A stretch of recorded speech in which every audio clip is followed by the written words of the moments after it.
Hello everyone and welcome to Intellipaat's Azure full course. In today's landscape, cloud computing isn't just a trend, it's the backbone of modern businesses. And when it comes to cloud platforms, Microsoft Azure is one of the largest providers. And with Microsoft becoming the world's second $1 trillion company, it's now set to invest $3 billion over the next 2 years to supercharge AI and cloud infrastructure in India, making it the largest expansion in the country's history. Also, with that, opening up tons of new opportunities in the Azure cloud space.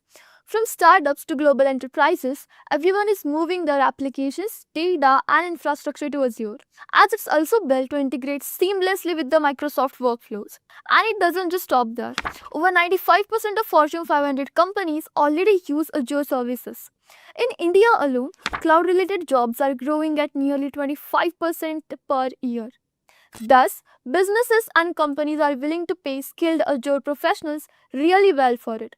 In fact, according to Naukri and LinkedIn data, Azure certified freshers in India often earn 6 to 12 LPA, while the experienced engineers earn far beyond that. And that's why this course is designed to help you master Azure fundamentals, core services, networking, security, databases, and even hands on projects so you can get started by building the projects with it. By the end of this course, you won't just understand Azure, you will be confident in deploying, managing, securing the real world applications on it.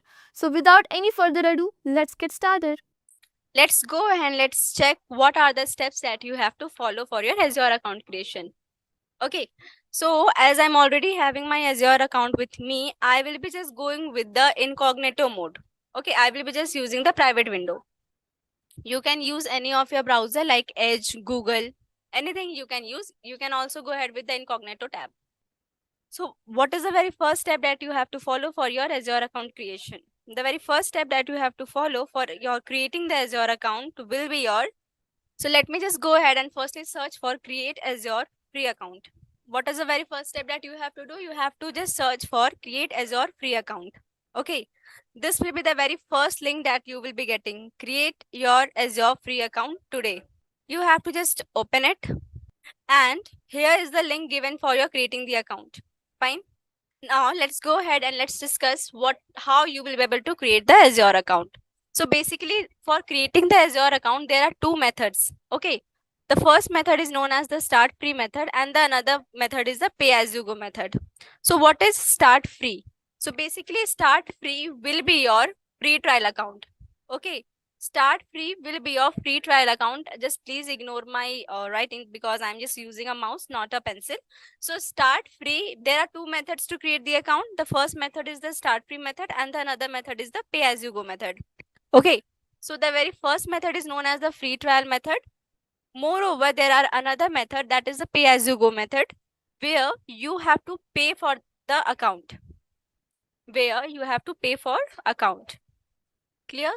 So now again I'm repeating it. There are basically two methods to create the account, that is Azure account. The first method is known as the free trial method and the another method is known as the pay as you go method. Okay, in the start free method, that is your free trial, all the services that are present under the Azure portal, it is just going to be free for you all guys. Okay, here you just like receive some credits. Regarding the credits, I will be just going to let you know.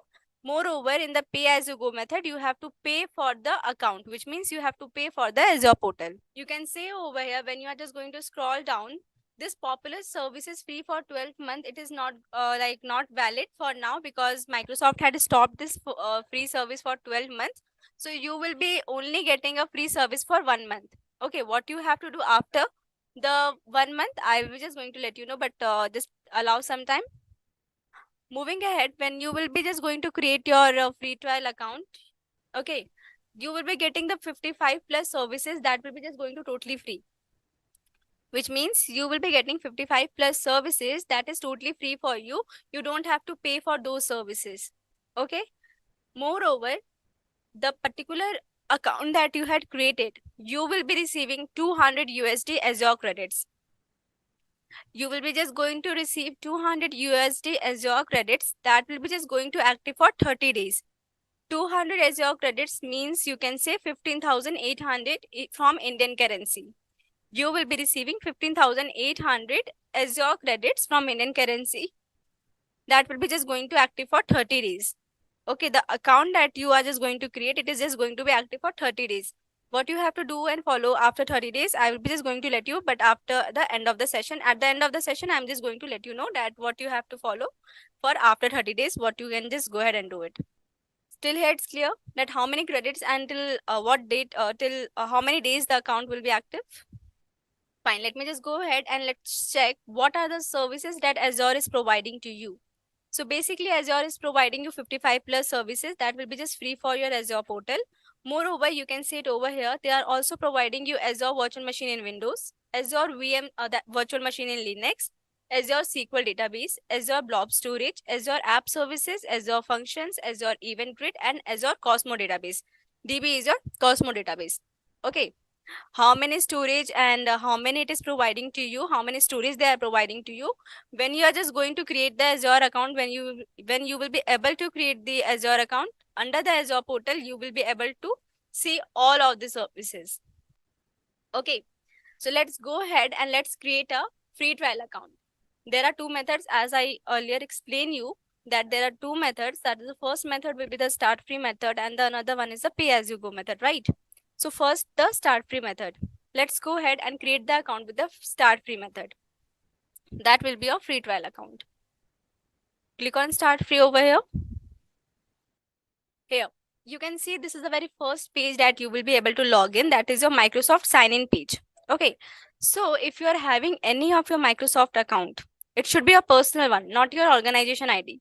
Okay, so if you are having any of your Microsoft account, you can just use your Microsoft account over here. You can just give your Microsoft account over here. If you're not having any, when you just click where you click which option, let me just go back to the particular page.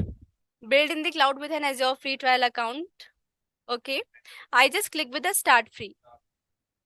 So this will be your first page.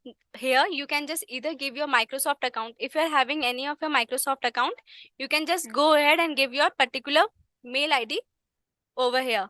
Don't just remember one thing, that you don't have to use your organization ID. Don't use your any of your organization ID. What happens? You will be able to create your Azure account with the organization ID for sure. But what will happen, that you will be just not going to have access of all the services under the Azure portal. Okay, you will be not going to have access of every services. Why so? Because organization just what does organization do? Organization restrict the services, some of the services. That is the reason that I'm just saying that don't use the organization ID. Okay, you have to use either of your Microsoft personal ID or your mail, any of the mail ID. Okay, so let me just continue with this. If you're having any of your Microsoft ID, you can just give the mail, Microsoft mail over here. Otherwise, you have to click on create one. Better to just go ahead and create a new Microsoft account. So let's go ahead and click on create one. Okay, you have to just click on create one. Let it be open. This particular page is taking time to open. Let me just share the PDF. Open the PDF only. Okay, so what you have to do with you have to just click on create one and you will be coming to the next page. Okay, the next page will be where you have to create an account. Here you can see that we are having one option to create an account, right? So you have to give the mail ID over here. Now let's come to the part which ID you can use. Okay, so you can use any of your ID. It can be your Yahoo, it can be your Outlook, it can be your Gmail. But here also don't use your organization ID. It will not going to allow you to. It will just going to allow you to create the account, but it will just not going to allow to have a access of all these services over there. Okay, so what you have to do, you have to just click on this one, the particular space that is given. You have to just click on, just give the mail ID over here and you have to click on the next. After that, the page will be coming that is for create a password. So you have to create a password for your Microsoft account. Like for say you had given the mail ID, it has been just given an example that Intellipaat Azure@gmail.com is your mail ID that is given, right? Now you have to create a password for the particular account. Remember one thing, whenever you're just going to create a password, kindly remember the username and the password. Both the things, let me just, this particular ID that you are using and the password that you are creating, okay, both are known as credentials. What I mean by the word credential is that with the help of the mail ID and with the help of the password, you in the future you will be able to log into the Azure portal. So whatever the password that you are creating, whatever the mail ID that you are using, kindly remember those ID and the password. Okay. Okay, so fine. So it's clear till here. Fine. Sounds good. Let's go ahead to the next page. After creating a password, click on next and you will be able to come to the next page. Okay, the next page is all about the verification of the email, which means whatever the mail ID that you are using, the Microsoft will be sharing a verification code to the particular mail ID. Okay, like for say example, we had just given up one mail ID, Intellipaat Azure@gmail.com. So I will be receiving a 4-digit verification code to the particular mail ID that I had given. Okay, so just give the verification code over here. You have to just write the verification code over here, the space that is given to you. You have to agree to the terms and condition given over here that yes, I would like information, tips and offers about Microsoft products and services, which means that you are allowing the Microsoft to give all the information, whatever the information they are just going to share. Okay, just agree to the terms and condition, just click on next. So after the verification of code, you will be you have to just solve some puzzles. Okay. So go ahead and solve the puzzle. As soon as you're just going to solve the puzzles, you will be coming to the next page. The next page will be just all about you. Just there will be the 2 pages. Let me just write it over here. This will be your first page and this will be your second page. Okay. This will be your very first page where you have to give all the basic information of yours, and the another page where you have to use the card details. So let's go ahead and discuss both the pages one by one. Moving ahead, in about you, they will be asking about like your your first name, your last name, your address details. The address detail can be the permanent one, it can be the temporary one, your state, your city, and the postal code. Okay. Moreover, you will be also getting a one option of a PAN ID. PAN ID, one option will be there, that is a PAN ID, that you have to give the PAN ID details, but no need to give a PAN ID details because it is your optional one. Okay, so you don't have to share a PAN ID details, no. Moreover, you will be having one other option also of a organization. Okay, organization you will be having. So under organization, you can write it over there in Intellipaat. You have to mention under the organization, either you can mention XYZ or else you can just mention it over there in Intellipaat. Again, I'm repeating, they will be asking about the first name, your last name, your address detail, which can be your permanent address, it can be your temporary address, the postal code, the state, the city, PAN ID will be the optional one, organization detail will be your, either it can be the XYZ or a Intellipaat. Okay, moving ahead with the identity verification by phone, which means you have to share your contact details. You have to share the contact details of yours. And after giving the contact details, just below that, you will be having the option of a text me. You have to just click on the text me. And as soon as you're just going to click on text me, you will be receiving a verification code to the contact details that you had shared. Okay, there will be, I think, 6-digit verification code or a 4-digit verification code you will be receiving. You have to just verify that code. After giving all the basics information, at the end, when you will scroll down the screen, at the end, you will be having the 2 terms and condition over there.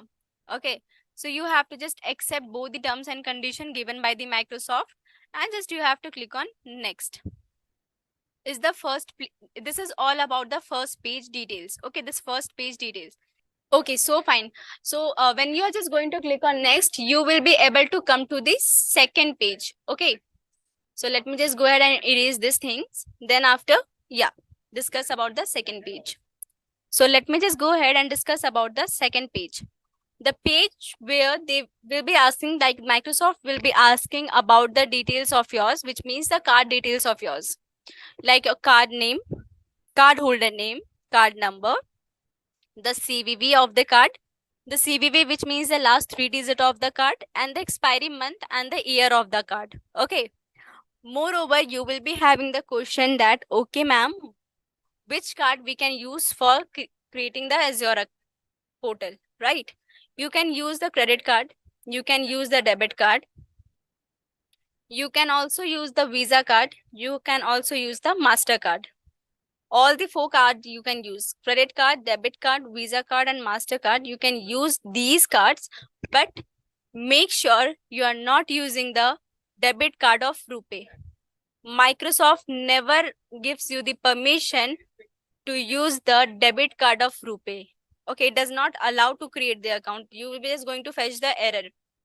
Okay, one error will be coming to your page. So you have to just go ahead with the credit, debit, Visa, MasterCard.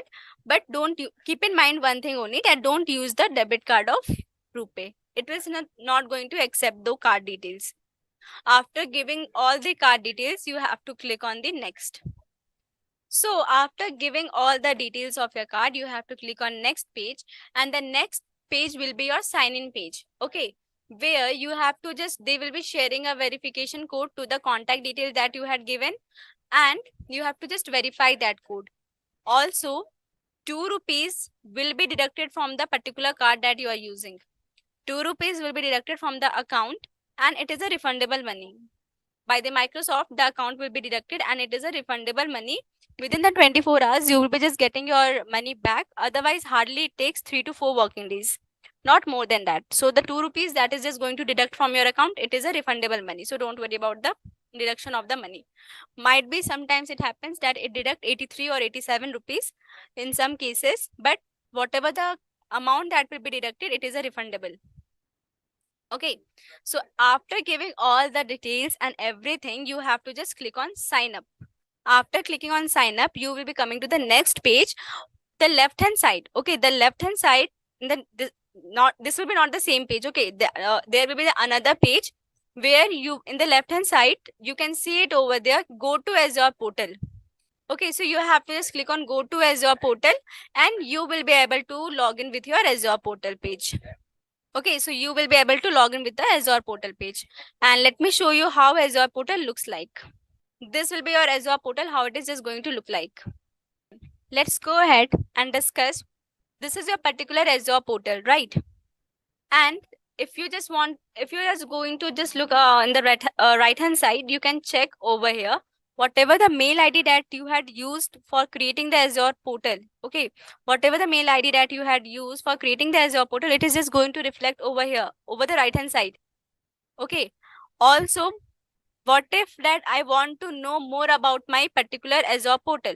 How many days I can use this Azure free portal? Yeah, we know that I will be just coming to the part, the particular account that you will be creating, it is just going to be active for 30 days only. 30 days you have to just, the account will be activated, and what you have to do after 30 days, I will be just going to let you know. Just allow me some time, that also I'm just going to tell you that what you have to follow after 30 days. Okay. So now let's say this is my Azure portal, right? Now I want to check about my particular account, that till which date the account will be active, at which date the account is created, whether my account is active or not. So this is the option, it is coming over here, search resources, services and document. Okay, so you have to search for subscription over here. Okay, you have to search for the subscription. Just click on the subscription and you can see it over here. The subscription name will be your free trial, or else it can be my subscription. Fine. Moreover, let's go ahead and let's check the subscription ID. So the subscription ID will be different for everyone. It will be not same for everyone. It's just like a college ID that you used to give. Yeah, right. In the colleges, you are having the different IDs, right? So this will be the same for the Azure portal also, that the subscription ID will be different for everyone. Moreover, the current cost is that how much you had used, how much cost till now you had used under your Azure portal. Fine, the current cost. If right now the current cost will be not reflecting for you guys, it will just take some time. When you are just going to start it, the using the Azure portal, then only it is going to reflect over here. Fine, and the status which is active. Now here you can see it over here, the status, it is showing active, which means my free trial account is active, right? Now, also one thing will be happen then, where you will be getting one option of a disabled. The status, when it shows disabled option, which means your account is not active or not created. Okay, or say you are done with the 30 days. if the all the points, all the credits that is expire within the 30 days, then you have to go ahead with the new free trial account. After 30 days, what you have to do, I will be just going to let you know. Moreover, let me just go ahead and let me show you one thing more, that this is your subscription name, it is reflecting, right? You have to click on a free trial, and here you can see in the under the overview session, you can see all the information that my free Azure credits is just going to expire in 4 days. Okay, my current billing period will be this, that I had created the account 3rd of October, my account is created. On 2nd of November, my account will be disabled. Status, it is active, and everything it is reflecting over here.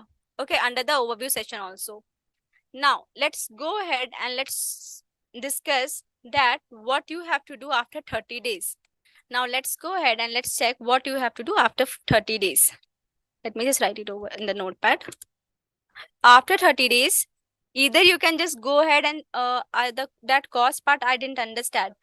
Okay, just wait, Vinod. Let me just again share the screen, this part. Vinod, till now, the current cost, which means till now I had used this much of credits. That is your current cost. I had used this much of credits. That it is reflecting over here.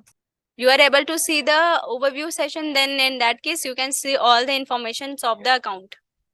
Okay.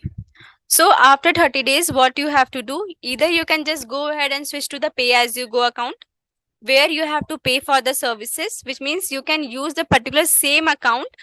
After the disabled status, you can just upgrade that account to the pay as you go. Okay. And also what you can do after 30 days, you can create a new free trial account. You can create a new free trial account with the new credentials. New credentials, which means that new mail ID, new contact details you have to give, and also new card details. So for creating your new free trial account after 30 days, you have to just go ahead and create a new free trial account by using a new credentials. New credentials will be your new mail ID, new contact details, and new card details.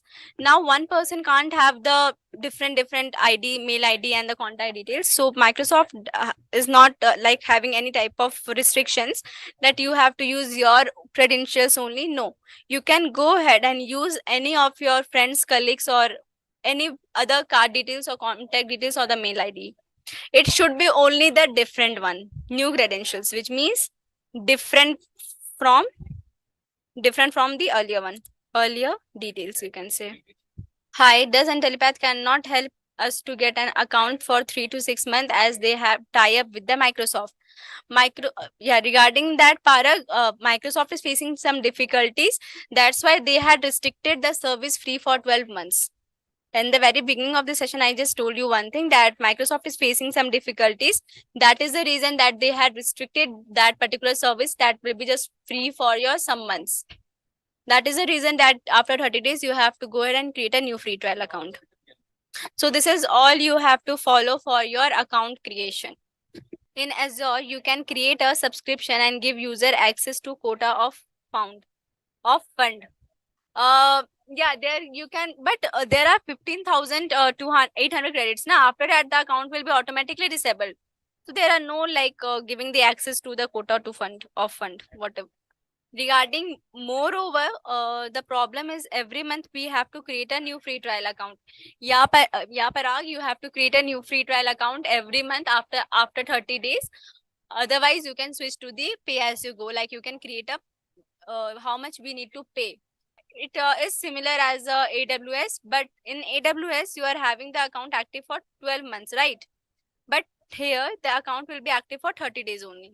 So I had shared you the pricing calculator link for the services that you are using under the Azure portal. You can just go ahead and check, calculate the services that for how many hours you are using the particular service, like for say a virtual machine or resource group. So regarding this, the trainer will just going to explain you what is virtual machine and what are the services. But for future, you can just go ahead and just check for the pricing calculator that how much it is just going to cost you if you are using the pay as you go method. So typically the way I do sessions is, I don't want to bore people with PowerPoint quite a bit. So what I typically do is whiteboarding along with PowerPoint. So if you believe you need, I'd want to understand the preference, right? Whiteboarding typically keeps us more engrossed, right? Instead of just skipping through slides, there's going to be quite a few hands-on labs as well. So in those cases, I just want to make sure whoever's missed today's session, we might not have a heavy hands-on today, but I'd request you folks to probably spend some time, go back to the LMS, get your free trial accounts, etc., ready, so that you have got everything set for your hands-on. Free trial account where on the Azure portal, so you can create an account for yourself. So you typically would get a 30-day or a $200 credit, whichever is earlier, right? So it should be more than enough for the kind of hands-on work that we're going to do. Will we cover the solutions architect? Well, I believe 104 is the Azure Administrator Associate, so there would be uh, all topics that we would cover would be at level 100. Solutions architect would probably mean, along with 104, there's another certification that you'd have to pick up, right? For solutions architect, Rohit. So 104 of this session primarily covers the Azure Admin Associate only. So the first module, what is AZ104? AZ104 is a certification for Azure Administrator Associate, right? So AZ104 is a course, it's a certification primarily. And these sessions are focused on helping you train up to attend and actually take the certification. So for folks who are new, it would serve as a fundamental course on Azure as well. For folks who are in the IT world, or even if you're new to the cloud, this would be your first stepping stone to understand how the cloud is. Intent is you'd be able to go through your certification or attempt the certification to validate your skills and or to understand how the cloud works. So we've got the first module. Now, first module is typically, is heavy, right? We do a lot of understanding. So one really important thing is I'd want you to focus on is to understand the basics, because whatever we talk about in the rest of the sessions will be building blocks on top of what we would be learning or what we'll be talking about today, or actually in module one, right? So the agenda is on screen. So we'd start with introduction to cloud computing. We'd look at what Azure is, what are the different services Azure provides, how do we create an account in Azure. Now, I'm assuming that has been covered earlier. We'll do a quick walkthrough of that. What are the different ways we would be accessing Azure? What are subscriptions? What are resources? What are resource groups, etc.? We'll try to understand the architecture of Azure as such. And then we have tags, which is, it's a topic that repeats later as well, but we'll cover the basics of the tags. Okay. So before we, now that we are getting started, the first question that we have, what do you understand about cloud? What is the cloud? There's no wrong answers, right? You can just tell me it's something in the sky that gives that you see, right? It's white in color. If it's dark, it rains. Even that answer is right. Cloud computing, accessing resources over the internet. So it says infrastructure as a service, virtualization of storage, computing services, and software over the internet, connecting to a server from a remote location, service providing on the internet, delivery of compute resources, central server shared across using resources like storage. I love this one, staying on rent. Absolutely. Shared pool, pay as you go. Oh, yeah, pay as you use, providing services through the internet. SaaS, PaaS, IaaS, services available on web-based resources, infrastructure and services at one place, using it or infra over the internet. So let's say before the cloud, right? So cloud is relatively new into the industry. When I say relatively new, it's about 10 odd years old, but people are still, now it's at a place where it's growing, right? So what can someone tell me what was happening? Can someone take a guess? What happened before cloud? We're saying, okay, we've got compute available on rent. Okay, even before compute, since we've got basics, we've got a couple of freshers in here, physical data centers, Sugandha, yes. Since we've got on-prem resources, yes, physical servers, physical data centers, before cloud, intranet, okay, physical resources, virtualization, data centers, awesome. All are right answers. But now let me ask this basic fundamental question. What do you think? How are you today accessing this session? What are you on?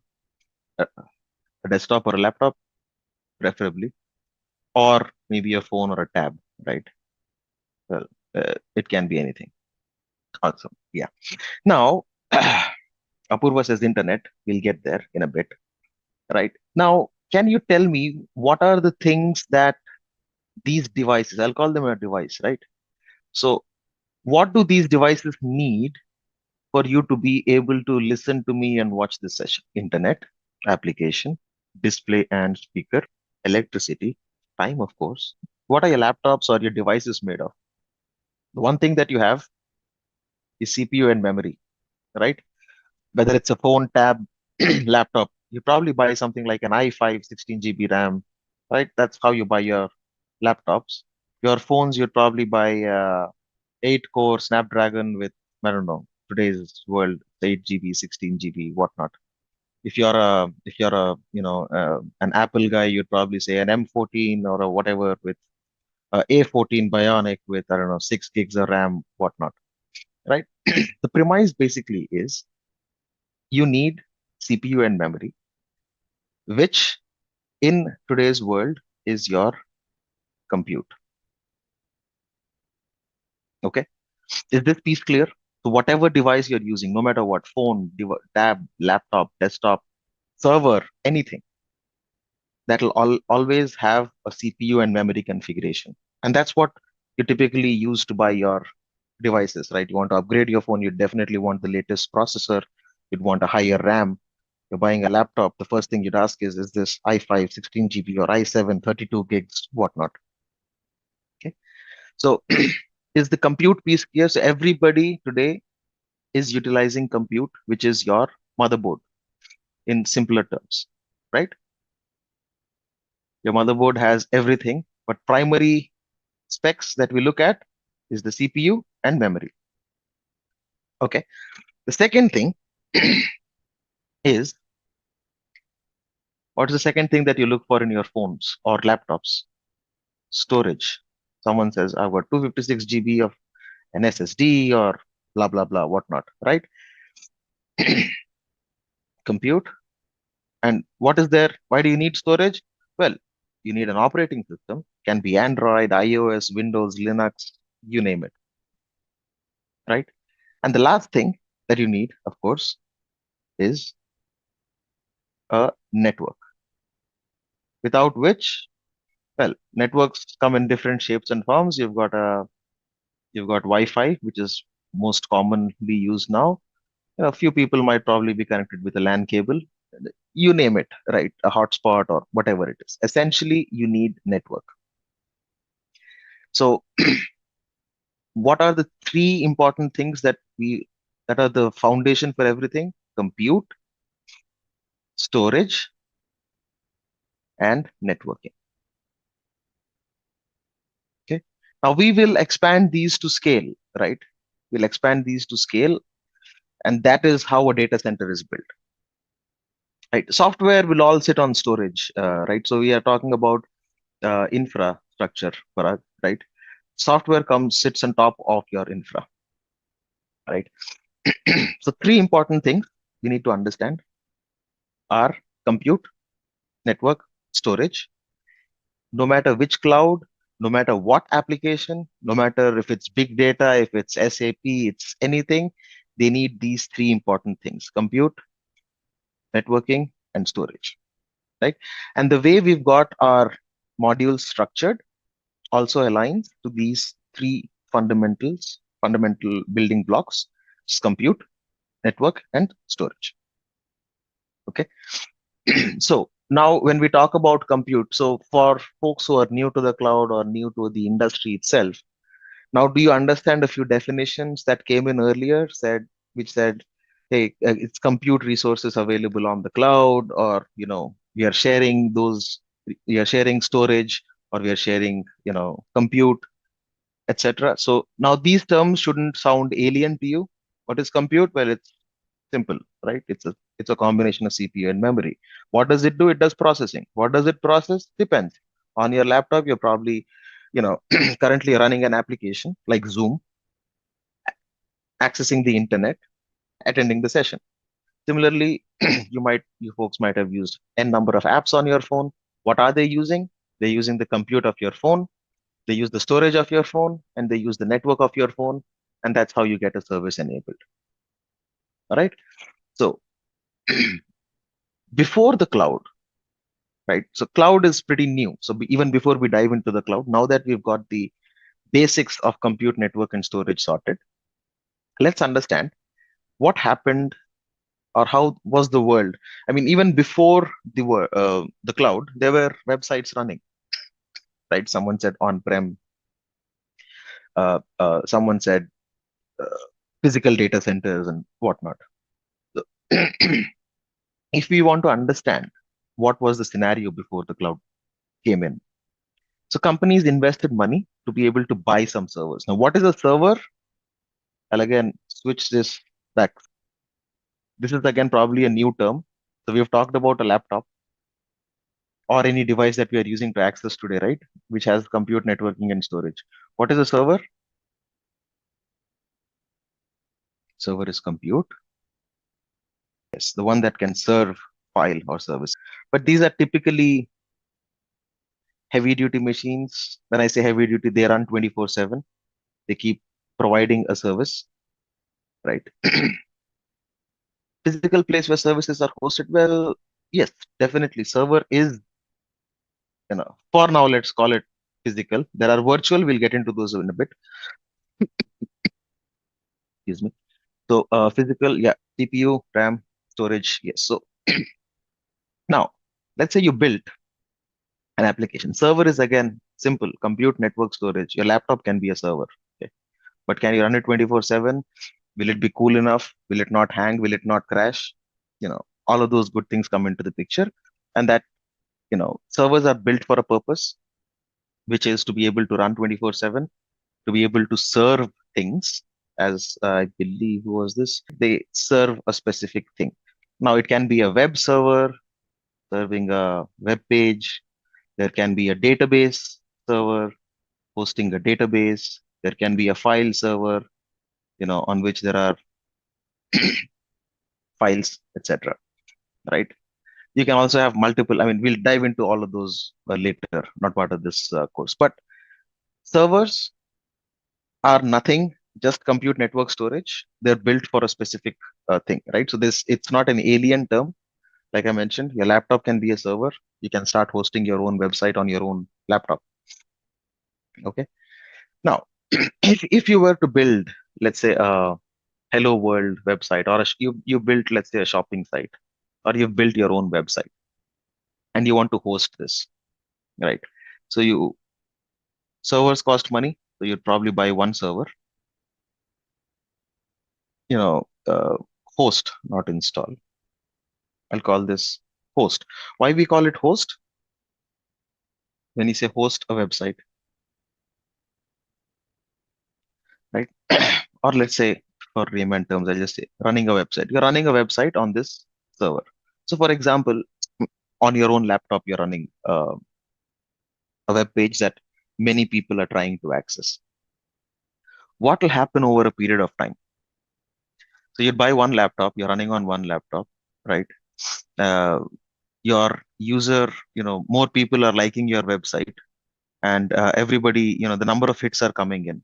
Will your laptop be able to take the load of, let's say, 10 million users? So what would you do at that point? There is no cloud. Okay. We are talking about pre-cloud world, or before cloud computing was even a thing. You can add more resources. How will you add more resources? Probably buy another server or another laptop. Server, laptop, I keep using these terms interchangeably, right? You've bought another laptop. Well, clusters are a little, we'll dive into the clusters in a bit. But let's be a little more basic, Anil. Yeah, more CPUs, but can you add an additional CPU to your laptop? Possibly not. The best thing you could do is probably buy another laptop. Let's say now your traffic has increased to 20 million. You'd buy another one and another one. But then what you realize is, let's say, 30 million, each laptop, let's say, can serve up to 10 million users, right? Your traffic is increasing, and all of this costs money, right? Laptops don't come cheap.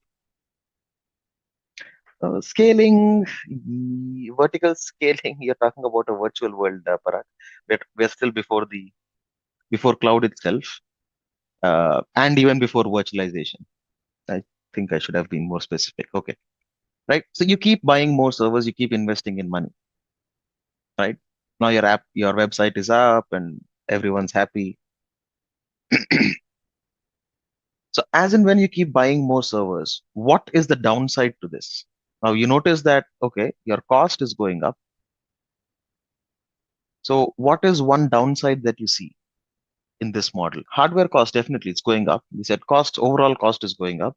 One laptop goes down, it will take time to replace it with a new one. Agreed. So maintenance cost is higher. What else? If traffic is low, you will not use that resource. So what's going to happen? Yes. If traffic decreases, now you've basically got, let's say, 2 or 3 laptops sitting idle doing nothing, right? And this is a, a huge challenge. This was a huge challenge. So what do you think? How do you think we can solve this problem? We've come to a point where, you've invested money, you've got 4 laptops, the traffic has gone down, and your laptops are lying idle. So how can we fix this? Or how do you think we can fix this? Renting laptops. So what if, what if tomorrow you need more compute? Will you kick those websites out? It's like Cash 22. Instead of buying on rent, as per the traffic, you'll add more servers. But what will happen now when your traffic is reduced and your servers are lying idle? You'll be stuck buying more laptops, yeah. And none of these devices you'll be able to consume. Now, a shared model like renting kind of works, right? So how do you rent space, right, for an application?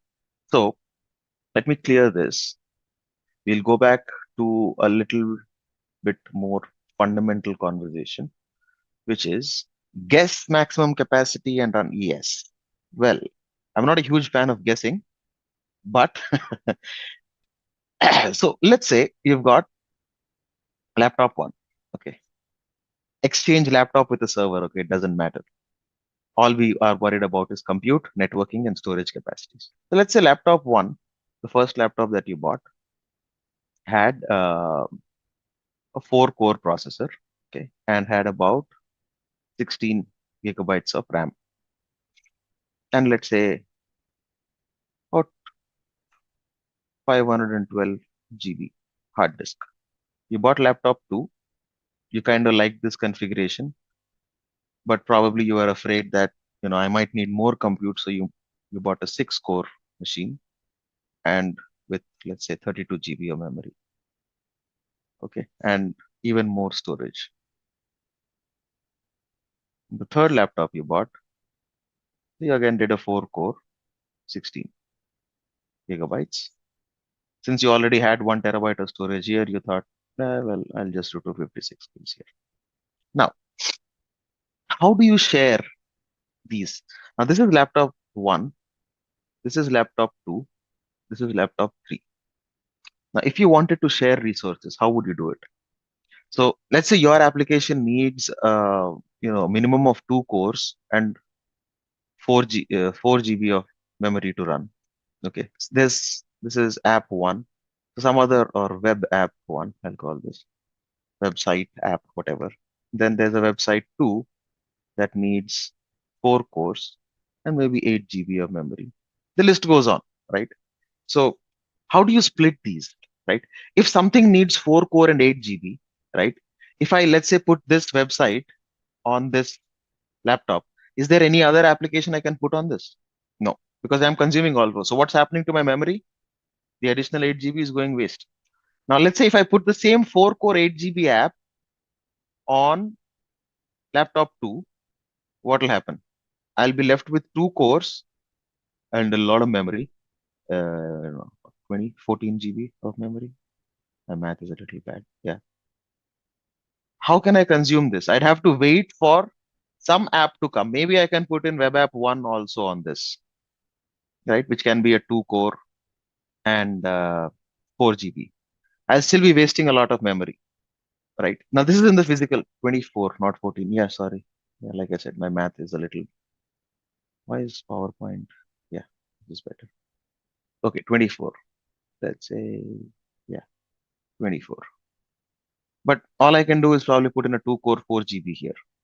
But I'm still wasting a lot of memory on this key, on this laptop. So how can we, so to solve this problem, right? The way it was solved was through virtualization. So what does virtualization do is, let me get rid of all of these, to be able to efficiently utilize your hardware resources.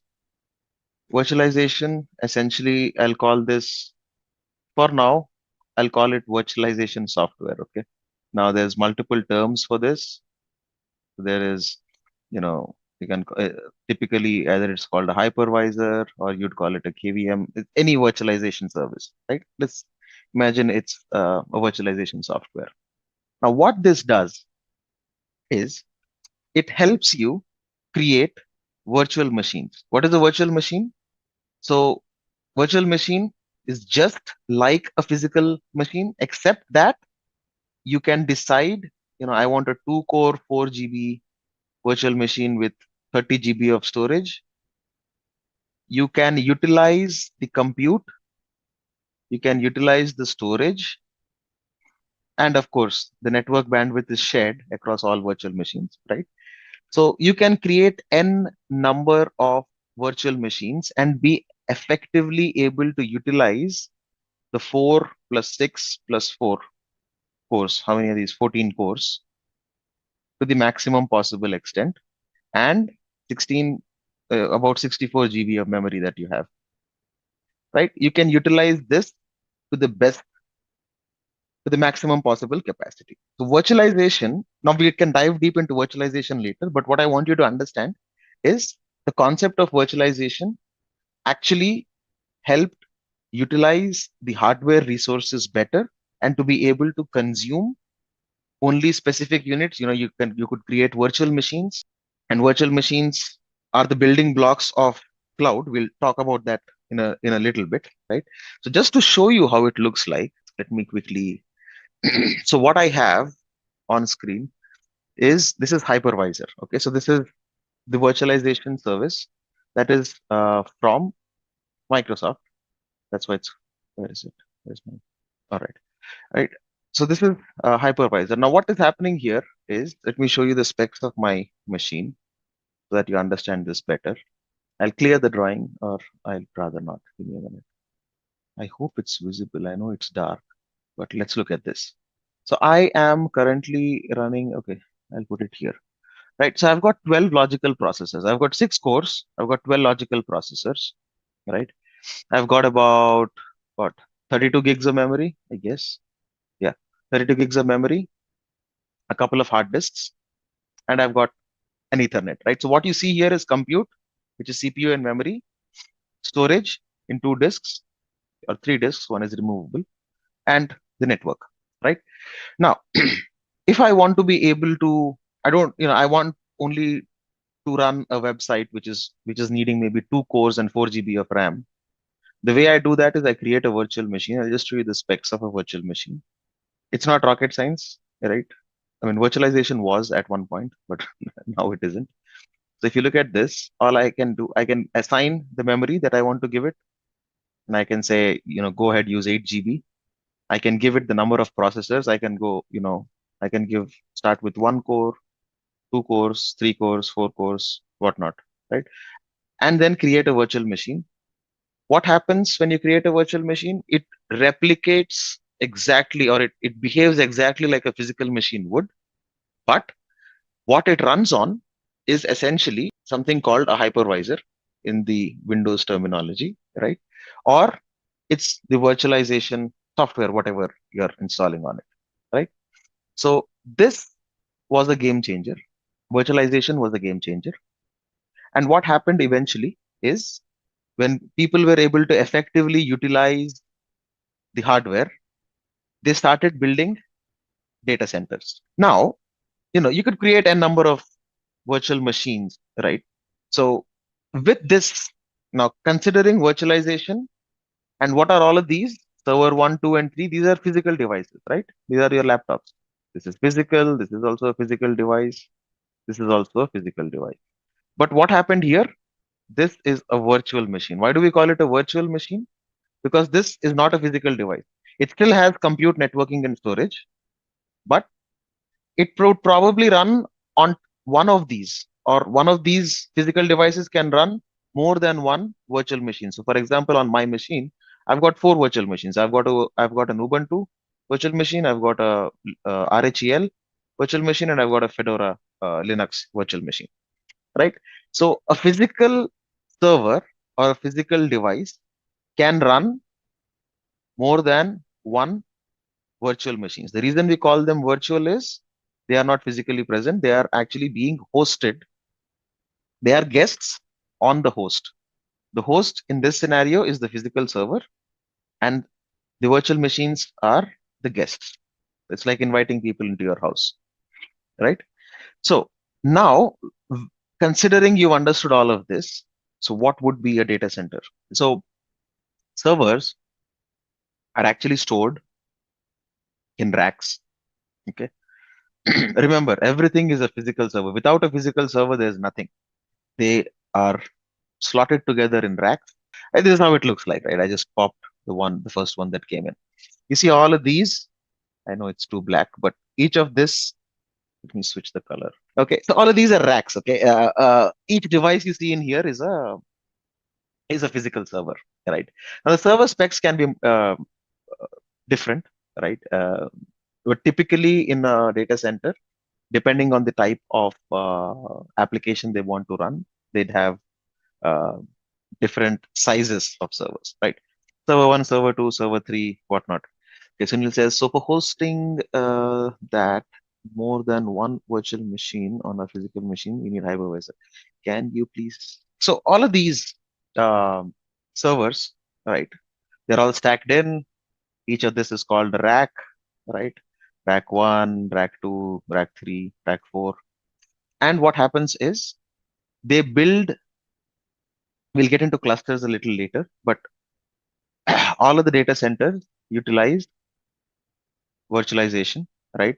Most of the data centers, you'd either find, primarily, you'd probably see a lot of VMware, right?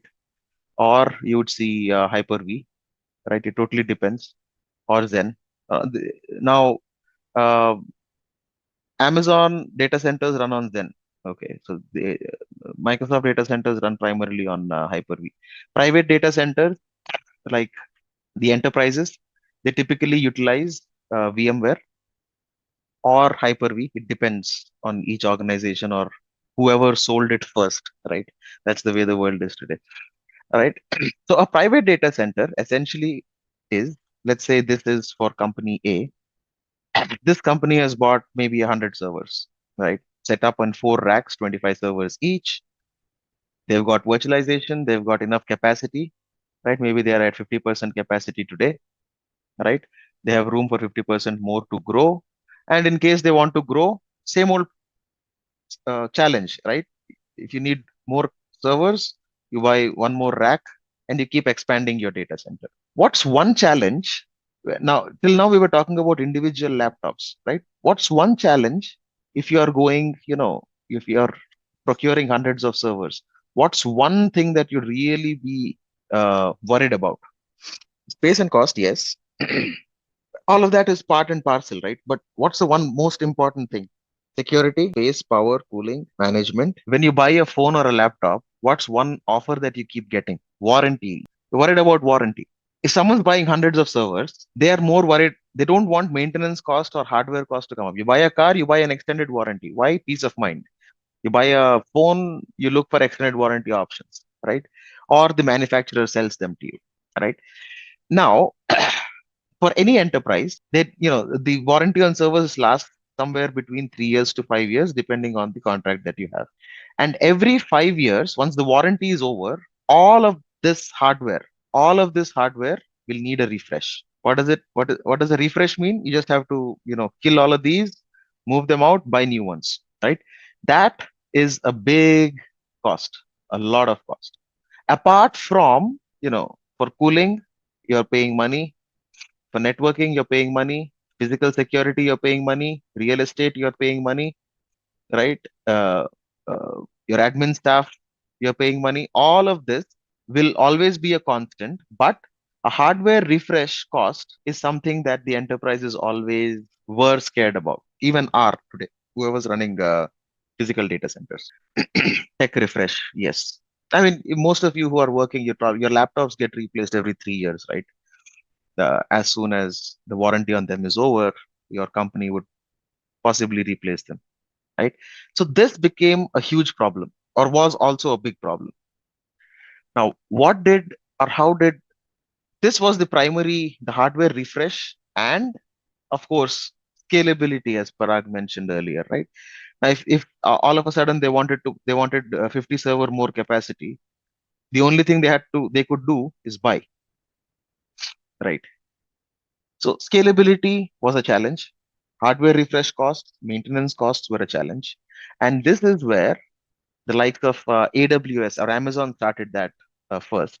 What they did was they said, hey, folks, you don't need to worry about maintaining your data center, right?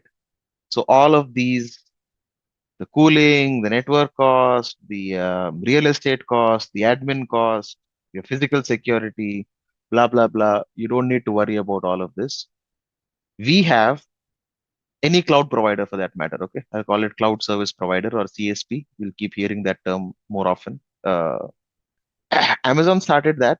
The rest of the folks followed. But let's say the vendor, which can be AWS, it can be Azure, or today GCP. Now you've got quite a few, right? There's Oracle, there's Alibaba of all worlds, right? There's quite a few cloud providers.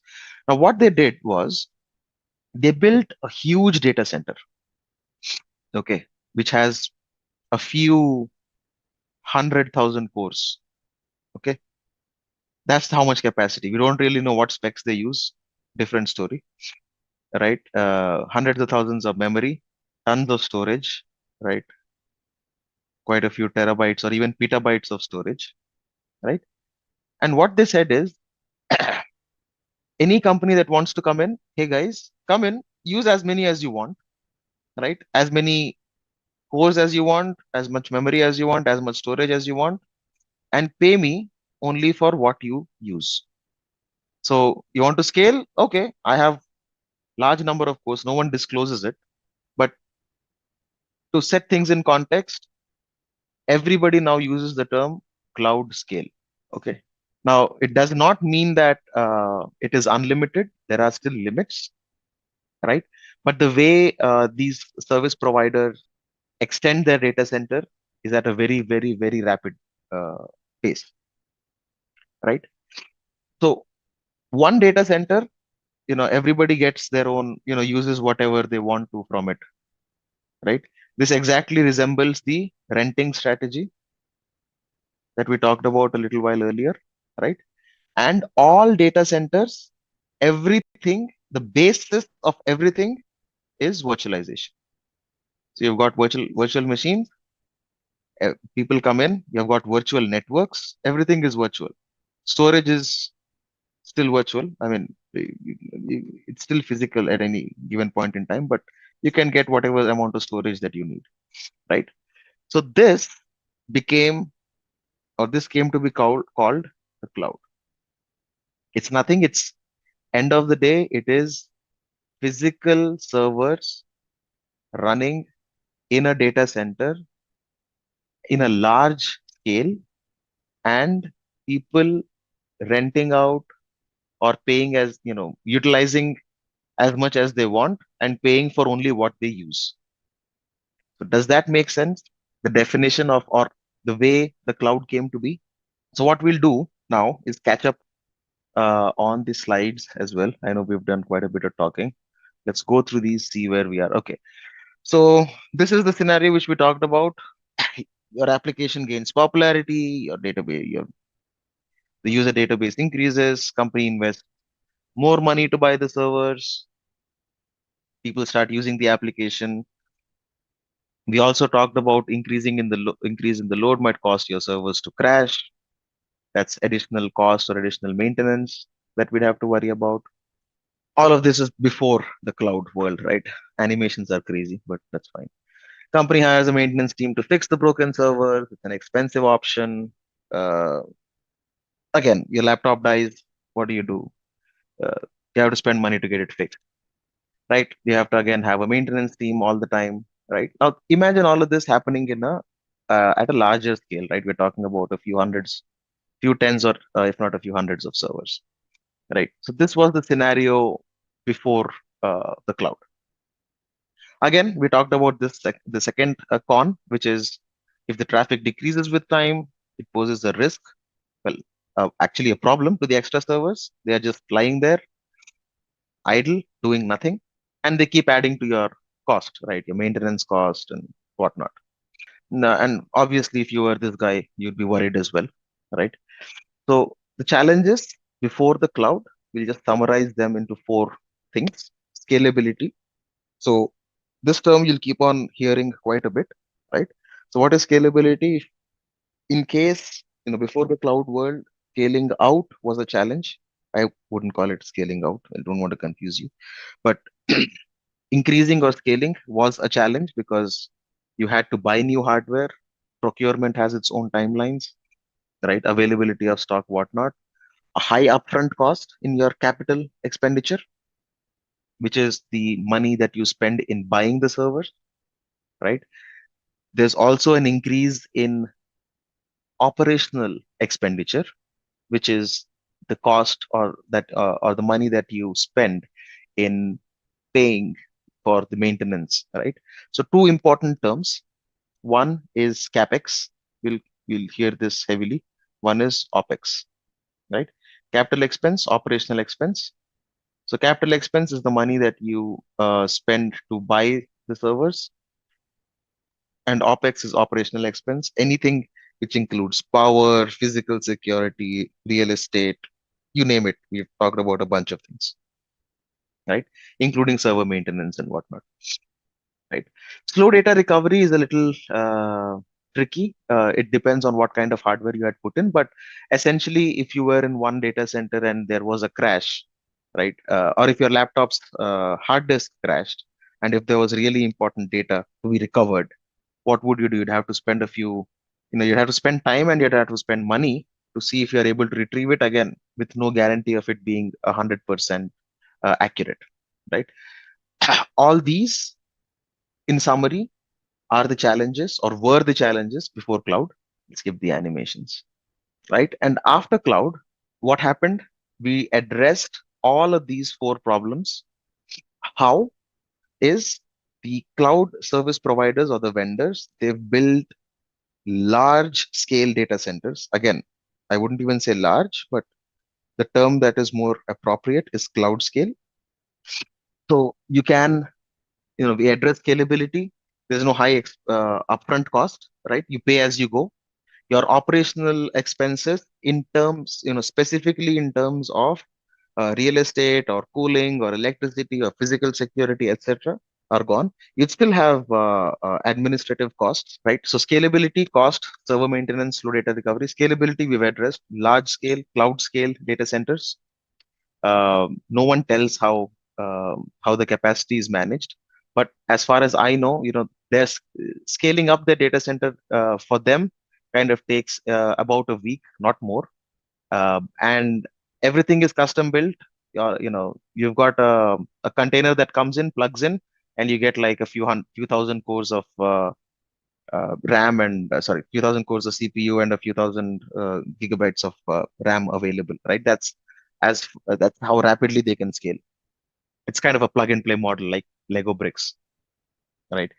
Now, cost again, we talked about this. No capital expense, so you're not buying servers. You're just paying for what you use. right? And the bigger advantage these cloud service providers have is uh, their acquisition cost is lower. So imagine you are buying, uh, let's say, two laptops, or even forget laptops, right? You go buy five five pens, you get it at some price. If you're buying 10, the cost goes down. You're buying 100, the cost even further goes down. What would you do at that point? You go and talk to the manufacturer and say, hey, I need 10,000 pens. What's going to be my landing cost, right? So at scale, you know, as the quantity of servers they procure goes higher, their investment goes lower, right? And they start, and for them, expanding a data center becomes a lot more easier, right? And in a way, those benefits are translated back to the end consumers like you and me who are consuming compute. So today, you want to let's say, run a 32 core machine with 64 or 128 gigs of RAM for half an hour to test something, right? That's something you can readily use on the cloud. You wouldn't have to worry about hunting for a server and hunting for so much memory and disk space and whatnot. So capital expense goes down. However, there's still maintenance in terms of administration, right? You'd need server admins, you'd need Azure admins and whatnot. So that cost still remains. And we'll get into how that was solved a little later as well, right? Server maintenance, again, there's no physical server, so you don't need to worry about managing them or monitoring them continuously. And in terms of data recovery, we'll understand more in the storage section once we come to that. But there are multiple redundant copies of data within a data center on any CSP, right? On Azure, also, we'll talk about specifically how Azure handles storage, right? So these four problems that existed before the cloud computing attempted to solve all of these. And that's why today you'd see every data center or every enterprise, the closer they are to the hardware refresh, the more worried they get. And that's a really good time for the cloud service providers to come and sell their product, right? So, and that's how cloud grew. And a really good time for the cloud to grow in the recent future was COVID. Most of the customers needed more capacity. People started working from home. VPN servers got offloaded. They needed more capacity. Everybody rushed to the cloud, right? So situations aside, people or enterprises are now focusing more towards trying to balance their act. Now, a lot of folks moved to the cloud in a rush, and then they realized um, they're paying more than what they used to pay in a physical data center. So now they're trying to strike the right balance between the physical data center, the consumption of the physical data center, and the consumption of cloud resources. Okay, let's look at these slides. Scalability, cost, server maintenance, flow data recovery, done. What is cloud computing? We just talked about this. So we are delivering or cloud computing. This is all English. I'll just read through the slides. Delivery of computing services. You've got servers, storage, databases, networking, software, analytics, intelligence, and more over the internet to offer faster innovation, flexible resources, and the economies of scale. Economies of scale, we just discussed about that, right? The more quantity you buy, the per unit cost comes down, right? So that's what they mean here. Now, all of these data centers, all of these virtual machines, each of these cloud service providers, the way they give you access to your resources is through a portal, right? So you log into portal.azure.com, you're able to access and see all of your virtual machines, all of your resources, blah blah blah. You go to console.cloud.google.com, it's GCP. I think AWS has a similar URL, right? So they essentially give you access to your infrastructure from anywhere, right? Over the internet, as they call it. Now, the reason they're able to do that is because all of these are virtual machines. All you need is network access, and since the compute services itself are virtual, all you need is a connection. You log into the portal, you get the access that you need. Yeah, same thing. So user, you have a cloud provider, which can be anyone. In our case, what we are looking for to learn is Azure, right? Pay as you go model, like I said, they've got vast capacity of cores, they've got a lot of memory. You pay for what you use. Yeah, funny animations. Right. Now, this will be an interesting topic. When we were talking about definitions of the cloud, right? We were looking at PaaS and SaaS. Now I keep saying that, but for everyone, IaaS. Oh, come on, pen. PaaS, SaaS. Any guesses? Service models, infrastructure. So anything AAS now in today's world, these have been kind of misused quite a bit. Everyone uses these three. This is as a service. Okay, AAS. You've got infrastructure as a service. You've got platform as a service, and you've got software as a service, right? Now, all of these are different service models. Let's use the next slide rather, right? All of these are service models on the cloud. So how are, service models are the way in which the services are delivered to you, right? That's what we mean by a service model. Okay. Now, the other models that we look at are the deployment models, right? So deployment models are very straightforward. We just talked about them. So we talked about a private cloud. What is a private cloud? Private cloud is a data center which is owned entirely by one company. It doesn't share anything anyone, it's for exclusive use for that enterprise, right? Public cloud is where there can be multiple enterprises on the same data center, right? Of course, there is segregation in multiple shapes and sizes and different forms. We'll talk about those later, right?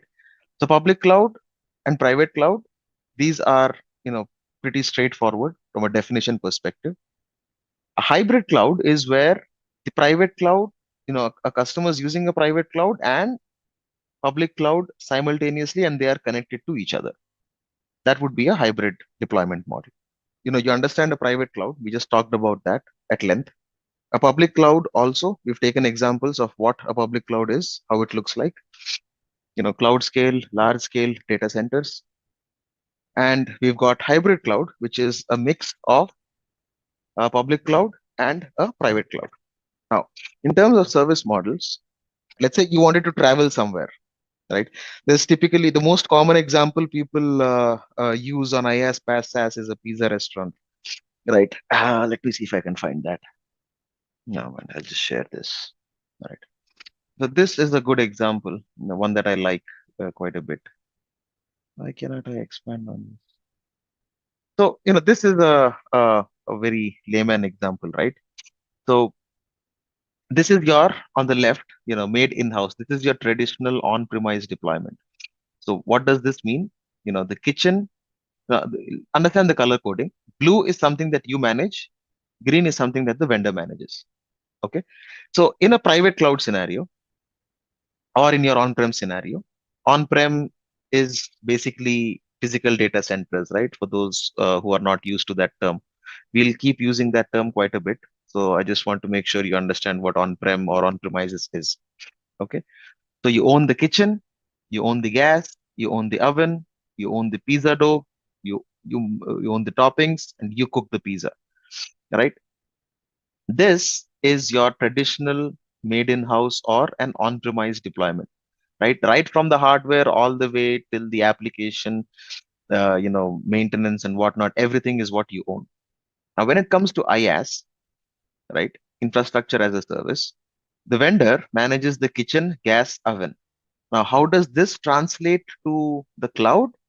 The physical data center, the physical server itself, the network and the storage, they are all made available to you by the vendor, which is Azure. This is your VM, right? You've got your virtual machine. You've got toppings are, pizza dough is your virtual machine. Your toppings are your applications that you install and you deliver the service, which is the pizza, right? So when you say infrastructure, the physical infrastructure is owned by the vendor, right? And you just manage the uh, server itself, right? The virtual machine is a very good example of an infrastructure as a service. Now, what happens in platform as a service is you don't get to manage the server at all, right? So even the pizza dough in this scenario, pizza dough is also managed by the vendor. All you get to do is choose your toppings, add your toppings, and you cook the pizza, right? This is like walk in and bake it yourself. Software as a service, on the other hand, is just like a restaurant. The kitchen, gas, oven, dough, toppings, cooking, everything is done, and all you do is sit and eat a pizza yourself, right? Now, given these layman terms, if I ask you the definition of a software as a service, emails, yes, McAfee, Dropbox, guys, everybody would have a Gmail or a live.com account, right? Gmail is a very good example of software as a service. Gmail or any other email for that matter, right? A very good example of SaaS.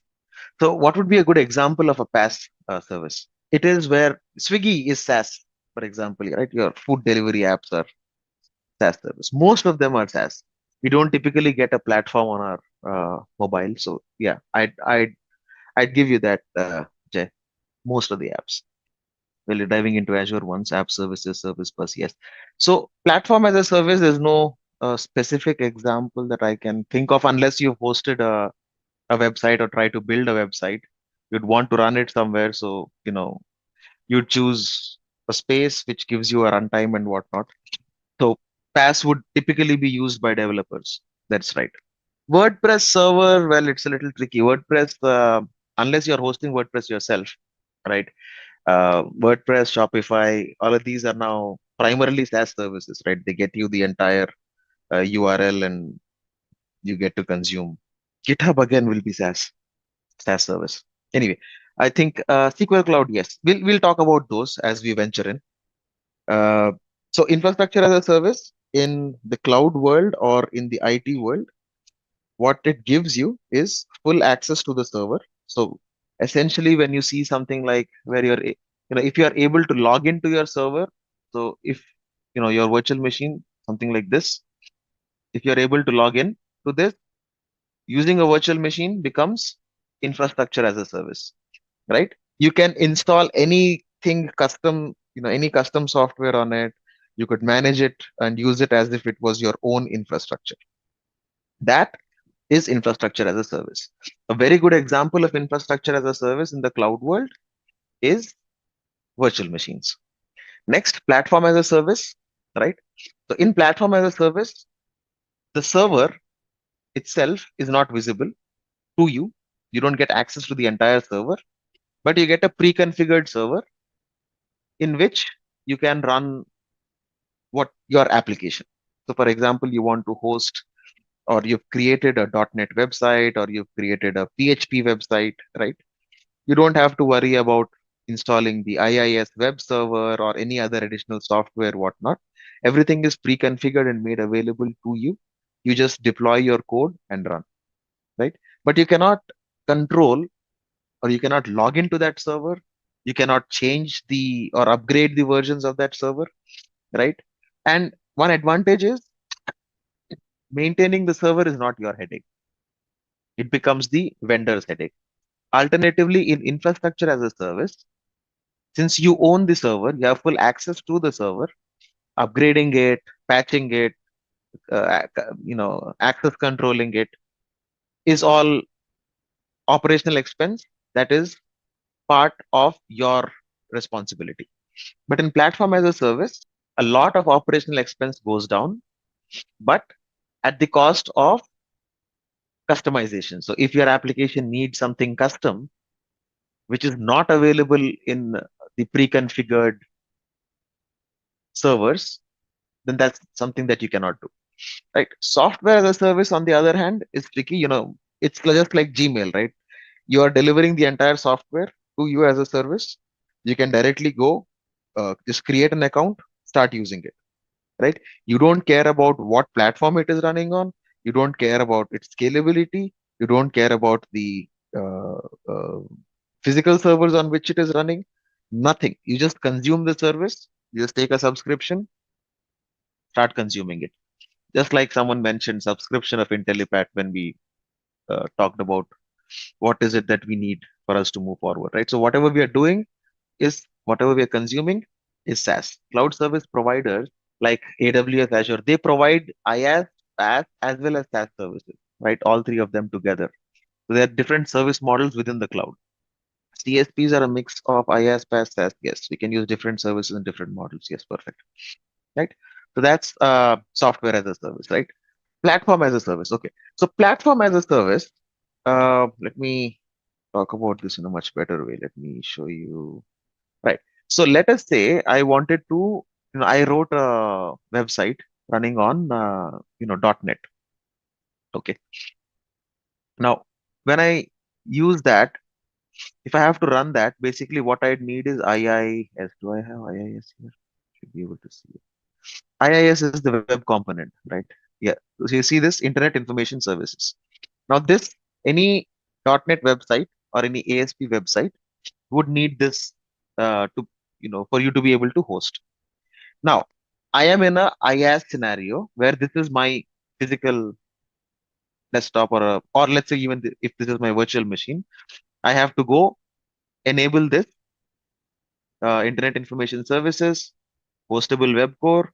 The moment I click OK, it is going to go ahead and install everything, right? And then I will be ready to deploy or host my website on this virtual machine or a physical machine, whatever. When it comes to platform as a service, all of these settings that I'm trying to do right now, they'll all be pre-configured for me, including runtimes, any additional software that is needed. Everything will be pre-configured, and I don't have to worry about logging into the server, patching the server, or upgrading the server. All I do is I get an endpoint, I'll upload my files, and my website starts running. All right. So deployment models, we've talked about these, at length. Public cloud, as we discussed, shared access to computing services. Users share the same infrastructure. When we say infrastructure, the physical infrastructure, right? Private cloud, XaaS. No, I haven't heard about that, Navnendu, but interesting to know what that would mean. Right. So private cloud, again, cooler resources exclusively meant for the use of a single organization. Oh, everything as a service. Okay. It can be owned by an organization or can be rented from a cloud provider, but most of the organizations never rent it. A private cloud is typically an on-premise data center running on virtualization. Hybrid cloud, again, straightforward. We've talked about it. You know, public clouds or private clouds connecting to public clouds. I think we've got an example here. Bus accessible to anyone, meant for the general public. That is an example of the public cloud. So each seat is an organization, right? So the bus has 50 seats capacity or 60 seats capacity, whatnot. Car is private cloud, right? So meant for exclusive use or owned by a single person and not meant for the general public. It's a very rudimentary example, but any, I hope you folks understood what private cloud and public cloud are when we were doing all the good whiteboard stuff. Hybrid cloud is, combination of both. So basically in those scenarios, what happens is your on-premises servers, you know, they can connect or your on-premise data center is connected to the private cloud or your cloud data center. So you're able to expand into the cloud, you're able to extend your services. There's also a really good reason why some companies still want to remain on-prem. There are multiple regulations like GDPR, few of them are, healthcare data is important, the government data is important. So depending on how flexible the policies of an organization are, they may or may not choose to put everything on the cloud and they still want to maintain some of their uh, servers or data on their private infrastructure or private cloud. So that's the reason, more often than not, any large scale enterprise would typically be following a hybrid model. Startups are, born in the cloud, so you probably see them only on the public cloud. Now, private cloud scenarios, very common, government organizations, healthcare, quite a lot of banking is still private cloud. But today we'll talk about what Microsoft Azure is, right? So as we discussed, irrespective of who the vendor is, right? Uh, Azure, we discussed about large scale data centers, which are built, shared data centers for the consumption of enterprises or anyone public, right? So large scale public cloud, Microsoft's version of the large scale public cloud is Azure, right? It provides, again, you've got web scale cloud services. Again, three important things that you'll keep hearing more and more: compute, storage, and networking, right? So Azure is just Microsoft's version of the public cloud. A few basic facts around Azure. It was established or launched approximately, I believe, 13 years ago, 1st of Feb 2010. Uh, it's recognized by more than 90% of Fortune 500 companies. Now, we discussed about this briefly yesterday as well. The primary reason is Microsoft has got a larger footprint in the enterprise market in terms of server licenses or Active Directories and whatnot. It's cost effective, so it's free to get started. Most of you folks would have already created your your free trial accounts, right? It also, just like every other cloud provider, offers a pay-per-use model. Multi-language support. So, this is not limited to C Sharp, Node.js, Java. So there's more like Ruby on Rails and whatnot. It's an ever-changing thing. One thing we need to always understand is, whatever is built in the cloud is constantly changing. So few of the slides you might notice, or in your assignments or hands-on, right? Whatever we're doing here or the screenshots, they might be a little different on the portal when we try to access them or try to take a look at them, right? So cloud is ever changing, right? So the language support also keeps on getting added and changed, right? Now, in terms of availability of Azure, so currently there are about 54 regions around the world. That's where Microsoft has its presence. Now, what do we mean by that?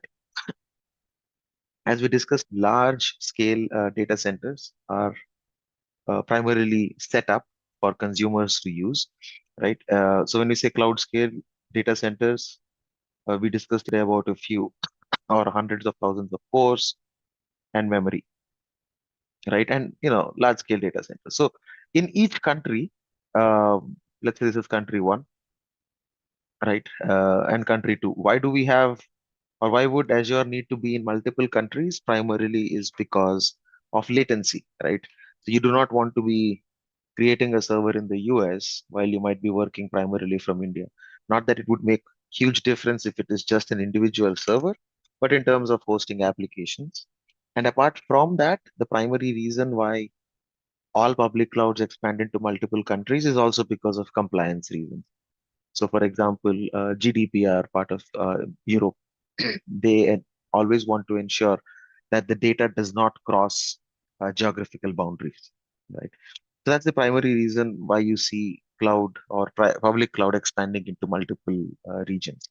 For now, Azure has its data centers in about 54 regions around the world. Now, this is a high level image. I think most of these, this will keep getting updated. So if you look at it now, it might be different.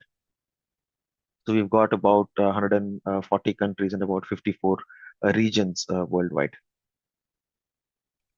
And this is something that continuously keeps getting expanded. What Azure is, again, quick recap. Azure is Microsoft's flavor of the public cloud, uh, spread across almost 54 regions and about 140 countries. And it's widely recognized by almost 90% of the Fortune 500 companies. All right. So, in terms of services, right? So, when we talk about services, what do you think are the three major services any cloud should be providing? Okay. So, compute, networking, and storage are the three primary services, along with which we have databases, which are also part. Now, I personally consider databases also part of storage, right, irrespective of how they are delivered, right? So, in terms of compute, what we have on Azure. is we'll discuss about, so each of these will be a module for us. So we'll talk about Azure Compute, we'll talk about Azure Networking, Azure Storage, and Azure Databases. Right.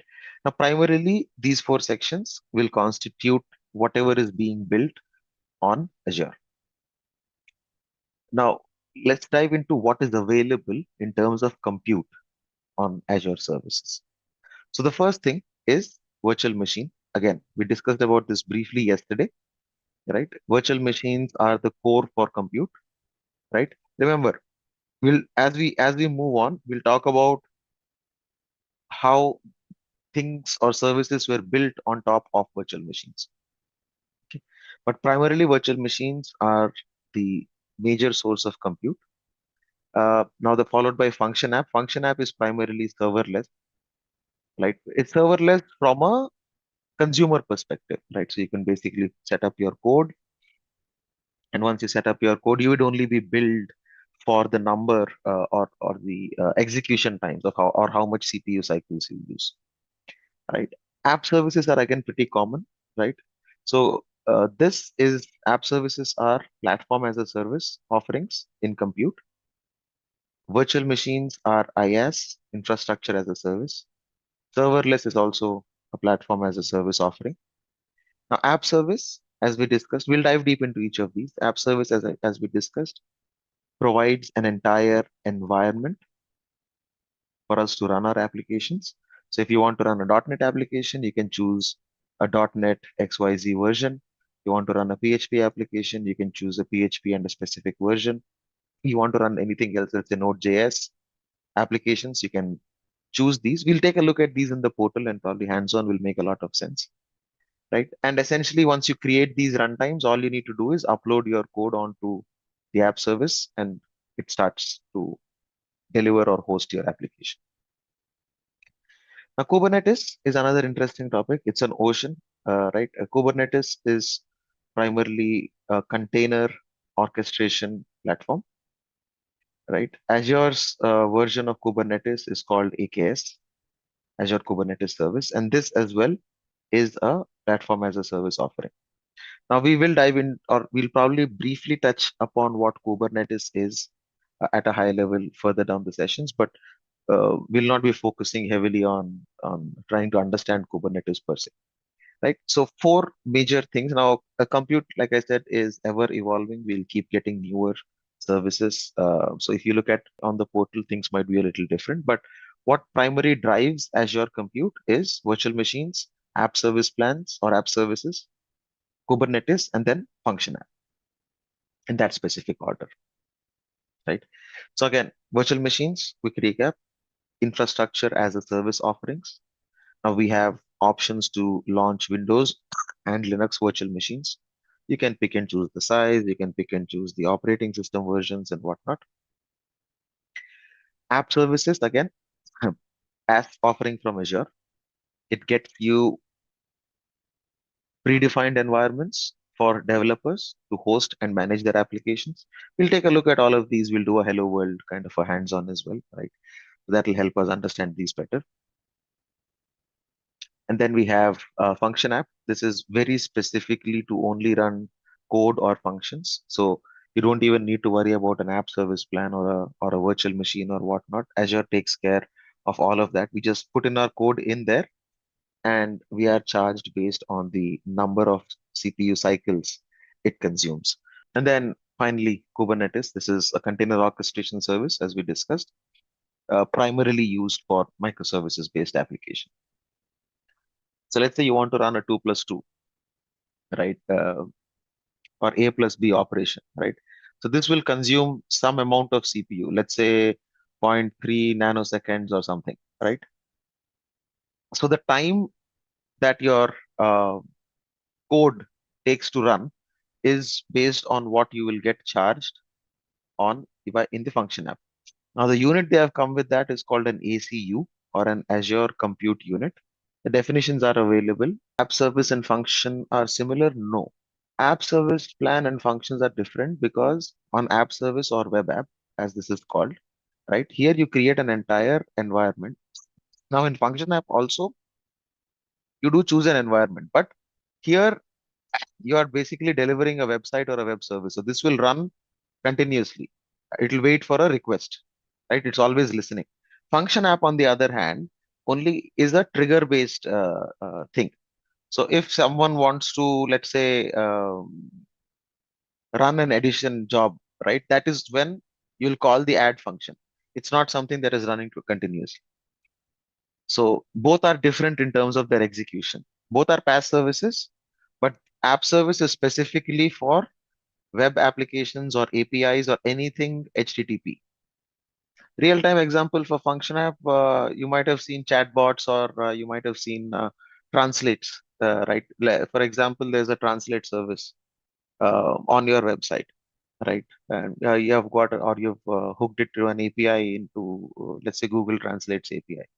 Now, not now, translate is not something that everyone would use. Let's say 90% of your consumers know English, right? So no one would use them. Now, in case there is a need to use, there's no point in overloading your web application with a translate service. So in that case, you might probably call a function app, right? Function app would probably need, I don't know, maybe 5 or 10 different cycles for to get your text translated. So that's one example. Function apps are also event-based apps, right? So another example can potentially be, let's say you're running an e-commerce website. So as soon as an order is confirmed, you want to send out a notification to your warehouse to get the item package. You want to raise a request to your shipping agent to come and collect the package. There will be a shipping label print that will happen, right? So different microservices can also be, uh, these kind of trigger-based events can be leveraged in a function app. So now let's move on to the networking services that we have, right? So for anything or any application or any device to function, right? The three core things that we needed, we discussed about compute just now. Second important thing is networking, right?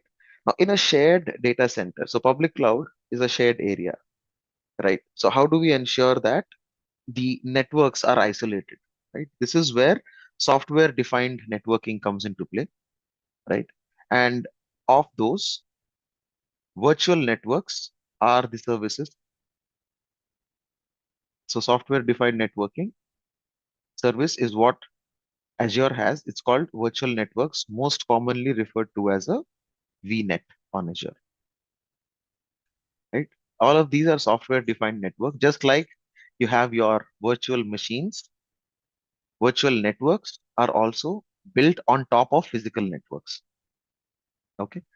And everyone or anyone who consumes the public cloud, they will have their own private virtual network. And that is how isolation or network level isolation is achieved by the consumers of public cloud. So these virtual networks are are foundational elements, just like compute is a foundational or virtual machine is a foundational element for a compute. Just like that, a virtual network is the foundational element for anything networking on Azure.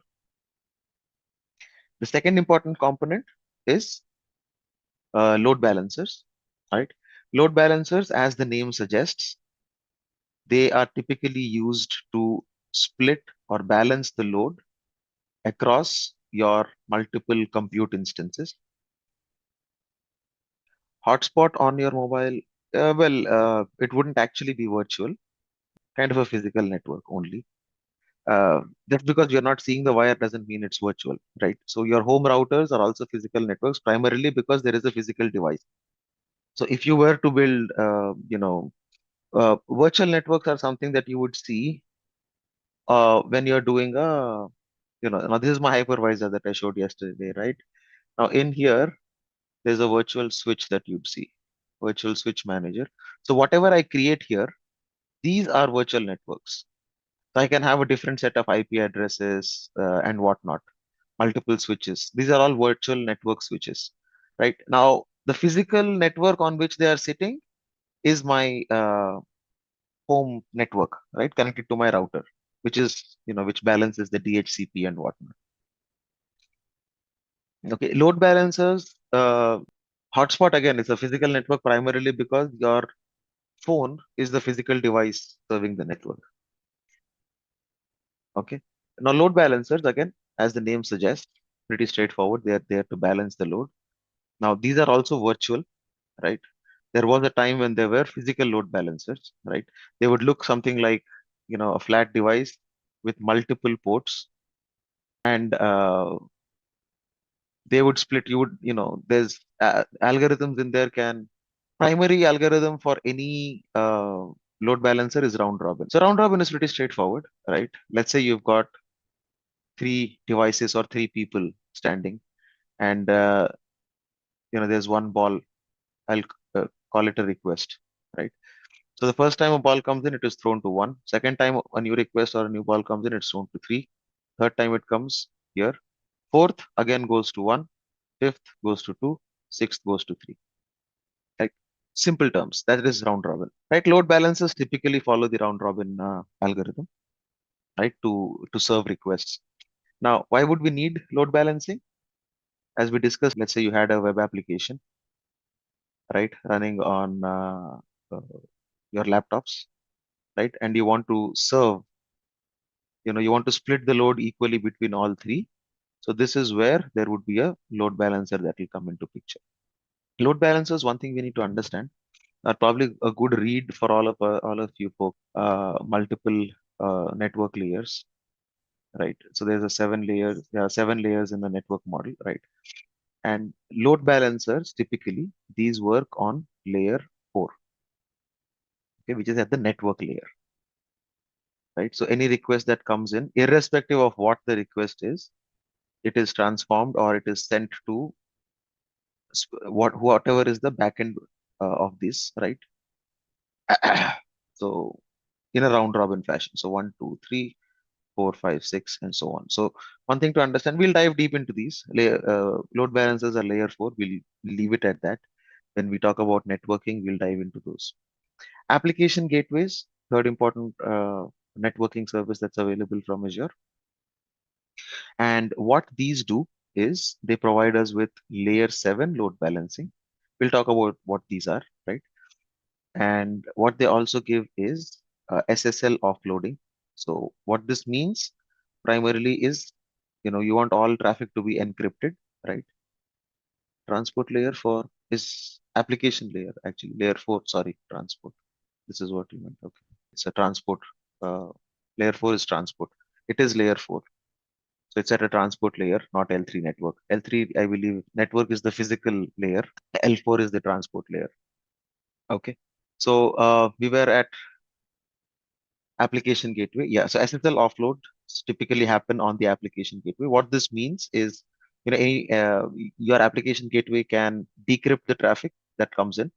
You can store your certificate. So any traffic on the webs, any web traffic is currently in today's world always encrypted. So if you were looking at uh, any link today, you would always find an HTTPS in front of it, right? Which means it is encrypted. Now, the decryption of the traffic is something that application gateway can handle. Apart from SSL offloading, apart from layer 7 load balancing, application gateway can also perform the duties of a web application firewall. Okay. Web application firewall, again, uh, primarily ensures the any threats in the OS defined in the OS top 10, right, are mitigated. So let's say there are multiple patterns. So for example, I'll send out links for OS top 10 as well. A SQL injection attack, or there's a brute force attack, or there's cross-site scripting.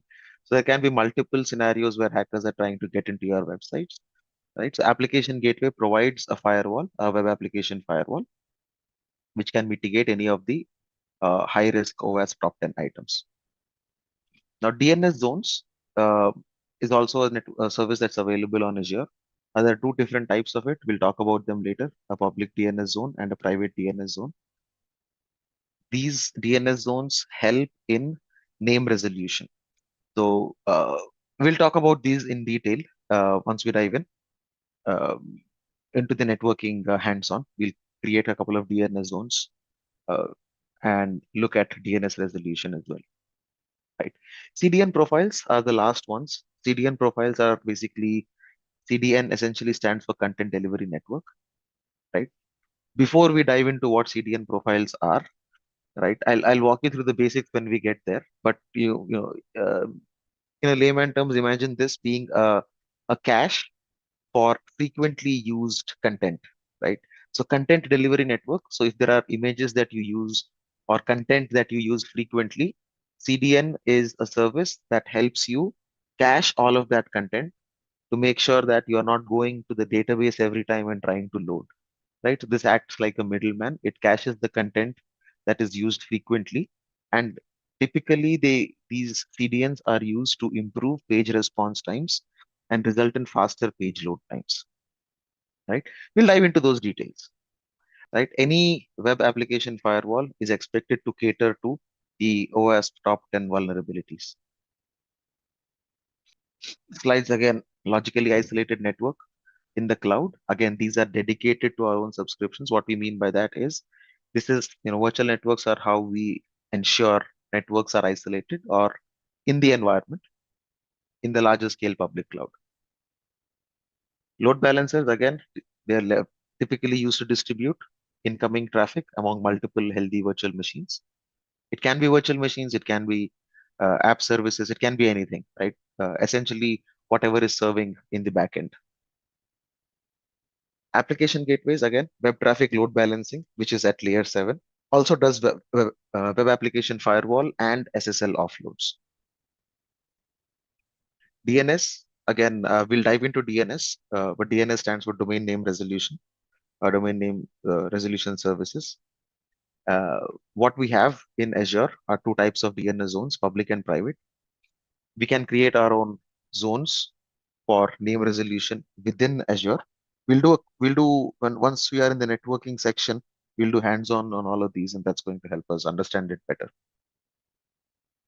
CDN profile, again, as I mentioned, the CDN solution is something that's primarily used to cache your frequently consumed images or frequently consumed content in different regions, and it assists you to load your pages faster. Storage services. So from a storage perspective, we have blob storage, file storage, table storage, queue storage, data lake, and data box. So while the services look huge, one thing we have to understand is they are all backed up by a storage account in Azure. Blob storage, you can CDN content delivery network was there even before the cloud, right? So this was more of a technology, just like Redis cache or just like any other cache. So CDN before the cloud, Akamai was primarily the leader. Even now, Akamai leads in CDN. So CDN services were there before the cloud also. So blob storage, file storage, and table storage, they are all and queue, right? The first four are typically part of a storage account in Azure. A blob storage is basically used for us to store any kind of binary data or a large amount of structured or unstructured data. So anything on any file or any content or anything, binary large object is how the name came to be, right? Blob, binary large objects. So any binary object, be it a file, a movie, an image, or whatever, can be stored in blob storage. Next one, file storage is very straightforward. So file storage is basically for shared file servers, which typically consume a server message block or an SMB protocol. So this is very specifically a Windows-based solution. Now, I believe Azure Files also is supporting NFS for Linux. So Azure Files, primarily for binary object, can also be stored in file storage. Yes, it can be, but the way you access it will differ. So file storage, you'd have to access it using backslash backslash. You'd be using a different protocol. If you are using blob storage, you would be able to access it using HTTPS. So there is a difference between how you access or how you get to your files. And of course, file storage is typically more expensive compared to a blob. All right. Next one, stable storage. Again, table storage in Azure is not heavily being used today, but this was Microsoft's version of a NoSQL database, right, for to store unstructured data, large amount of structured data and non-relational data. Microsoft's very initial version of a NoSQL database.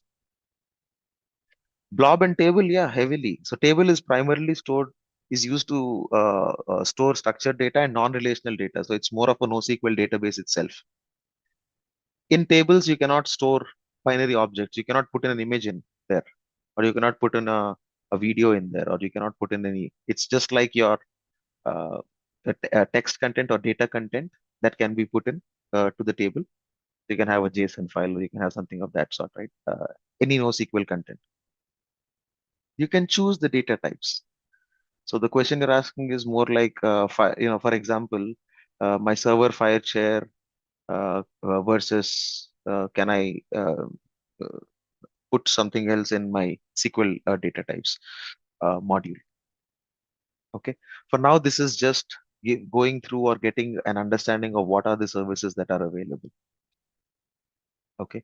Queue storage, again, this is to store large number of messages.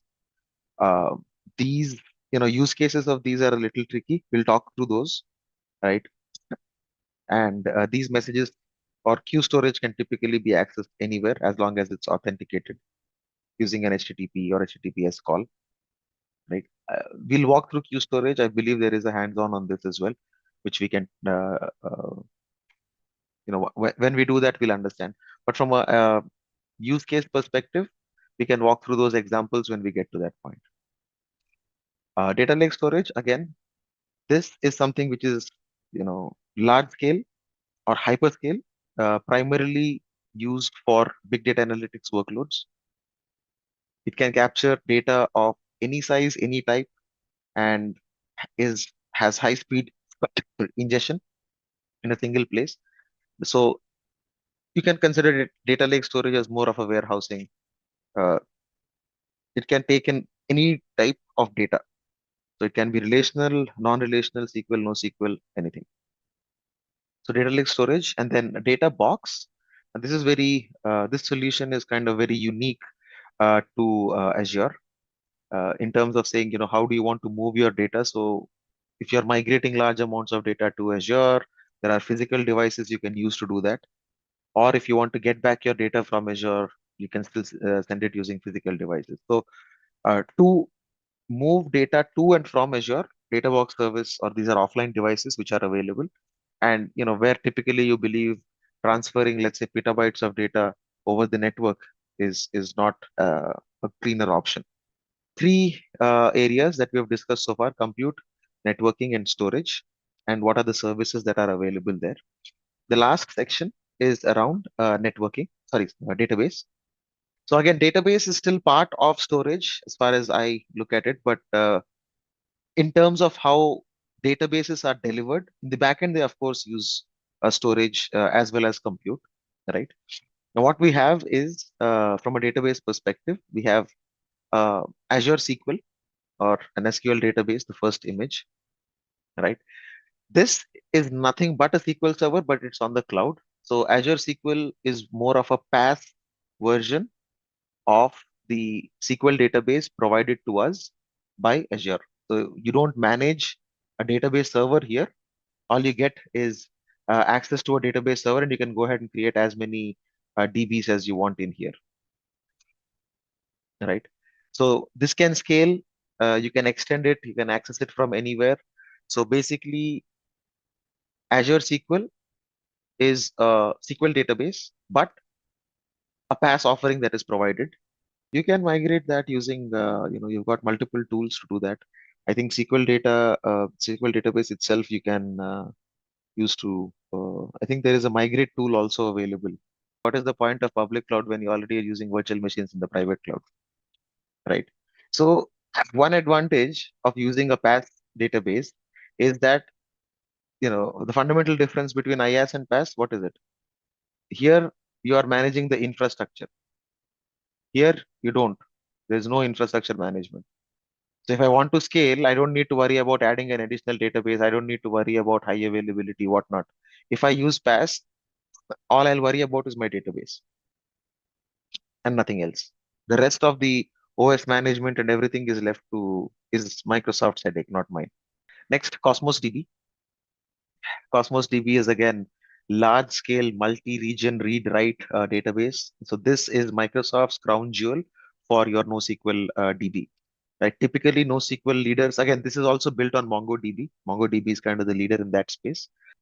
And Microsoft's interpretation or version of the large-scale NoSQL database is Cosmos DB. Database is not part of infra. Okay, see, infrastructure is different. The services that you build on top of infrastructure are web servers, database, etc., etc. So you're talking about two different layers. Database is not part of an infra because database is a workload. What is the underlying infrastructure? It's a server. Yeah, see, infrastructure is what is infra in our terms? Infrastructure is compute or a physical device, right? What you run on top of your infrastructure is the workload. So on your VM, now I'm running PowerPoint, that is my workload, right? Uh, and it is running on my infrastructure, which is my desktop or laptop or whatever. So Cosmos DB, again, as I mentioned, Microsoft's version of a NoSQL database built on top of MongoDB. Data Factory, again, if anyone here is from the data side, you'd understand or you'd know ETL jobs, right? ETL is primarily extract, transform, and load, right?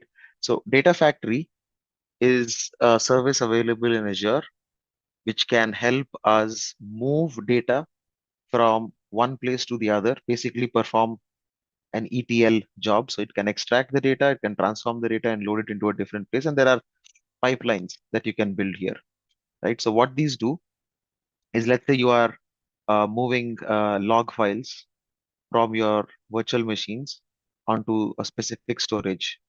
And while you're moving the log files, let's say there is some confidential data that you want to remove in these log files. So this is where an ETL, this is a typical example of an ETL job, right? So you can extract the log files, transform them, redact any unnecessary things, and then load it into anywhere. You can load it into an Oracle DB, or you can change the schema, transform it, and then push it into another database. You can also use Data Factory to move content from from A to B. Now A and B can be anything. A and B can be a storage account, it can be a SQL database, it can be a NoSQL database. If this is one source and let's say destination, right? So the definition of what are there in the source and destination, we'll talk about those when we get to the uh, storage module. However, one thing to understand, our hands-ons will not probably be as complex as moving things from a SQL database to anything else, but we can go through what are the available options when we do a hands-on on Data Factory. Business intelligence is different. Business intelligence is more about analytics uh, than what Data Factory does. Data Factory is primarily helps you. Is a service that helps you build your ETL pipelines or data movement pipelines. Right? Intelligence is something that is built on top of your warehousing, depending on how much data you have, how are you cleaning up that data. Now, cleaning that data, organizing that data is something Data Factory can do for you. Now, typically, you can, if you want to run analytics or business intelligence on any of such things, you would probably prefer consuming uh, data lake storage on which you can run your machine learning models or you can start building business intelligence on top of. Again, we just talked about data lake analytics. So again, scalable data storage, primarily for analytics and big data analytics. Now you'd probably derive business intelligence out of these. All right. So we've looked at the four different components or services that are available. We started off with compute. We have virtual machines, function app, um, Kubernetes service, and app services. In networking, we've looked at or we've talked about the available services, virtual networks, load balancers, application gateways. Storage, we've talked about files, blobs, queues, data lake storage, etc. Again, databases, they're still backed by storage. So we have Azure SQL, Cosmos DB. Data Factory and Data Lake Analytics, right? So each of these modules, right? Again, these are only basics. We are not deep diving into each one of those. Each one of those is an ocean in themselves. But from this course perspective, we are limited to understanding the fundamentals of what these services are and how to bring those up, right? And probably talk about use cases at a larger scale, how these services would be consumed. So Data Factory, these services are common for both IaaS and PaaS. Well, these are all PaaS services, right? So SQL database in here, this is a PaaS service. Data Lake Analytics is a service. It's again, you can consider this as a PaaS service primarily because there's no compute that you're building on top of it. Data Factory is also a PaaS service. Cosmos DB, on the other hand, this is also a PaaS. You can consider this as a PaaS service primarily also because you're not managing any server. Now, if it was IaaS, you would be building a server, you'd be installing Cosmos DB on top of it, and then that's how you'd be working. We'll move on. So the next area that we have, creating an account. So let me ask this question. Is there anyone here who does not or who has not created an Azure account so far? Let's see if we are able to get this done. Right. I already have one, so that's the challenge. Let me see if I can create another one. Follow me on screen. Okay. Go to portal.azure.com. Okay. So if it says you don't have one, okay, no account, let's go ahead, create one. Okay. So you'd see something like this. You don't have an account, then click on next, create a password,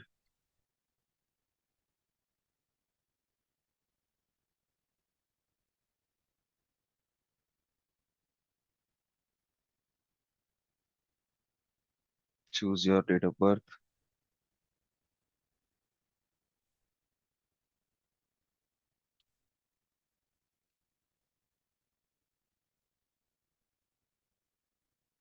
So once you've chosen your date of birth, it's going to ask you to verify your email. We'll probably send you an email with a code. Go ahead, check that, enter the code in here. Like this is pretty straightforward, creating an account. So I'm just trying to get into my account, get the details. So bear with me. Okay, so I have the code, put in the code.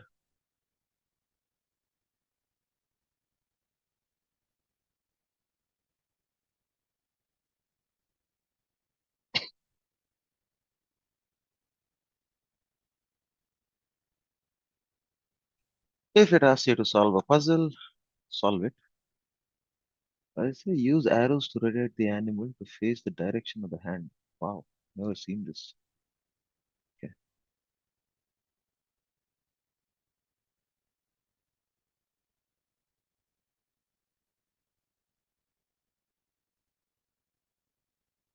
And once you're done, you should get a home page like this. The next thing you'd want to do is probably type in subscriptions in the search bar, right? Now you wouldn't see anything here. Just kind of expected. It's okay. Click on add. And what you can do is use the start free option.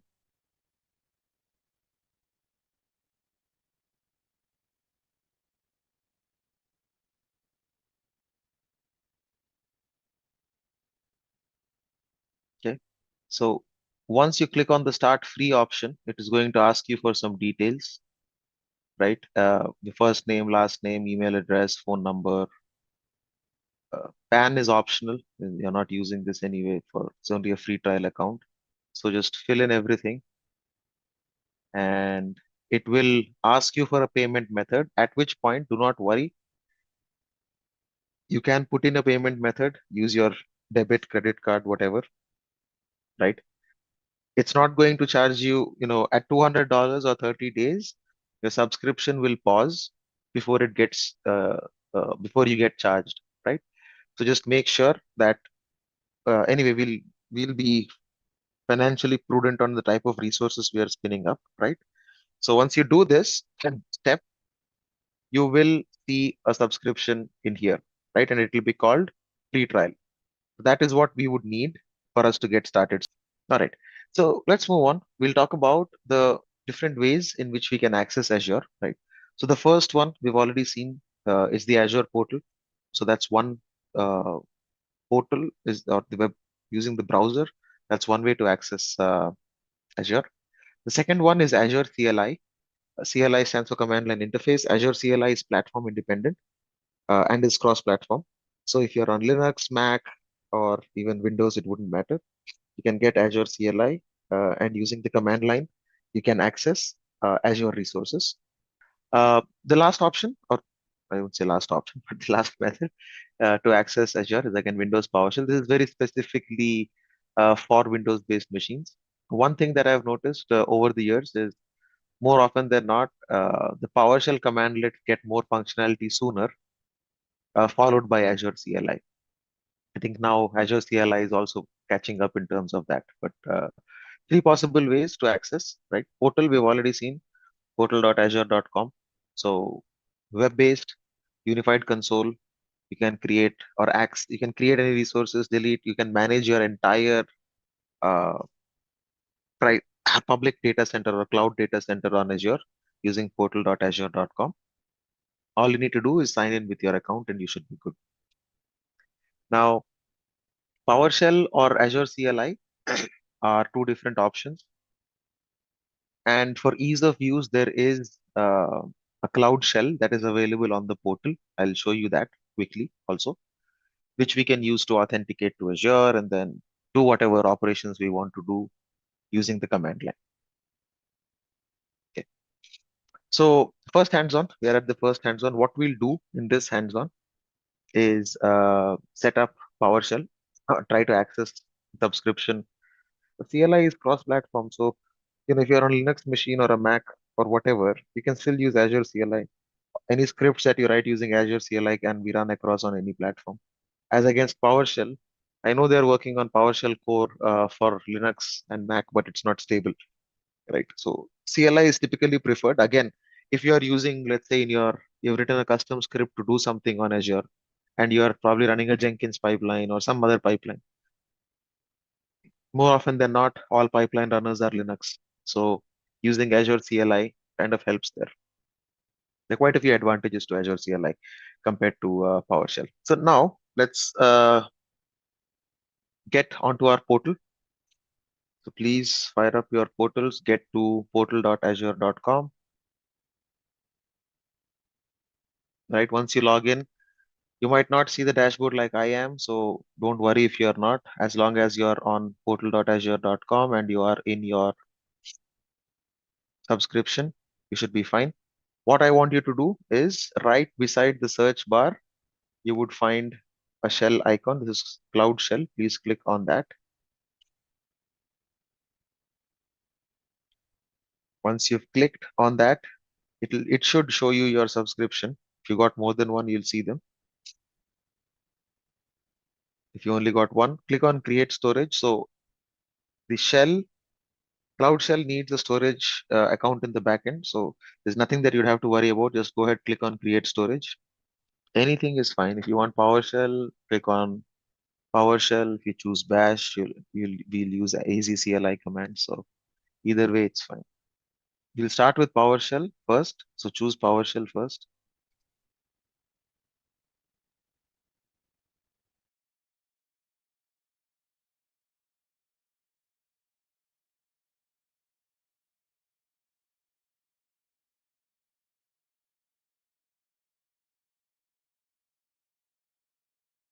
Yes, there is a way to switch. That's the top. There's a drop down on the top left corner. Switch it to PowerShell.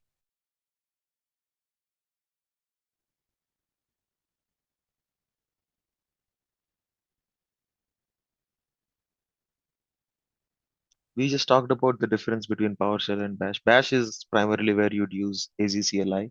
You can use AZCLI on PowerShell as well. Bash is for people who are comfortable with Linux. Azure CLI is for someone who's more comfortable with command line or batch programming on Windows. The first command we'll type in is get -az subscription. So there is IntelliSense built into this. So the moment you type get -az, you probably see the entire command. So just type in get AZ subscription. Again, these are very, very, very basic commands.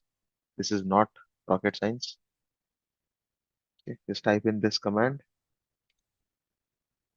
and it should list the subscriptions that you already have. Okay. Same thing you can do on AZ also. I'll show you how different or how you can use Azure CLI on PowerShell as well as Bash, right? So the command for AZ CLI would be AZ space, I think AZ account space show. Yeah, I'll give you this command as well. Okay. So the first one that we ran, okay. So this commandlet is PowerShell get AZ subscription. Okay, this is very native or this is purely PowerShell, nothing else. This is not going to work on AZ CLI. Now we talked about AZ CLI being cross-platform, right? So AZ CLI, the command that you install is primarily AZ, and then you've got the rest of the parameters that we pass in, right? So AZ space account space show is the command that I've put in the chat window.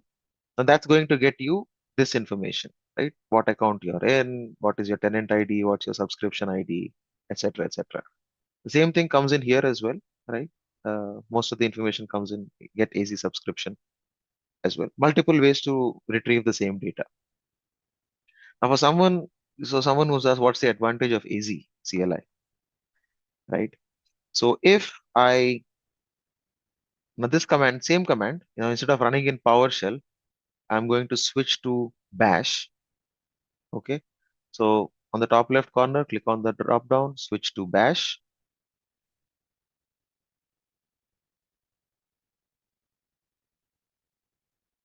And once you're ready, it's the same command that you'd paste in AZ account show, and you'll get the same result. The difference is, advantage rather, is using AZ CLI irrespective of the platform, whether it is Windows, whether it is PowerShell, whether it is Windows command line, whether it is Linux or Mac, you will still be able to use the same scripts that you have written or the same commands that you have written. Okay. So that will be the the second and third way to access Azure, right? So the first thing we've already seen is the Azure portal that's right here, right? You got the Azure portal. You can look at all your resources in here. If you click on this hamburger menu on the top left corner, you'll see what all resources you can create, right? Subscriptions, resource groups, whatnot, right? You can manage everything. So this is one way to access Azure. The second and third ways, we've already just taken a quick look, right? Cloud Shell. Now you can either use Cloud Shell or you can use the command line on Windows or Mac or Linux, depending on whatever your thing is. Now, let's see if I'm logged in. So this is my machine. This will not have intelligence. What did I miss? Hopefully I'm logged in here. Let's check. Yeah, unable to retrieve token. Okay.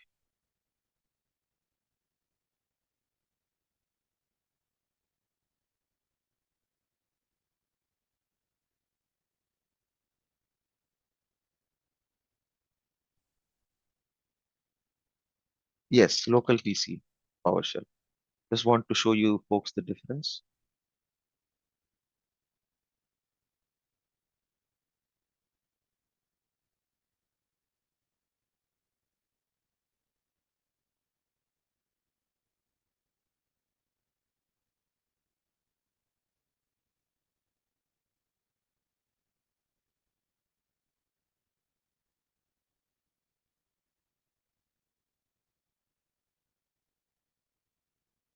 Okay. I'll figure this out a little later, but I think my AZ should be logged in. Let me switch quickly.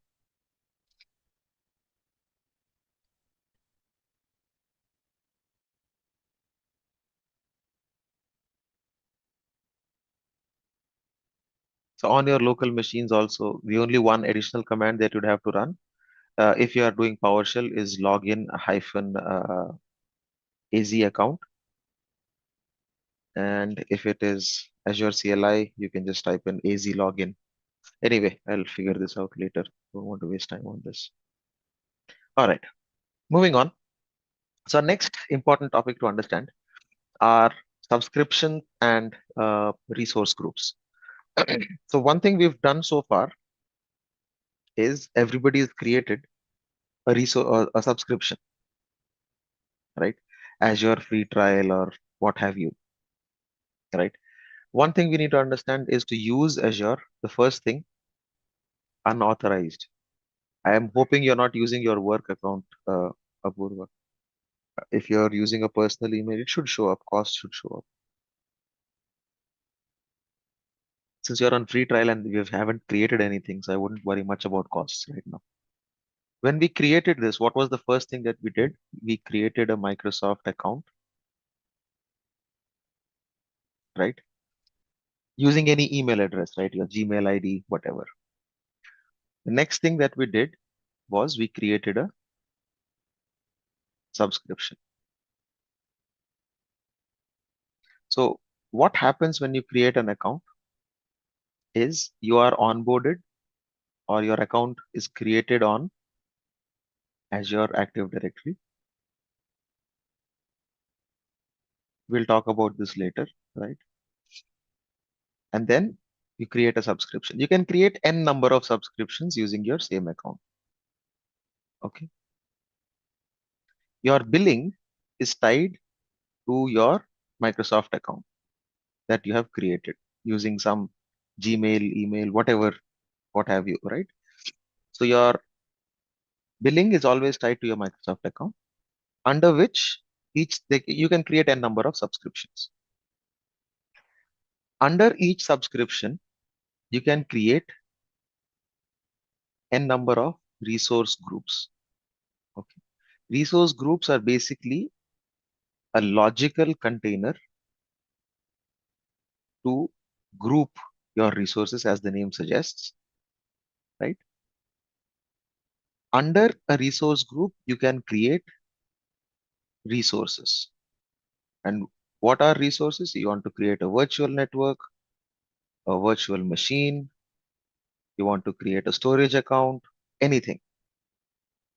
You always need a resource group to create a resource, right? So the first thing you need to understand is your Microsoft account, followed by the subscription, followed by the resource group, followed by the resource. Okay. So subscriptions help you. Now you would get billed per subscription. Okay. Billing happens per subscription. Within a subscription, you create resource groups. Under resource groups, you can create resources. Okay. A simple way, a pictorial way to understand this. The reason I said not so good analogy is primarily because a file can be there without a folder as well, right? But that's not the case with Azure. Any resource needs to be in its own resource group or in a resource group, not in its own resource group, but in a resource group. Okay. So end users, we create our accounts on the Azure portal, we create a subscription, and all of you folks probably would have the Azure free trial subscription. And in that, you can use all of these resources. You can use containers, compute, database storage, networking, integration, analytics, whatnot. Right. And for you to be able to create any resource, what we create is a resource group. Okay. But it's important to understand the hierarchy. So the first thing we've done is create an Azure account, right? We created an Azure account and we can create Azure account is where our billing is tied to right here. So we create an Azure account, we add a payment method to the Azure account, and then you can create n number of subscriptions. Even in free trial, you can create more than one subscription. That's absolutely fine. Okay. But again, it will not allow you to create another free trial subscription. So the second subscription might be pay as you go or something. Okay. You create multiple subscriptions. Remember, subscriptions are the billing entity. You're billed by subscription. Your invoices are generated by subscription. And also there are limits to how much you can consume within a subscription. So something like 10,000 cores. If you go beyond 10,000 cores, it will ask you to create a new subscription. Right? I can send you a couple of links on the subscription limits as well. You can just look that up. Just go Google, Bing, type in Azure subscription limits and quotas, and you'll be able to see them. Now you can have multiple subscriptions. That helps you in terms of your billing as well. Let's say in a large scale enterprise, there is a HR, finance, marketing team, whatnot. They can have their own subscription so that it is easier for, let's say, the IT admins to cross charge. Okay. Resource group, as I mentioned again, it is a collection of resources. One thing to understand is subscription is the billing entity. Okay, this is more administration than anything else, right? So on the Azure portal, if you see on your Azure accounts, you're logged in with your Azure account, you search for subscriptions. So there'll be multiple.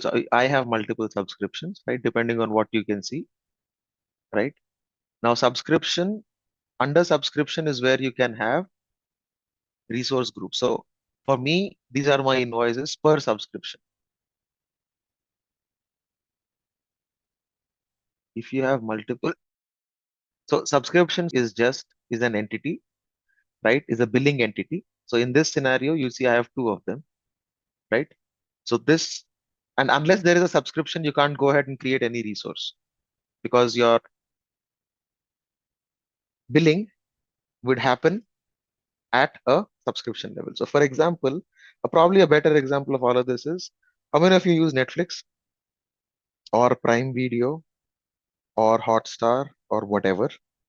You buy a subscription, right? Under which you can create multiple profiles. Perfect. So that example serves best. So the first thing you need to do is buy a subscription, which is this here, under which resource groups are profiles. Okay. And under each profile, the content that you can watch or save or do is different. Correct? Just like that, without a subscription and without a profile, can you watch a movie on Netflix? Just like that, you cannot create a resource on Azure without a subscription and without a resource group. Or does that clear the definitions of what a subscription and resource group is? Okay, awesome. So now that we clear that out, this is straightforward. Resource groups, there's multiple strategies on how you can create a resource group, how many resource groups you want, how will you divide them, right? It can either be based on the workload or based on the line of business or based on the application tier. There is no right or wrong way on resource group strategy. It all depends on how the organization is looking at it. Just a quick info, guys. Intellipaat offers Microsoft Azure course training and certification. Through this course, you will be able to prepare for AZ-104 Microsoft Azure Administrator exam and much more from the top industry experts. With this course, we have already helped thousands of professionals in successful career transition. You can check out their testimonials on our Achievers channel, whose link is given in the description below. Without a doubt, this course can set your career to new heights. So visit the course page link given below in the description and take the first step towards career growth in the field of Microsoft Azure Cloud. Once you're on Azure, on the portal, please look for the Cloud Shell. The quickest way to access that is right to access Azure is this, right? So what we're seeing on the screen is the Azure portal itself. You can explore all resources that you can create on the left side. The two other ways to access are using Azure CLI and PowerShell. The way we'll do that is you can see the Cloud Shell button right beside the search bar. Please click on that. It's going to take a while. If you are doing it for the first time, it's going to provision a storage account for you.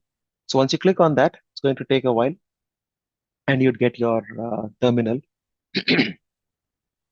you'd have two different options on your terminal. One is Bash, the other is PowerShell, right? PowerShell is for folks who are comfortable with the PowerShell commandlets, right?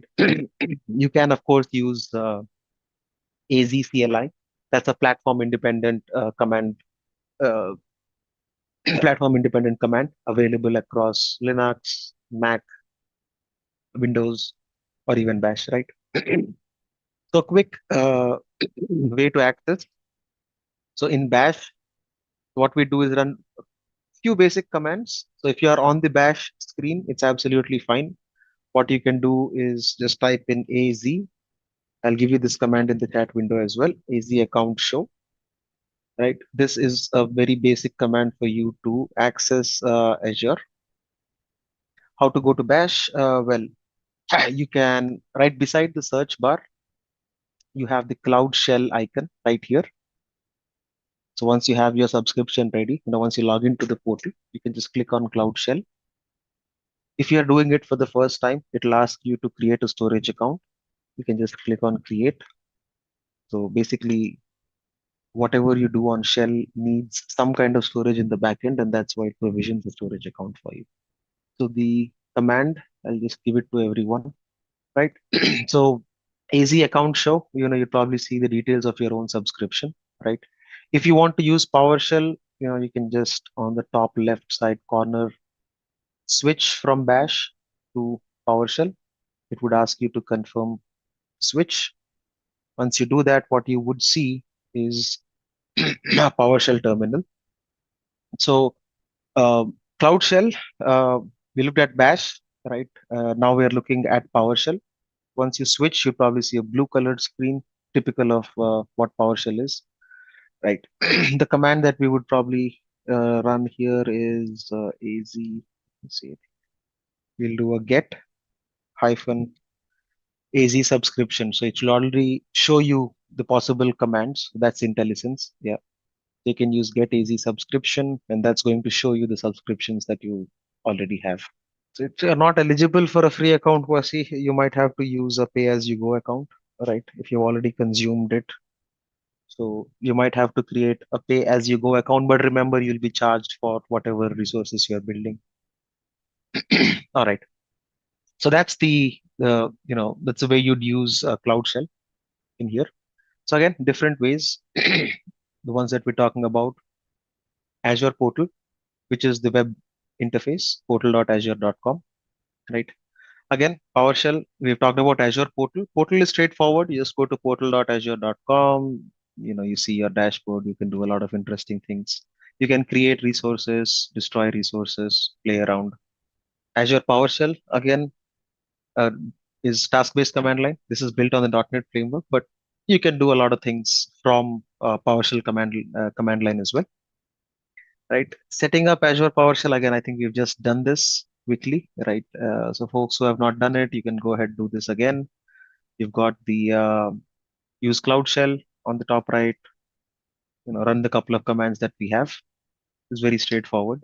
So during the rest of the demos, right, or hands-ons rather, we've got a lot of things which you would be doing through the portal, right? But in case anyone's interested, you could probably leverage Azure CLI commands or PowerShell commands as well if you're comfortable with them, or even Terraform templates, right? It's up to you.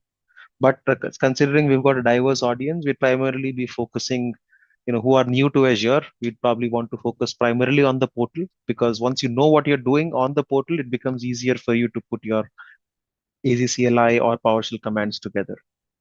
So Somali, after creating the Azure account, you wouldn't see the Bash or Power. Once you log in to portal.azure.com, right beside the search bar, there's a Cloud Shell button. Please click on that and you'd be able to see the shell. So the next topic that we have is around the subscriptions and resource groups, right? So I think when you've created your account, the first thing that you would have created is a Microsoft account. And once you create your account, right, you'd be able to log into the portal. What you have to understand is the structure in which Azure works, right?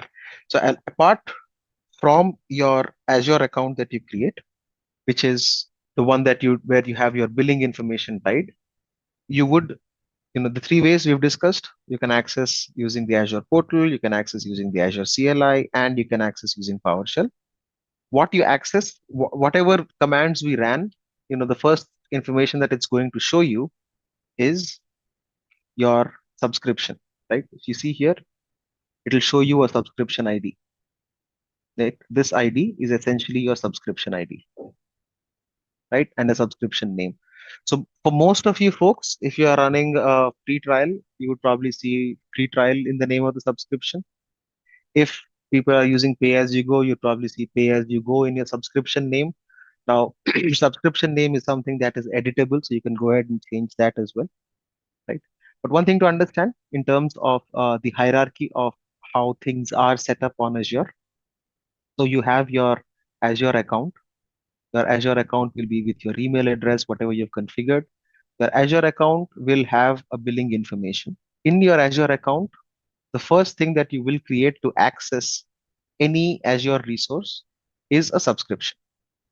The name of the subscription, like I said, it can be free trial in your case, or it can be pay as you go, or it can be anything, right? You can change it as well, right? But you will have a subscription name and you will have a GUID, right? Which will be a large, unique identifier. That will be your subscription ID. Any resource that you want to create within Azure, you would need a subscription, right? Subscription is your billing entity as well. So you get billed, it's a billing unit. You get billed by each subscription or for each subscription. So within your Azure account, you can have multiple subscriptions that you can create. You can just give any organization, it doesn't matter, Sandhya, when you're creating a subscription. Sayed has a question. Along with the portal, could you please show us how to do the same using Azure CLI? Well, I can't, Sayed, because we are pressed on time. We only have 3 hours in each session.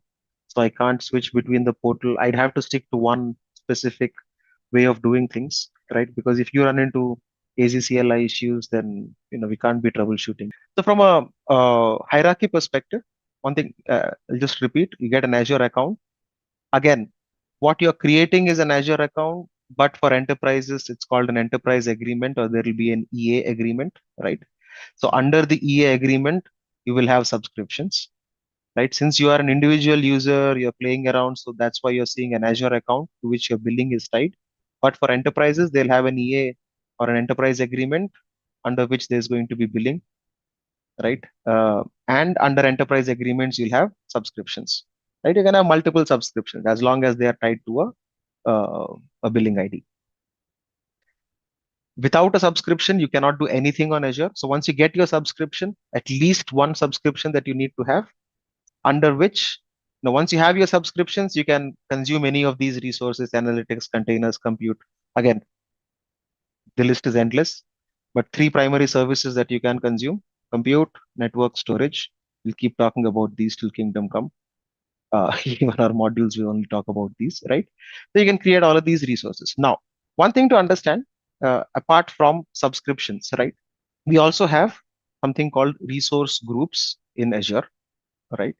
So subscriptions, as I mentioned, they are your billing entities. Subscriptions have limits and quotas as well, right?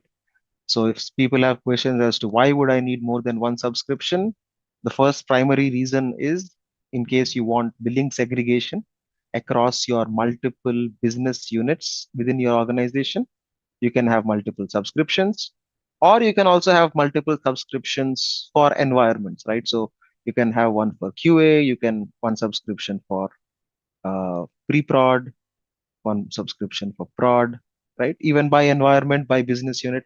There is no right or wrong way. It totally depends on the way the organization is structured and the way they want to handle it.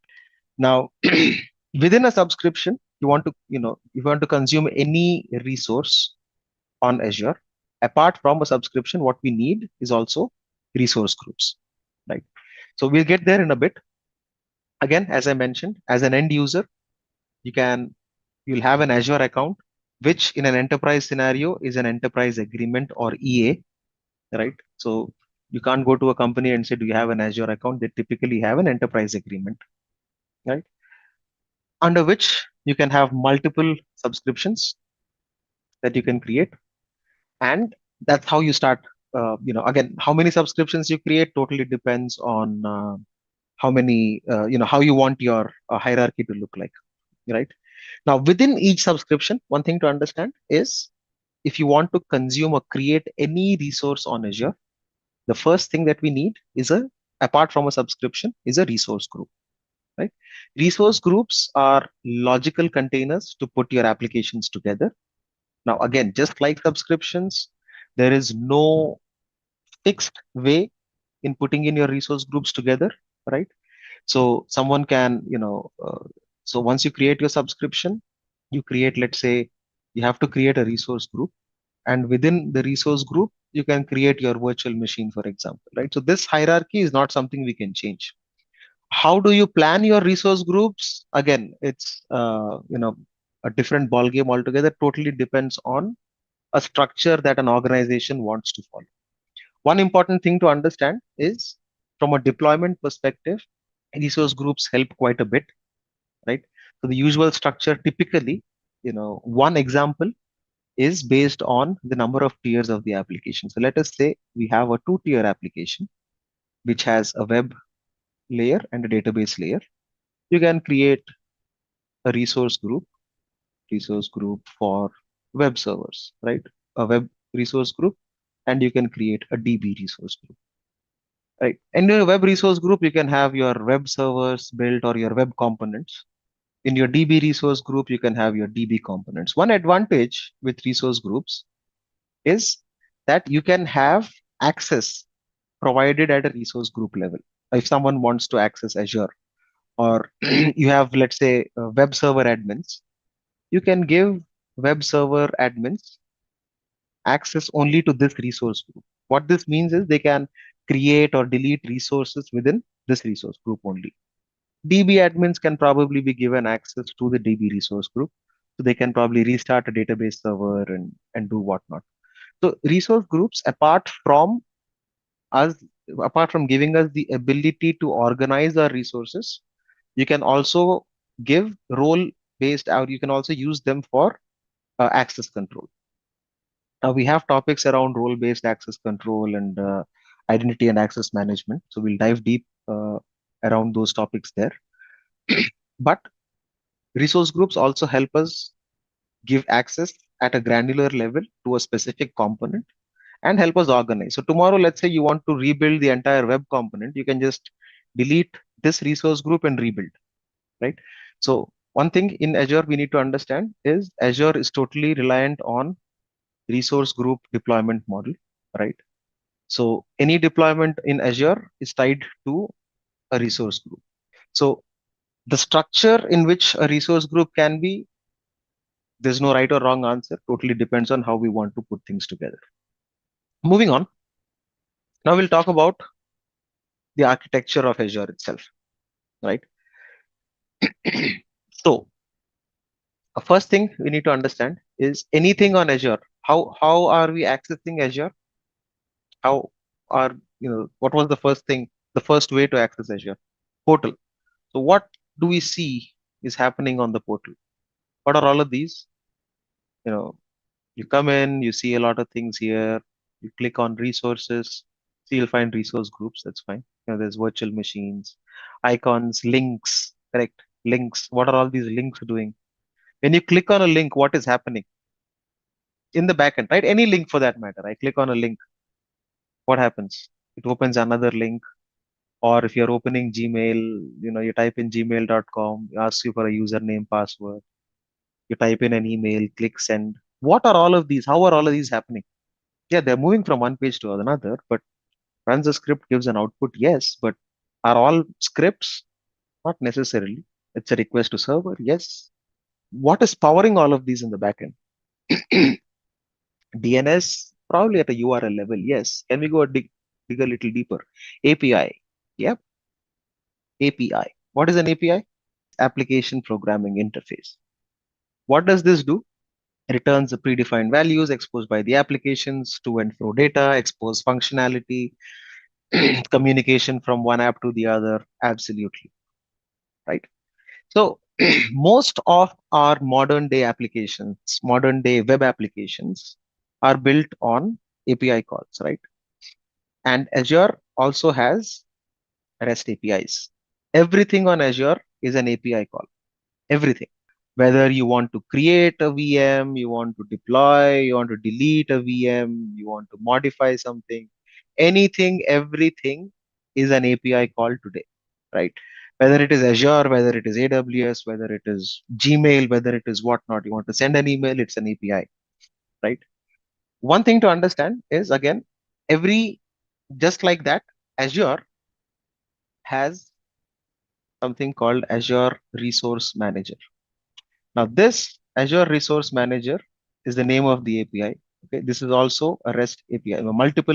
This is an API that is provided in case you want to dig in deeper more. If there are developers here, you can look at Azure REST API methods.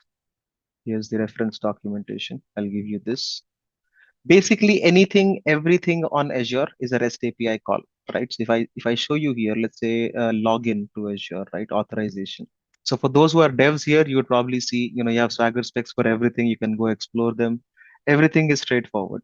Everything is an API call. What is the API call? It does something like this: get, get and put post as well, right? So there is this management.azure.com, blah blah blah, how the structure looks like. But for others, as simple as that, all of these APIs, all of these services that you see are Azure services. Okay, on the left that I'm showing you. Okay. All of these are Azure REST APIs, cognitive services, data catalog, DNS, the HD Insight on Azure, everything. Whatever we do on the portal, right now, that API, the name of that API is basically your Azure Resource Manager, right? ARM. This is the mother of everything on Azure. Whatever you do on the portal, a button click or a command that you're running, the AZ command that we ran, AZ account show, the PowerShell command that we ran, eventually all of these are going to go ahead and call the Azure Resource Manager APIs only.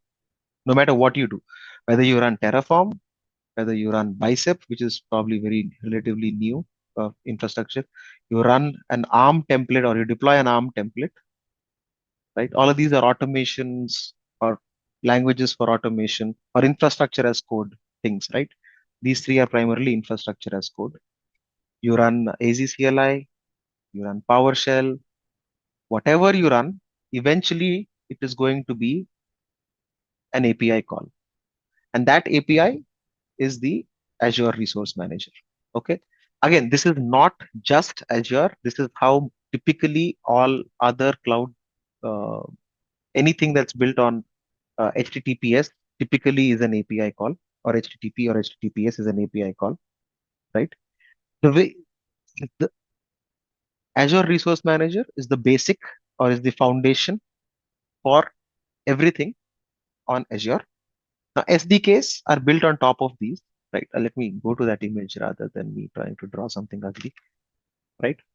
The Azure Resource Manager is everything, is uh, the API itself.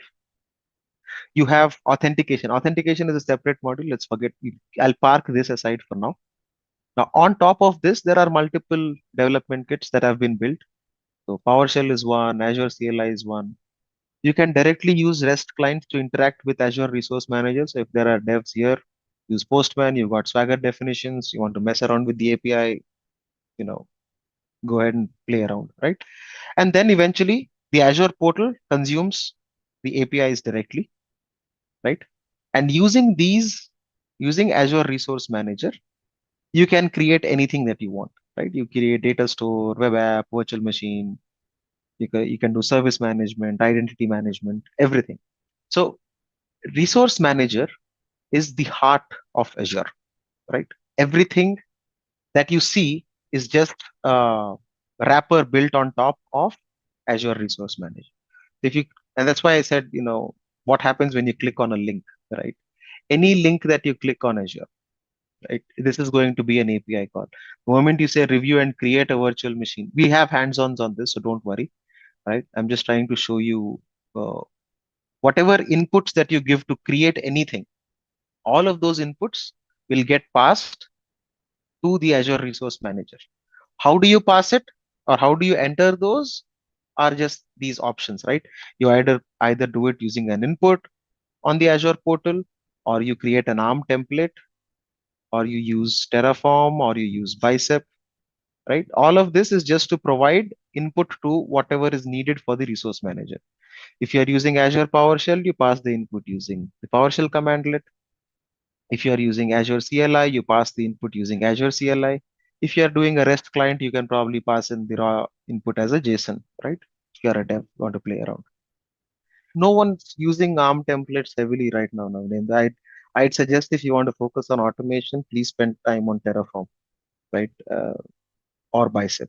Is what I'd say. ARM templates, yes, you have a GitHub quick start link, quick start templates available on GitHub from Microsoft. You can play around with those, right? So Azure Resource Manager, that's the deployment and management service, right? That's the heart of everything on Azure. Before Azure Resource Manager, there was Azure Classic as well. Now that's hardly used. Uh, most there's still legacy applications, or still some enterprises leveraging Azure Classic. But Azure Resource Manager is the deployment and management service for Azure. You can create, update, delete. You can do anything, everything using Azure Resource Manager. Now, different ways in which you can interact with Azure Resource Manager is what we've talked about, right? So we've looked at options like Azure CLI, Azure PowerShell, using the portal, uh, ARM templates or Azure Resource Manager templates, um Terraform, Bicep, whatnot. How do we compare ARM with AWS? Cloud formation templates. What are cloud formation templates? ARM is the same thing. ARM templates are the same thing.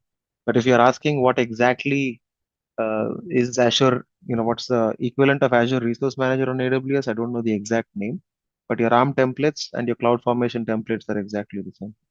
Right. So again, using ARM template, now using ARM is what you can create, what you can use that to create multiple resources, delete, update, whatnot. Whatever we do on the portal, whatever commands we run, eventually is going to be a call to the Azure Resource Manager only, right? You can do a lot of things, access control, auditing, tagging. But one thing you need to understand is this architecture so that you understand how things are built. So tomorrow someone comes with some other tool, you know what it is built on, right? Eventually, it will be an SDK. Using the SDKs, they probably build it. Terraform, HashiCorp Terraform is one important thing. They are cloud. They've made things a lot more simple. Everything is a YAML definition. Whether you want to deploy Azure resources, whether you want to deploy AWS resources, just switch the provider and you'd be good, right? So any tool that comes in will eventually have to leverage the Azure Resource Manager, right? Once we create resources, you'll see them. I'll show you. I mean, we're not doing a lot of automation in here. It's going to be on the portal. This is like a foundational or a basic course. I've already provided the links. Mukesh, knock yourself out with the API on the SDK. And on the SDK, what do you want to know on the SDK? I mean, is the question. You still have GitHub links, so you can explore. So once you're on the portal, please search for resource groups in the search bar. Remember, the search bar is your friend for anything, everything, right? You want to go do something immediately, create a VM or whatnot. The first thing that you have to be comfortable with is using the search bar. So the first thing, anything that you want to create, just type that in the search bar and you'll find that in the services list. So click on resource groups. Once you click on resource groups, you'll find the create button. Again, this, to get your hands dirty, please do it a couple of times on the portal, because starting, once we get uh, uh, more comfortable, I wouldn't be walking you through each button click. Okay. So I don't want us to waste time on talking about clicking buttons. So the initial two or three different hands-ons, I'll be walking you through each step individually. But after that, I'd expect you to know what we are doing. Okay. So any resource that we want to create, the first thing we do is search for that in the search bar, click on that specific name. Once you are in there, every single time on the top left side, you'd find a create button. Please click on the create button. So first thing we'd have to do is type in a resource group name. Now, you would see a subscription. Anything with a red star is always mandatory. Okay, so choose your subscription. It would have already been selected for you. Type in a resource group name. Call it my resource group one. Resource groups need a region. Now, this was legacy, but as things improved in the cloud, the resource groups are no longer region specific. But because this was legacy, you still have to choose a region. So choose a region. I've left it as default East US. You want to explore or create it in a different region, be my guest. That's the only information that we need to provide. Tags are just key value pairs. So typically used in tagging, you can organize your things better. So for example, I'll just give a tag for now. I'll call it environment non-prod, and let's say something like department or business unit. I'll call it business. BU is finance, right? Something of this sort. So the tags are nothing but key value pairs, right? They help us organize things better. And once everything is done, just click on review plus create. One thing you can see is it validates everything. Now, this validation is again happening because it is validating the input against the REST APIs. So you can see after you put in the inputs for everything, you can click on download a template for automation. This will show you. So this is the ARM template that is getting created here, right? All your inputs will come in as the parameters that you are passing in. Okay, so this is taking C parameters, RG location, the parameters resource group name, the parameters tags. All of these are the ones that you have provided here. So if you click on parameters, you can see my resource group one. This is the name that you put in that text box. Tags, environment, non-prod, BU, finance, location you've chosen East US, right? So this is how a template will look like. The scripts will give you the scripts to deploy your template, right? So if you're interested, you can do that. Okay. So once you've passed your validation, let me see. Anything is charged. Okay. Do we need to create a dashboard? Okay. To classify similar. How can we create resource? Like I said, follow the instructions. You'll get there. We'll not do that with automation for now, right? If everything's done, please go ahead, click create. Let's create a resource group. Use of the template is for automation. You want to deploy 50 resource groups. You want to be doing it manually. That's where you do automation. For automation, you need to use templates. You can use an ARM template. You can use Terraform. You can use Bicep. You can use Azure CLI. You can use PowerShell. Options are many. So since we've got in our hands on, we need to also take a look at moving resources, right? So we'll create another resource group also. Okay, so I've created my resource group one. Also, let's also create another one. Call it my resource group two. I'm just using different tags. It's up to you what tags you want to use. Once you've created, now I know this hands-on kind of asks us to deploy a web app, which is kind of interesting. So for now, we'll still go ahead and create a web app in one resource group and move it. That's just to show you that we can move resources across. But one thing I'd say is don't ask me questions around the web app now. We'll handle that in the compute section when we get there. But for the sake of this hands-on, we will still go ahead and deploy a web app. A web app is a PaaS service. So for folks, when we talked about the different deployment models, IaaS and PaaS service, the example of a PaaS service on Azure was App Service Plan, which essentially is the web app that we will be deploying. Tags is for differentiation. We'll talk about those in a little bit. So let's go ahead and create a web app. Please search for, type in web app. What you would see is app services. It was called a web app. Now it's called app services. That's fine. So just select app services.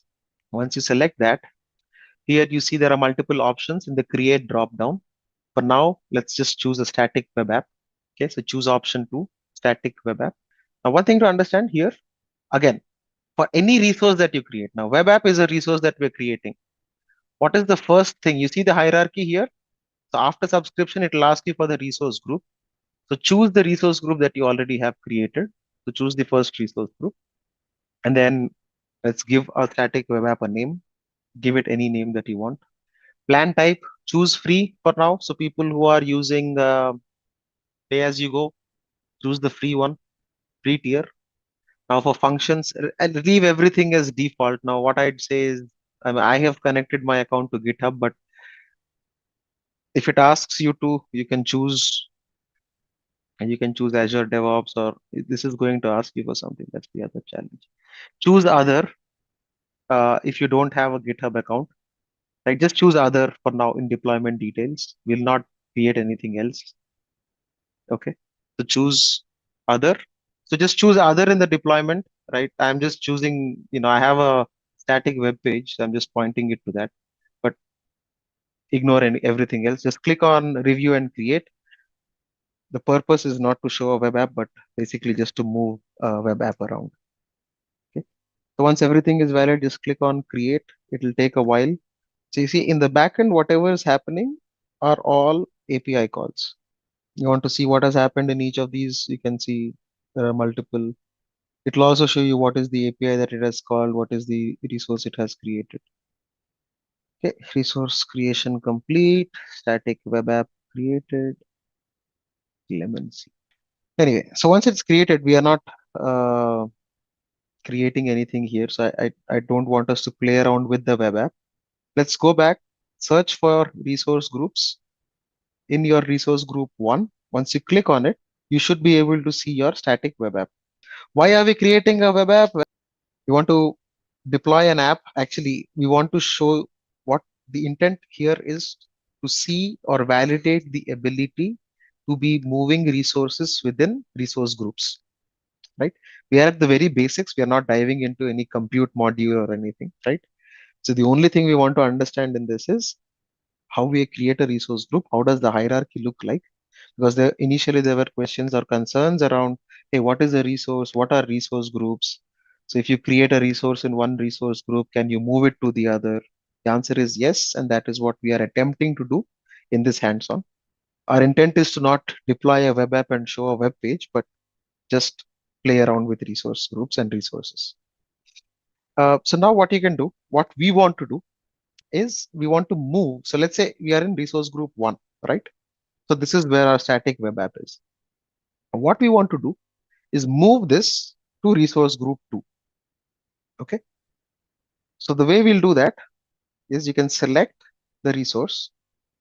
Again, before people say I'm too fast or too slow, right? So what we do, once select your static web app, remember anything, on the top, there's these tabs where you can do a lot of interesting stuff.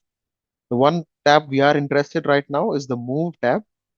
So click on the drop down on the move tab, and you would see the different move options that we have, right? Now you can move this to another region if you want to. You can move it to another subscription if you want to, right? But for the sake of this hands-on, we are only interested in trying to move this to another resource group. So let's click on that. Now it's asking you to choose your target. It's already showing you the source, which is your subscription and your source resource group. So in your target, choose the other resource group that you've created, or you can create a new one, up to you. Please click on next. It's going to validate. Now, what happens in this validation is it ensures that there's no dependencies that you're breaking while you're moving these resources. It might take a while. All right, if it's validated, it would have moved. So, folks, if you're not seeing it move, it takes a while to move the resource, and once it moves, it will probably show up here. So, we'll wait for it to happen. That's fine.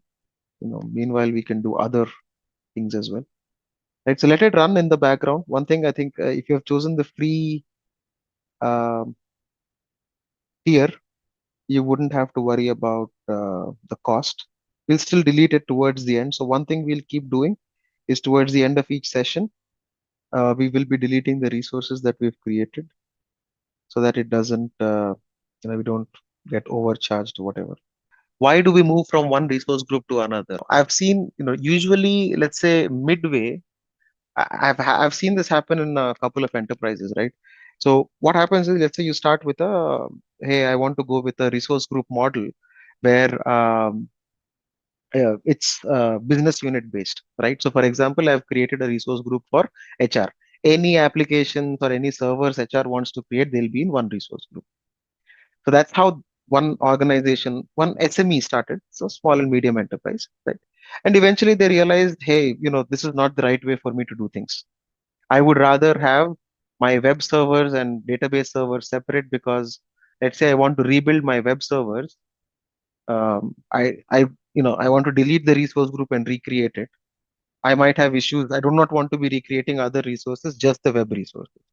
So in such kind of scenarios, any dependent resources or any resources you don't want to touch, or you're looking at reorganizing your resource groups, that is the primary use case for you to be able to move resources from one to another. The resource locator URL has changed, but the web app URL has never changed, right? The URL for the resource locator that you see on screen here, this is the URL for the resource itself. But my domain, my website, that URL will never change. All right, now that we've done this, uh, I hopefully everyone has done it. So now we'll look at tags and resource locks. Tags we've already just seen, right? Key value pair.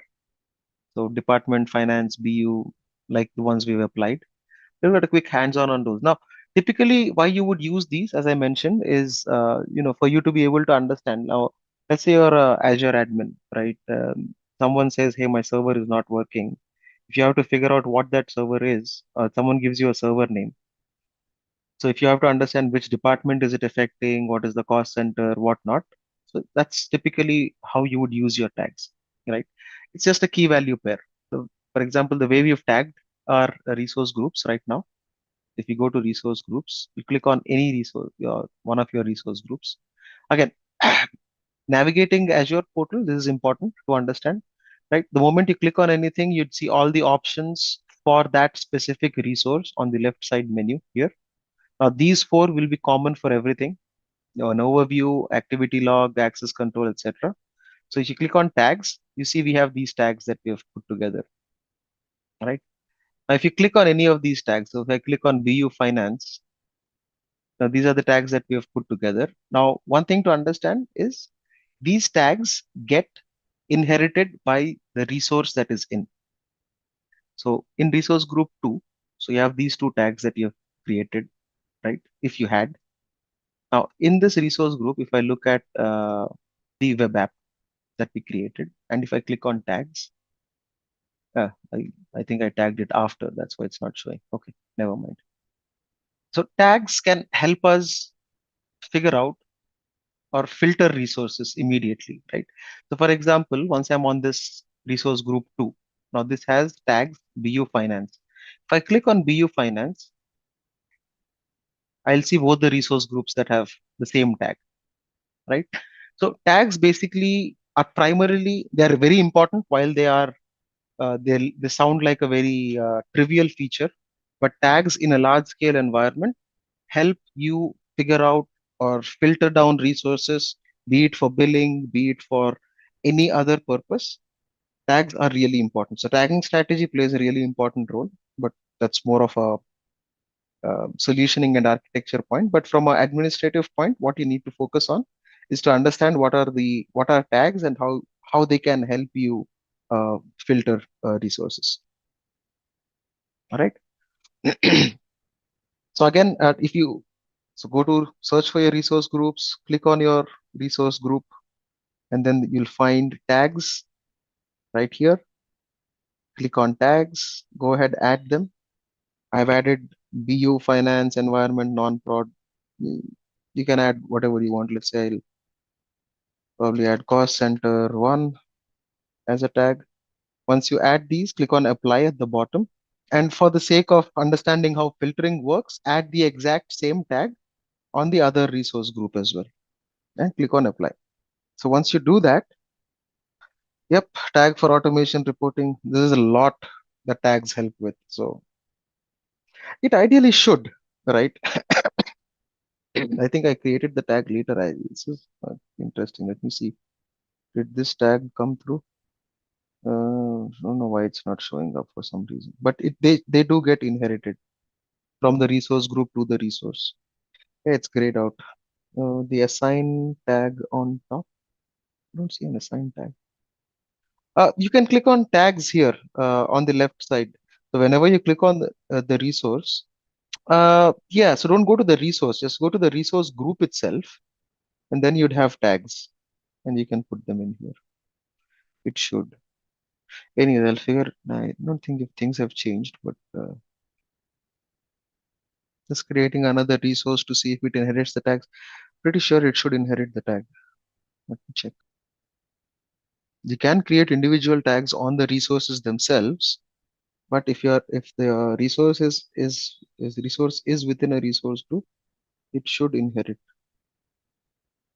the REST API specs. Maybe Parag, you wanted to give me another link. Oh, it says it doesn't inherit. Okay, yeah, it is not.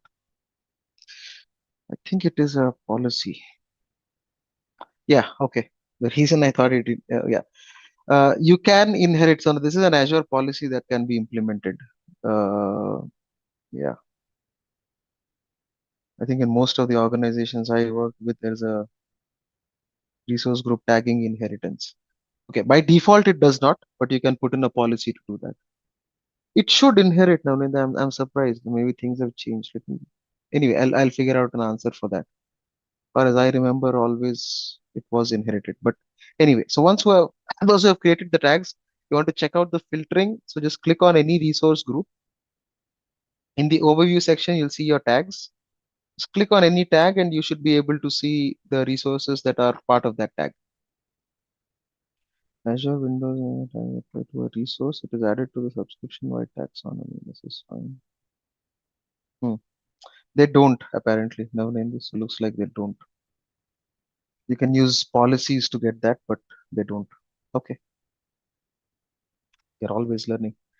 All right. So now that that is done, one other thing we'll look at is resource locks. Okay.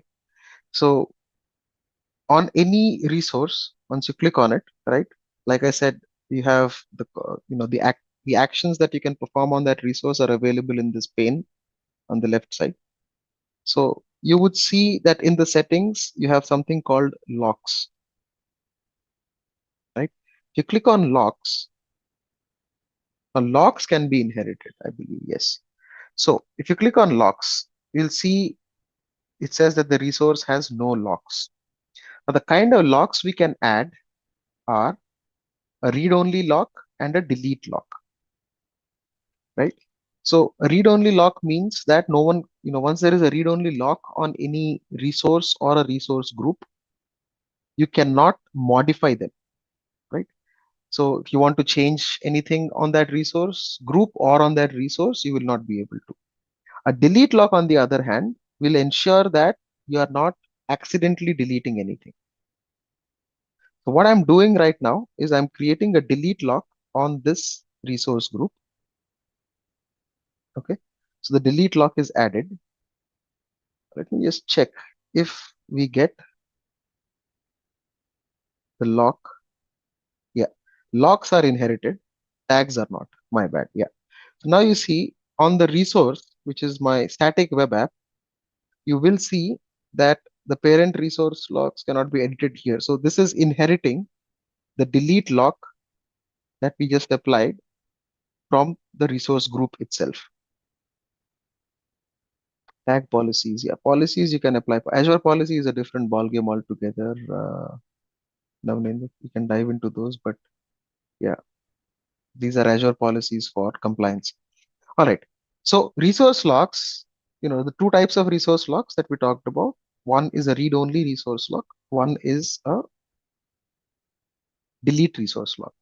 Now, once we apply this, what happens is this helps us prevent accidental deletion. So if someone was wanting to delete this resource, you can press delete to confirm. If I try to delete this, I've got a lock applied. So ideally, it will immediately fail saying, there is a resource lock. Please remove the lock and try again, right? So resource locks kind of help us in that way. So you can ensure that there's no accidental deletions or accidental changes that happen by putting in resource locks. Right? So if you want to delete it, which we would want to right now, so resource locks, right? As I mentioned, a read-only resource lock and a delete resource locks are the ones that we can apply. Uh, these prevent accidental changes or accidental deletions. But now that we have applied the lock, we've seen that we cannot delete the resource, right? And that is what helps us. Can we apply different locks to different resources? Yes. Well, that is the tricky piece, right? Inheritance will be there. So if you apply it on the resource group, like I just showed you, so on this resource group, I have locks. Why is it not showing? Refresh. Yeah. You see, this is the lock I have applied on the resource group level, and this gets inherited to my resources as well. So you cannot, if you want to do it granularly, then you might not want to apply it at a resource group level. Rather, you might want to apply it at a resource level. So because locks are inherited. If you want to remove the lock, you'd have to do it at the resource group level itself. So I can probably delete the lock here. And now I should be able to get rid of my resource group. So there's two options. You can either delete individual resources. I'd rather do that. Now you can get rid of your resources, right? So that's pretty straightforward on resource tags and locks. Tags, like I said, tags are an ocean. They have a lot of value in the enterprise, right? While they might seem very trivial. We've done a quick hands-on on this. We've also seen resource locks. All right. So quiz time, question one. Cloud computing came as a solution to which of the following problems? All of the above. Well, that was quick. All right. Which of the following service domains is not offered by Azure? IoT is available. The Internet of Things. IoT is Internet of Things. One quick way to know all of that, let's say you look for, see, IoT Hub, IoT Central Applications, and device provisioning services. So they are available. So answer is all three of them. All right. What's PowerShell? Azure PowerShell. We'll be talking more about storage. So compute network storage, like I said, three primary things. Starting off with storage in module two.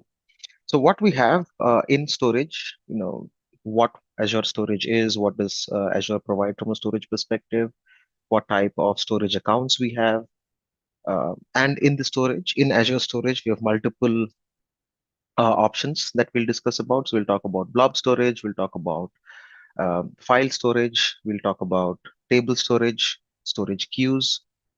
Now, there are quite a few, the concepts that keep repeating. Now, they'd be more or less common across, from a metadata perspective. So we'll focus a bit on that. And then we've got shared access signatures. That's kind of an interesting topic. It's typically primarily around security and how would you access private storage. Then we've got the data factory and copy data tool that we'll look at. So when we talk about benefits, so again, as most of you have already mentioned these, right? I'll not be a broken record and talk about the same old things again, right? Security, again, Azure or any other cloud provider also claims, top-notch security for data that is stored. It's always encrypted. So data at rest is always encrypted, which means the physical disks in which your data is stored are encrypted. So if someone happens to go ahead and get into the data center and try to steal the disk, in which unfortunately your data might be on there, they'll still not be able to make head or tail out of it. That's what that's how encryption helps you. Encryption at rest helps you, right? And then you've got storage being encrypted, storage accessing, it gives you full control over who can or cannot access your data. So this is pretty much straightforward from a security perspective. Important thing to understand is when you say uh, when you say data is encrypted, so encryption at rest is the concept that you'd have to understand here. Encryption at rest essentially means that wherever the physical disk is, wherever you have within the data center, those disks are encrypted. So if anyone tries to go ahead and steal the data or the disks or whatever, your they wouldn't be able to access your data, right? So that is what we mean by encryption, right? Second thing is after security, we've got accessibility. So again, the way this is something that the cloud provides by default, right? When I say by default, this is one of the other features, right? Accessibility. So because you'd be able to access your storage from anywhere. So what we are saying primarily is if once you consume the storage, you would be able to access this over the internet, over HTTP or HTTPS calls from anywhere in the world. Third thing, pretty common, everybody keeps saying this, scalability, right? It's highly scalable in order to meet the on-demand requirements for applications. And again, we've talked about high availability. So there are options that the users are given to be able to replicate their data across multiple data centers. So what it means is also, within a region, there are multiple data centers, which are called availability zones. We'll talk about that in compute as well, but I'll give you a quick overview of that. And along with the ability, you also have the ability to go ahead and replicate your data across multiple regions. So let's say you have region 1, 2, 3, you can go ahead and, you have an option of replicating data globally so that even in case anything goes wrong, you still have an option to go ahead and recover your data from other locations or primarily any other region. All right. Never mind. All right. So those are the advantages. Again, the advantages are pretty standard across any cloud product that we use. Make sure we all understand is, so we'll talk about two interesting things. One is we've gone through the benefits, which is fine. So one is zones, availability zones, and the second thing we'll talk about is the cost. Right. So in terms of what we mean by a zone, so what is a region? So we looked at the private and public data centers yesterday, right? So public data center, I'll call this data center one. Let's say this is in not call it. Let's say South India. I think South India is one of the regions, right? Now, if you have only one data center in a region, right? That is how the cloud started, right? So there was another, let's say another region is US East. And then they have another region which is West US, right? Somewhere in those regions. Now, what was the concern here was in case a region went down, right? Something was wrong in a region. It can be any region, right? So the risk for the applications was that all applications for all customers across the region went down. So that was one of the larger risks. So in the initial days of the cloud, the way things were set up was, for people or for customers who wanted higher availability, they had to go across or they had to spread across two regions. So for example, an app running in East US, they also had to run an app in the West US to make sure that even if one region goes down, they have the application being served from the other region, right? Now, AWS was intelligent enough to say, hey, within a region, I'll give you three zones, right? So what they started with was, let's say this is region one. In each region, they had three data centers. Okay. So let's consider this as a region one. Now each region had three data centers. Now the distance between these data centers was at least 150 miles apart, right? So what this ensured was, even if there is a calamity, a natural calamity here or here or here, all three at the same place is highly unlikely, right? It's all it's all probability, right? So introducing zones. So each of these was called a zone, right? So three zones: zone one, zone two, and zone three, right? Azure calls them, all the clouds call them availability zones. Okay. So adding availability zones to the regions made them more resilient within the same region. So the risk of the entire region going down was brought to a quite a lower number. Okay. So let me do this again. I'll just clear this up, right? So we talked about public data centers. A region can be a geography. Okay. So for the sake of this example, I'll call this, let's say, you have East US as a region. So somewhere in maybe somewhere close to New York, there's a data center. Okay.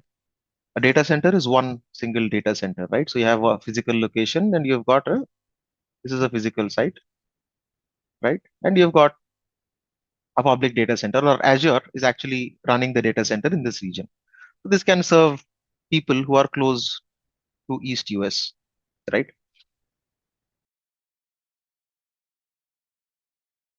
So this is a region. In a region, we have a data center.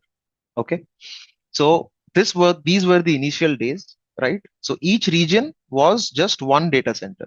West US was one data center, right? South India, for example, one data center. Okay. These are examples, right? Now, if something happened in New York, or if something happened in West US, maybe somewhere in California, right? If something happened, South India DCs are currently in Chennai. South India 2 is coming up in Hyderabad, but right now this is in Chennai. Something happened in Chennai floods that came in. They can kill the entire data center, which will mean any power outage or any natural calamity would put the entire region. So how would you avoid this, right? So to avoid this, what they said is in East US, I will have 3 data centers in this region. Okay. I'll call them zones. So this is zone 1, call them zone 2, and I'll call this zone 3. Now, while they are in the same region, they are separated by at least 150 miles distance wise. So basically, you'd have 3 data centers, but they are all part of the same region, right? East US. This is also East US. This is also East US. This is also East US. But they are just 150 miles apart.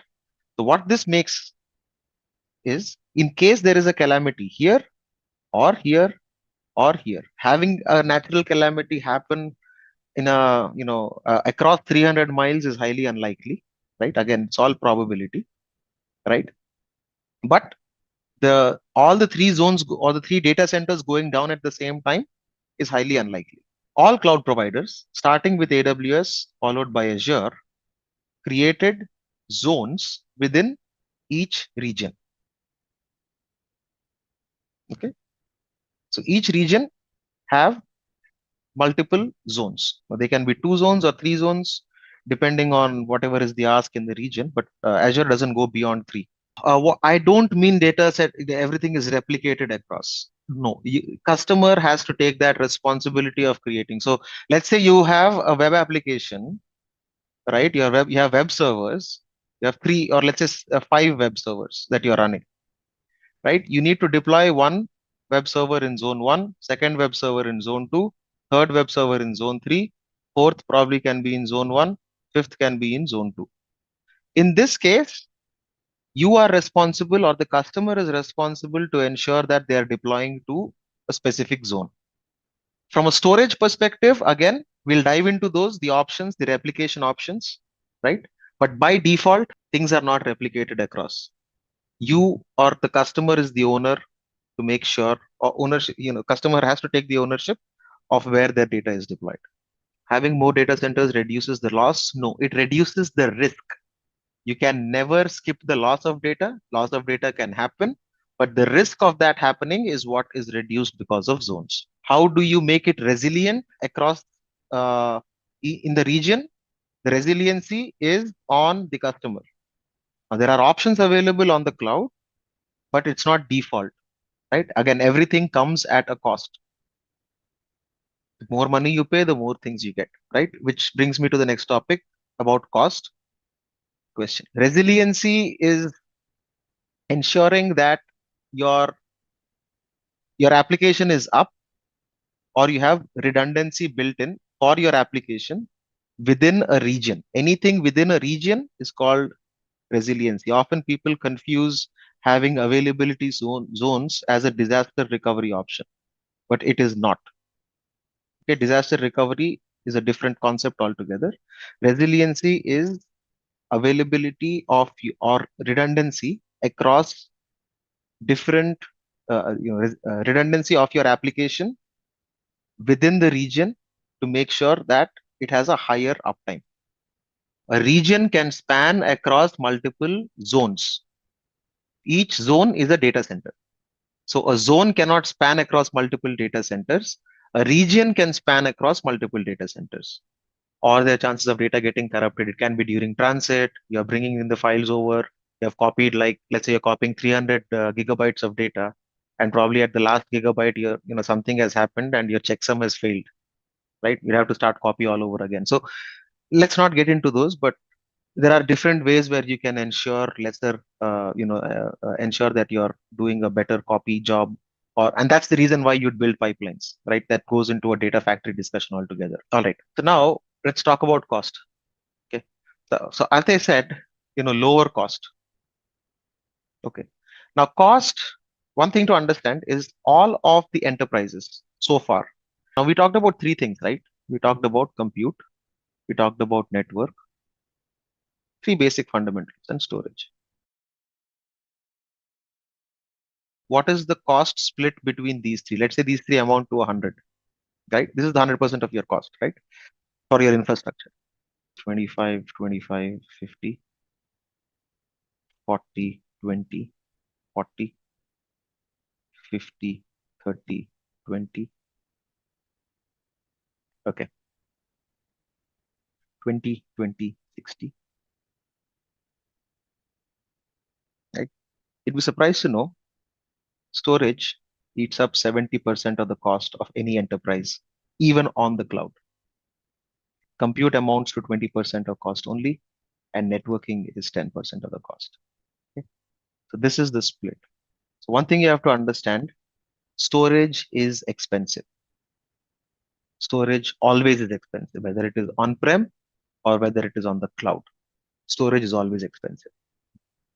And on the cloud, it is really easy because you have wide amount of options. You've got replication options across availability zones, across regions, across geographies, and across multiple regions, across multiple zones in multiple regions. It's a simple checkbox that can give you a sticker shock, right, towards the end of the month for your storage bills, right? Enterprises spend, I've seen enterprises who've got shocked. I've seen people spend, their budget was maybe 10, they had a 10 million credit on Azure, and the end of 1 year, they had spent almost 9 million on storage. Okay. So it's really important, storage has to be, have to be conservative around storage. As an admin, again, if you're, looking for an Azure administrator role or whatever, as an Azure admin, again, if you're part of the storage team, you have to be very, very, very careful about any specific checkbox that you do. You can just say, hey, I want to replicate, or I'll choose a storage replication, right? Storage costs are very heavy, whether it's on-prem or on the cloud, right? So yes, storage can be or will be relatively cheaper when compared to on-prem, compared to your physical data center, but storage is the majority of the cost. 70 up to seven, more than 70% is a ballpark. It's an average, but there are cases where it can be beyond 70% as well if people are not careful. All right. So,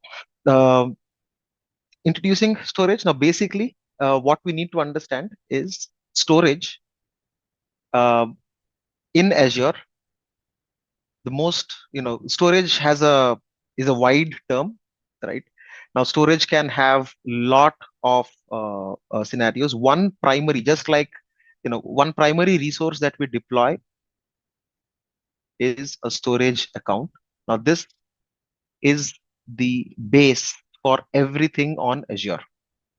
Any storage on Azure will use a storage account.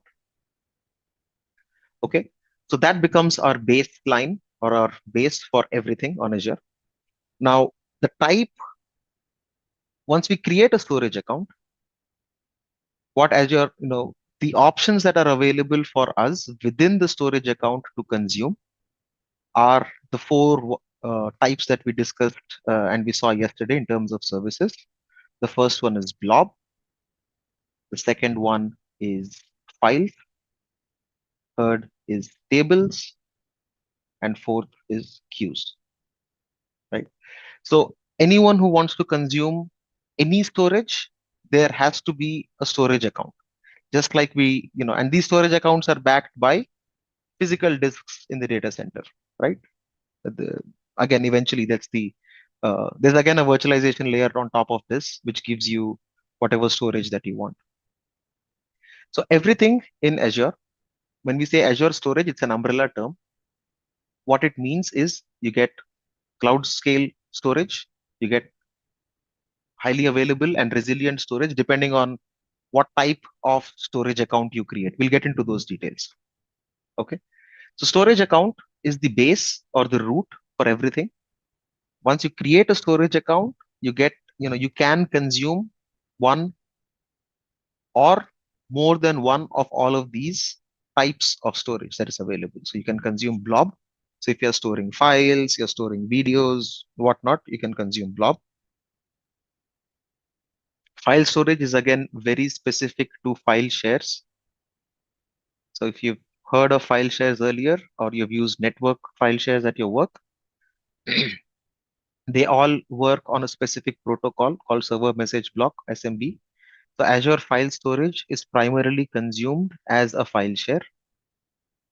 Table storage, as we discussed, this is primarily a NoSQL database.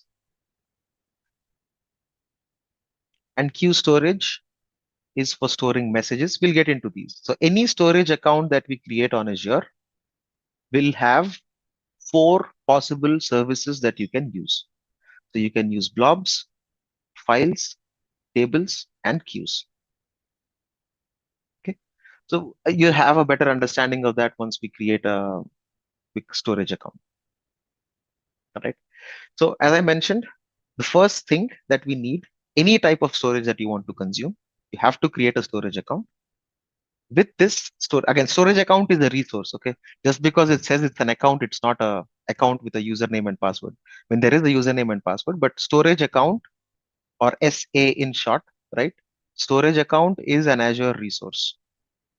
Okay, just like we created a resource group yesterday, storage account is an Azure resource that we will create. Okay, all the types of storage, again, as I said, blobs, files, queues, and tables, they will be within the storage account. And one thing to understand, since storage is accessible globally over HTTP or HTTPS, the storage account names have to be globally unique. So when we create one, you'll see, right? You can't just choose test one or test two because in all probability, it would have already been chosen. So anything, the base of everything is the storage account. Storage account is an Azure resource. The moment we create it, if you want to consume any of these blobs, files, queues, or tables, we will need a storage account. And one thing to understand is storage accounts, since they are global in nature, whenever we create a storage account, the names should always be globally unique, right? Each of these is a service that is exposed over HTTP. So we look at the structure of those as well, right? On how the URL looks like. It is typically .core.windows.net. Now this is the domain that we get by default. So you probably have blob.core.windows.net, files.core.windows.net, tables.core.windows.net. And before all of this, you would have your globally unique storage account name. Service has its own core URL. So if I created a test storage account, so my blob URL will look something like test, if this is my name, test.blob.core.windows.net. Okay. And then whatever is your container, blob, whatever. If you are using Azure Files, your service URL will look something like test.files.core.windows.net. So these are exposed by multiple services. Okay. And the backend based on each of these service goes to a different physical storage or the type of storage. Okay. Storage account is an umbrella term. Like I said, like I mentioned, and I'm repeating this again. You can consume 4 different services within the storage account. Storage account is not limited to consume only one type of storage. Okay. This is different from any other cloud, Google Cloud or anything, even AWS. They'll give you storage buckets, which are primarily just blob storage and nothing else. All right. So we'll get into that. You'll understand more. But what you need to understand so far is storage account is an Azure resource. It's an umbrella term. You get 4 different services when you create a storage account, which you can consume or choose not to consume. You can only consume one or two or all of them, right? It doesn't matter. You have blob storage. We'll talk about those. We'll do a hands-on with that. You can use file storage, you can use queues, and you can use tables. So now we'll talk about types of storage account. Okay. Uh, in storage accounts, now typically, I think this is only talking about general purpose, but there are two. Now there GPv2 or general purpose V2 is the advanced version. The slides are a little older, right? So the general purpose storage account or GPv2 right now. You can still create a general purpose one, but mostly people prefer creating V2. If you're asking about the difference, I'll show them to you on the portal. How are they different? It's primarily around the security enhancements and quite a few other things. So we'll talk about that. Please remind me, one of you folks, to walk you through the difference between a GP, which is a general purpose storage account, and a general purpose V2 of the storage account. Okay. Now, like I said, 4 different services. Blob storage, you can store any binary data, whatnot. We'll do all of this. Okay. Table storage, you use Azure files for SMB and whatnot. So I'll not keep repeating this, but apart from consuming general purpose storage account or a GPv2 storage account, we have 2 important things that we need to understand, which is the access tiers. Now, for blobs specifically, for blob storage, we have 2 different access tiers, hot and cool. And this is for blob storage only, right? Right. So basically what happens is the retrieval times, hot storage is faster, right? So you can retrieve data faster, and you would typically want to use hot access tier if you are accessing the data frequently. And cool access tier is for something where you access, where the access is infrequent, right? So example, you have a website and the images keep loading continuously. That is and people, so a lot of users would load those images. So you'd prefer using a hot access tier. What that does is it reduces the latency of the load times because you're able to retrieve the images faster, right? If there are multiple versions of the images or there are some pages that are infrequently used, you probably put them on a cold or a cool access tier. Now, the difference here is hot access tier is expensive.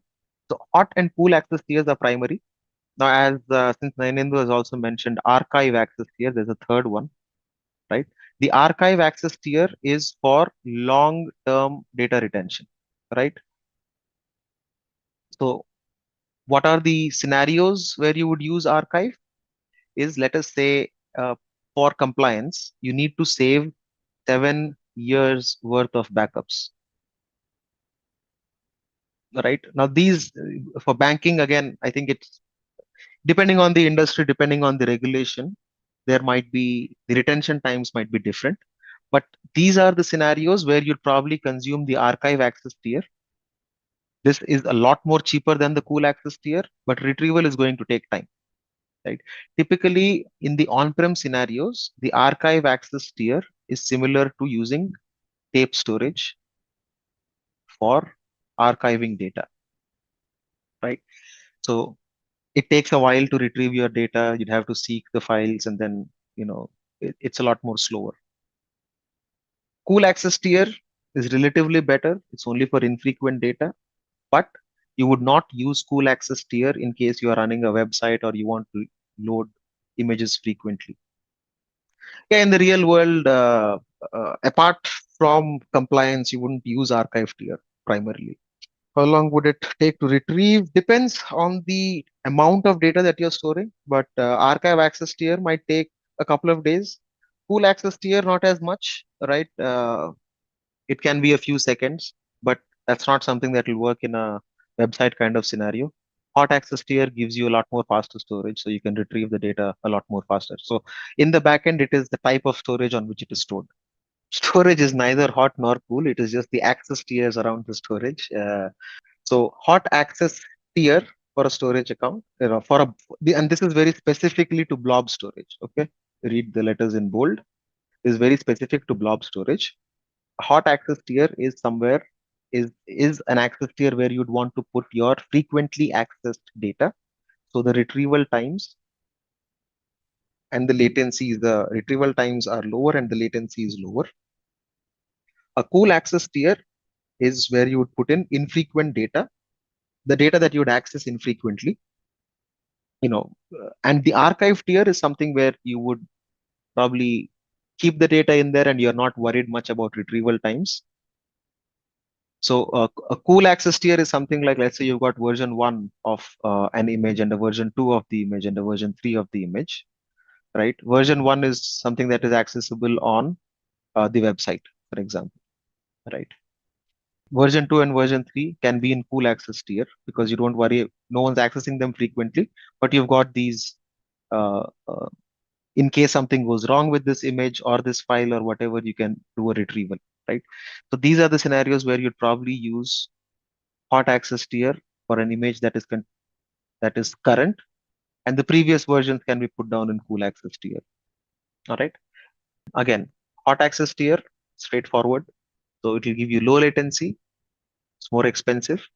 Cool tier is for less access data or archive data, but archive tier is totally separate. So take the slide with a pinch of salt, and it's best suited for data that's not accessed frequently, right? Okay, this brings to us an interesting point. We'll do a hands-on. We'll probably answer a lot of your questions. So please, folks, get your portals ready and let's log in to the portal. This will make much more sense once we do a hands-on.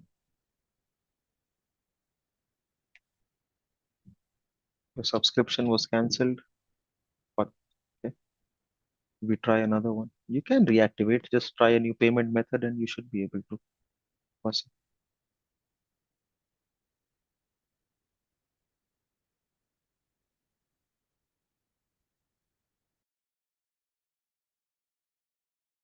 So once you're in here, like I said, search bar is your friend. So go ahead, search for storage account. You'll find it in services.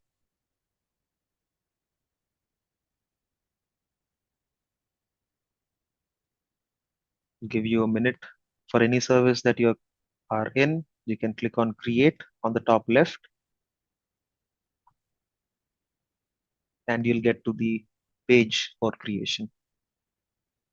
Okay, so now what we'll do is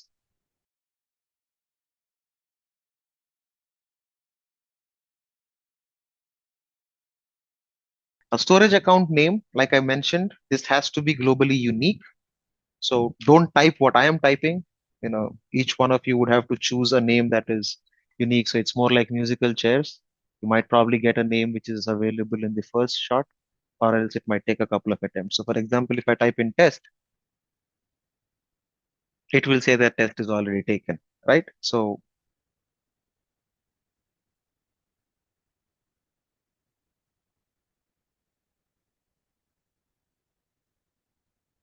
choose a name and a number or whatever can make it globally unique.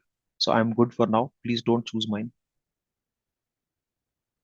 right? You can choose a region. Now I'm fine with the default region, but if you want to explore the different regions that are available, you can scroll away Pick your poison. Will it change by the region? Yes, but it will be minute. Okay. You want to really will see the cost. You can look at Azure cost calculator or Azure pricing calculator, whatever it is. So for storage account, so East US hot access tier, general purpose V2, 1000 gigs of storage will cost you $21 per month. And then there's cost for data transfer as well. So if you leave them as default, you'll be charged probably $52 a month.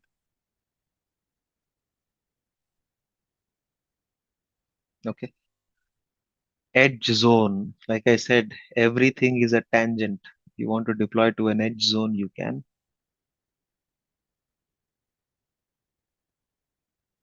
So edge zones will be multi-access edge computing family. So currently an edge zone would mean, well, let's not dive into that. Okay. I'd have to explain a lot more around edge zones, but skip it for now.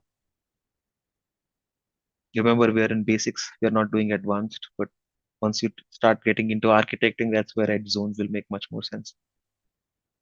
Okay.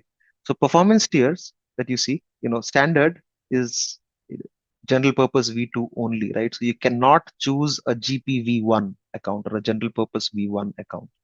Okay. So V2 is the newest standard. Now standard and premium is again based on the latency. Okay. So if you choose premium, you can choose block blobs or file shares or page blobs. Now this gives you a lot more lower latency. In our, you can choose your redundancy. We'll talk about this a little later, right? So just choose standard for now. Most common scenarios, you can just use a standard storage account, which will create a general purpose V2 storage account. And now there are redundancy options. Now this is what will make your cost go higher, right? So if you expand this, what you can see here are four different options that you have. Okay. The first one is locally redundant storage, right? What this means, now if you see here, this is the lowest cost option and it gives you basic protection against server, server rack and drive failures. Okay. So a server rack or a drive failure, that's what it gets you. The storage is redundant locally within the zone, right? Or within the data center, within one data center. Okay. Okay. So this LRS, the replication is only within the zone or within the data center. Okay. The second option, geo-redundant storage. Now this will give you replication. So it'll create, you can create your account in region 1 and it will replicate to another region, which is region 2. Now it's not that you can choose this region. Okay. There is a concept called paired regions. Okay. So if you choose East US, you can see what those paired regions are when we deploy it. Yes, you can delete a storage account. Don't worry about it. Okay. Please focus on understanding the differences between the replication options. Okay. Locally redundant storage, the storage is replicated only within the zone. Okay. And it will only give you protection against a server rack failure or a drive failure, right? So there are copies of of your data within the same center or within the same zone.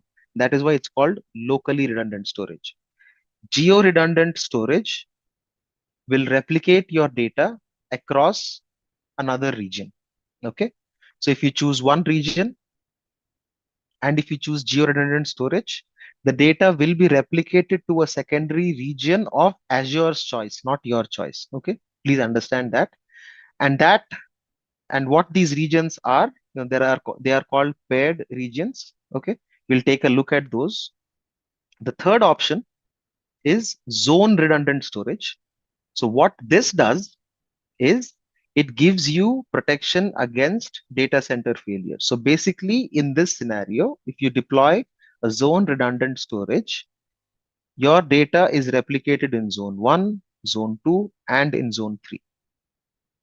Please repeat GRS. Okay, guys, please focus on this. I know you'd be itching to go ahead and create a storage account, but this is really important to understand. The replication options are really important to understand. If your focus is the exam, yes, you might probably get a couple of questions on this.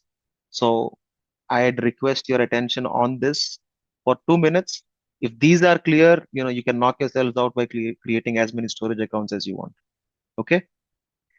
GRS or geo redundant storage, it gives you, when you create this, the storage is replicated across regions. Okay. If you create it in region 1, it's going to replicate the data into a secondary region as well, right? So one would be where you create the account, where you create the storage account is called a primary region, where Azure replicates it is called a secondary region. Okay. The secondary, you can only choose your primary region. You cannot choose your secondary region. If you want to understand what is the secondary region for each of the available regions in Azure, please look up paired regions. You'll find that mapping. Okay. So GRS is going to replicate your storage in each regions. One thing to understand and one thing to be very clear about in GRS is, so if there is a data center, I'll make this a region. Okay. There is region 1 and there is region 2. Okay. Region 1 might have zone 1, zone 2, zone 3. Region 2 also, let's assume, has zone 1, zone 2, zone 3. Okay. GRS not will replicate your data or create your data in only one zone. Okay. If you are choosing GRS, your storage account gets created in only one zone and it only gets replicated to one zone in your secondary, primary and secondary. Okay. Will only get you, your primary storage account will be created in only one zone and it will only get replicated to one zone in the secondary. Please understand, GRS will only have your data in one zone in primary and it will replicate to one zone in secondary. Geo-redundant storage will replicate your data from a primary region to a secondary region, but they will only be in one zone.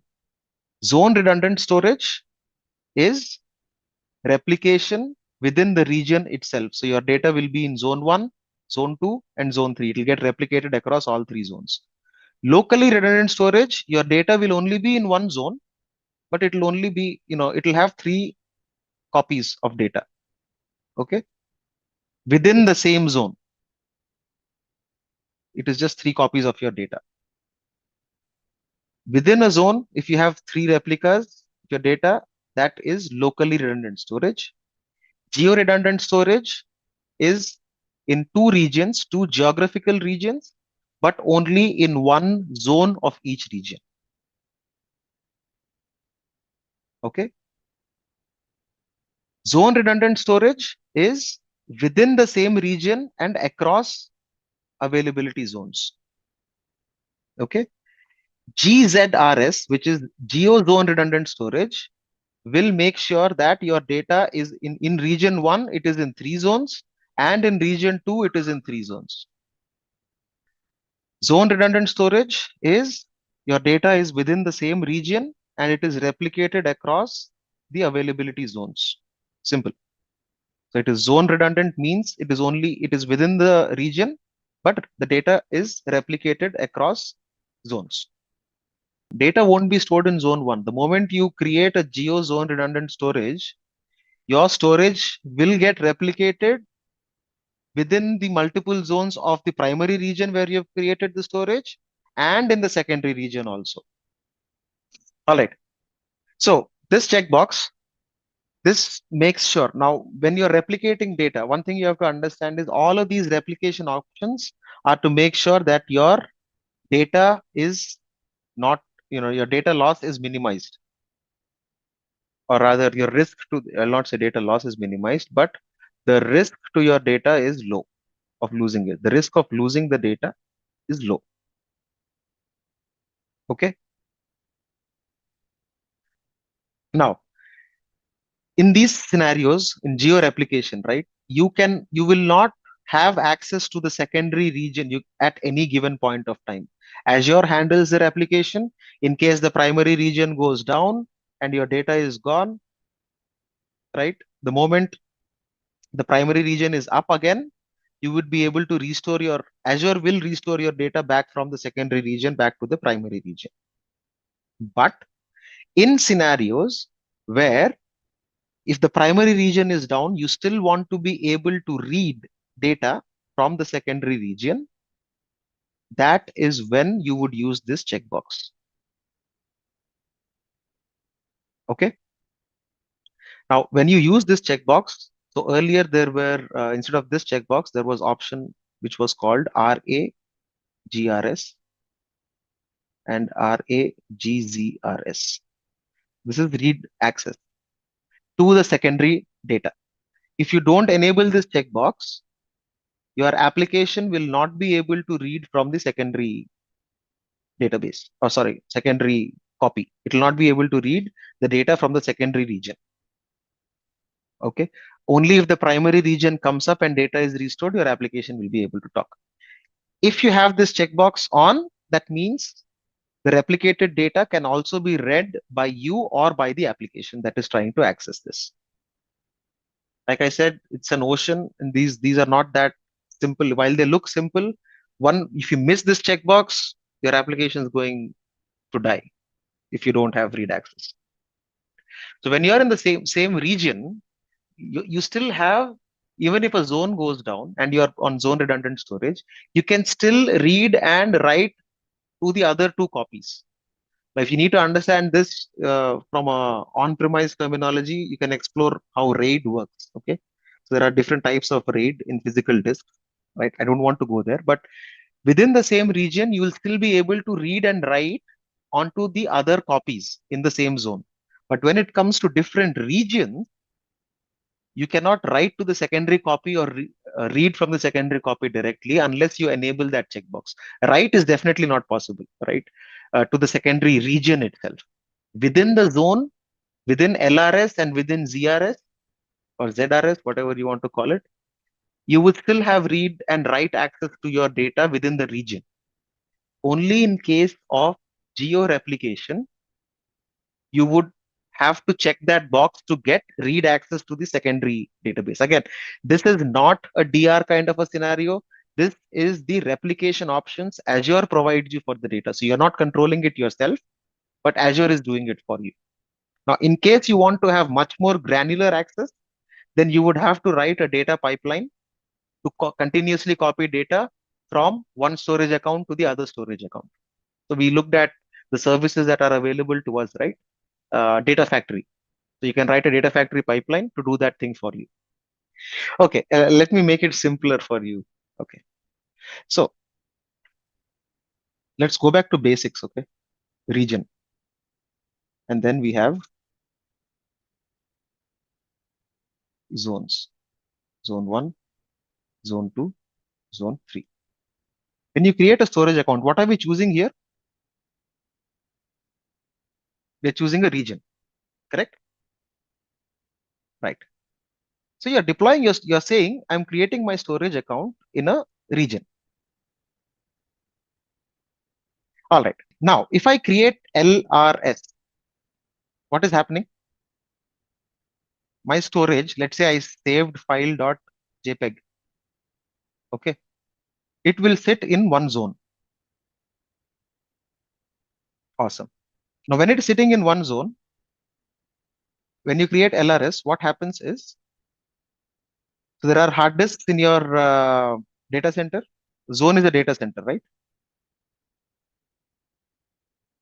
Then there is network attached storage.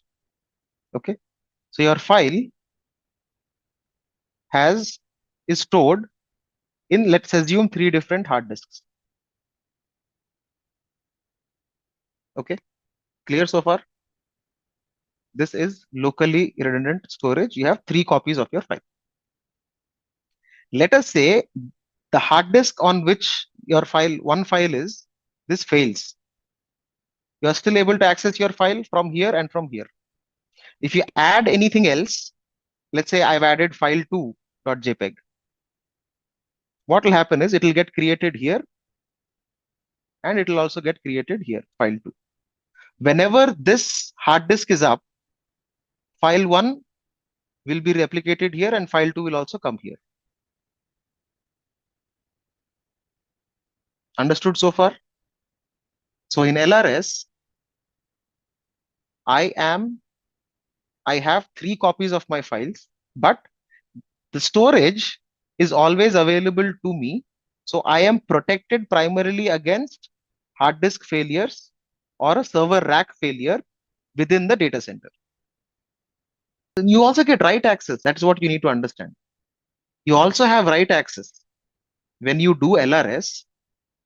So again, these redundancy or these options, the redundancy options are to ensure or to minimize data loss. So just because one hard disk failed in my data center, if I come and tell you that you've lost your files, you wouldn't like it. So my storage, again, this goes to storage virtualization. I don't want to dive in that deep, but the access to storage for both read and write is available in LRS, but you only have 3 copies of your data. So this gives you protection only against hard disk failures or server rack failures. Without selecting this box, yes, but you are able to also write. Remember, this is only locally redundant storage.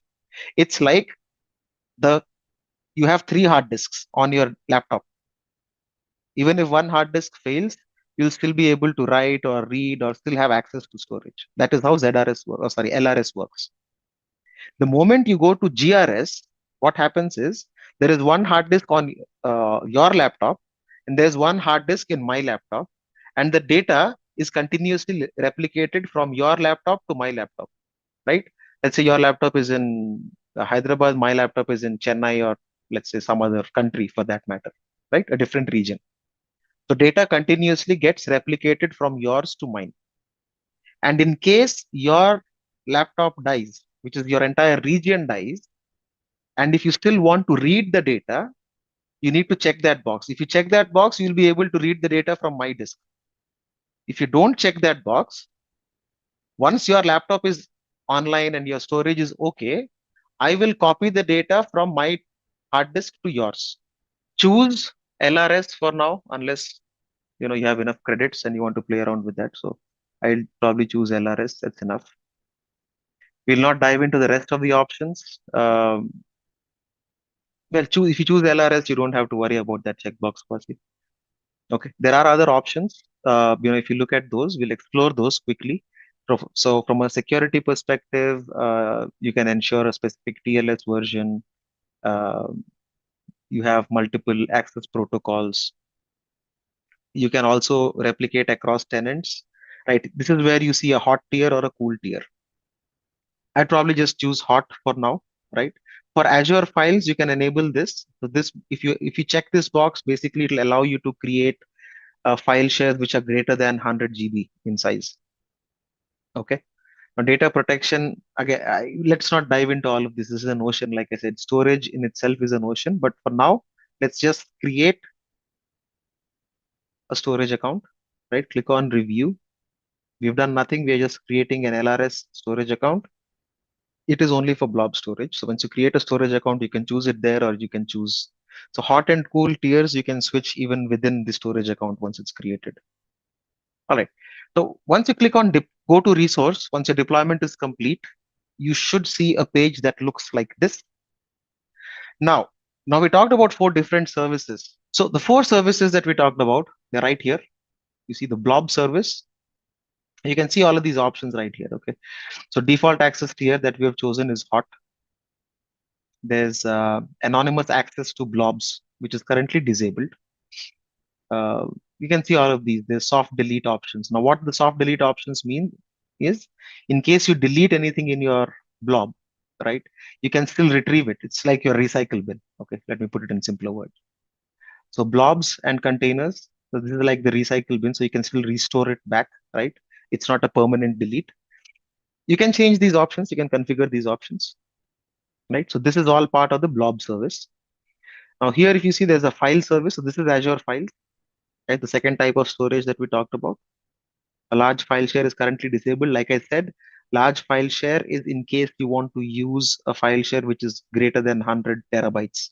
Okay, so this is the file service.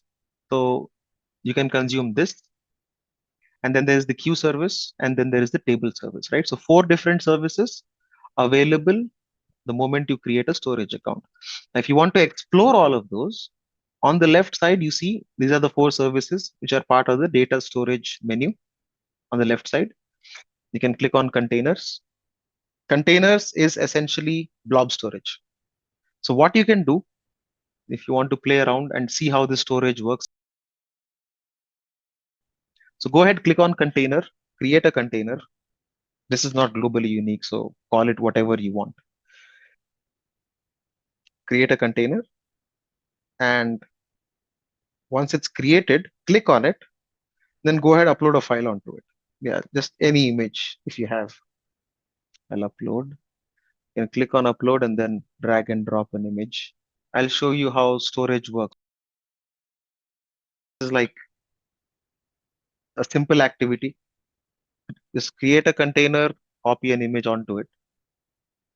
Okay. Once you click, once you've uploaded the image, you can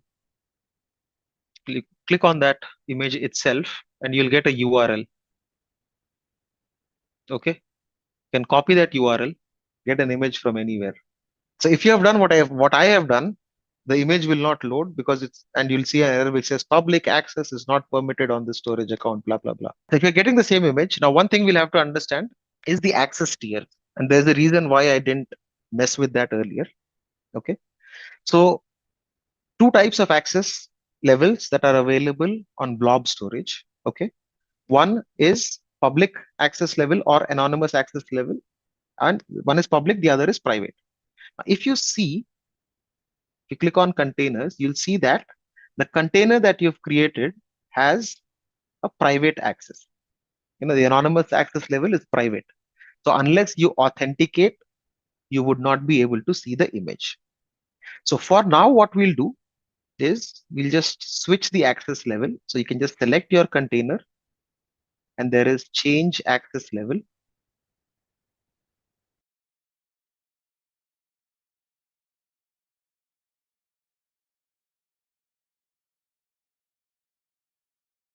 We'll change it from here. We'll go to the overview. Let's see if we can edit this. So in the page, if you click on overview, you'd see something called blob anonymous access. You can click on disabled. So it's going to now, you can edit the configuration in here. Okay. So we'll just switch to allow blob anonymous access to enabled and save. Has anyone not done this yet? If you're able to access your image, great. But if you've done what I have done, I think the default option now it will choose disabled. So all you need to do is, so once you're in the overview, under the blob service, you would see blob anonymous access. Do you see this? Blob anonymous access, which is showing disabled. Please click on that. Once you click on disabled, it's going to show you the configuration. Look for blob anonymous access, switch that to enabled and save. So there are some things you can change after you provision the storage account, and there are some things you cannot change.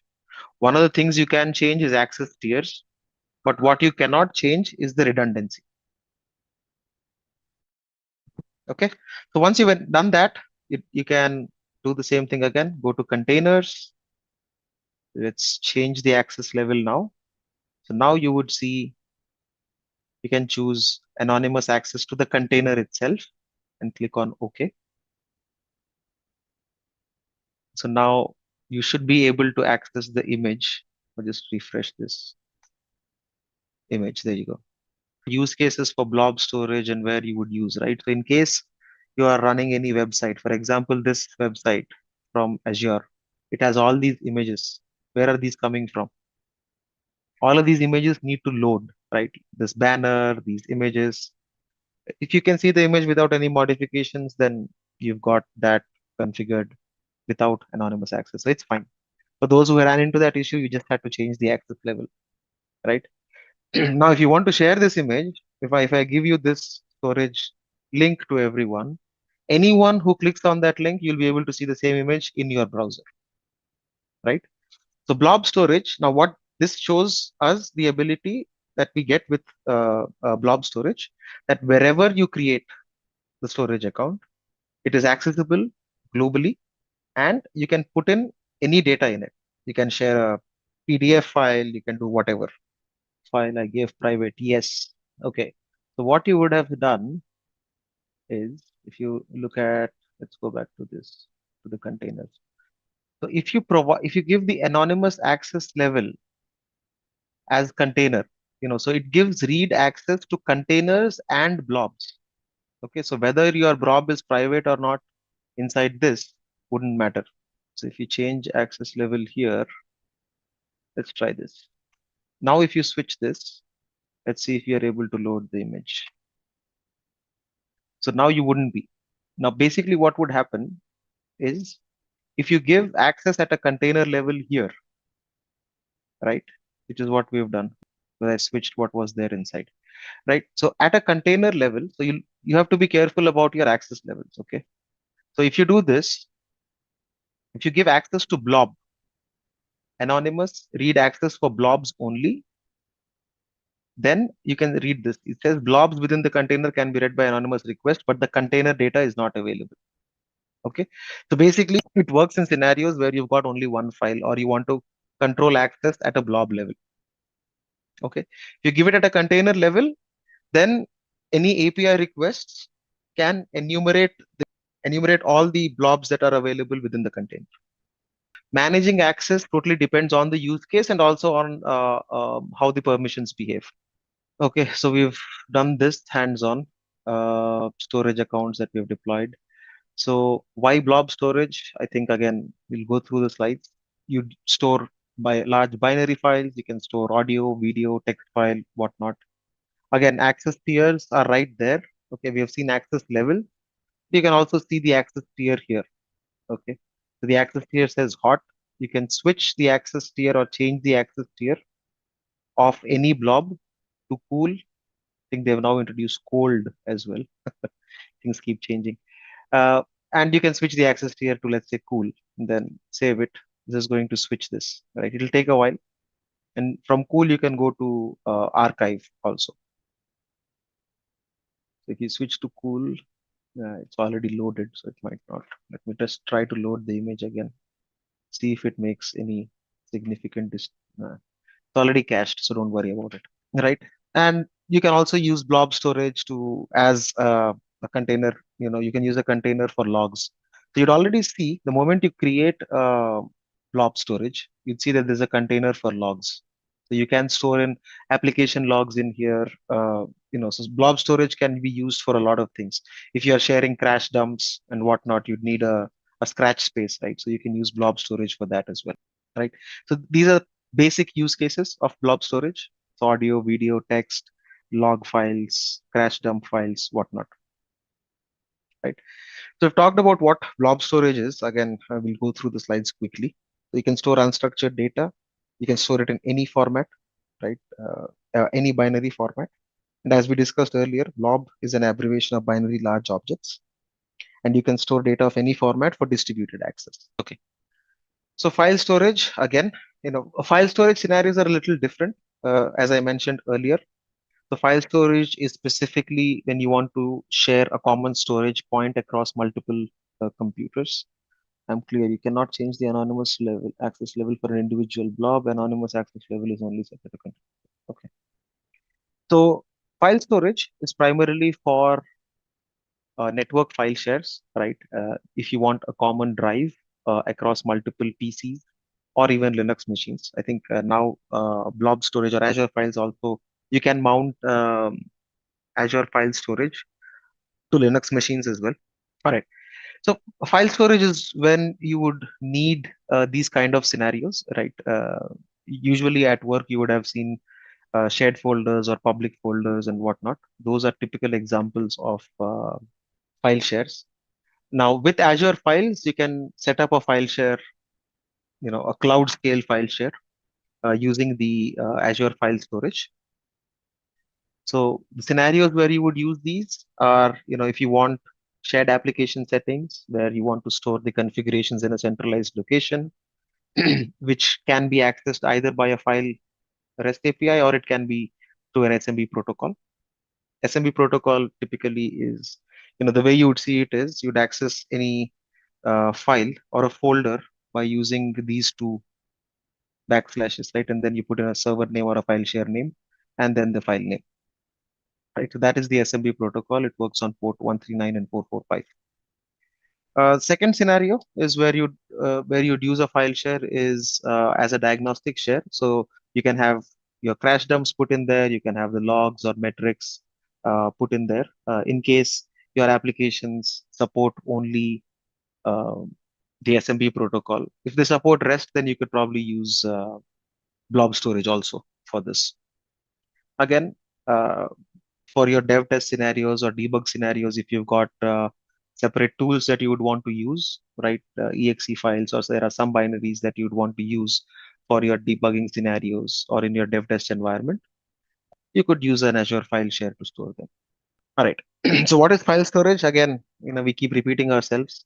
The fully managed service that's available on the as a service from a storage account. It leverages the SMB protocol, and you can mount them uh, uh, to your on-premise servers, whether they are Windows, Linux, or even Mac OS. Right. Again, benefits very straightforward, just like the benefits of the rest of the cloud. It's fully managed, so it's basically file share services available as a PaaS service, right? So you can create create file shares without having to manage a file share server, etc. Of course, it comes with resiliency, and the standard the reason why you'd use a file share is shared access any which way. So if this is, once the English is over, let's switch to the portal and let's create a file share. Okay, so now we look at file shares, which is the second thing, right? You can use the same storage account. You don't need to create another one, right? So all you need to do is go to file shares, the second tab under data storage, second option, and click on create a new file share. Give this file share a name.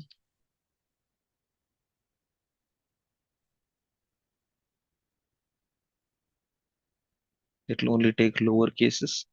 So just give it a name. The tier, now there are multiple tiers available.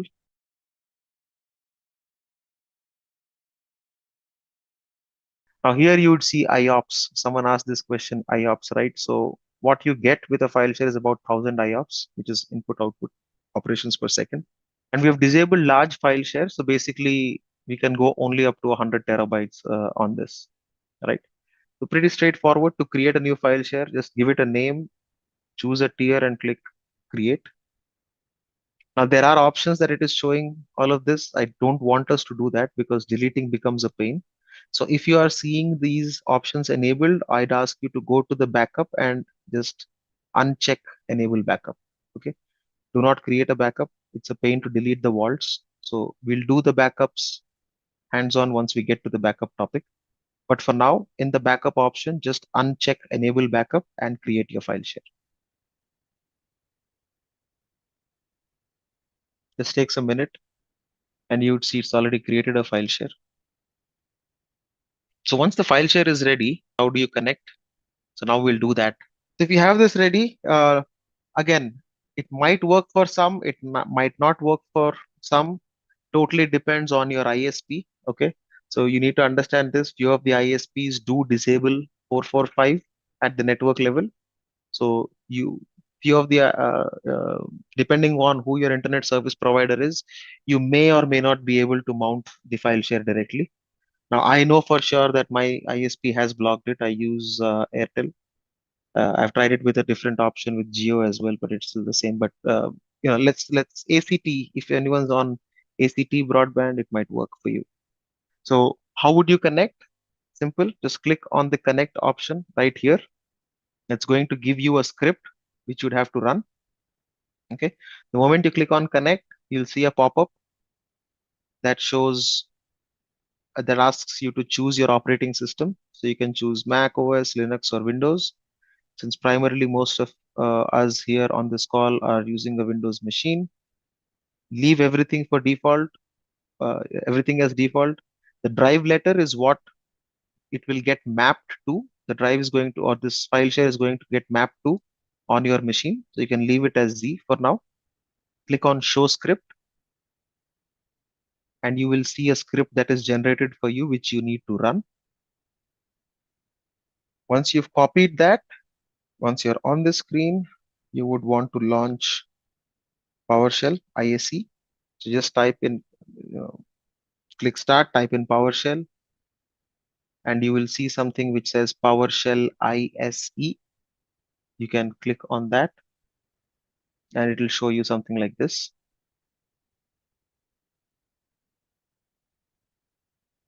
Once it shows up, copy or paste your script in here. This is not rocket science. This is the script that is coming. All you need to do is just run the script. If your ISP has not blocked 445, it will connect. If your ISP has blocked 445, you will see what I am seeing on screen. Yeah, host is unreachable. So I know for sure that my ISP has blocked it. Yeah, if your ISP hasn't blocked it, guys, you can just open Explorer and you would see that there is a new drive that is mapped, which will be Z drive. And what you can do is copy a file from your machine shared onto that file share, and then we'll check if it is coming up on Azure or not. But for those who have connected, copied, the way you can validate it is click on browse on your portal when you're on the file share, and you should be able to see the file that you've copied here. Yes, you can map it directly to your machine, or you can map it directly to the server. You can map it anywhere. That's how easy it is to create a file share on Azure. Good. Sometimes the simplest explanation is the best explanation. And not everything is rocket science, okay? The cloud is not rocket science. It's just compute network and storage. It's just different ways of doing the same old things. I don't see Z drive in PC. It means that you have not mapped your drives, Sandhya. Did the script run or did it error out? If you saw these kind of errors, that means it says connected. Okay. If it says connected, you should see the Z drive unless you've chosen a different drive letter. There is no UNC path, right? So you'd have to map via a script. A UNC path means that you have a server, but what we are consuming is a cloud service. So you can map it using a UNC path. This is the UNC path. It's available in the script itself. This is the UNC path for your file share. The username and password are also here. It will be localhost, your storage account name. The password is the account key. We'll get into details about what the account key is, but if you want to map using a UNC path, you can use this. You can access it via web and also locally. OneDrive is again a similar solution. So basically what they use is file sync. They use the SMB protocol to deliver the file to you. A file share specifically is totally different. Uh, it's very specifically running on the SMB protocol only. File shares versus what you're talking about, cloud storage, those are two different aspects. So if you access it via web, you are doing it via the REST API or you're accessing it like you're accessing blob storage. You can mount it. The mounting so to mount it, you'd basically install an application. What that does is it downloads all of those blobs and it saves it as files on your machine. Okay. So you would be, if you are using a Dropbox agent or a client or a OneDrive client, That is basically the bridge between your blob storage on the cloud versus the way you are seeing it on your PC. Again, before we move on to tables, I'll probably walk you through a couple of concepts. Okay.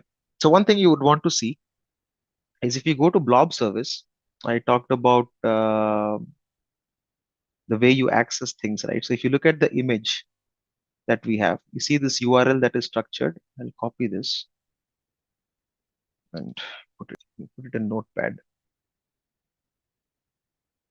make it bigger. So you see the structure of the URL. Okay, this is your storage account name, and then you have blob.core.windows.net.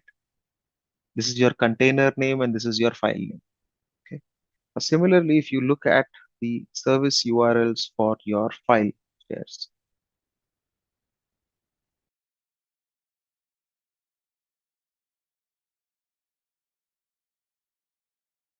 it'll be file. Okay, and in the script, I think that is where you have it, right? So if you see this, the UNC path, the way it is mapped, I'll copy this over onto Notepad. You see the UNC path for this. This is again your storage account name, and then you have file.core.windows.net, and then your file share, right? So your storage account, like I said earlier, this is your umbrella storage. So you can have multiple services. So if you want to use only blob, or you can use blob, files, queues, everything under one storage account. Okay. So these are the service URLs. So just by looking at the URL, you can tell what kind of service is being consumed. Okay. If you click on the file share, you'll probably see it. Yeah. So this is the share URL, file.core.windows.net. Let's see what happens if you put this here. See, it's not going to open it up, even if you use that share URL, primarily because you're trying to access it from a browser, and that's not the protocol or the port that the file share supports. These are the ones that will be widely used. Okay. So you can give multiple permissions here. You can configure identity-based access. So you can configure identity-based access here. You can connect this to ADDS. I think Azure AD is now being called Microsoft Entra. So names keep changing, but this still is Azure AD. There's no use of that URL. Don't worry about it. It's more about understanding about the service. If you just need to switch this to the UNC or /backslash, and that's how you'll be able to access the file share.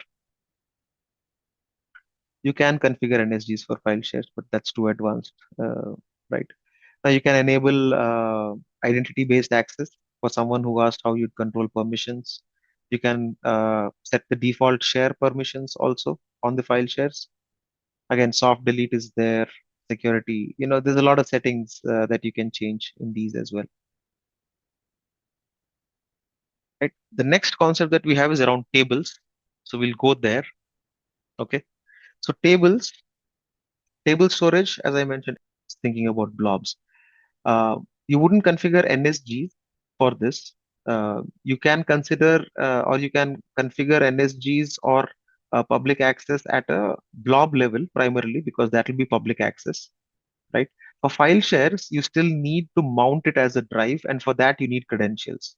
So there's no NSG per se for your file share itself, but for accessing the storage account over HTTPS, you can configure specific firewalls, more like NSGs. If you want to have this access privately, then you basically create a private endpoint and do that. But that's all advanced. Let's not get into that. But you would still be able to do firewalling. High level at here, you can select specific virtual networks. You can enable access from all networks, or you can create a private endpoint connection. You can also add a custom domain. So there's a lot you can do on your storage account in terms of access. Okay. Now let's switch to table storage, right? So tables, again, as I mentioned earlier, tables are primarily, or the Azure table storage is primarily NoSQL database in the cloud. right? Now, there are multiple data sets.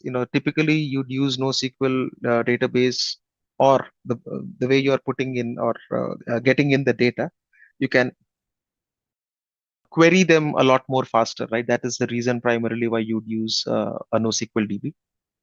You can store flexible data sets and n number of entities. Okay, what's important to understand from a storage, from a table perspective, is that a table storage is typically a key value store. Okay, so the best way to understand that is to go ahead and create a table, right? So let's do that. And create a test table, for example. Go ahead, create a table. And now there is a URL also that you'll get for the table once you create it. Okay, I'll copy this URL. I'm not able to copy it. Okay. But if you see the URL closely, you'll see it says table.core.windows.net. Okay, so that's how you'd identify the different services. So what are the many properties which are common, and an easier way to identify what service you are picking up. Now, what we'll do with this table is, let's go ahead and create a couple of entries. Now, there is way to do it. Before we get to Storage Explorer, there's still ways where we can browse through this table and try to create entries in it. So once you created a table, what you can do is click on Storage Browser on the left menu here. Once you click on Storage Browser, you'll be able to see all of these, the options: blobs, file shares, queues, and tables. Click on Tables, and you should see your test table, or whatever is the table that you've created. And once you click on that, now you would be able to see or add rows in here. Okay, so they don't call them rows in tables, right? So they call this, so similar to a database row. What you have, or what you can create, or what you can add, is an entity. So if you click on add entity, the moment you click on, or before you click on add entity, what I'd like you folks to observe are these three things. So there is a partition key, there is a row key, and there is a timestamp. Okay, so these three things together, these three are mandatory uh, entities, or mandatory columns, let me put it that way, for your row. So a combination of partition key, row key, and timestamp will be your primary key. Partition key and row key. A timestamp is also added for you to be able to query, right? So these three properties, these are the three system properties that are common for every entity. Now, if I translate that into a database term, it is basically saying these are the three columns which are system generated for each row. And you have to, I mean, they're not system generated, but these are mandatory columns for each row. Okay. So this is the typical way in which a NoSQL database is created, right? Now, if you want to understand this better, let's go ahead and click on add entity. Let's click on add property. I'll call this property a name, a string. Okay, so the partition key is 1, row key I'm adding as 1, name as string, I'll add in my name here, and then I'll add, let's say, location, string, Hyderabad. You can add as many as you want. Okay, switch it to, so the data types are limited here. You can get string, there's Boolean, there's datetime, double, GWIDs, a 32-bit integer, a 64-bit integer, and a Boolean or a binary value. Let's say I'm just adding it. It needs a base 64. Forget this. Say Boolean 1 needs true or false, right? So you can create whichever ones you want. Irrespective of the rest of the properties, what I'd want you to understand is the reason why querying tables is faster. Okay. So keep your eye on the partition key and row key. Okay, so as of now, I've given 1 and 1, and I'm inserting a record. Okay, now this is my first record. Now what I'll do is I'll add another one, partition key as 1, but row key as 2, and then I'll probably add the rest of the.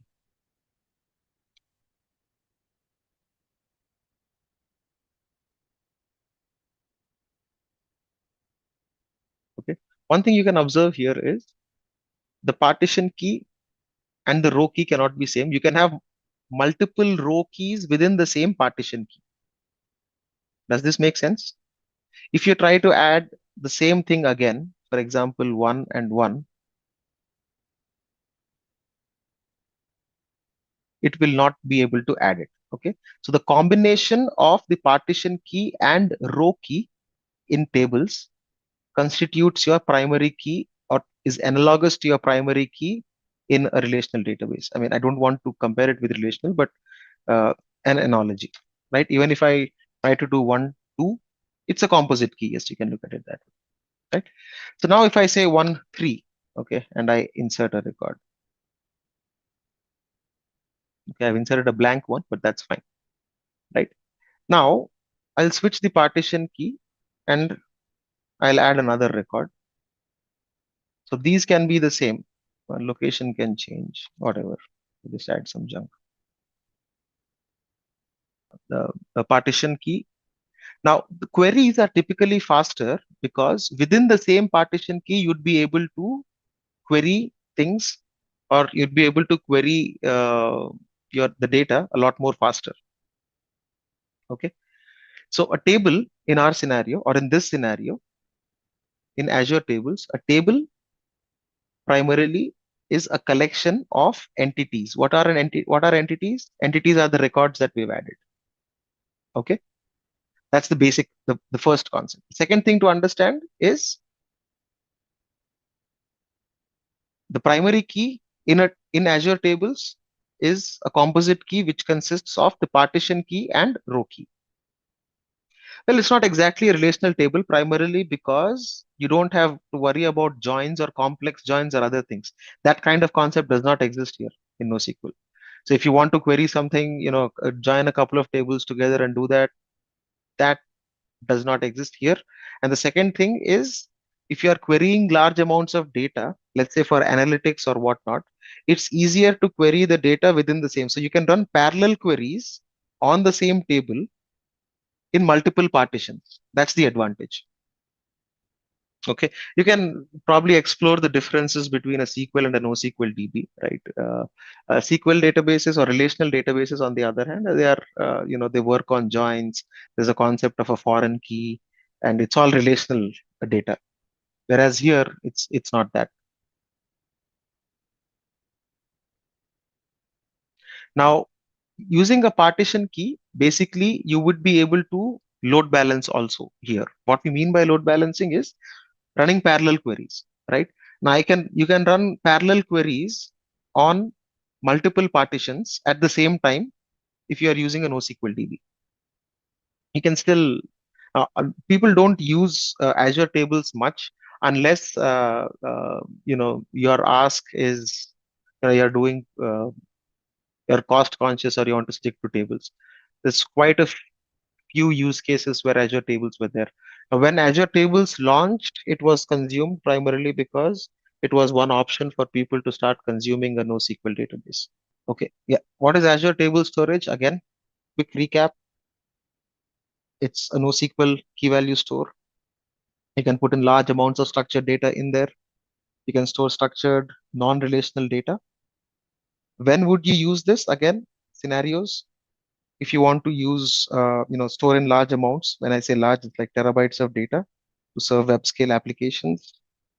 One possible use case, you're trying to use data sets which don't need complex joins or foreign keys. And in case you want to be querying data quickly. So for example, you've got device data, if you're running IoT kind of scenarios and whatnot, where your sampling rate is maybe once per second or multiple times per second. right? And you want to query such large amounts of data. So you would probably, and the data is coming in from, let's say, hundreds of thousands of devices across. In those scenarios, if you want to query them, all of that data can be put in multiple partitions. You can run massive parallel queries, right? And that's where, compared to a relational database, a NoSQL database or Azure tables for that matter is going to uh, be a better scenario. So data lake storage, again, data lake storage,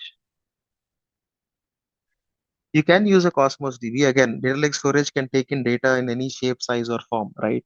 Now, ideally, to ingest uh, good data, proper data, you probably want the data to be ingested through a data factory or a data pipeline or an ETL job, right? So, the scenario that you going to be more of a data architecting kind of a scenario where you would want to bring in or clean up the data upfront or write a proper ETL job, ingest all of that data into a warehouse or data lake storage, and then start running analytics on it. Data lake storage would be preferred, right?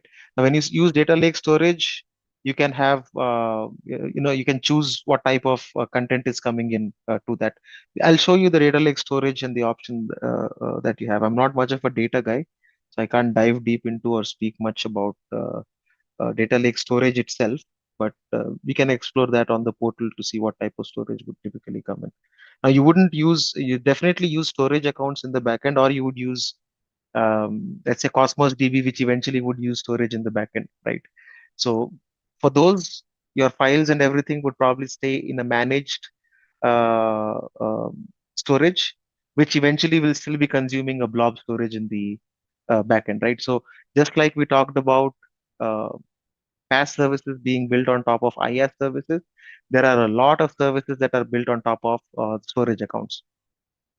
So if you are using Azure SQL, for example, or you are using you're using things like Cosmos DB, or you are using PostgreSQL, in the backend, it is still going to be storage account, and it's primarily consuming premium blob storage in the backend,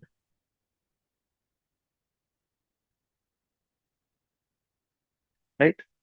Storage concepts, again, these slides are pretty straightforward. URL formats, we've already talked about those.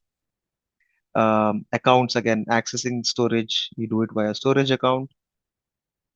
Table, we've talked about the table, concepts of the table.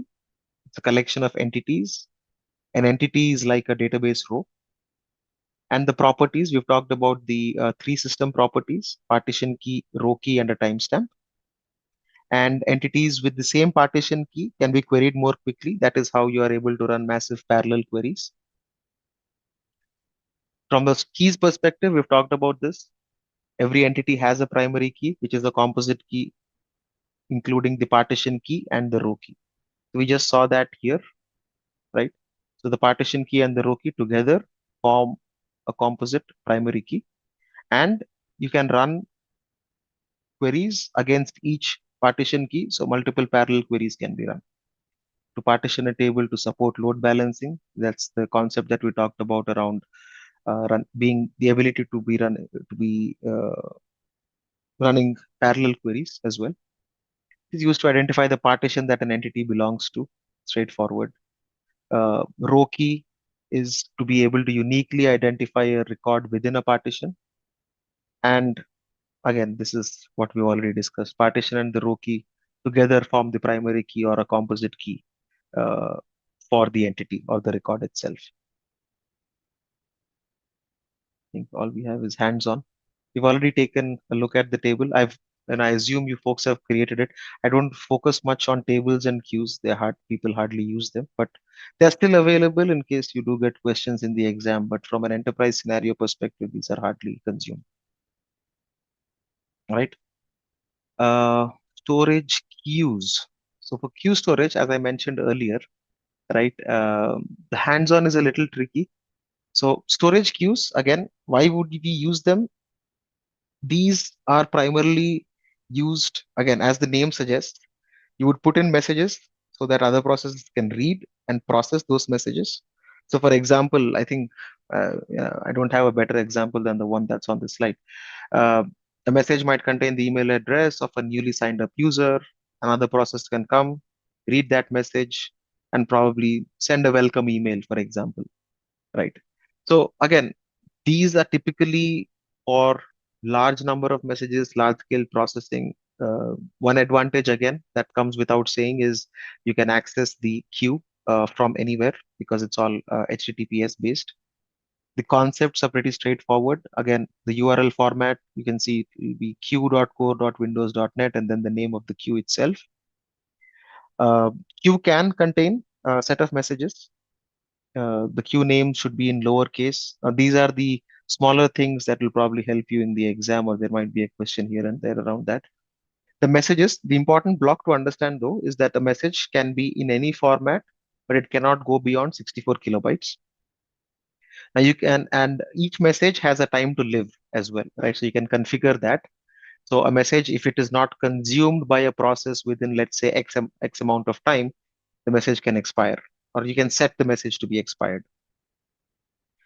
So the maximum time to live is any positive number is allowed. If you put in -1 in there, it means that it would not expire. The default time to live is 7 days. These messages are for asynchronous activities, right? If anything is a synchronous activity in an application, you probably pass the baton on, right?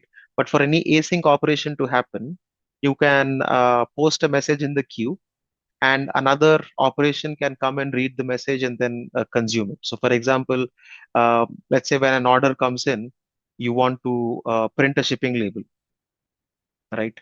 So you can push that onto a queue and say, okay, print this label, print this label. Now the label printing can happen asynchronously, right? And maybe once in an hour you can check if, let's say, the time to live for that print message is 1 hour. If it hasn't, and if that has expired or if it hasn't been consumed, it's going to expire, right? So any asynchronous activities like these can be put in queues, and it'll essentially be applications or microservices or any other apps that can go ahead and consume these messages, right? And that's where you'd use queues. So while the but what we do is let's go ahead and do a hands-on ourselves, right? It's pretty straightforward. So you can click on queues, just like where we clicked on tables, right? In the same storage account. Let's go ahead, add a queue, test queue.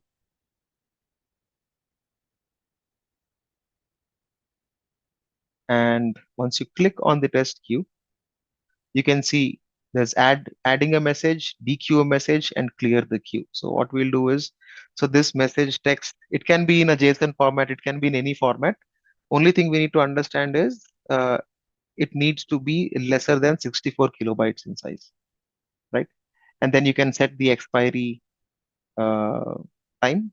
So you can put seconds, minutes, hours, or days. The default is 7 days. You can also choose to say message never expires, right? Now, what happens when you create this is the message just sits here. It's got a ID, right? So I'll add a couple of messages here. Let's say, for example, print two. Now I am expecting, let's say, a label printing application to come and read these messages, and it is going to print whatever is the text in here. Service bus messaging is different. Service bus messaging is totally separate. This will have topics, subscriptions, transactions. These are all event driven, right? You can obtain a message, transactions, you can do these. But service bus will work, is a lot more powerful as compared to queues. Okay. So in here now, if you want to dequeue, what you would do, the moment you say dequeue, which message do you think is going to get consumed first? So I've created print one first and print two next. So it will remove the first element. What is the first element in here? So in the order of insertion, the message that was in there first vanished, print one. And then if I dequeue this will vanish as well. So I don't have any more messages to be consumed, right? So that's how queue storage works. First in, first out, yes. It'll not always guarantee first in, first out. That may be true depending on the number of messages. But I don't have an answer to that question. But I believe based on what I just saw, I can just still say it's first in, first out. But let's keep that option open, or if someone can do a quick research, that'll help. Yes, it has to be associated to an application, right? So someone's posting a message, someone has to go get that message or pop that message, right? Like I said, you can use queues in a asynchronous environment, not for a synchronous activity. Primarily, that is where you would consume at least Azure queues. Where you're talking about WebSphere, Message Broker, you're talking about Service Hub, Service Bus, Event Hub. Those are totally different altogether. Those are event-based, trigger-based, and they are built for a different purpose. Well, you can use a REST API. Again, if you want to understand that, like I said, please look at the hands-on lab. Uh, you can deploy the messages, you can post messages using a JavaScript, and you can consume messages also from JavaScript or basically any other uh, thing, right? You would access the storage. You can access Azure storage and post a message in the queue. All you need is the queue name and whatnot, and the access keys, of course, to access. And you would be able to post it. You should be able to post a message, add a message, and you should be able to pop a message, which means dequeue a message or consume it. Take a quick look at what Storage Explorer is, and then explore the SAS tokens. So coming to Storage Explorer, so in our hands-ons earlier, we've seen, we created a storage account, we kind of played around with that, right? So Azure Storage Explorer is it's today's session is 1.5 hours, uh, Bala. So tomorrow will be 3 hours, right? So Storage Explorer is a standalone app. We can play around with storage within Azure. Across multiple subscriptions, across accounts, and also it gives us the ability to add a storage account without the need to sign into Azure, right? So one single application that helps us manage Azure storage. Now, in case there are questions around, hey, who's going to use this application, then it is primarily folks who manage storage or storage admins who can use this application. Alternatively, there are developers who can use this application to maintain the content within the blob storage, right? Right. So again, it's a free to use standalone application that we can use. It is like a client, but it's more of a desktop client, right? Now, you can definitely use a REST APIs to programmatically access blob storage or things like that. But from a standalone application perspective, Microsoft provides us Storage Explorer, which we can do a lot of things with right now. When it comes to understanding what we can do with it, so in terms of blob storage service on the storage account, we can view, delete, copy blobs folders, upload, download, manage snapshots. Quite a few things which usually you are able to do using the portal. You would be able to do it using the Storage Explorer. Queue storage, again, as we looked at queues earlier. Yes, please go ahead and install it, Deepak. Queue storage, you can look at the most recent 32 messages. You can view, add, dequeue messages. You can clear the queues. From a table storage perspective, again, we've created tables or we've created entities, right? So you can now query entities with OData or using Query Builder. You can add, delete, create entities, import and export tables and query results.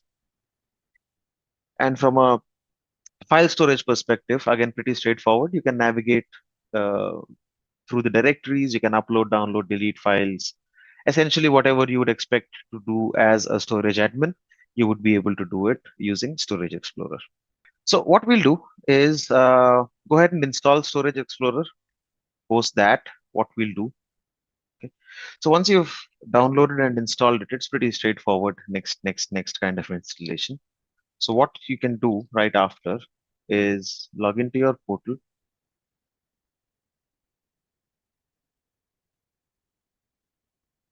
Okay. So you can log into your portal, and what I'd ask you to create, go ahead and create a storage account. I already have one, so I wouldn't create one, but please go ahead and create a storage account. Should take about 3 minutes to wrap up. Why are we downloading explicitly? Yes, so it is not available to the fullest extent of capability within or on Azure portal. Right now, on Azure portal, what you can see is storage browser. Right now, this is kind of the web version, but it is limited in terms of what you can do. Right, so when it comes to tables, you can look at tables, but when it comes to querying or things like that, you wouldn't be able to do it from here. On blobs as well, right? While you can take a look at these, you can play around, you can do most of the things on the browser itself, uh, not needing Storage Explorer. But Storage Explorer is purely in terms, it's a little more powerful than what is available on the web. Now, what we'll do is we'll attach, or we'll look at ways to attach Storage Explorer or attach the storage account. Okay. So let me sort this out. Let me disconnect this.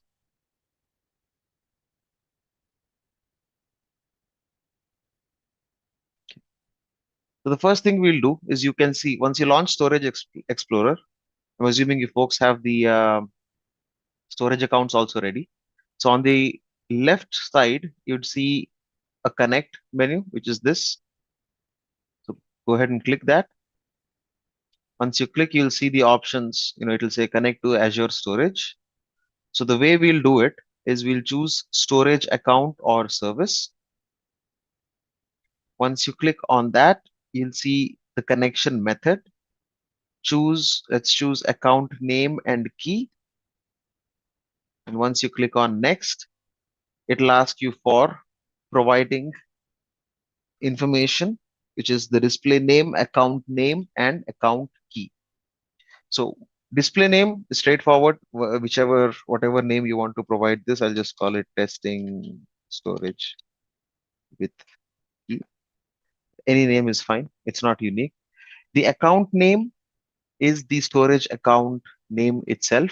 So whatever is the storage account that you've created, we will use the same name. And the last option, which is account key, the way we will fetch it is once you're on your storage account, on the left, under the security plus networking menu, you would see access keys. So you can click on access keys, and it's going to show you that there are going to be two keys. We'll choose any one.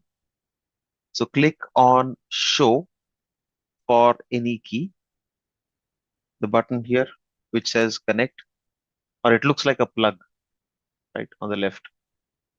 It's right here. Yeah. If you click on that, if you sign in, see, if you sign in, you'll be able to see the entire subscription, right? So that's one way of doing it.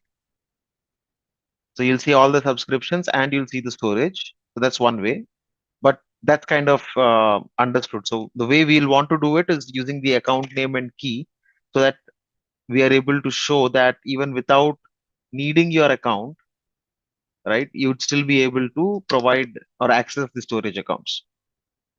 Once you click on that plug kind of account, you'd see it'll ask you to select storage. Sorry, select resource. And in that, choose storage account or service. Use account name and key, option 3, and click on next.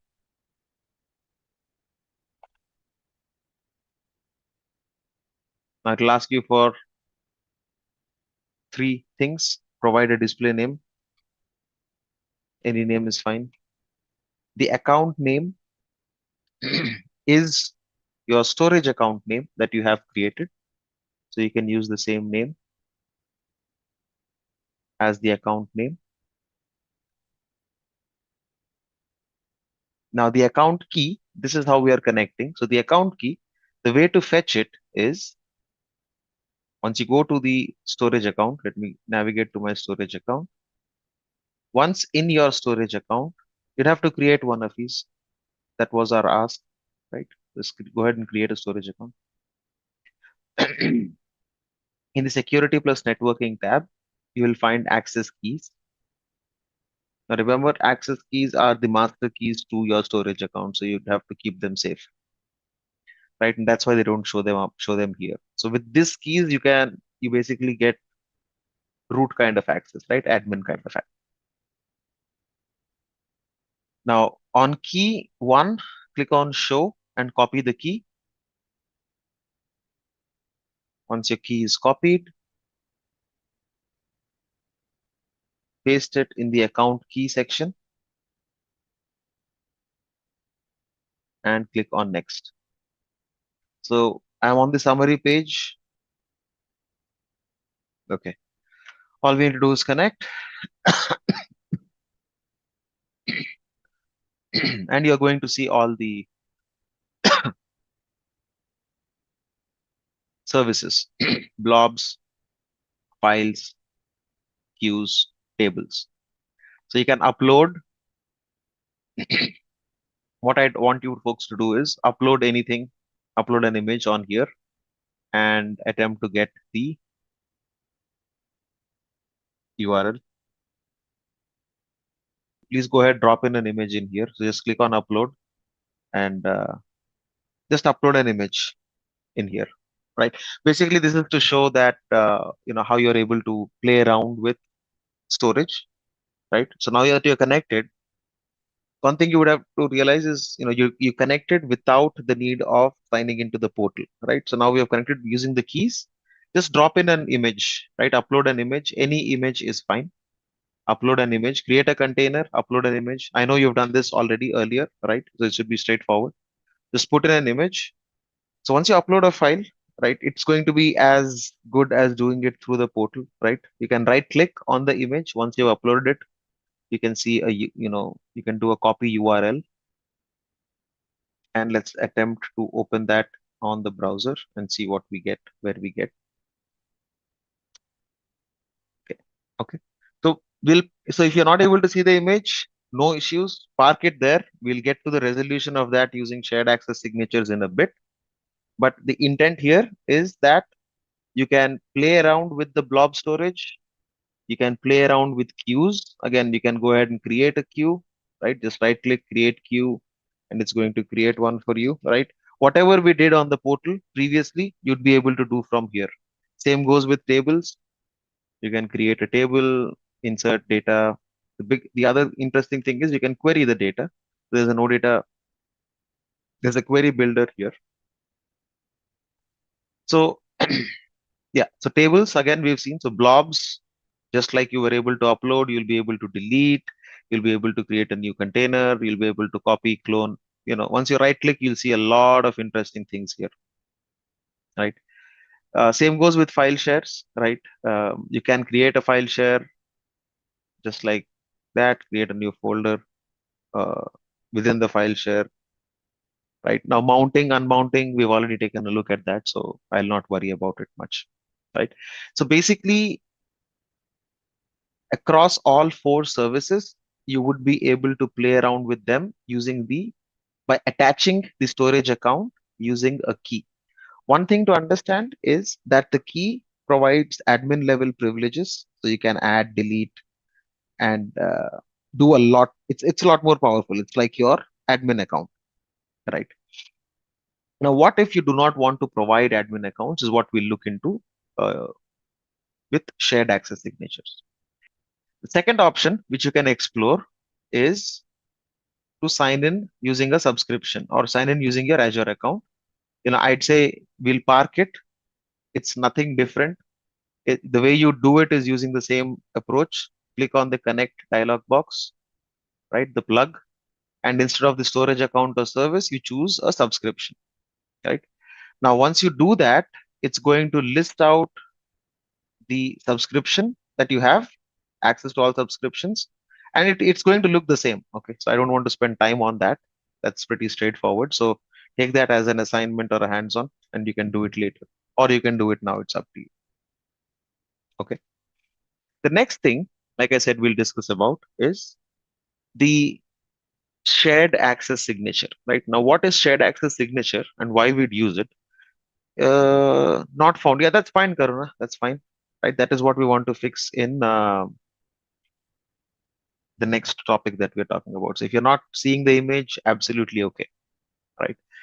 So where, there might be scenarios where you do not want to give the keys to the kingdom to anyone or open up your entire container and set its access level to public, right? Because there might be data you don't want them to see while they might be part of the same container. But this is where a shared access signature or SAS comes in, right? It's a token. So just like you have an access key, right? Now using the access key, people can do a lot of powerful stuff, right? So they can create, they can delete. Yes, kind of, right? Almost. It's not just the timing, but it's also about the kind of permissions, right? So the shared now access keys that we retrieved, right? These access keys are these will authenticate. This give you admin level permissions, right? This key will give you admin level permissions, and that's why there are two keys, right? Usually for an enterprise, they also rotate their keys. Someone has their own key, etc. Right? So if you want to give an application access or you want to give someone access, but you want the access to be limited in terms of permissions and limited in terms of uh, timing, right? This is where the shared access tokens or SAS tokens come into play, right? Now, the way we can generate those is, both ways. If you want to explore that using the portal, you can do that. Or if you want to do it using Storage Explorer, you can do that. It's all the same, right? So if you are on the Storage Explorer, right click on your image and click on Get Shared Access Signature. It's going to ask you an access policy. Forget the policies, we're not worrying about them. Just leave it as none. So there is a start time and an end time, expiry time. Okay. And if you see the permissions, right, for now we'll just give read. But what you can see is you can give read, delete, add, delete version. You can create a permanent delete. There's multiple permissions you can provide, right? For now, we'll only give this SAS token a read permission. Okay. Once you are on this page, all you need to do is click on create. So once you click on create, it's going to show you. So this is the token itself. Okay. It starts with SV is equal to something, something, something, all gibberish, right? Now, the way this is used is right after the URL. So what I'd ask you to do is copy the token. You can copy the URL and be done with it. That's fine as well. Read permission to the image. Yes. So read permission to the blob, not necessarily the image, Sri. So what we are doing here is we are generating a token for that file that we've uploaded. Now, in the same URL where initially it failed, the way we pass the token is a question mark right after the file name, and then you paste the token. Still fail. Oh, I have to. Okay. And then it's going to load your image. Alternatively, just go ahead and copy the entire URL. That is fine. It works that way as well. It's not rocket science. So copy the entire URL along with the token. You can paste it, and that's going to load the image. One thing we'll have to understand is now we have been able to read the image or read the blob without changing the access level to public, right? Now, generating SAS tokens you can also do from in here, right? Storage Explorer. If you are doing it on the portal, again, I'll just show it to you quickly. It's straightforward. Again, right click, generate SAS. It's the same page that you'll see, right? Only additional thing you'll see is the signing key. It will be one of the two master keys, and the rest is just straightforward. In terms of permissions, you'll see the same permissions that you can provide. and you can generate a token from here. Okay, so what I'll do is, see, on the portal, the way you generate a SaaS token is again pretty straightforward. Just right click on your image, click on generate SaaS, right? And this is going to generate the token, right? It will give you this page which shows. So SaaS token has a start time and an expiry time. So for now, leave it as default, and there are permissions as well. So choose the permissions that you want for this token. For now, I've just left it as read. When you generate the token, right, you'll see token and URL both are generated. So you'll see that there is just a token, right, which acts like your password. This token is valid only for a certain period of time, which is the start time and end time, right? Now, in terms of the URL, what I mentioned earlier was, let's say if you, this is my image URL, right? But this image is not opening because I do not have permissions. So how would I provide those permissions is right after the image, the way you can use the token is after the image name, at the end of the URL, type in a question mark. That means you're passing in as this as a query parameter, and then paste your SaaS token, right? So that is going to in your URL, you have a token to access the image. It's like, passing in the password as a query string. Okay, so real-time examples, right? Now, there are multiple scenarios where you'd use a SaaS token, right? Now, if we were using, let's say, an app service environment and your web application needs access to storage, right? Now, in an enterprise, you probably give one single storage account or multiple storage accounts. It's fine. But in terms of access control, SaaS tokens kind of work in a good in a good way, where let's say on your app service plan or your PaaS uh, web app, you're hosting multiple applications and they need access to storage. You create one container for each of the applications to store their images or their files or whatever. The way the application will access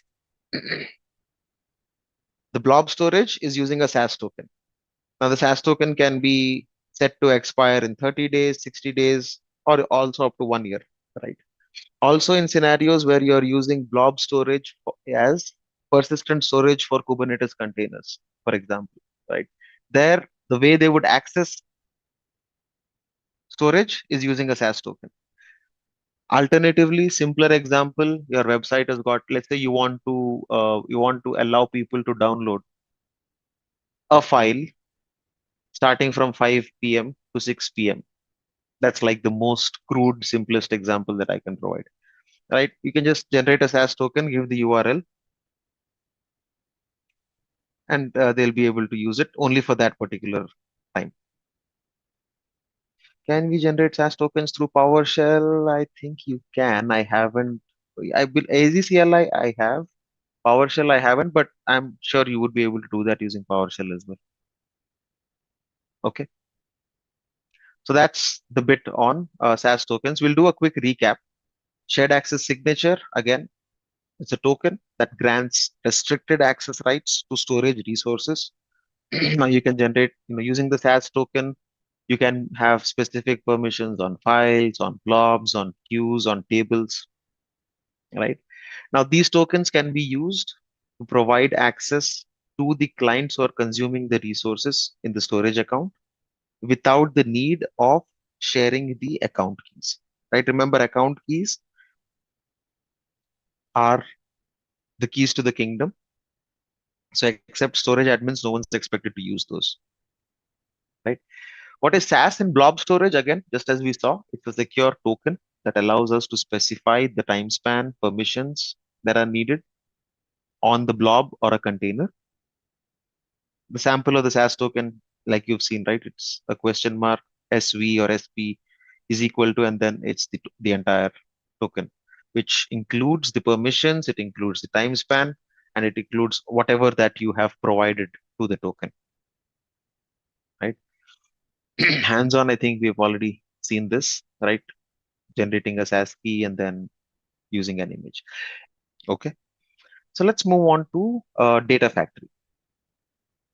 So data factory, initially we were talking, we talked about the possibilities of or scenarios in where you would use data factory, right? Now, this is basically a data integration service where you can where it create multiple workflows. So if there's anyone here on from the data side, you would know what an ETL job is, right? So you could have extract, transform, and load kind of operations, right? What you can do with data factory is create workflows that can move data from one source to another source, right? Which is what this image is kind of trying to explain here. So multiple sources of data, now these can come in from anywhere. These can be any type, right? With these sources, with multiple data sources, you ingest the data. Now preparation of the data, once you prepare, so 4 steps, we'll walk through all of these individually. You ingest data, you prepare, you transform and analyze, and you publish, right? A simple example would be in the storage context itself, right? So let us say you were creating a geo-replicated storage, or let's say you have chosen 2 regions on Azure. One region is India, the other region is US. And you have your website, your application, I wouldn't call it website, but your application running uh, primarily in the US with a DR in the, or not even a DR, but another copy in the India region. Now, how would you copy? Let's say your website is using or your application is using lots of files and images which are in a blob storage. A blob storage which is created or a storage account created in the US, there's a storage account created in India. Now, how would you copy data between these 2 storage accounts? Yeah, simple. Okay, easier way for you to understand this is there is okay. A very layman example would be there are files or there are photos on your phone, and there are photos that on someone else's, or you want to get these your pictures need to be in sync on 2 phones. These 2 phones are sitting are in the hands of one person in the US and one person here, which is you. So how would you ensure that the gallery is always in sync? Anyone wants to take a guess how you would achieve that? Yes, share OneDrive access. That is doing the replication for you, right? So that example, basically what is happening is you're both reading from the same source, right? You're signed into OneDrive, the other phone is signed into OneDrive. So basically you are reading only from one copy, right? But if you wanted to make sure that it's not the same copy, this account is different and that account is different. Yeah, Dropbox, again, it is a cruder example primarily because in that scenario, what is happening? Let me draw this out, right? So the scenario that we, oops, it's white in color. Give me a minute. Okay. The scenario that we talked about, there is a phone one, there is a phone two. Okay. Now someone said OneDrive, you said Dropbox, right? This is one account. If both of you are reading from this, you take a picture here, this will upload here, and it will show up here because you are using the same account, right? Now, what if what I want is this is user one, this is user two. He takes an image, picture. Okay. I want that picture to be available here. This guy takes another picture and he hides it or he tags it as personal. That should not show up here, right? How will I make sure that happens? Let's say his OneDrive account is different. His OneDrive account is different. They're all running their own OneDrive accounts. How will you sync the data from here to here? ETL pipelines, right? So basically what you need to do at this point, right? Now, this problem or this scenario is where typically you'd create a workflow. What do you want to do? You want to copy You want to bring in the data from one place. What you would say is a simple pipeline will look something like this, right? If I put together a flow, let me see if I can find a cleaner slide. Bear with me. I'll use this. Okay. So a simple workflow that we'll write so everyone can understand. First, once the image is taken, right? Take a photo, take a picture. Once the picture is taken, I would rather say instead of take a picture, I'll just say go to the gallery.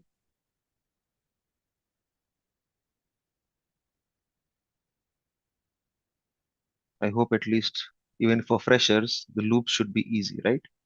So what I'd say is for each picture in the gallery, again, I'm trying to, English or code looks very same, okay? So don't think I'm writing. It is a for each loop for those people who know, right?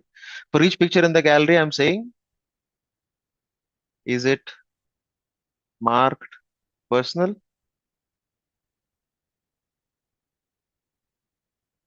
Sorry, personal. So if the answer is yes, do not copy. The answer is no, I'll just say copy to destination. Does this make sense? The flow? It's a very simple workflow, right? You're saying in the gallery, look at each picture. If the picture is marked as personal, do not copy. If it is marked as personal, sorry, if it's not marked as personal, copy it to the destination, right? This is a very simple example of a data pipeline. Now, if we take it deeper into a technical context, there can be a blob storage in two different regions, right? With multiple containers, each container having multiple blobs, right? Now, what you want to do is keep them in sync, or you want to copy specific data, right? Based on some property, right? What is the property here? In the example, is it marked as personal, right? Similarly, in enterprise environment, there can be multiple other conditions. There might even be scenarios where instead of using the image directly, you want to transform that image into something else, right? Maybe you want to zip it or you want to clean up personal data in it, right? Now, for an image, it's probably a little difficult, but usually in terms of logs, right? You'd see if there is a lot of plain text where there might be some cleanup that you want to do. There is a person's name or there is an email address that you want to clean up before pushing the data, right? Those are scenarios where all of that can be performed using an ETL job where you extract, transform, and load. Okay. Now this is where data factory comes into play, right? So you can ingest data from multiple sources, you prepare the data, you transform it or analyze it, and then publish the data, right? Again, while these look multiple steps in terms of an ETL pipeline, right? But what is actually happening is extraction, transformation, and load. Okay, it's simple. Now, the previous workflow that we wrote, extraction was pulling the image. Now, we weren't doing any transformation per se, but we were doing a configuration. SSIS is integrate. Well, SSIS is very specific to SQL Server. Here, the data source can be anything. You can have an on-prem data source. You have Evernote, you have SQL, you name it. You've got Azure Tables, Oracle DB, whatever. It doesn't matter. Azure Data Factory is really powerful. Data cleansing, you can. It depends, not natively. I mean, I'm not a data guy to answer that question, Syed. It's probably a little deep, but let's see. But I believe you can do data masking, right? Even in a couple of organizations I've worked with, you can cleanse the data or you can clean up the data. Now, there are Typically, third-party tools that do it for you, like Cribble or whatever, right? There are multiple options, but Data Factory does do that for you. It depends on how you do it. We'll take a look, right? So again, we'll not dive deep into any other major feature with Azure Data Factory. Well, Data Factory is global, right? I mean, yes, SSIS is very specifically.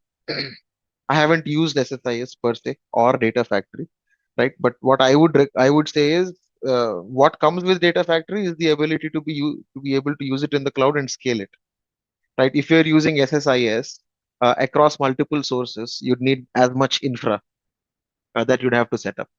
Again, this is low code or no code kind of a scenario with the Data Factory. I'll show you that with a quick sample pipeline, and maybe you can judge yourself if SSIS versus Data Factory, what would be better.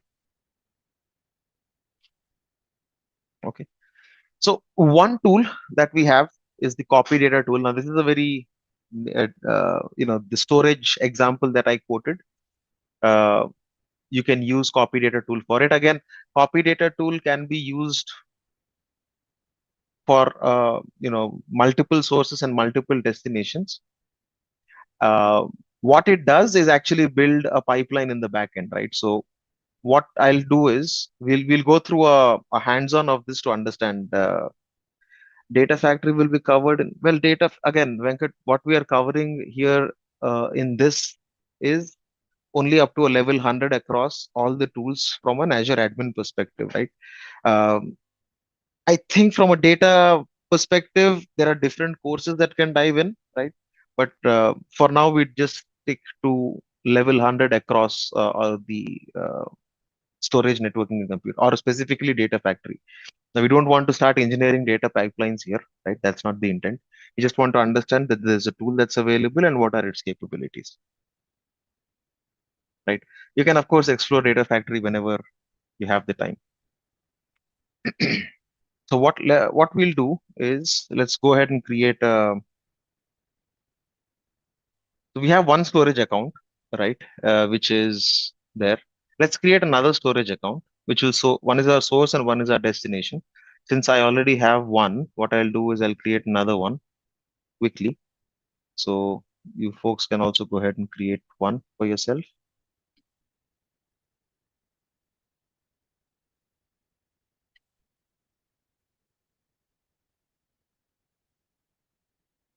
What we want to do is a use the data factory to copy data between storage account 1 and storage account 2. Now you can schedule that to run every 24 hours, every 6 hours, every 10 hours, right?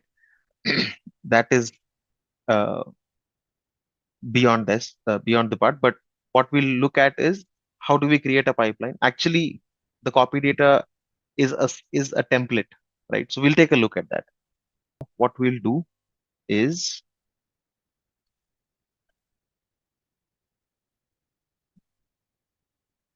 search for data factories. When you type in data, you'll see data factories. And here we'll create a data factory. So you can click on create data factory. Let me know once you folks are on this page. Again, information is straightforward. Choose your resource group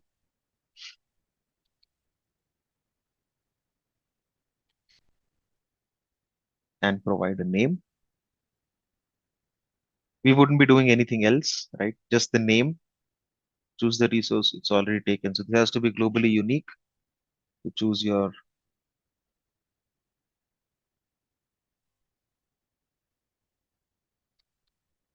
interesting.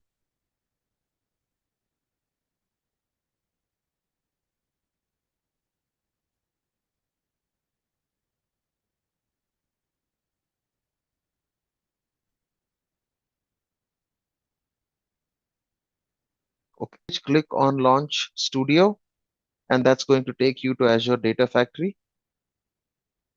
You'd see it's a different portal, right? The URL says adf.azure.com, which is Azure Data Factory.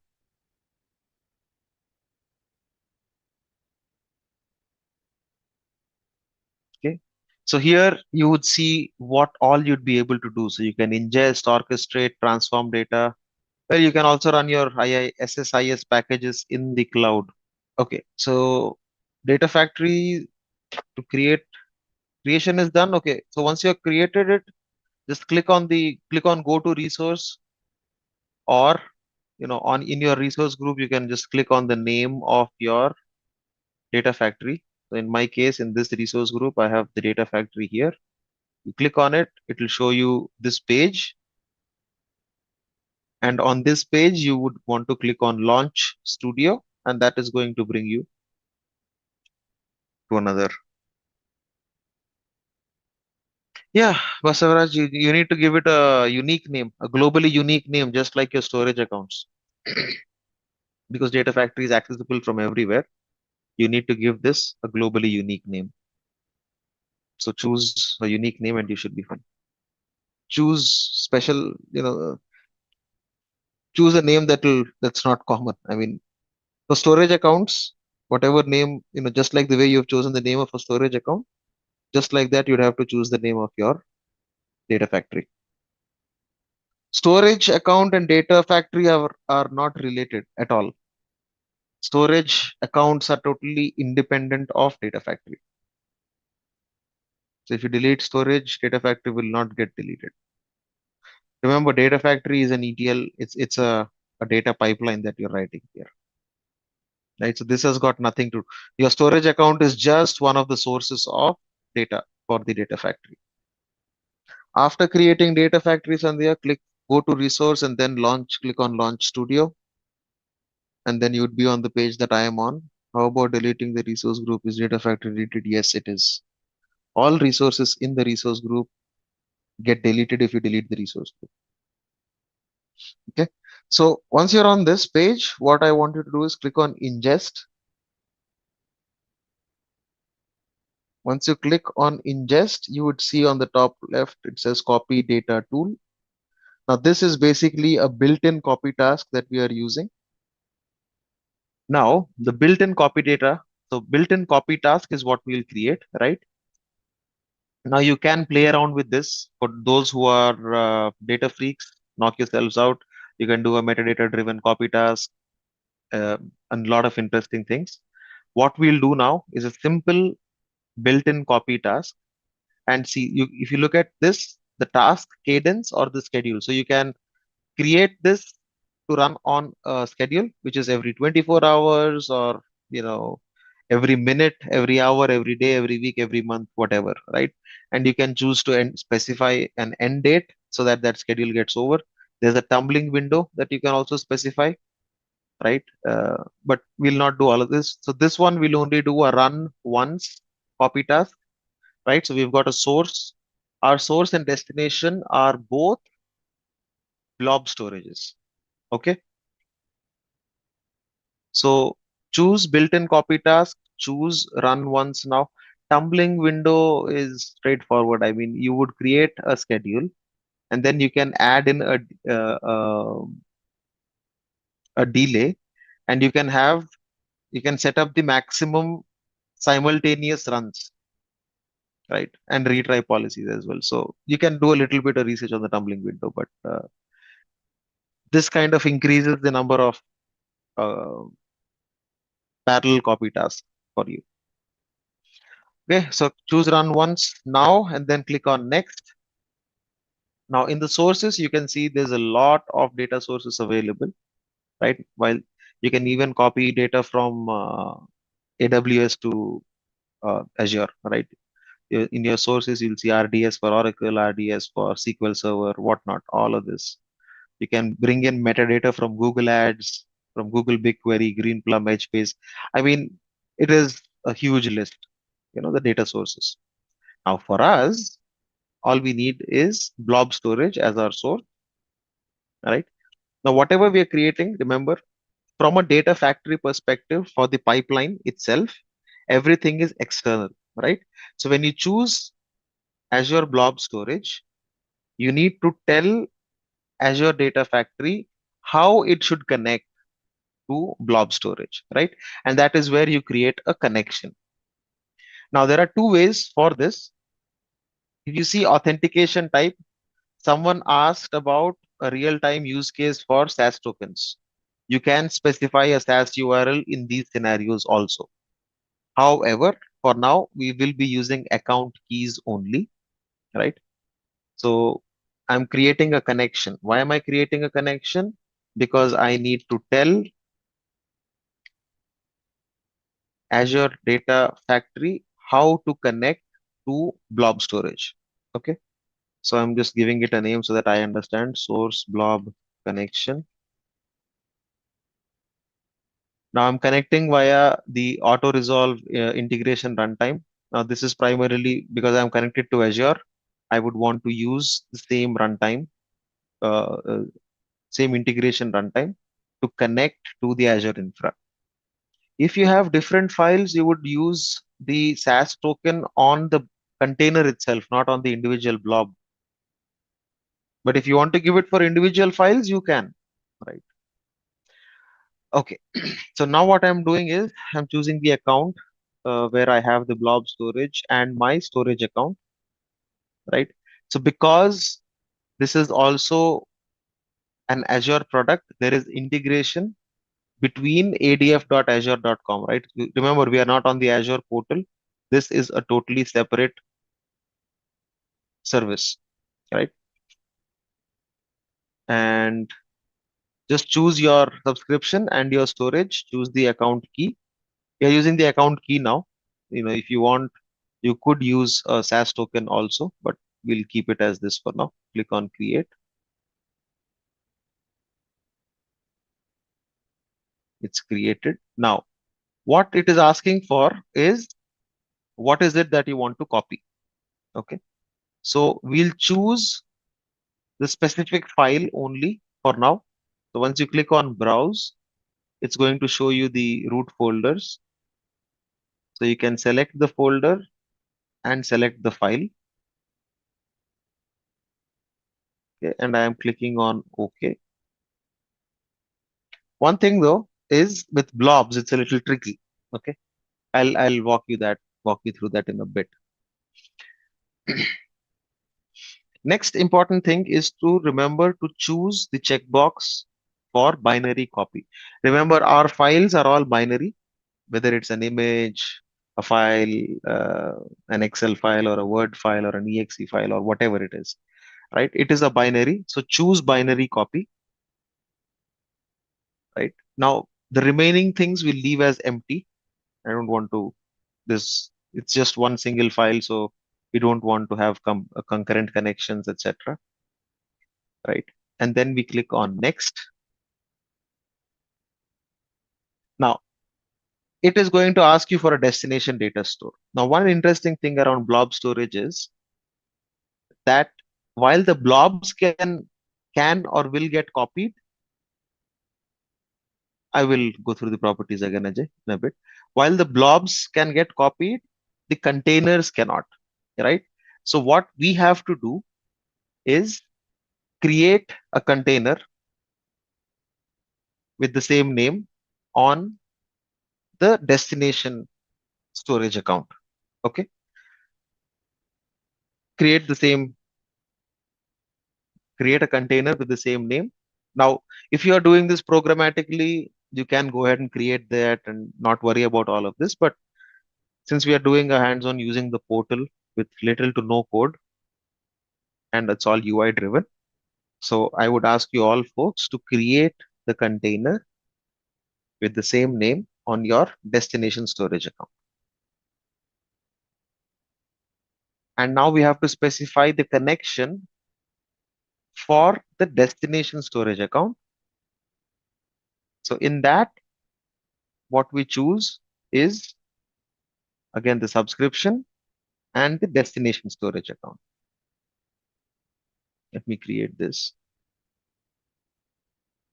So in the source, now I'm on the source page. So in the source, you can click on browse and choose your container and your blob, Basavraj. Once you do that, you would be fine. The properties that we are choosing is, once you choose the file or the folder, What we have done is we have chosen the blob. In options, please choose binary copy. We don't want to compress for now, so I'm ignoring that. If you don't choose binary copy, the data will not get copied because we are using an image and an image is binary in nature. We are using recursive copy. So source and then destination is the same. Our destination will give the same path, right? So I've chosen the same destination container. We need a container. Now the container name is up to you. File name I'll ignore. You can also transform the file name, but we'll ignore that. Copy behavior will not touch any of these, right? Just choose the destination container and click on next. Now, this is going to create a task, right? And what you can do is you can do a data consistency verification. You can enable logging. You can enable staging of this, right? We are not doing any of these. We'll just skip all of these, click on next. Now what I'll do is I'll actually, this is not needed, but I'm just showing you where how the pipeline, now what this does in the back end, right? This creates the pipeline. Now you can create multiple pipelines here, right? You can add activities, you can create a data flow. So this is what Azure Data Factory actually gives you, right? You can drag and say, okay, after copying the data, run an Azure function, or then do a custom batch job, or go ahead and add variables, append variables. Someone had a question around SSIS packages. You can execute SSIS packages as part of this pipeline, right? Here, so Data Factory makes it's a lot more complex, or not, I wouldn't say complex, but it's a lot more flexible for you to do whatever additional tasks that you want to as part of your pipeline, right? Now, what this was created was pretty straightforward, right? So there's a source. You have given the source data set, and the settings are all here. There are user properties. So you can take a look at the pipeline. Transformation you can do here itself, right? Within the pipeline. So now what we have taken a look at is, I'm just showing you what was the output of this, what the inbuilt copy data tool created.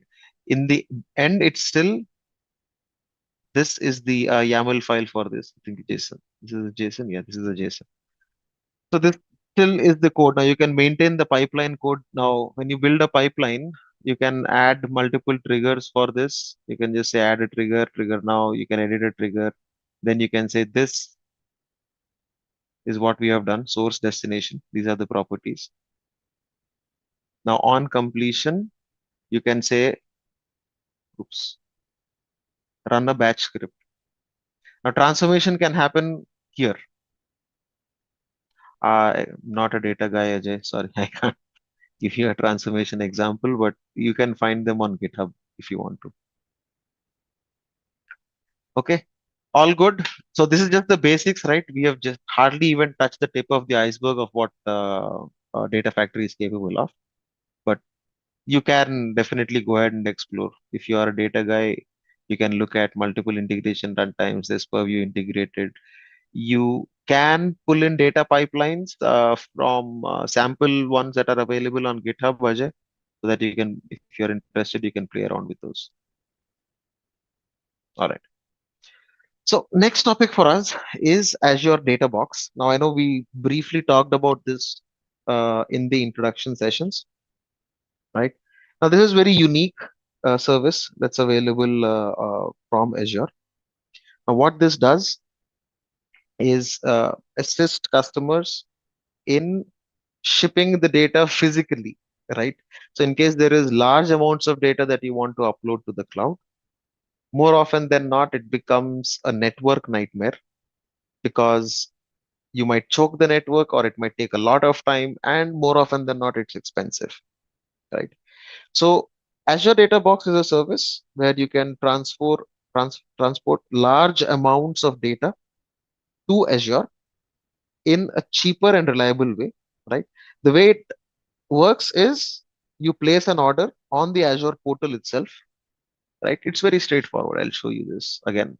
You'll not order one, but so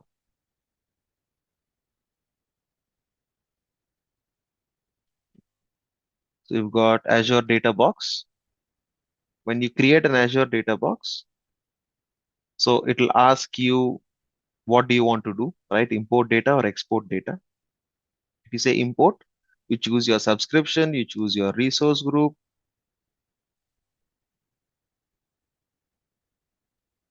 right? And the destination Azure region, South India, whatever, right? Then you click on apply. Now these are the prices, right? This is the types of data boxes you get. So data box is not available for the subscription type. It is not available for my subscription type, but that's fine. So you get a 35 TB box, data box disk, or you have an 80 TB, 800 TB, or you can do a 1 TB input onwards. So there's you can keep going on more and more from a sizing perspective, right? So what you get is up to 5 disks per order, blah blah blah. This is all the facility that is available. This is only available in the US and EU, data box heavy, right? These two are in preview. So actually, this was the only service that was available earlier. Preview features are hardly used as of today, right? So data box, the moment you create that request, what's going to happen is, what you're doing is step one, which is placing an order, right? What will happen right after is step two, which is receiving the order. Once you receive those disks, you copy the data, you return it, you return the disks, and what Azure does is upload the data for you, right? Now you can do an import and export both using Databox, right? And that is what will make sure that you're not spending a lot of money on trying to upload such large amounts of data over the internet. Right. Now, use cases are pretty straightforward, right? One straightforward use case is you would use this for one-time migration kind of scenarios, right, where you move large amounts of data at once. Second is again similar, but an initial bulk transfer, which can be followed up with multiple incremental transfers over time. Third option is, of course, periodic uploads. So, you have, let's say, on-prem data that is being backed up. You want to move those archives. You don't want to upload them, but you want to archive them on Azure. You probably order a data box, and because it's not mission critical data, right? So you can order a data box, get those backups in onto the data box, and ship them to Azure. They will ship it to you. They won't come to you. They'll just ship the. So Deepak has a question. It's asking, after placing the order, will someone from Azure come to get the backup? So basically, what will happen is once you place the order, Deepak, Azure is going to ship the disks to you, and you are going to upload the data from your data center to those disks and send them back to Azure. What Azure is will do is upload them in their data center, so they'll start showing up on your storage account. Ashish has a question. Says, can this be used to transfer data to client from a SaaS provider? No. As long as you are on Azure, yes. But to any third party, answer is no. So only if you are consuming services on Azure, so where you can push or upload your data to your storage accounts, and if you want to export the data from Azure, let's say there is a lot of data on Azure that you want to bring back on-prem, but you don't want to download it, right? There is 800 terabytes or maybe 1 petabyte of data, whatever. Those use cases for export, you can use Databox.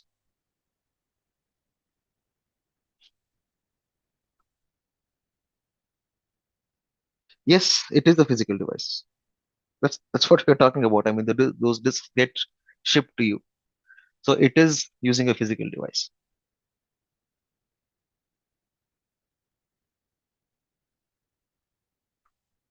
If somewhere the disk got lost or broken, what will happen then? Well, see, this goes without saying, right? All of these disks are secure, they are encrypted, they use hardware encryption is also on them. So if they get lost, your data is not lost. right? Or your data is not stolen. Well, if they get broken, again, data box comes with military grade devices. They are drop protected, whatnot protected, and that's what uh, and they're so Azure takes care of that. So it's not that they'll break just because you drop them. Again, those are not just disks. It's like a big box that comes which has a network port and a power port. That's it.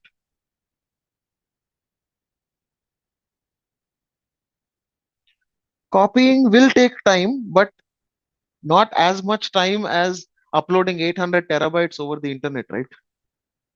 So there is that trade-off.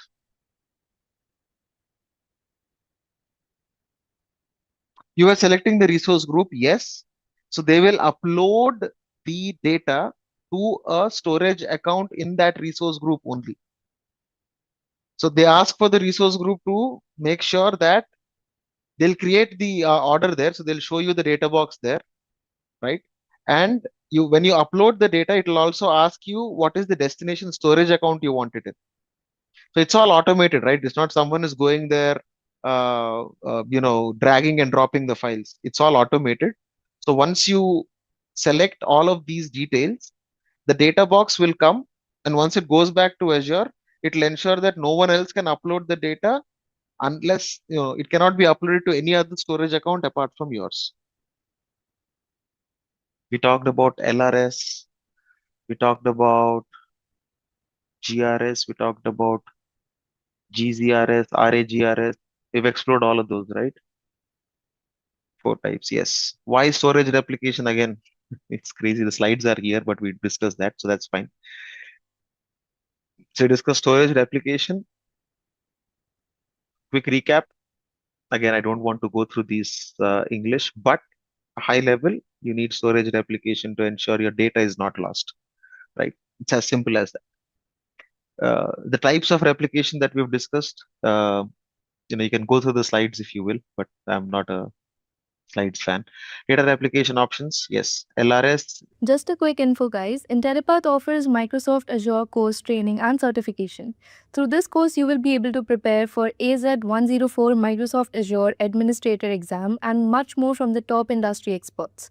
With this course, we have already helped thousands of professionals in successful career transition. You can check out their testimonials on our Achievers channel, whose link is given in the description below. Without a doubt, this course can set your career to new heights. So visit the course page link given below in the description and take the first step towards career growth in the field of Microsoft Azure Cloud. Import export service is another similar service as data box. Yeah, right. Now, again, here the sizes are a little different. When it comes to using import export service versus data box, right? And import export service, you can use your own hard disks as well as against data box, where data box they ship their own, Azure ships their own disks, right? So again, the use case is very straightforward. It's very similar to what you do on a data box. So to avoid transferring data over the internet, you can use physical disk, which we ship to Azure Data Center, and they'll upload the data. The primary difference here is in an import export service, it is going to be our own disks as compared to data box, where it's going to be Azure owned disk. So the primary difference, as I mentioned, a data box, Azure ships their disks, and import export service is where you can use your own physical disk to send the data to Azure or bring the data back from Azure, right? So a few use cases here. You can import, again, properties, right?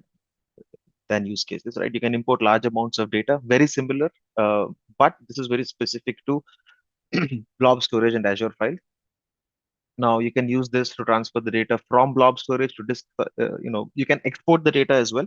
So if you want data back to your on-premise environment from Azure, we can do that. Now, the primary difference, as I said, you can supply your own disk drives as against the disk drive supplied by Microsoft. If you're using data box, that's very specific to terabytes of data, and there's no option of choosing your own service. Now, Relatively, import-export service is a lot, comparatively a little cheaper as against using the data box, right? Now, use cases are again very similar to what you would use data box for, right? But data box, however, it's more large scale, right? So if you look at what's happening on the use cases for import-export service, primary use case, data migration to the cloud. Now, if you have CDN as well, you can use import export service, which means you can upload. Now we'll talk about CDNs and how they cache content, etc. But essentially, for content distribution, you can use import export service. Again, backups. You'd want this to be a frequent thing, right? You can subscribe, or you can put it on a schedule. Now, the backups are typically, the reason why you would use import export service is for retention purposes, right? So if there is a compliance ask that says, hey, you need to retain the data for 7 years, or you need to retain monthly backups for 4 years, right? So in such scenarios, you can ship them on the physical disks to the Azure Data Center, and you could upload them to a blob storage and archive it. Data recovery, again, in case there is large amounts of data that you want to recover from the Azure Data Center back to on-prem, that's one of the export services for which you can use the import export service. Okay. So job flow is pretty straightforward, just like the way we saw the job flow for the data box. So we start by preparing a hard drive. There's a tool which you can use to prepare the hard drive and encrypt the drive with BitLocker. And then you create an import export job on the portal. After that, you ship the drive to the Microsoft Data Center. The carrier delivers it. If you've put in data in it, you transfer, your data is transferred to Azure. If not, they upload the data that you have requested. The drive is packaged and it is sent back to you.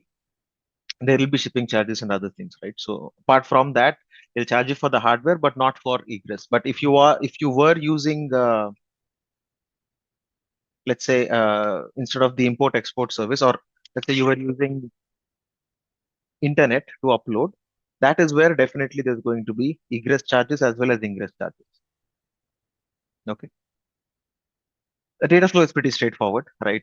You create the hard drive, you prepare the hard drive, you upload your data, ship it, the data is transferred. Security, like I said, you are encrypting it with BitLocker here, right? So there are encryptions that are available, right? They do not come with a stringent physical, they're not as physically secured as probably a data box is, but then you would want to, as long as there is encryption, that kind of takes care of the safety or the encryption of data itself, or security of the data itself. So now we'll move on to the next topic, which is Azure File Sync.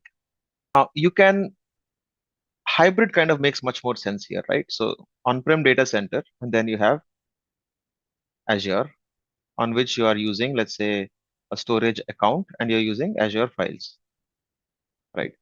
Now from your on-prem, now let's say there's a file share that you've created here, like a network drive, call it shared folder or something, right? Now this shared folder, you want to make sure that if there are applications trying to access it from cloud, or if there are applications trying to access it from on-prem, you want lesser latency, right? In that case, or in such scenarios, you can use Azure File Sync. So what it would do, right? So if application is writing something onto the same shared folder here, right? It created file one. This file one gets replicated here, right? Now this file one can be consumed by an on-prem application as well. An on-prem application, if it creates file two, it gets synced to the cloud and it will show up here. So if there is applications or users trying to get that file from the cloud, instead of going through instead of traversing over the network to on-prem and then back to the cloud, Azure File Sync will help keep the on-prem file share as well as your file share on the cloud in sync, right? It's as simple as that. Yes. So between on-prem as well as on the storage, on the cloud, we'll keep the file share. It will keep the file shares in sync. So it's a simple sync service File syncs, Azure files, if you use, it's a lot more performant as compared to what non-prem file share can be. There are local caches that continuously syncs with Windows Server. You can use multiple sites can centralize their files onto Azure files, right? Irrespective of the location. So again, the advantage is global access, right? So that's the reasons why you might prefer to use file sync. So what is ingress cost and egress cost? Okay. So let me put this thing here, right? So you have your physical data center or your on-prem data center, right? And you have, we'll call this Azure, and you have your storage account sitting here, right? Now, how are they connected? We'll talk about that in networking, but typically they are either connected using an express route or a VPN. This is private connectivity. If it's a storage account, it is still public connectivity. You can use Storage Explorer or whatever and push data onto this, right? You can use storage account keys, etc. So ingress cost is typically the charge that the cloud service provider will charge to when you are pushing data onto a storage account. Now, in terms of ingress, when we get to networking, you'll understand what the ingress charges and egress charges are. So any data coming into the cloud is charged per gigabyte.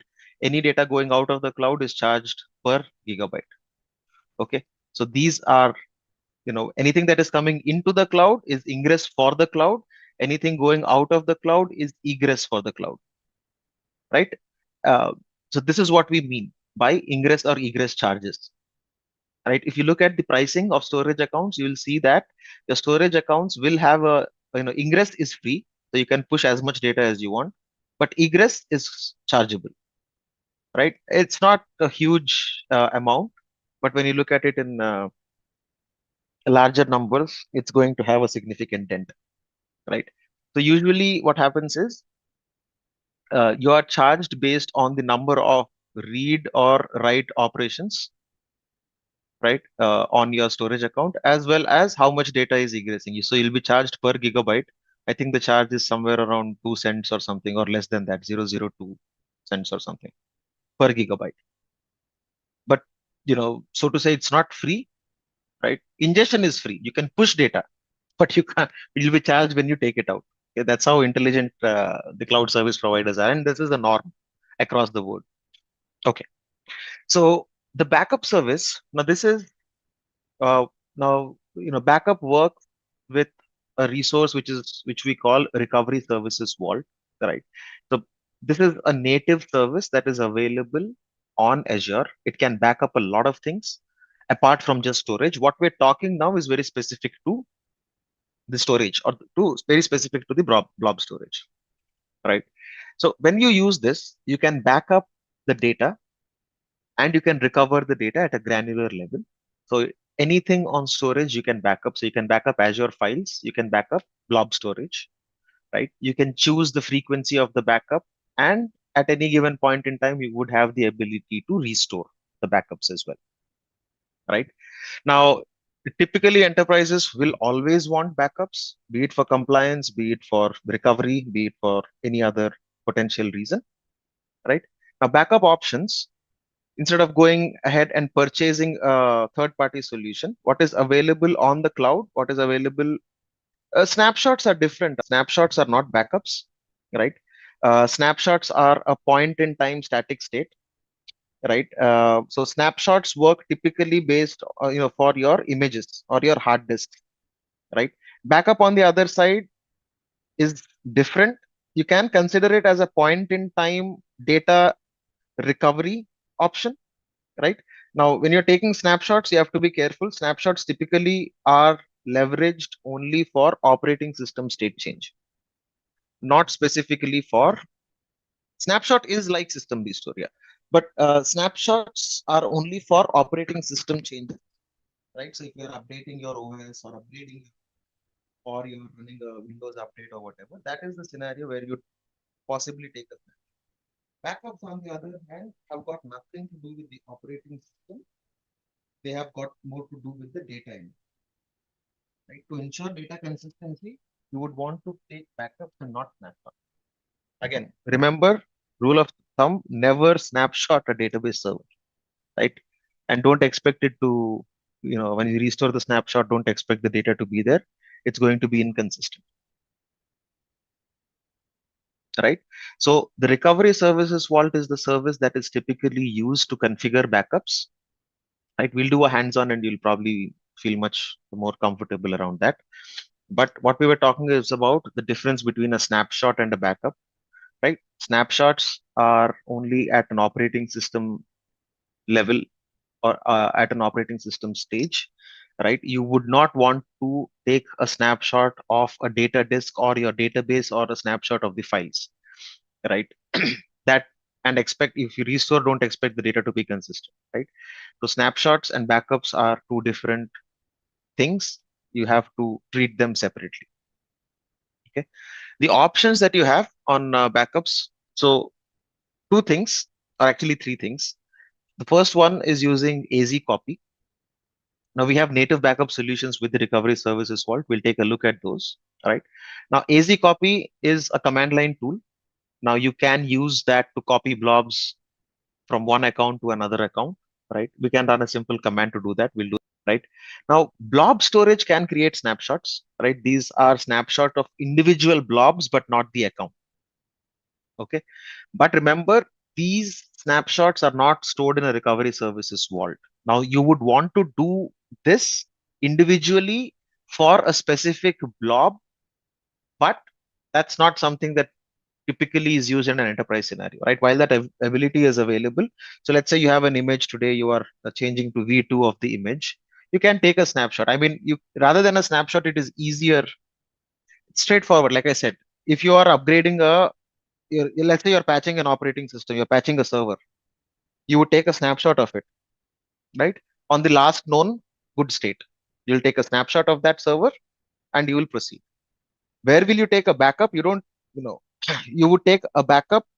A backup is typically a cron job or a scheduled job that will run, right? For example, a database server or the application files, you would want to take a backup every 24 hours of, typically what enterprises do is they schedule backups, pull backup every 24 hours.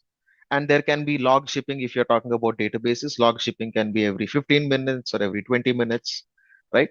So backups and snapshots serve completely different purposes. Like I said, before you do any major change or upgrade to the infrastructure or operating system, you would take a snapshot, right? But you would never snapshot a database server itself. You'd only you would snapshot a database server, but not the data disks, right? Only the OS disk, just to make sure that anything that goes wrong, you have a snapshot to recover from. Backups, on the other hand, are entirely different, right? Again, how frequently you take the backups, how frequently you do the log shipping, etc., entirely depends on two primary parameters, which are recovery point objective and recovery time objective, RPO and RTO in short, right? So if you are okay to lose 15 minutes of data in case of a disaster, then your RPO, recovery point objective, is 15 minutes. And what that means is that at any given point in time, you would be able to restore data which is at least or at best 15 minutes old,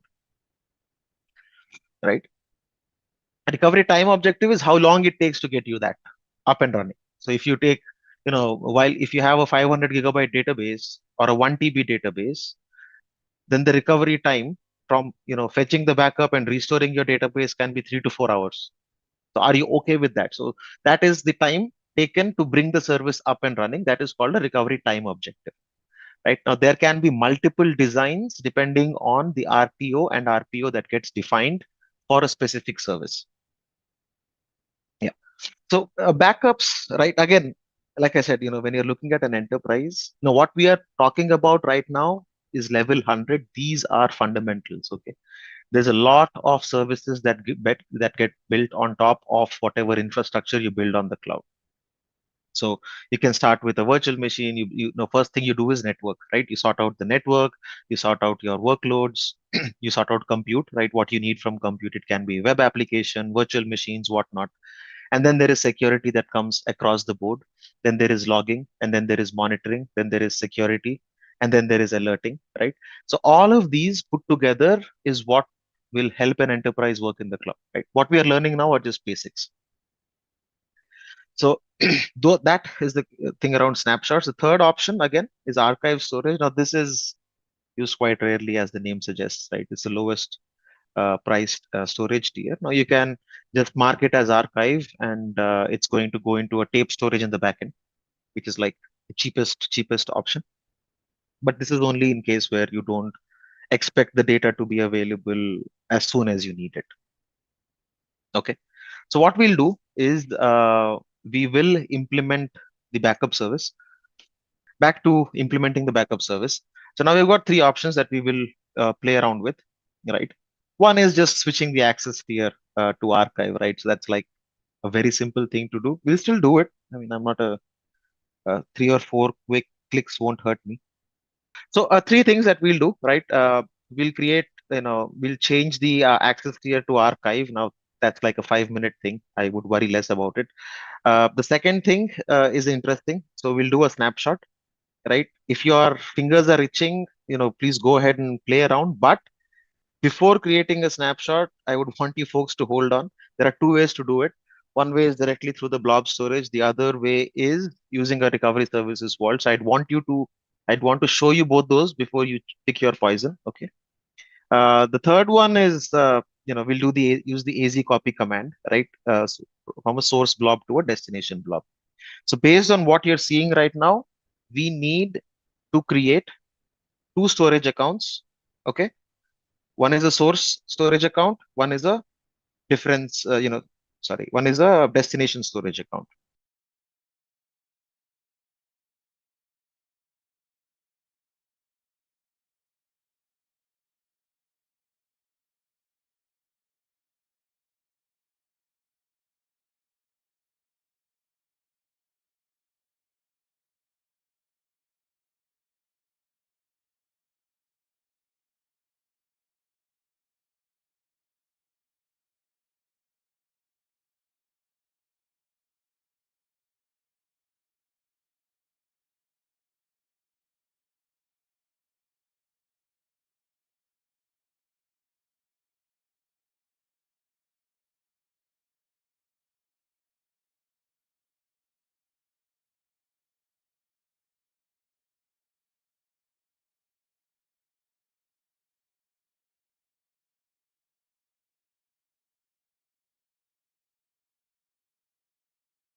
Real time? Well, in an enterprise, you'd either use Terraform primarily in today's day and age. Few customers are still on ARM templates. Few customers are upgrading to Bicep, but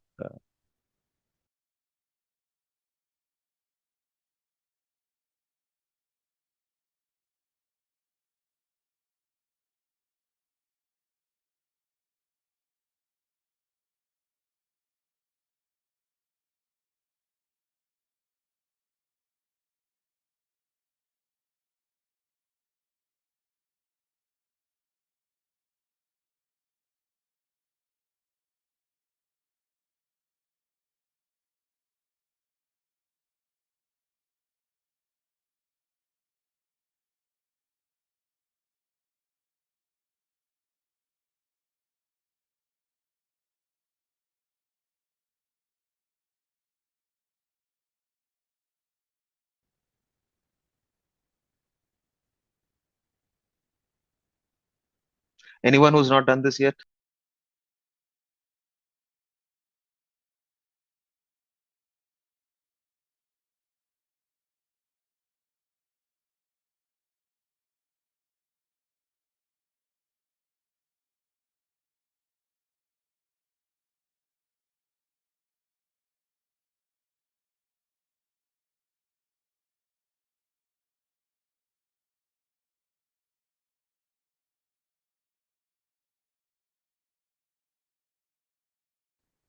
See, command lines, while they look scary, they are actually very intuitive, right? I mean, they're self-explanatory.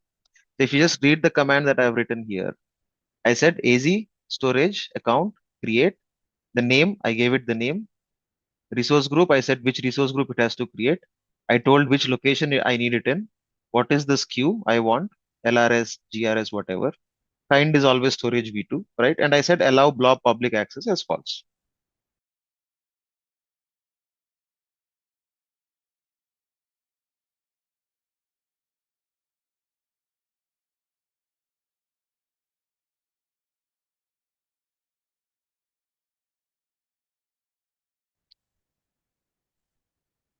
Okay, so once these are ready,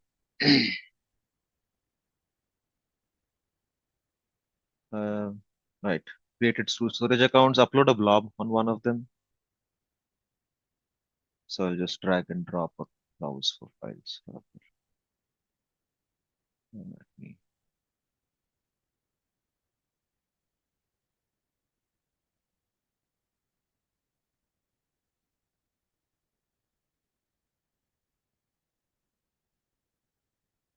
I'll use this only for archive. Now, once you have uploaded the image, one way to switch this is very straightforward. On the same page, just click on three dots or right click, whichever works for you, and then do a change tier.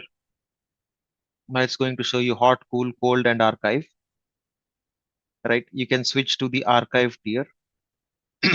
What you'll see is the message that says setting the access to archive will make it inaccessible until it's rehydrated back to hot or cool, which may take several hours.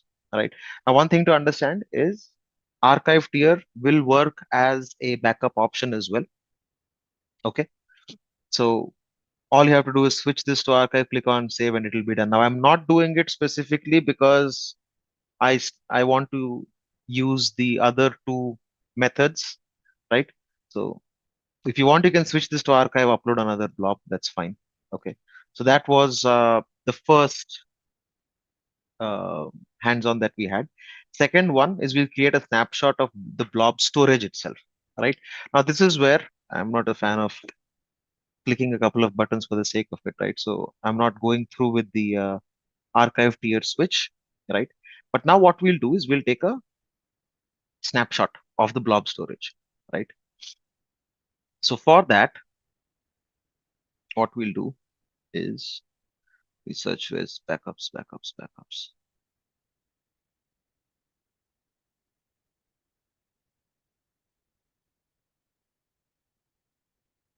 Where's my containers? Can't I find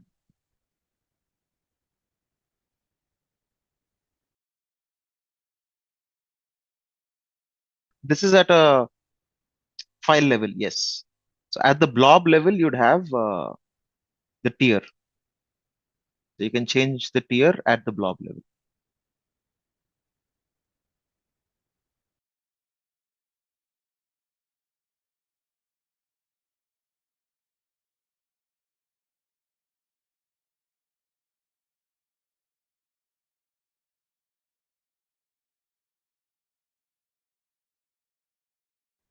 So this is blob level snapshot, right? I mean, you can click on view snapshots and this will show you blob level snapshots. There's nothing here. You can create a snapshot, but what I was looking at is actually enabling backup. But we'll talk about that quickly. This is blob level snapshot, right? This is again, not anyone would use this. I mean, I would rather use versioning, right?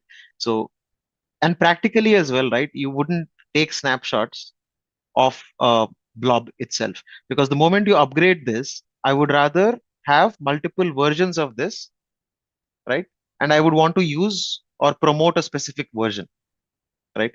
So if I upload the same image again, for example, so if I say upload and let me use the same file again.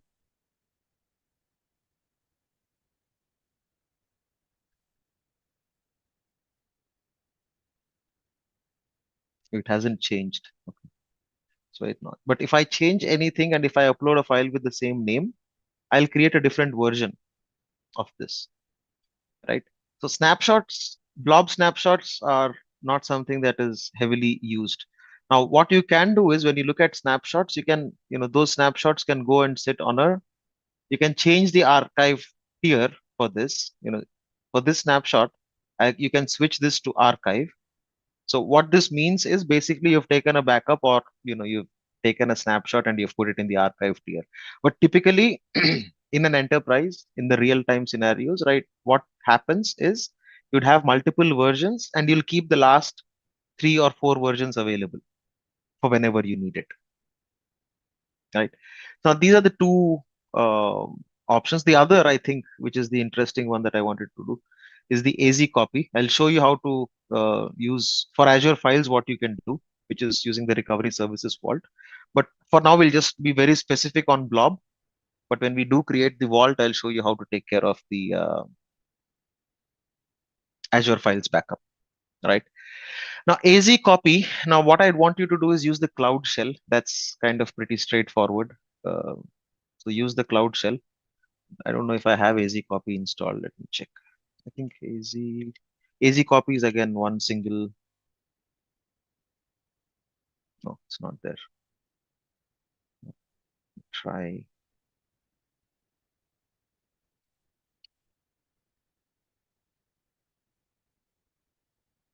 Anyway, never mind. We'll use the Cloud Shell. So click on the Cloud Shell button and then it needs a storage account. So please go ahead and create a storage account. The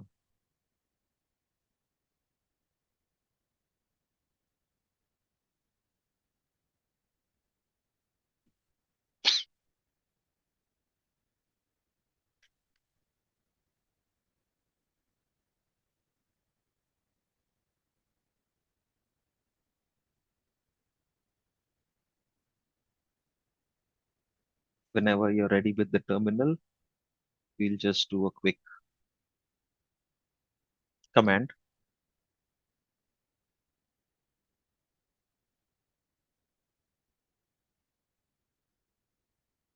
Ready? Okay.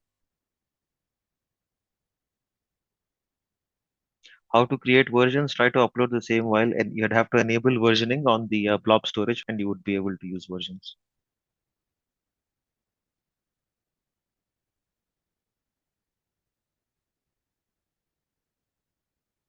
Okay. Now the command is very straightforward, right? So just let's just see if you have AZ copy on it. Just type in AZ copy and enter. You should see something like this, right? Which means that you have AZ copy available, right?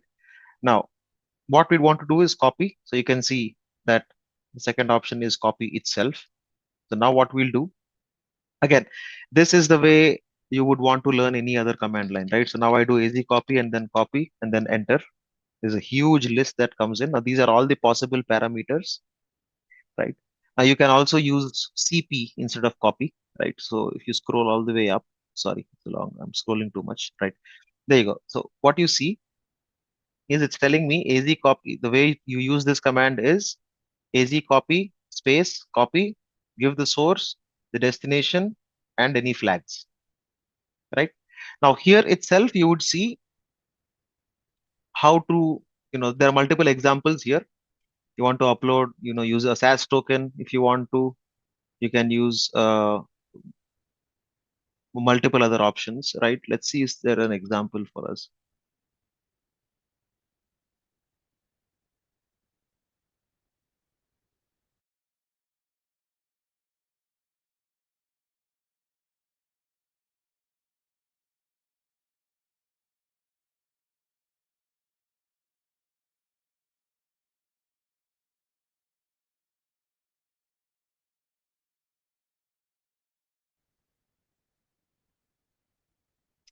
So now what we'll do, so we know the source and the destination, right?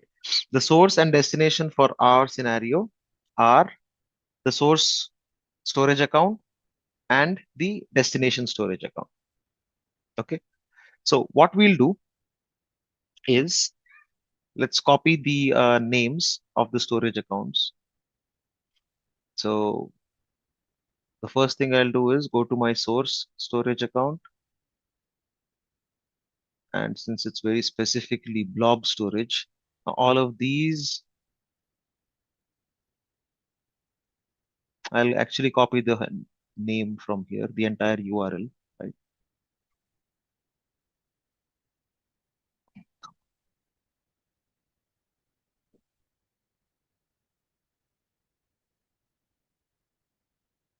So I'll copy this URL. Okay. Now the command we'll put together is az copy space cp, and then I'm pasting this. So this is my source file, and then destination. The destination, I will just not use the file name, but I'll just use it till the container. Now I don't have a container there, so have to go create one.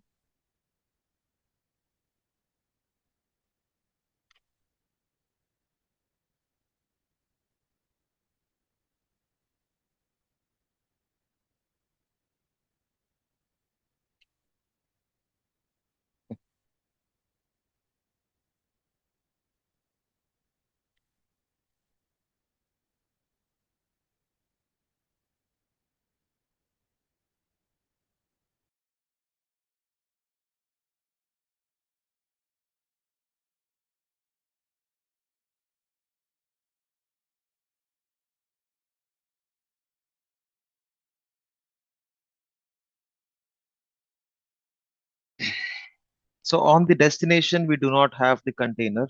So we will create that quickly. The reason for that is, again, blob storage is tricky. If you don't have the container, it's going to cry foul and say, hey, it's not there.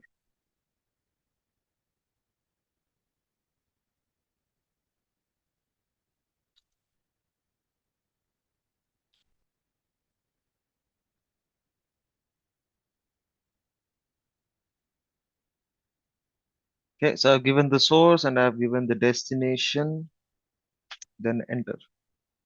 Failed to perform, no cache token found. Please log in with az copies login command. Okay, it doesn't have the keys. So what we'll do is az copy login. So if you're on bash or PowerShell, it doesn't matter. You will have az copy command, right? So what you use is az copy space cp, and then your source file and your destination location is what you need to specify. That's it. But you will run into an error. So what we are doing is az copy login first.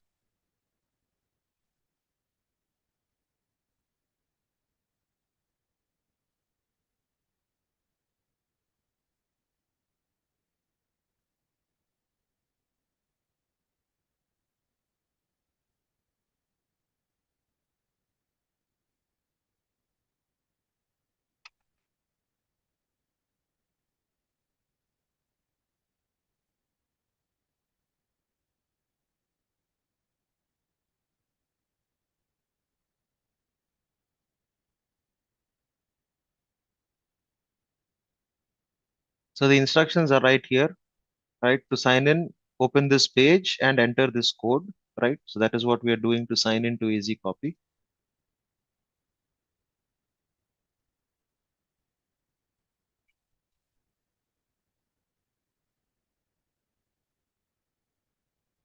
Oh, I'm on a different tenant altogether. Okay. So this is the case with me, but you don't need to specify the tenant. Okay.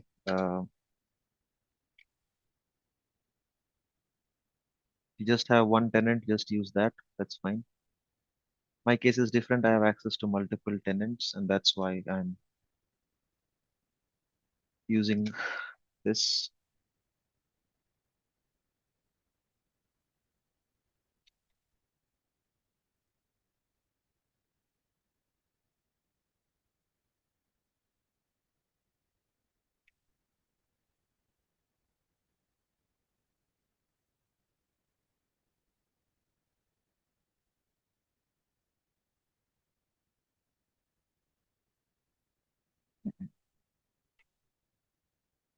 You are facing the tenant issue, then you are probably have access to more than one account.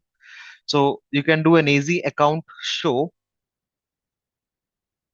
right? It will show you the list of the accounts that you have. You can copy the tenant ID, which is the home tenant ID.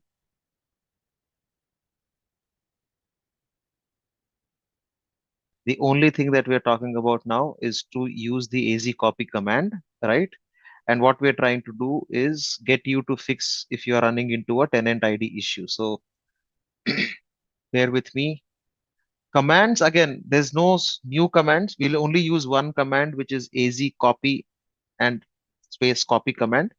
I'll just show you how that works. I'll put in the command together and I'll send it to you. Like I said earlier, right? If the easier way to learn any command line is the moment you type in AZ copy, it is going to list the available options, right?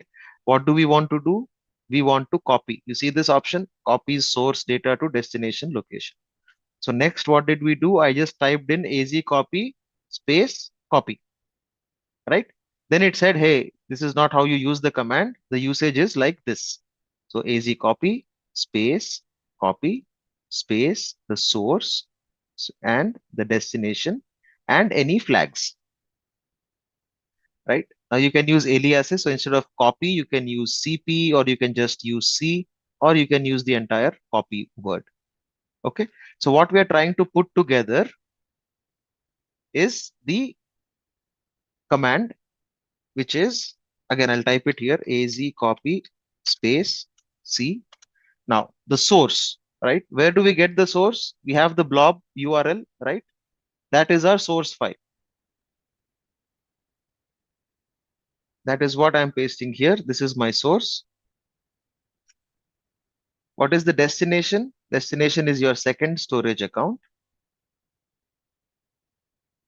Okay. In the second storage account, we have created a container to copy this file. All we need is the URL till this container. You can get it from here, right? The properties, you can get it.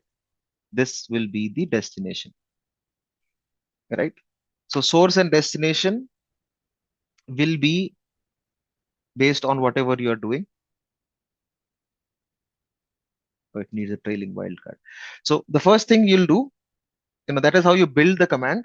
But if you run the command, if it is giving you a tenant issue, right? If it says, if you see an error which says something like this, no cache token found, sorry, no, not this. Yeah. If it says when you try to sign in, if you get a tenant error, what you would want to do is type in this command, AZ space account space show. Again, this is not a new command. This is what we've already used in our introduction sessions, right? Once you run the command, you will see something which is the home tenant ID, right? Now, the reason you might run into this error is if you are using an email address where you already are part of some other tenant as well, right? Now, that can be possible because of one of two reasons. You might be using a Microsoft service already using this email address, that you're signing in with. And that's why AZ copy is finding multiple tenants that are that where your ID is. So that's why it wants you to specify the ID of the tenant that you want to log into. So use AZ space account space show. So yeah, then it will get you the tenant ID.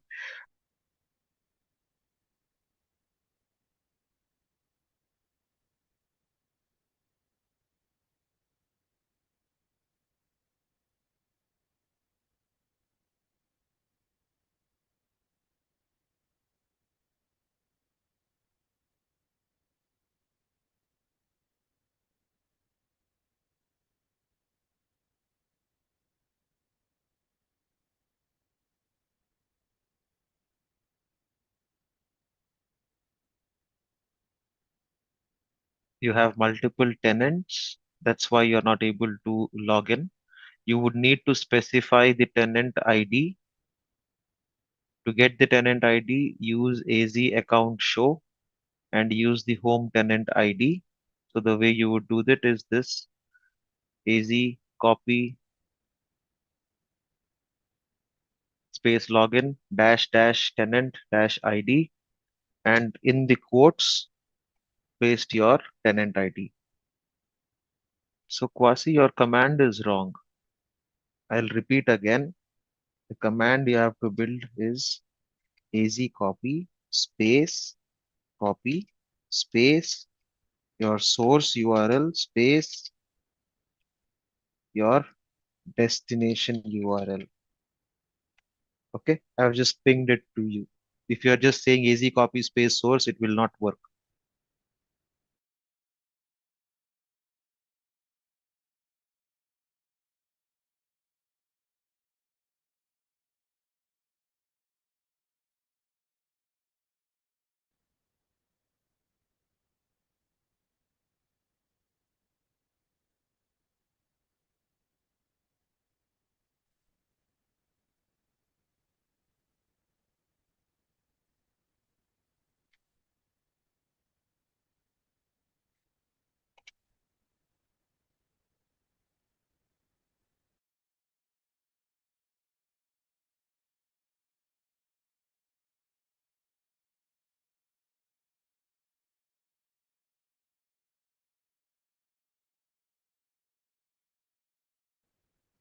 What we'll do, I was waiting for someone to say that. No one's saying that, but that's fine.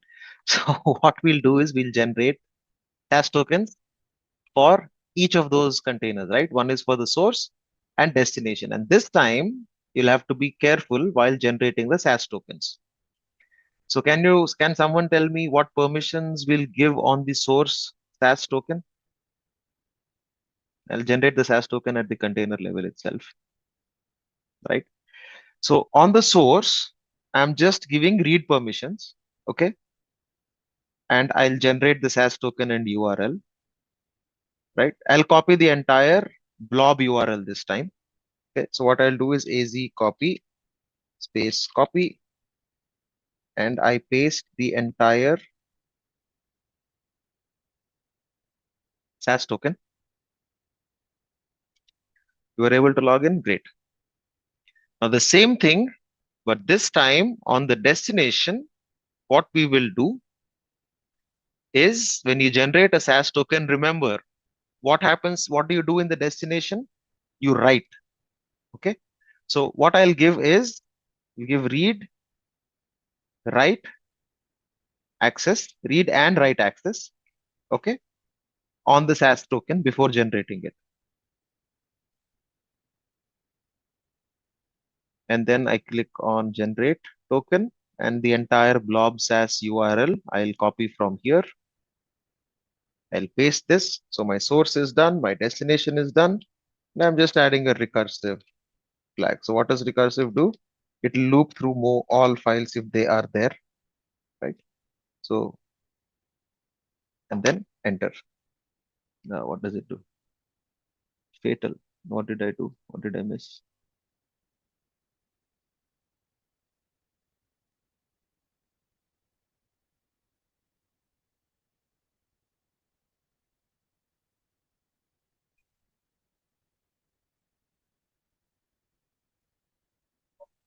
source, I give the destination and recursive. So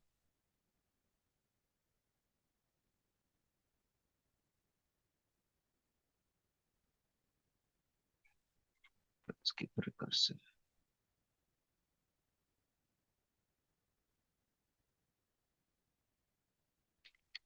Source and destination is still not able to read with the SAS token.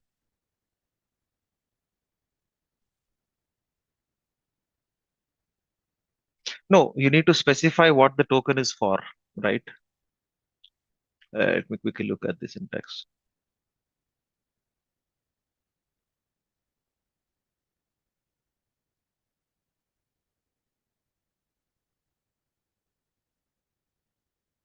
Well, you can do blob to blob. That is like pretty straightforward. What am I missing?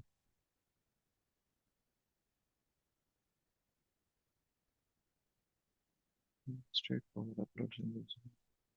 Nothing wrong with the command that I can see.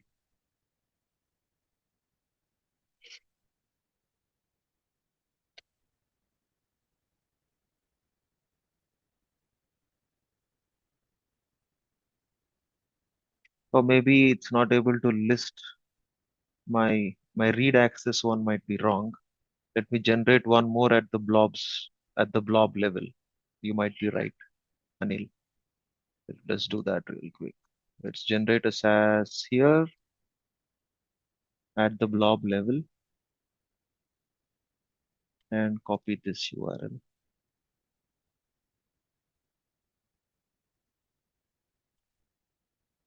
What we'll do is replace this.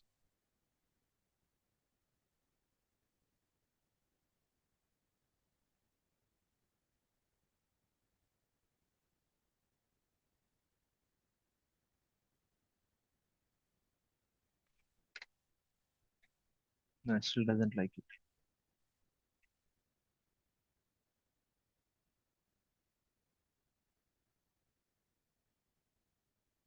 Okay, maybe it needs quotes. So let me use quotes instead. Okay, I'll just type it in again. AZ copy space C source is this, and destination. I think that's why it kind of didn't like it.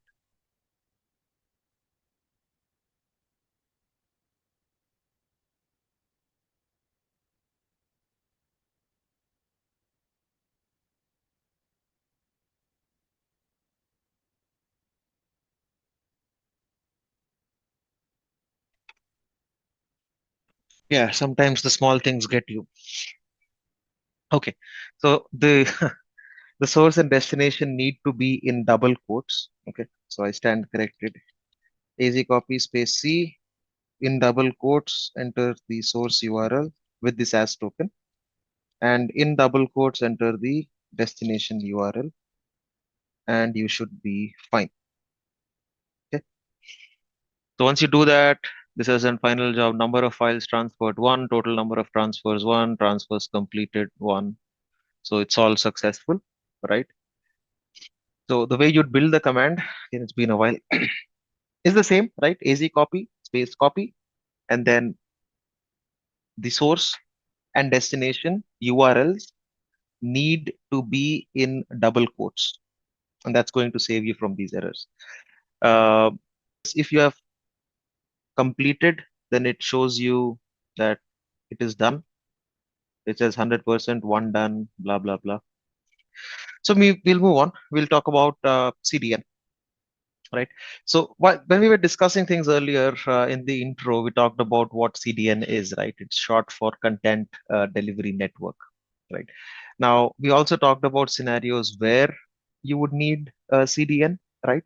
So if you've got a user, you've got your application or a web app, primarily web app, and this has a lot of content, images, image one, image two, image three, multiple images. And if you have hosted, right, what you want, the reason you'd use CDN is, let's say there are multiple users in multiple countries, right? So one in India, one in Europe, one in the US, right? And one in maybe Australia somewhere, right? Now, for all of these folks, right, when they try to access your web app, the content, if you're hosting your web application in one region, I'll probably call this US, right? Now, this person will be able to load the images faster as compared to someone coming in from the EU, someone coming in from India, or someone trying to access from Australia or any other region. What CDN does, so for all of these images, again, assuming you've got this on your blob storage, again, sitting in the East US location, right? So how does your URL look like? You've already seen that, right? So if your website is using the blob storage URLs to load the images, anyone who's trying to access the page from a different location will see latency, right? In terms of how long it takes for the image to load. Now, this is where typically for global websites, what you would use is Azure CDN. So when you use CDN, what happens is, so the CDN will be tied to the blob storage, right, to cache the images. And instead of using the blob storage URL, you'd use the CDN URL on your images. So the way it would work is, if a user is trying to open the website, he will first hit the CDN, right? The CDN will go talk to the storage or blob storage, right, and pull the image. Now, what it does, CDN, over a period of time, now you can choose rules. So in the CDN, you can say, based on the number, you can define rules like if there is a specific image that is coming in or being accessed frequently, that can be cached here, right? So the images will be cached in the CDN. The users get the images served through the CDN, so they don't have to make an entire round trip to the blob storage and back. Instead, they go to the CDN. The CDN, based on the rules that you have set, will cache specific content, right? Images, videos, whatnot, and it will return it back to the user. Now, for EU, again, based on the user behavior, you can set up what content that needs to be cached. For India, it can be different content. For Australia, it can be different content. So that is what CDN does. It works like a cache, right? It will cache the frequently used images, right? The reason you'd use that is, again, different based on each scenario. Now, typical usage, why CDN, as we've just talked about, right? It'll provide alternate server nodes for users to download resources. It's typically the static content like images, right? Now, CDN is a global service, right? So it's spread across. So for example, if I'm on this website, this web page that I'm just sharing, right? So there are images like this is this Microsoft logo coming in and things like that. If I click on this, for example, right, there are all of these images that get loaded, right? Now, Microsoft.com/ENIN, now I'm just, specifically coming in, Microsoft.com can be accessed from anywhere. And based on where you're coming from, these images can change, or there can be common images, right? So common images like all of these need to get loaded and they need to load fast, right? So for these kind of websites, now even if you open Amazon.com, let me open Amazon.com, right? Now what you'd see is, you see all of these images that are coming in.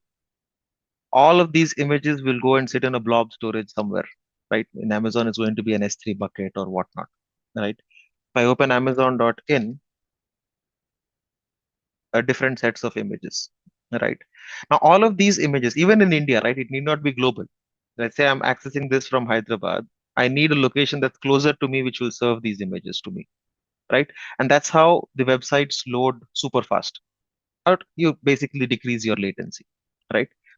Now, while the CDN nodes are split across multiple um countries or multiple geographies, the CDN nodes are also available across multiple zones or multiple regions within the same geography, right? So in India, there is Central India, there's South India, and there are there's North India, right? So Across these regions, you will have the CDN nodes available, right? So CDN, the way it helps you is assists you in caching the high bandwidth content so that people or users experience lower latency for the application that they are consuming, right? But the use cases are straightforward, right? The examples that we just saw, where the content gets loaded onto your web pages or your websites, right? It can be global, it can be within the same geography, or it can be at least a couple of geographies together, right? The way it works, CDN is this is global. So when you're creating a resource, unlike a blob storage where you're choosing a specific region, CDN itself is a global resource. So it's available, the nodes are available across all regions on Azure, and it is not region specific, right? You can deliver high bandwidth content using the content delivery network or CDN, Azure CDN. You can cache objects, as I mentioned earlier. And what it does, the way it works is it will deliver the content from the closest point of presence to the user, right? So if I'm in Hyderabad, when I load Microsoft.com, the content possibly comes from the point of presence closer to me, which can be Chennai. Someone in the North India is trying to access, the content will be served from Mumbai instead of making a round trip all the way to the data center where the actual blob is stored, right? So CDN acts as a cache and helps you load your static content faster. Now, CDN can also be used to accelerate dynamic content, but that's primarily on network optimizations or route optimizations, but not actually content optimizations, right? So what we mean by that, in short, is I'll just draw an image on the whiteboard to make it clearer. Let's say there is a user sitting in Hyderabad. Okay. Now, there is a data center in Chennai. There's a data center, let's say, in Mumbai. Probably there's a data center in Delhi, right? Now, dynamic content is accelerated by the way saying, when I try to access a web page, the content gets served. So the routing, what happens is, let's say, even if the dynamic content is based in this region, right? This is the content location, right? How do you get to a data center? The typical route is from the user, it goes to the internet service provider. From the internet service provider, he's going to route it to over the public network to a data center in Hyderabad. From the data center in Hyderabad, it gets routed to another data center X. And then eventually, after a couple of hops, it gets to the data center of Azure in Delhi, right? So there are multiple hops to get to this content, right? If the user is in Hyderabad. Now, route optimizations, the way they work is instead of doing multiple hops on a public network, what CDN can do or what CDN does is for the user who is in Hyderabad trying to access an Azure resource in the north, central or the north uh, India region on Azure, the first thing it will do is it will send the traffic to the Azure endpoint in Chennai. This is the closest point of presence for Azure network. And now the packet goes from, or the request goes from the Chennai data center to the Delhi data center on Azure's network, not on the public network. So this route actually reduces the number of hops. So instead of, let's say, 1, 2, 3, 4, 5, 6 hops, it will probably just do one or maybe two hops depending on the ISP. And then once it gets onto the Azure network, this is like a gigabit network, right? It runs on 100 gigs. So your net number of hops get reduced and you get the content served to you faster. This is route optimization, right? Now, this is specifically for dynamic content. Okay. Well, you can use Akamai as well. There is Akamai CDN that's available as a provider on Azure. So yes, Akamai is a CDN provider. Azure CDN is also a CDN provider. So it's all the same, right? So what we'll do is a hands-on right now on the CDN side of things. Now, since you already have a blob storage, I'm assuming you have not deleted it yet, right? So what we'll do is we'll create a CDN. We switch to mouse pointer, get rid of all of these tabs that I don't need.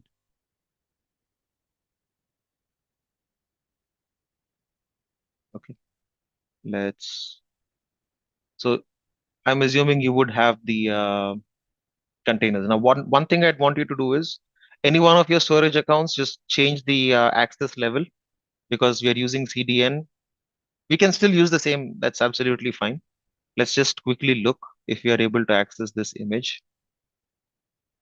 I don't think we'll be able to. Its blob is set to false. Yeah. Anyway, we'll see the same error message there and then we'll see how to fix that or sort it. Okay. So again, how do you create a CDN? Simple. Search for that resource, type in CDN. There are two ways to do it. You can go to front door CDN profiles and create it. Alternatively, on your storage account, you should see front door and CDN right here, right on the left. Do you folks see it? You can go ahead and click on that, and we can create an endpoint from here directly. Okay, so we'll go this route, right? So on your storage account, you have two storage accounts. So pick any one of your storage account, and on the left, click on front door and CDN in under security plus networking. And in that, once you're on this page, now I wouldn't, while it is recommended to use front door, we are just doing CDN. Front door, we'll take a look at that in the networking module. So switch to CDN on the endpoint. So what we are creating is a CDN endpoint for this blob storage. Okay. So give it a profile name. The endpoint name.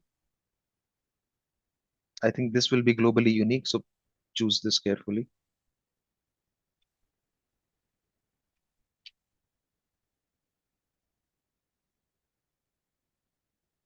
So whatever endpoint name you choose, this is the endpoint host name that you get. Okay. Now the origin. So what we are saying is the origin is our blob storage. Now there are multiple blob storages, right? But we are sticking with what we have.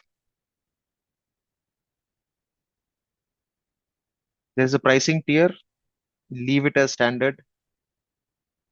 Now the query string behavior or the query string caching behavior is there. For now, we'll just ignore the query string. If you want to bypass caching or use the query string, these are to set your rules. So we'll explore that later. So just choose ignore query string as your option for now. Okay, I'm pausing on this page for a minute. If anyone is not on this page, please let me know. Endpoint names up to you, Anupreet. Just choose the endpoint that you want. The endpoint name has to be globally unique, so please don't type in whatever I have typed in. Otherwise, I wouldn't be able to create this.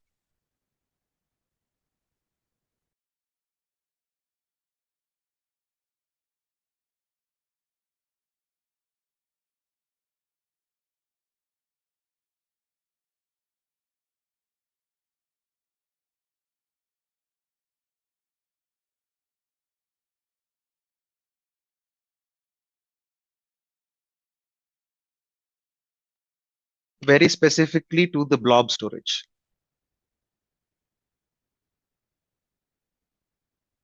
Okay. So once you're done, click on go to resource. Right now, you'll see that there is a endpoint. Okay. So what we'll do is now this is the URL that I have, right? Where I'll just copy this on Notepad so that I can show you how to access this. Okay. Now this is my blob URL for my image, right? So to access this using the endpoint, what we'll do is I'll just copy the endpoint, which is the one that we've just created, Azure Story, Azure Edge.net. So this URL I'll replace with azureedge.net, right? That's what I've done. So in simpler terms, what I'm doing here is this, I'm just constructing or changing the URL. I've removed the blob.core.windows.net and whatever, and I'm just pointing this to my CDN. Okay. Now let's try to access. What I'll do is I'll try to access this here. It is not ready yet. Check in a few minutes. Okay. This will take a while. Let's wait.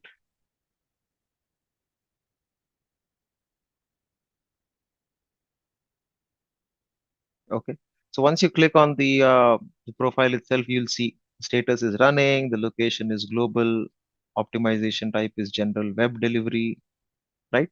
So once you've clicked on the endpoint, you'll see in the settings there are quite a few options, right? The first one is of course the storage account itself, right? So you've got the origin. You can create origin groups. Again, I don't want to dive into all of this, but I just want to show you the options that are available. So you can add multiple storage accounts in here. Okay. There's custom domains. So you want to add your own domain, you can, right? So you can give a custom host name. There's compression options that are available, right? Uh, so if you switch on compression, then it's going to reduce the size and improve performance. And this is for different types of content, right? The content can be a font, it can be a JavaScript, it's a JSON, an XML, you name it, right? So there's text, plain text, whatever. The caching rules are what we talked about earlier, right? Now we said ignore query strings. Now you can cache every unique URL. You can bypass caching for query strings, right? This is typically, if you're a developer, you'd know how to play around with these. The other important thing is there's geo filtering as well, right? So what you can say is I can choose to block if the request is coming from a specific country. I can block if I choose these based on the IP addresses. If someone's on a VPN, we can't help it, but at least geo-filtering is something you can enable to say, okay, if request is coming from another different country, I do not want to show them the content, right? Optimization options are available. This is pretty straightforward. It's all for general web delivery because we are using static content. Then there is rules engine. You can add multiple rules based on the header. You can add conditions, based on the device type, on the version, request cookies, post argument, request method, URL path. You can add multiple rules for your caching engine. Locks is common. I mean, we'll not talk about resource locks. We've already discussed, right? You can add a delete lock and whatnot. Let's see if this is back up and running. Yeah. So you see, now I'm running into the same error, which is fine, right? If I use my blob URL, also I'm getting the same thing. If I'm using my CDN content, I'm getting the same thing. So if you want to access, what would you do? You'll create a SAS token and append it directly at the end of the URL. I think I already had a token, but I kind of killed it somewhere. I'll just generate another one.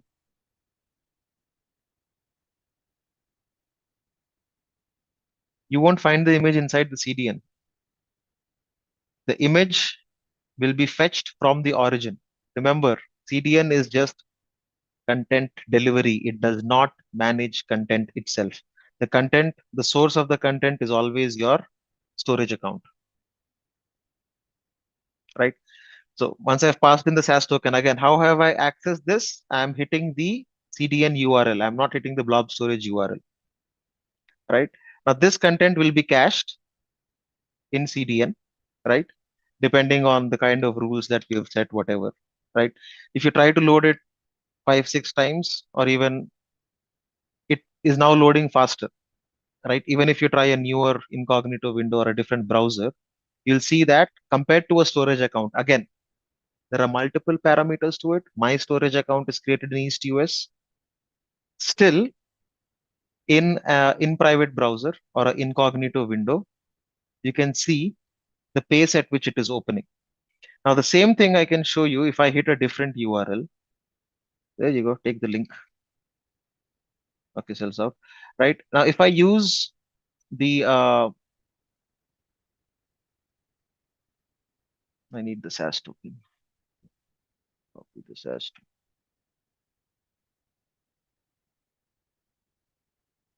Right. Now I'm hitting the blob URL. You see how long it is taking? It takes a while to load, right? Because this is not coming through the CDN endpoint. And this is exactly what we say talk about latency, right? If you want to see that again, let me use a different browser window. Okay, I'll close this. I'll open another incognito tab. Now this is my blob URL. You see the time it is taking to load. Now what I'll do is I'll hit the CDN URL. So the difference is very, very, very much evident, right? Imagine you have a website with loads of images, high definition images, right? It's going to impact your page times by quite a bit. Okay.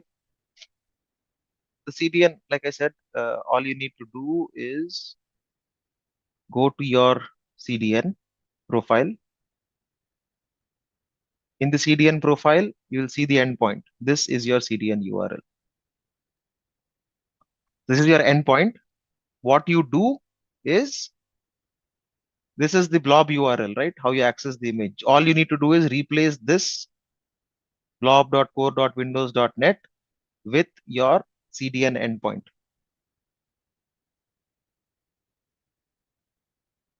Yeah, which of these storage services can be mounted on a desktop as file storage set? Let's move on to the second one. Which of the following access tiers should be used for low latency access? Hot, yes. Which of these services is used to store structured data? Table storage here. All right. Next question. Which of the following is a type of key used by Azure Table Storage? The partition key is the right answer. So it's a composite key made up of partition key and row key.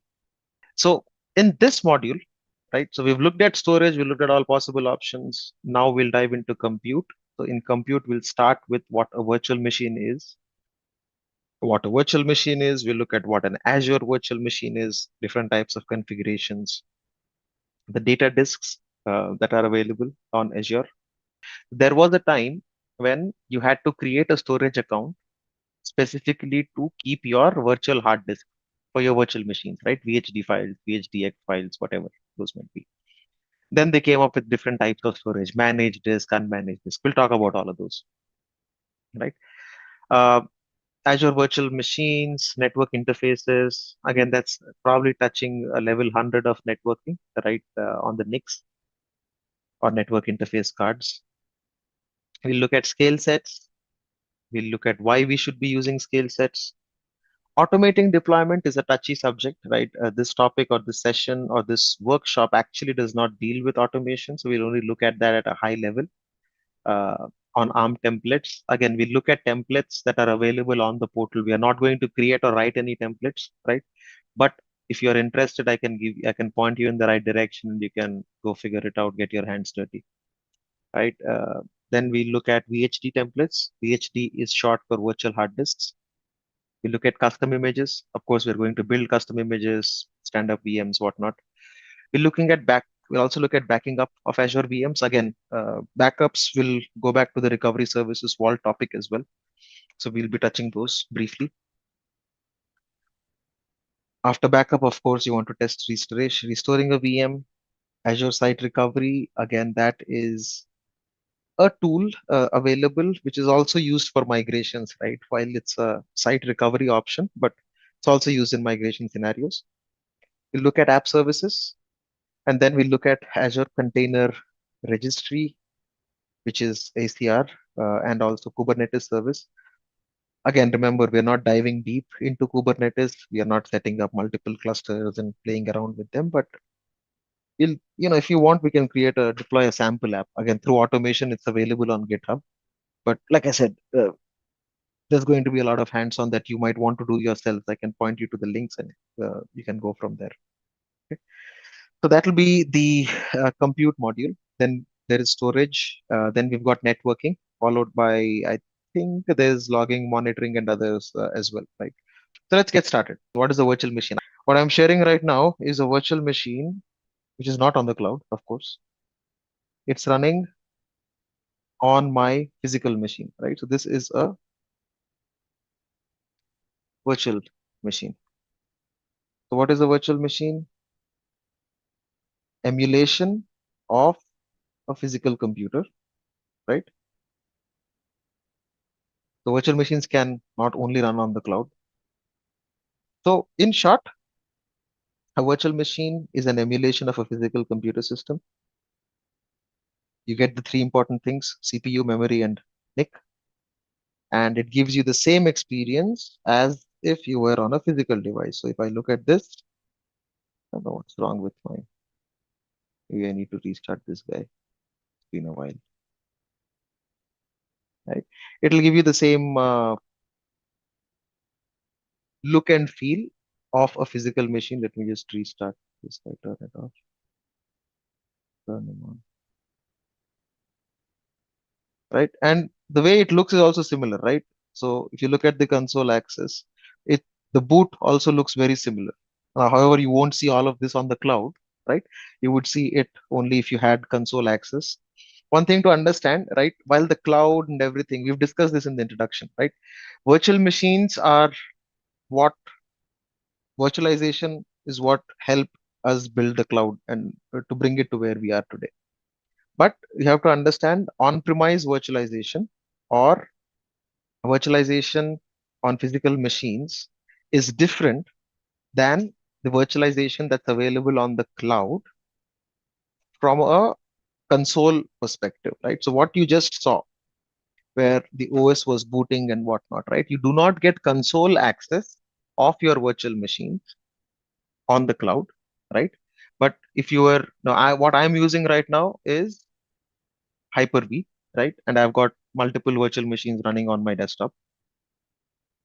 So you can access the console only on if you own the virtualization layer. When it comes to the cloud, right, the virtualization layer is not something that is shown to us. What we are shown is only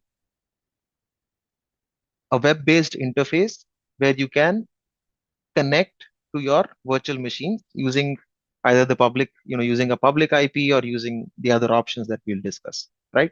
Now, a virtual machine does not, the look and feel as you're seeing on screen, it's exactly the same as a physical machine, right?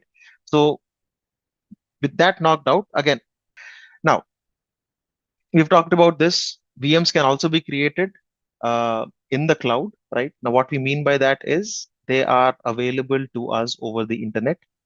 Now we've talked about the options there, right? Each cloud service provider has their own version of virtualization. They provide us that. The interface that we have is the portal, which we have been accessing over the past few sessions, right? We've created things like storage accounts and whatnot. We'll go ahead and create a virtual machine from there as well, right? The thing that we can, like I said, the primary difference on virtual machines running on the cloud versus the virtual machines running on-prem is the level of control that you get, right? Again, not all use cases will need us to worry about console level access, right? There are multiple ways to recover virtual machines on the cloud as well. Okay. So these VMs can be created anywhere. It can be on your physical device, it can be on a different server or a different host machine, or it can be on the cloud, right? Now, why would you use a virtual machine? Again, it's pretty common infrastructure as a service available. Why would you want virtual machines? The advantages, as you can see here, I've got three virtual machines, each running a different operating system on the same physical computer, right? That is a huge advantage. So I'm running Windows, but if I want to run any Linux workload, I can run that on my Linux on my virtual machine on the VM, right? So multiple operating systems. Now the one that we ran earlier was Ubuntu. I've just booted the RHEL. So this is how this will be Fedora. This is, you can use multiple, this is RHEL 7. So you can use multiple virtual machines with different operating systems and run all of them on a single physical machine, right? So it brings in a lot of advantages. We've already discussed about those. I'll let this boot. That's fine. Again, you can create single purpose servers without having to set up a whole physical VM, right? Now I can, if I want to, run database on this and run my web on this, right? It's all going to be the same. So this is RHEL. You can log in, you can run a specific workload on this, another specific workload on the other, and it's all on the same physical resource. And these can be purpose built. Okay. Last failed login. I'm still failing. I don't know what's wrong. Or maybe it logged in and it's just a little slow.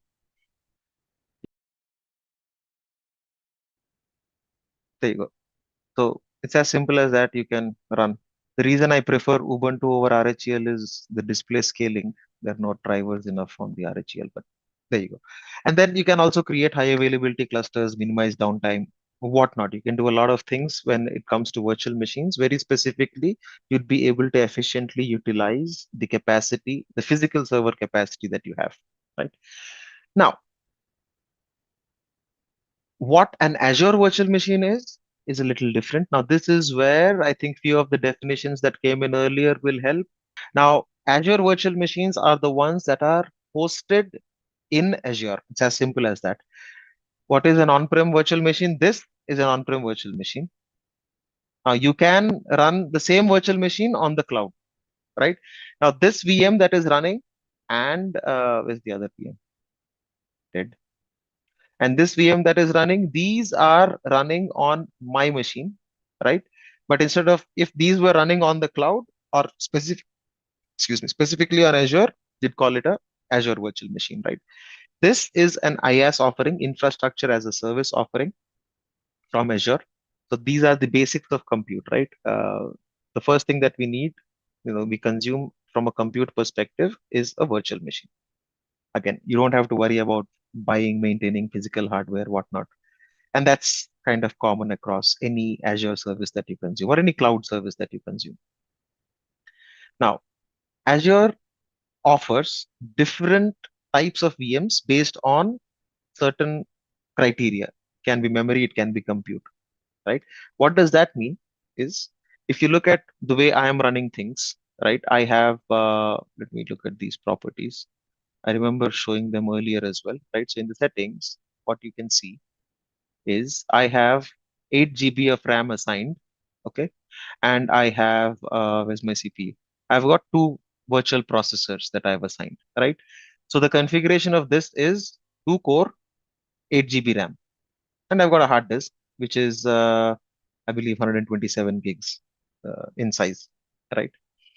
Now, this is the configuration that I have set up, right? Now, there are multiple permutations and combinations available for the size of the virtual machines that you want to create, right? The categories range from a general purpose use, then you have one for high processing power, you have one for high compute workload, you've got one for large storage, you've got one for, which is optimized for memory, right? There are quite a few, and these keep getting updated very frequently, right?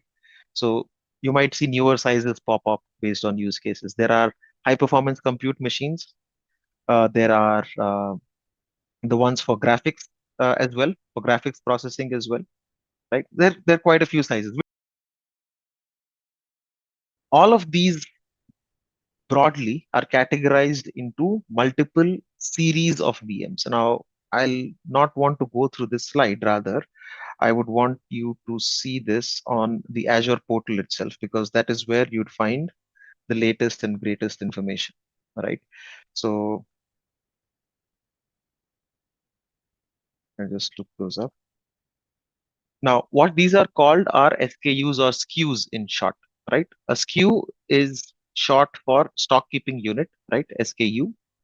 In short, you'd call it SKU, right? VM SKUs or sizes are available here. So if you look at the categories, you've got, and these are the broad categories. You've got general purpose.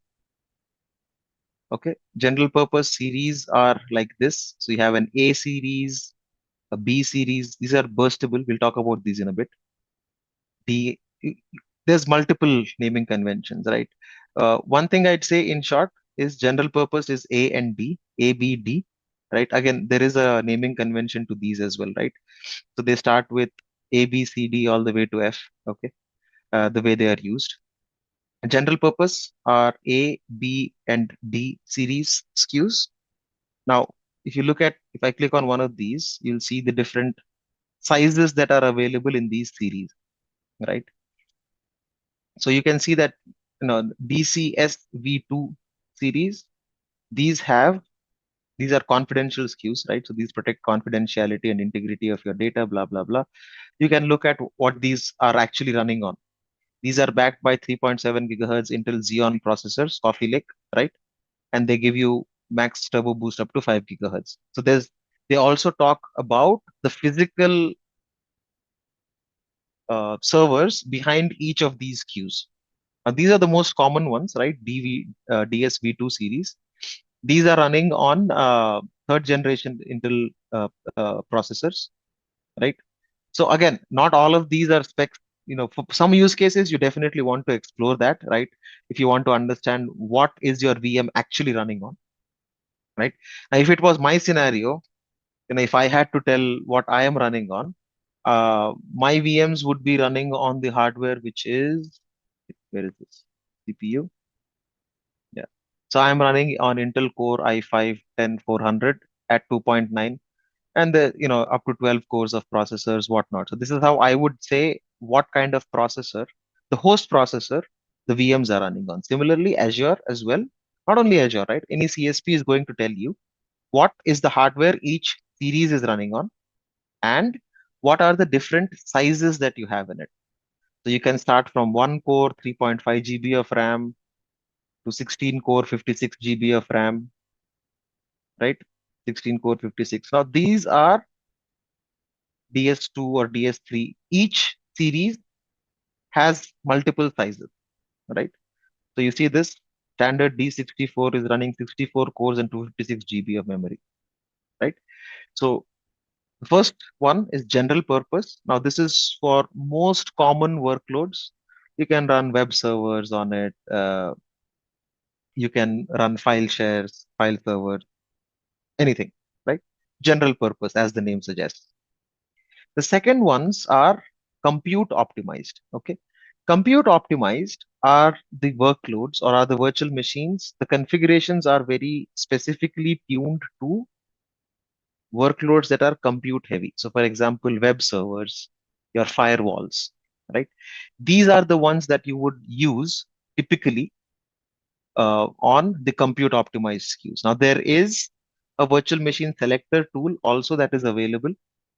It is pretty new, right? So you can find it by workload type, whatever, but I'm not a huge fan of the selector. I'd rather choose it myself, right? Now these get higher turbo clock speed if you see, right? Why is it compute optimized? You can go up to, multi-cores, you can go up to 3.4 gig or a maximum single core turbo frequency of 3.7 gigahertz, right? Now, this is where these are the SKUs that you'd want to use. An FSV2 series or an F series is what you would use for your firewalls because there's going to be a lot of packet inspection. It has to do a lot of decrypting, encrypting of the packets and send it for your website because if you want to run any server-side workload to serve your web applications to multiple users, you need compute optimized machines, right? So compute optimized are typically used for your web servers or your firewalls. Again, multiple sizes that are available. They can go up to 72 cores and 144 gigabytes of memory. So one thing you have to understand is based on the type of optimization you're choosing, all that is changing is the cores and memory ratio, right? So 72 cores, 144, this gives you about approximately what? 2 cores per 1 GB of RAM, right? So it's like 1:2. And that ratio will be maintained across, right? 4 cores, 8 GB, 8 cores, 16 GB. 16 into 2, 32, 32 into 2, 64, right?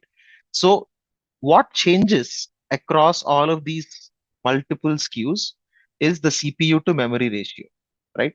Of course, there are other things to worry about, like the number of NICs you can do, what is the maximum bandwidth that you get, what is the maximum throughput that you can get on storage. But primarily, what's important to understand is all of these are just different varieties of ratios on CPU to memory.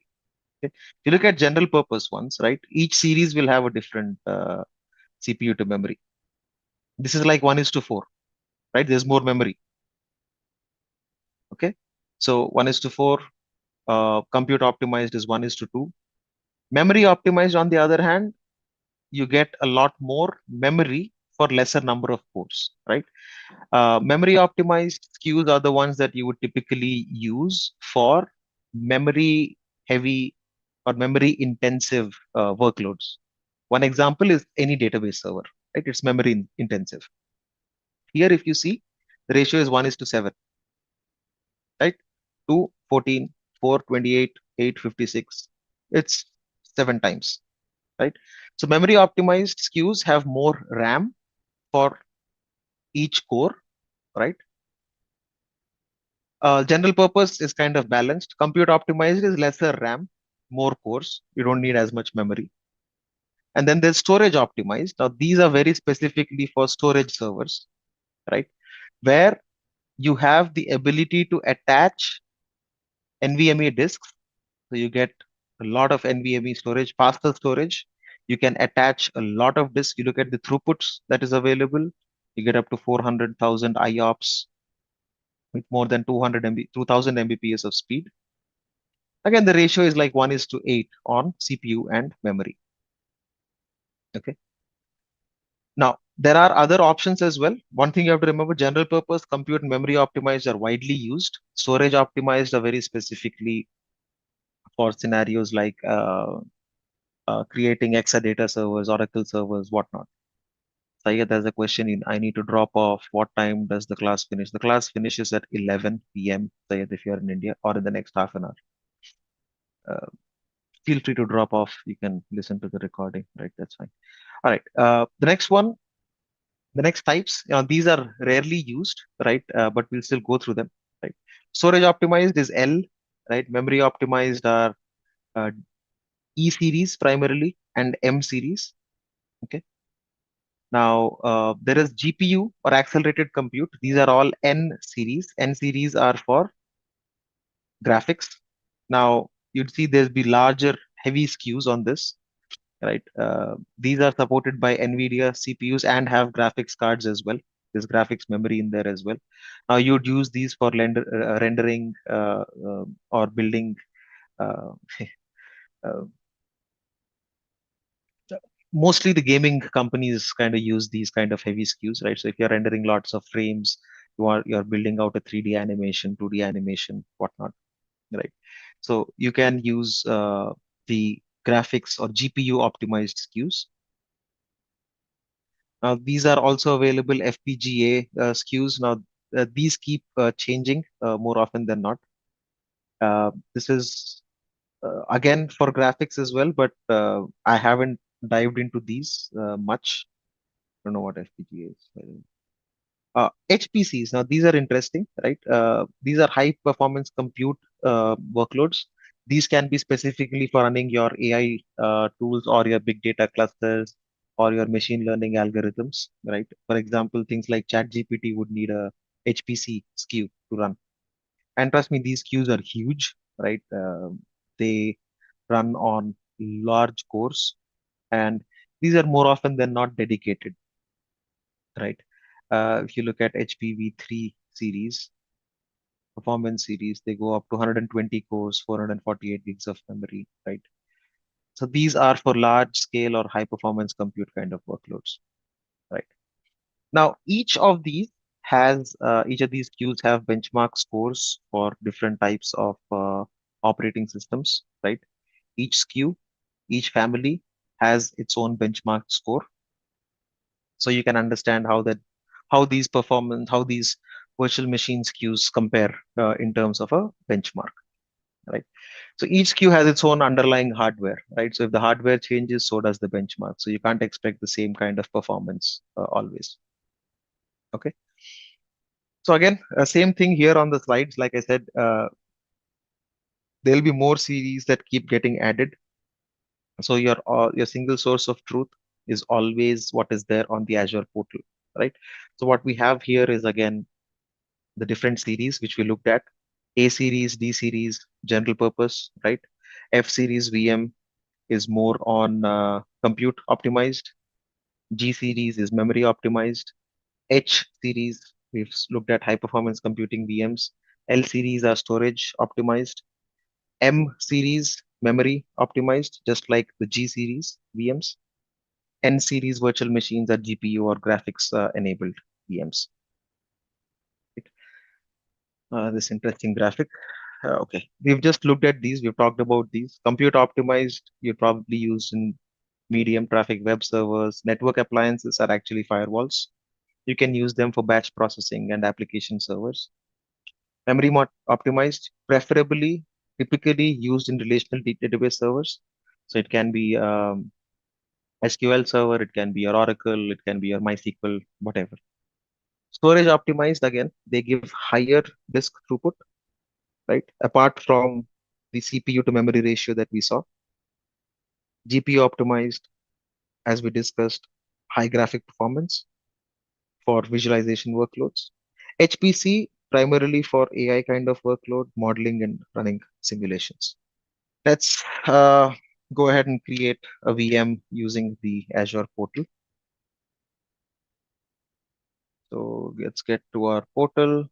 Again, search bar is your friend. Type in virtual machines. You'll see the first service light up.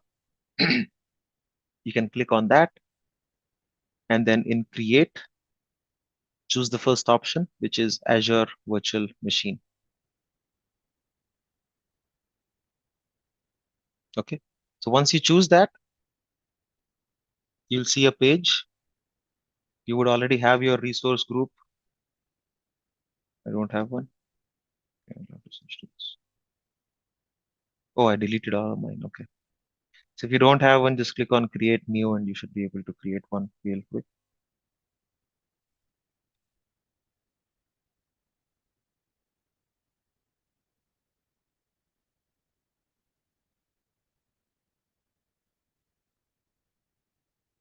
Give your VM a name. Choose your region. One thing you'd want to switch is the security type. Just choose standard. Don't use trusted for now. Now the image is where you can choose the operating system that you want.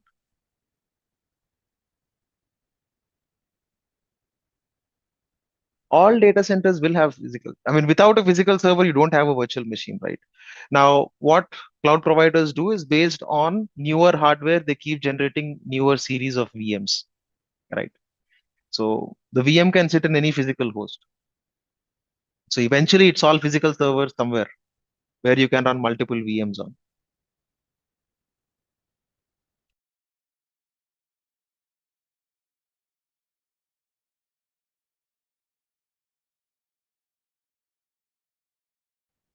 Let's just choose Windows because it's easier to log in. You can choose Windows 10 or 11 as well if you want to, but I'd stick with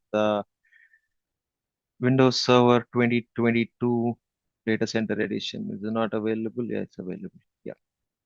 So I'm just choosing the Windows Server just because it is easier to remote desktop into, right? Rather than worry about SSH. If you are okay, comfortable with Linux, go ahead and host a Linux machine. That's absolutely fine. The next important thing is the size, right? This is where all the SKUs that we saw will show up.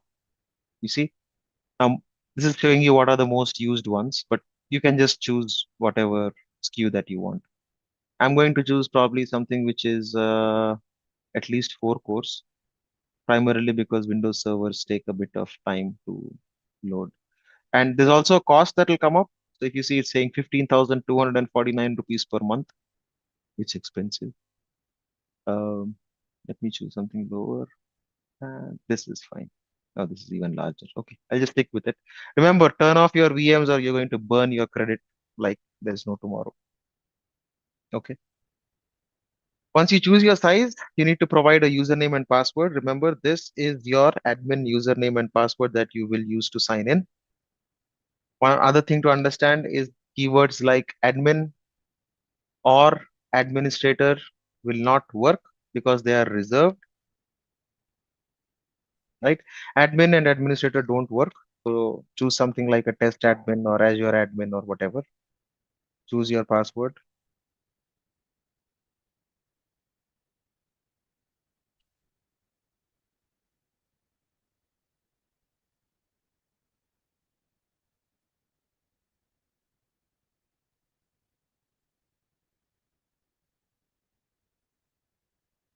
Okay.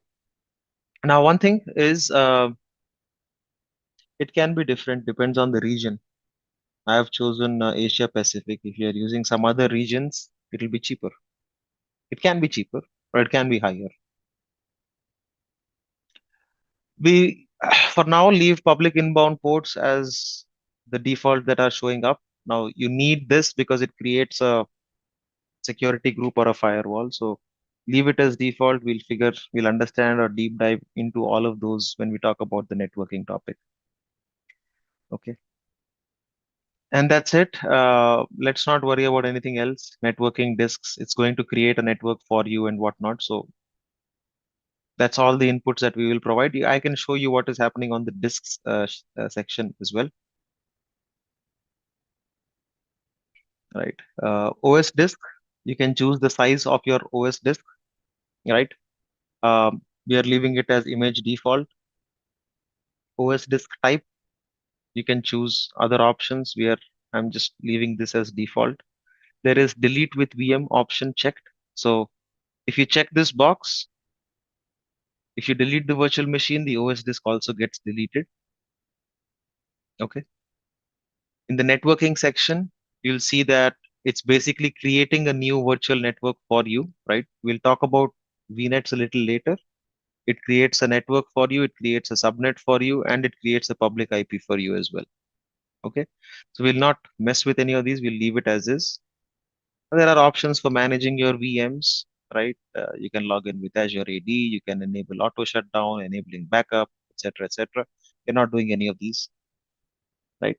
So once we're done, once you've chosen everything, Azure detected that there are other region size and zone recommendation. What is it?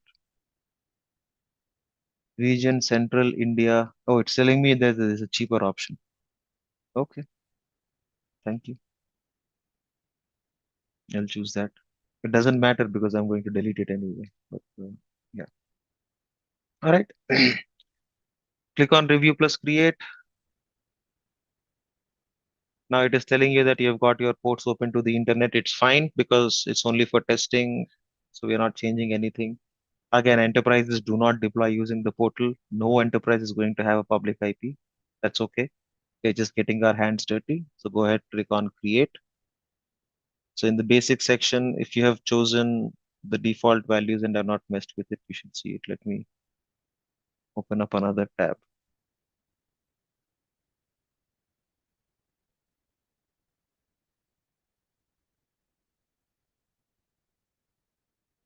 It'll always show up. I mean, there's no reason why it shouldn't.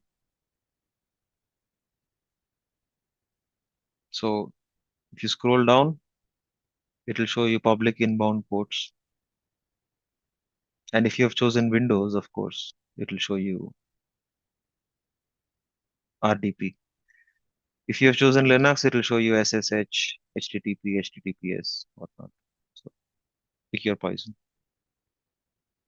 If it's deployed, you would see that the status is running.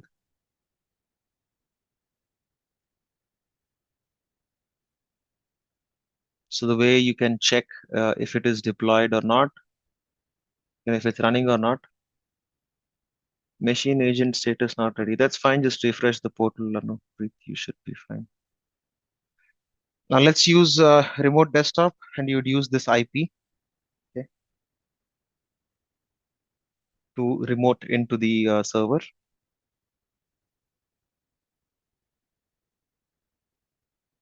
I use a different client, but if you are using Windows, just click on start, type in remote desktop, and all you need to do is key in the IP and you would be able to log in.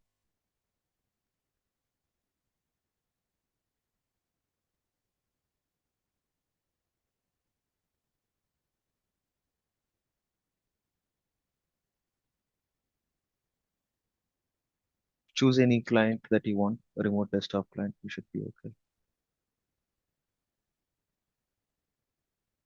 When it asks you for the username and password, remember the username and password that we keyed in when creating the VM. We will use that and log in.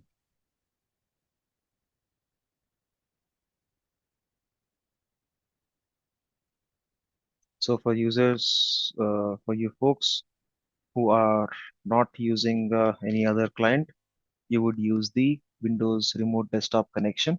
It will look something like this. Paste in the IP address of the server that you want to connect to, that you have created, right? The public IP address.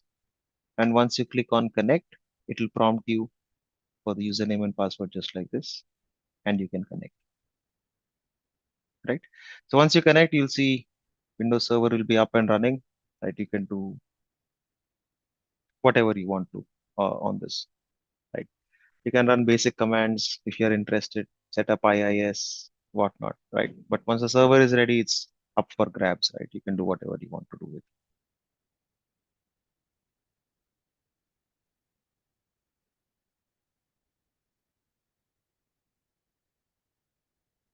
So you can see the specs of the server here as well, right? What we have deployed. So it says the hardware is Microsoft Corporation virtual machine. It's running 16 GB.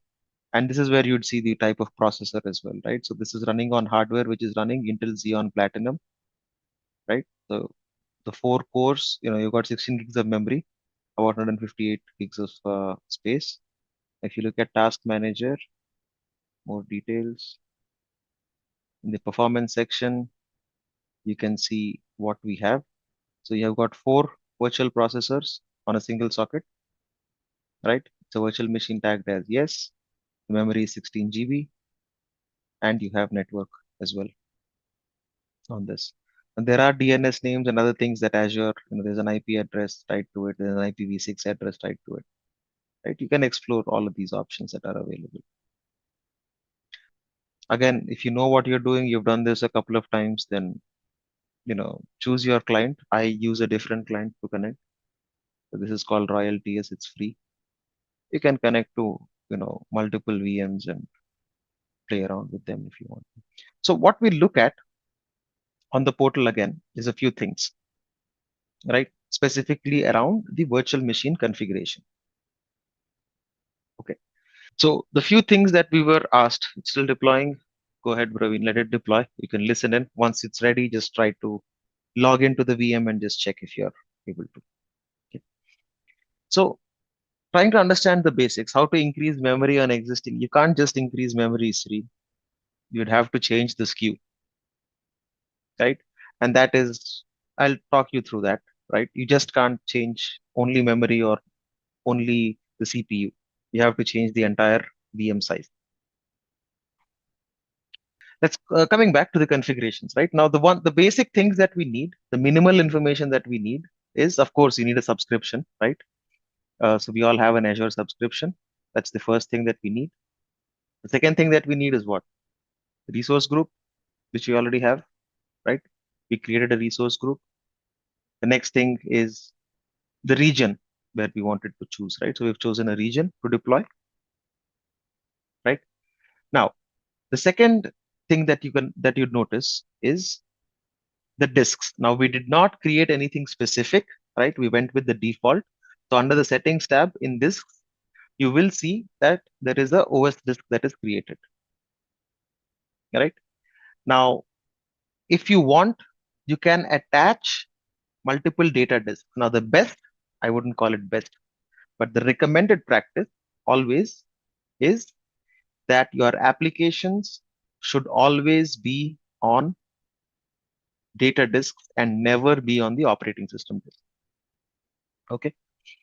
So in terms of VM configurations, apart from the basics like a subscription, a region, a resource group, you would need to define the disks. At a minimum, you will get an OS disk. And the other thing that you would have observed on your VM, let me just go to the VM, is disks is storage. Well, disks are disks. Eventually, they are storage. Yes, there is an operating system disk and a data disk, right? So if you notice on the VM, there is the Windows or the C drive, the disk. This is the OS disk, which is 127. And you also see that there is a temporary storage, right? A temporary storage comes as part of all virtual machines, right? Temporary storage, you see there is a data warning readme. What it is saying is this is a temporary disk. Any data stored is subject to loss and there is no way to recover it in capital. So they're basically shouting and telling you that. So don't use this disk for storing any personal or application data. Okay. So you get two disks, right? These are the two, uh, any virtual machine will come with at least two disks. Okay. OS disk is mandatory. Now, this is what comes as part of your, this is where your image is. This is where your operating system is, right? And the second is temporary storage. One thing really important to understand is if you were, let's say, installing an application or creating an application. So, for example, let me just set up IIS on this and I'll show you what I mean. Okay, setting up IIS is very straightforward. If you haven't done this, it's easier to know. So all you do is add roles and features, and then we'll do a role-based installation. Just keep doing next, next, next. And then in server roles, we select web server. Now you can choose any other server. You can create an ADCS, Active Directory Domain Services, Federation Services, whatever. But just do next, next, next, finish. I just want to install a basic IIS to show you what I mean by application sitting in a different disk altogether. Right. So while this is installing, one thing to understand, you see on the portal, I do not have data disks here. Okay. We haven't created one. You can go ahead and create and attach a new one. That's fine. Each virtual machine comes with at least two disks, right? You see the OS disk only on the portal. The temp disk is always attached to the VM, right? Again, you wouldn't store your application data on it because it is, if you reboot your VM or you resize your VM, that storage will get lost, right? Apart from the basics, the second important thing is to understand is the disks that you have, right? They are separated specifically by the OS disk. You can only have one OS disk per machine. You can have n number of data disks, right?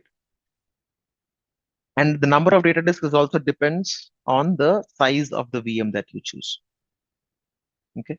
The third important thing, again, compute piece we have sorted, which is the size of the virtual machine. Storage piece is this, right? The OS disk and data disk. The other important thing is network, right? So if you click on the networking tab, you'll see that there is a network interface that gets created. And there is a private IP and a public IP, right? Also, there is a virtual network and other things that are created, right? So if you want a public IP or not, if you see here, there is a public IP. That is what we've used to connect to the virtual machine, right? The next is management. So you can choose to automatically shut down the VM or automatically back up the VM, etc. Right? So those are listed as part of our operations here, right? So if you look at auto shutdown, you can enable auto shutdown on a specific time. It is going to auto shut down your VMs. This is not what you would use in an enterprise, right? But on a dev test workloads to save cost, you can shut down the VM, right? You can also run updates of your operating system, right? You can choose the Azure Update Manager that you can choose. You can automate and whatnot. You can also do a backup for this again. We'll deal with this later in the upcoming sessions, right? You can back up your VM as well. And now there are a few things called guest configurations. So what you can do is automatically set up configuration of the virtual machine, right? The way you would do that, or why you would need to do it is, or does this all add to the cost? No, auto shutdown, all of these won't add to the cost. Disks will add to the cost, and the VM itself and the license will add to the cost, right? Now you can add extensions to run custom scripts, right? You can use semantic extension, whatnot. You can use Azure AD based login, right? Now these are all trying to get your VM to a state which you want. So for example, I just installed IIS that you can do using an extension, right? And of course, as usual, tags are something that we can attach to the VM. All of these are the basics, the VM, Azure VM configuration basics, right? Now I'll quickly show you what I meant by application being on a different thing. Now that IIS is set up, right? So IIS will always have the application sitting in this folder, right? inetpub ww root. What does that mean? The moment, let me just launch this, I'll show you. If I type it,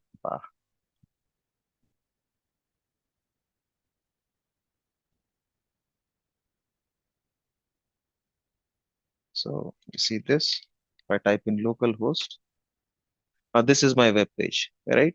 This web page is actually sitting in the C drive in inetpub ww root. Now, if you have an application, you don't want your application sitting on the C drive, because if anything happens to the OS, you lose your application as well, right? And of course, you don't want it on the D drive as well, because D drive by default is the temp disk, the temporary disk where there is a data loss warning. Now, there are scenarios where customers or enterprises use the D colon drive for other scenarios. In such cases, there are ways where you can change the drive letter of the temporary storage to something else. Okay. So overviews, we've just talked about these, the VM configurations, basics, disks, networking, management, guest configuration, and tags. Okay. If you're done, if you have successfully logged into your VMs, we are good now. Two recommendations: either shut down your VM or delete it. Either way works, right? I prefer to delete just in case the shutdown doesn't work. So at least a quick recap, right? So when we create a VM, what we would get at a minimum is at least two disks on the virtual machine, right? One of those is the OS disk, which is usually attached to the VM, and we can see this on the portal, right? And the second disk that is available for us to consume is the temp disk. Now, the size of the temp disk would vary based on the VM's SKU, right? A D series, E series, we've looked at all those models, right? So any VM will have at least two, okay? So at least two disks.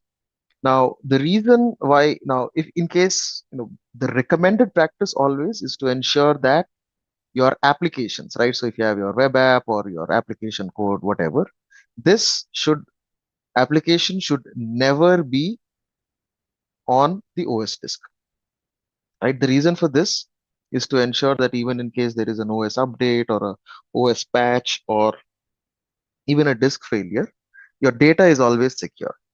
So for that, the option that we have on Azure are for the Azure VMs is data disks, right?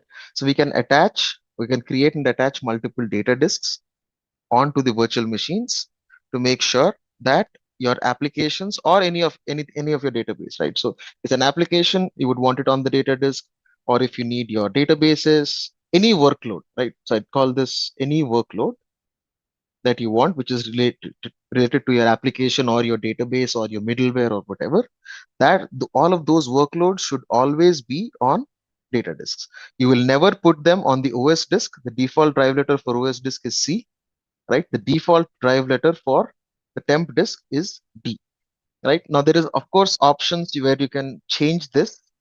You can switch the drive letter in case you have hard-coded applications where you're migrating from on-prem, and if your applications are expecting a D drive, you can definitely expect to, you can definitely change the drive letter. Okay. So any workload will always be on data disk, not on the OS disk or on the temp disk. So a quick recap, right? Virtual machines will use disks. Again, there's two disks that we talked about: operating system disk and the temporary disk, right? Now, the OS disk is exclusively for the operating system only, right? We never recommend to put anything in there for production workloads, right? Of course, dev test, you can choose to do that, right? Temporary disk is relatively faster storage, but then the data in the temp disk has a very high chance of being lost in case the VM is rebooted or in case the virtual machine is stopped and started. Okay. Okay. So question is, when you're hired on by a company and they want about 2000 storage account with limited time, 2000 storage accounts, that's interesting. But yeah, you can definitely automate that person. Just run it, run creating storage accounts in a loop, and you should be fine. You'll definitely be throttled at an Azure level. It's not going to be easy. So if Azure has protections on that side, right? So there's a limit on number of storage accounts. So if you really plan to run 2000 storage accounts, you can create a script, but then there are guardrails on Azure to make sure that you're not eating up resources like that, right? Especially these large numbers, right? So 2000 storage accounts, you would definitely want to reach out to your TAM first, right? So if you have a enterprise account, so there would be a dedicated technical account manager. You'd reach out to them. You'd ensure there is capacity. You will let Azure know that you're spinning up 2000 storage accounts, and you can spin them up. Now, your question, Kwasi, you're saying limited time. So, I mean, I'd rather question the premise. Why 2000 storage accounts? Why not just 2000 folders in a single storage account, right? So, anyway, that's getting into architecture, but yeah, you can script it out. All right. So, OS disk, temp disk, we've talked about this. Temp disk is only for data, where you want to probably run some, and it's relatively faster. So, temp disk, you can do processing of your data, but you can't really store any data. Again, so the same thing here on the slides. So the OS disk is created from an image. It's stored in the Azure storage account. Again, we'll talk about that storage account bit in some time. Right? There's only one OS disk per VM. It's always labeled as C drive for Windows and dev/SDA for Linux by default. And you can have a maximum size of 2 TB. I believe it has now changed. You can take a look at it on the portal. Right. So any limits or any additional things that might have changed, I would recommend you to always take the truth from the portal, right? Not from these slides, right? Slides are old. Slides can, get old. The cloud changes faster. So your single source of truth is always the Azure portal. Okay. Temp storage, as we've discussed, there's no extra cost to it. Size of the temporary disk totally depends on the virtual machine type or SKU that you have chosen. The disclaimer, as always, data on disk will be lost if you resize, shut down, or restart, or if the VM is moved to a different host server, right? Again, remember, all of these are virtual machines, right? And so virtual machines will run on a host machine, physical server. The temp disk that you get is local to that host. And that is the reason why the data can get lost. And that is also the reason why you get faster performance on the temporary disk for you to be able to do any sort of data processing on it, which would probably need heavier IOPS. During a standard reboot, the data should persist, but again, there is a risk. Is it possible to customize the partition instead of assigning the total space to root? Again, there's no partitioning. Again, you're on a virtual hard disk. So why do you want to partition? Rather, just provision the size that you need and add additional data disks. So partitioning is not something that you would want to do or you would do on a virtual machine. Physical disks, yes. Virtual disks, no. Right? So the solution for from Azure to place in your data is, they are data disks. Again, these are virtual hard disks that we assign, that we attach to the virtual machines. Now, usually, again, as everything in Azure needs a storage account, all of these virtual hard disks or VHDs, they also sit in a storage account. Okay. Even your OS disks, right, which is a VHD, they will also sit in a storage account, right? Typically, they all consume your blob storage, right? They all sit in a storage account in the backend. Now, initially, when Azure was new, there was, you had to create a storage account for yourself. In that storage account, you would, point your virtual hard disks, your VHD files. You could have multiple VHDs, an OS disk, a data disk, VHD, multiple data disks, right? N number of VHDs, and all of these would be used for your virtual machine to be spun up, right? This scenario, again, there were limits, like you could not go beyond 500 images in a storage account, etc., etc. And you had to always keep a tab on the amount of storage that you were consuming in the storage account, right?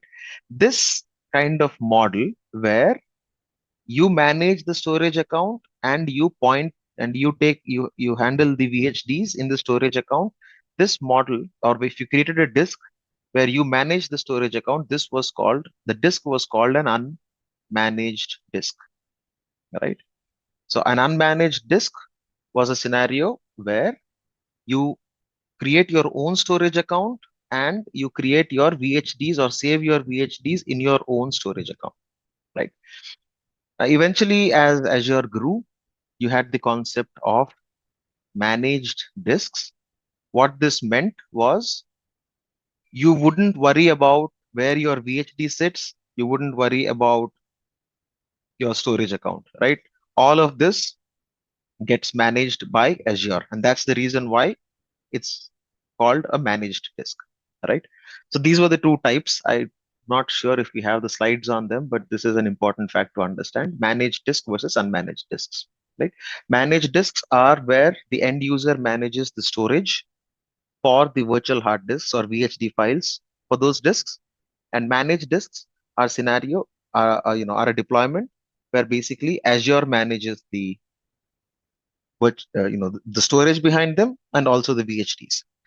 So one, virtual hard disks, we already talked about these, right? The number of data disks, you can attach n number. The max number totally depends on the size of the VM, right? So if it is a DS V2, we've looked at the sizes, right? D series, E series, uh, F series, L series, right? L series are storage specific SKUs. So these SKUs typically will have large numbers. So you could probably attach up to 100 disks or more, depending on how much cores and memory you're taking. Okay. The other thing to understand, the maximum data disk capacity that you have is up to 4 terabytes per disk, right? Now, of course, you can use storage spaces if you are familiar with that concept or not. It's a Windows Server feature. So you can add multiple disks to go up to 16 terabytes, multiples of 4, right? Or 20 terabytes or 24 terabytes. But the maximum file size you could have will only be 4 terabytes, right? Because unless you are sharding your files, but that's, I don't want to get into that. Like I said, each topic has a tangent, right? One thing to understand from a limits perspective: data disk capacity, maximum capacity is 4 terabytes.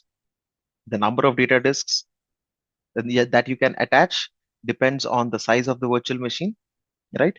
And that there are two types of disks. One, unmanaged, these are legacy. Two is managed disks, right?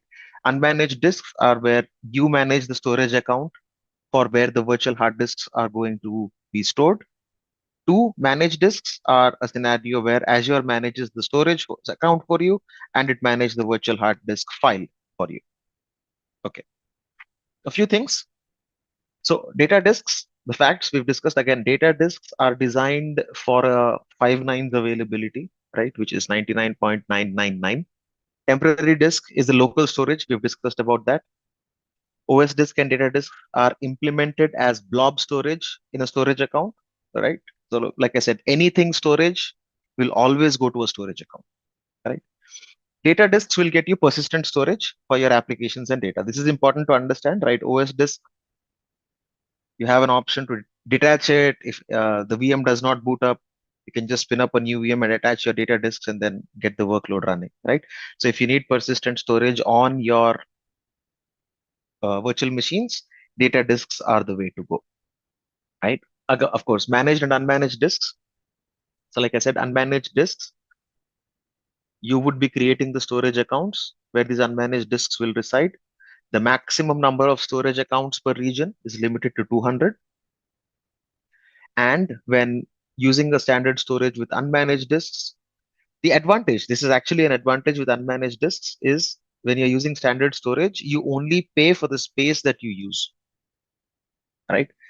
So the managed disk, again, Azure platform controls the placement, where they sit, it manages the storage, right? There's no limit on the storage accounts. However, there is a limit of 10,000 managed disks per region. Now, of course, you can get that increased, by having a conversation with Azure. It depends on the account and the kind of thing you probably talk to your TAM and get that sorted, right? With managed disks, you pay for the full capacity of the disk, right? Whether or not the disk is in use. So let's say you provision a 100 GB managed disk, you'll pay for the entire 100 GB, whether or not you use them.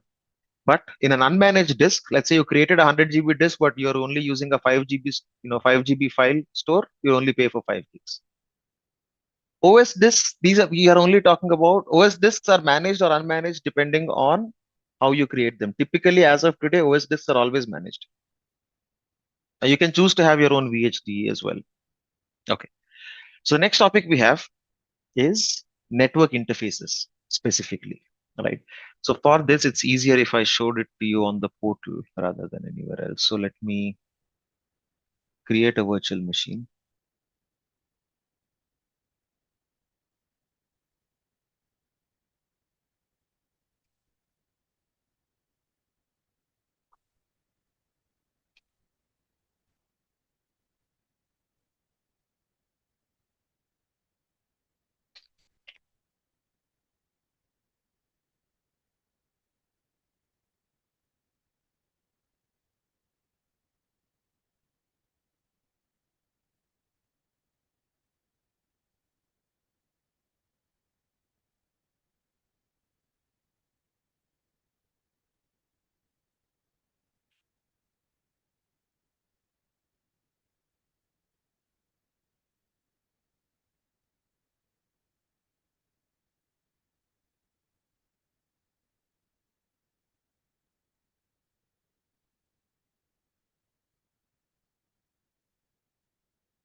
So if you want to use an unmanaged disk, you would have to do it through the command line, right? It's not, I don't believe it's an option that's available for you here. Again, you can see here the maximum size of the OS disk that you can choose is 2 terabytes, right? Now you can create additional disks or you can attach an existing disk, right? If there is existing disks, if you create a new disk, now this is where for unmanaged, uh, this is where you can choose an unmanaged disk for your data disks. So you can say point it to a storage blob and point it to your VHD here. Okay.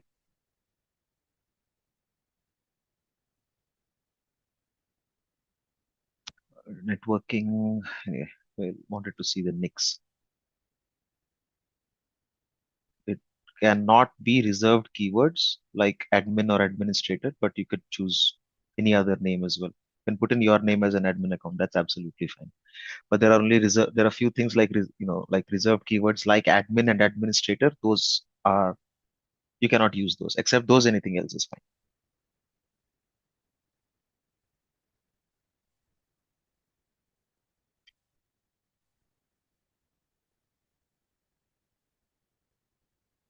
If it's asking for an upgrade, you can upgrade, Praveen. I mean, not sure if I can do anything much. Okay. So while the VM is getting created, right, let's understand, from a networking perspective, what does a VM need, right? So to be able to communicate, you would need a network, right? A virtual machine needs a network. Now, what we are seeing when we create a VM is that Azure, based on the portal, or if you try attempt to create a virtual machine, Azure actually creates a virtual network for you along with a network interface card or a NIC, right? So by default, Azure will create only one NIC when you're creating things through the portal. However, you can have more than one network interface card on a VM, right?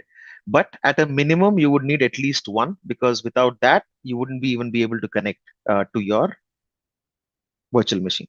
The other thing to understand is that the location of the NIC should be in the same region. When I say location, the same region. So both the VM and the NIC should be in the same location and in the same subscription. Same location is same region. However, they can be in different resource groups. That's absolutely fine. But they need to be in the same subscription and same region, right? So when we look at the NIC, now NIC typically, where once the VM is provisioned, I'll walk you through that. Okay, so now that we have the virtual machine, the way to look at all the resources that are provisioned.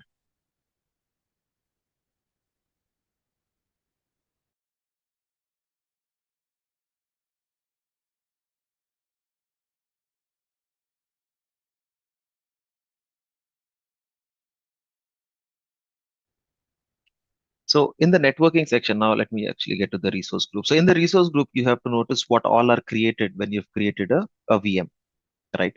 So you would see there is a disk. This is your OS disk. This is your network interface. You can see that in the type. There is a network.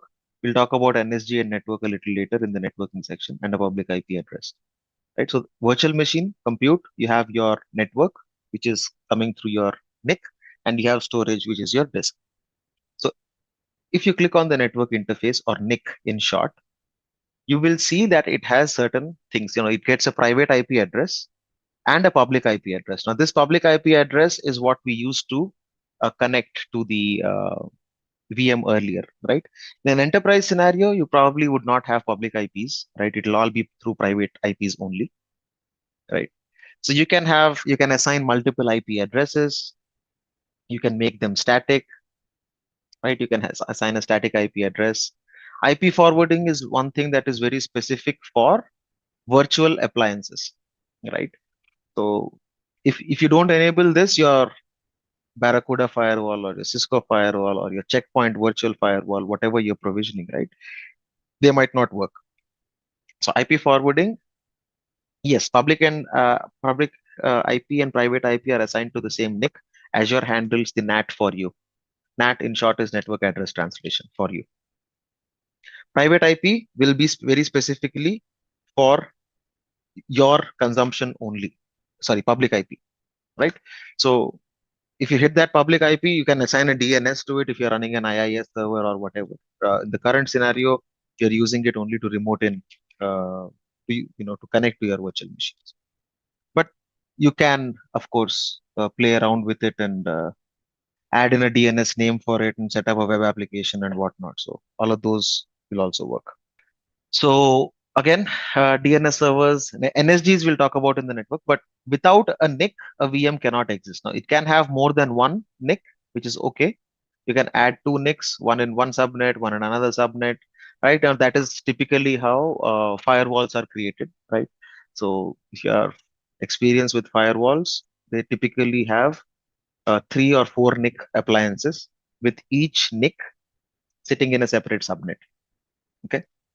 IP forwarding is very specifically for network virtual appliances. So IP forwarding again is very specifically for network virtual appliances, which means like things like firewalls, right? Or if you want to forward traffic from this NIC, right, this network interface to another network interface.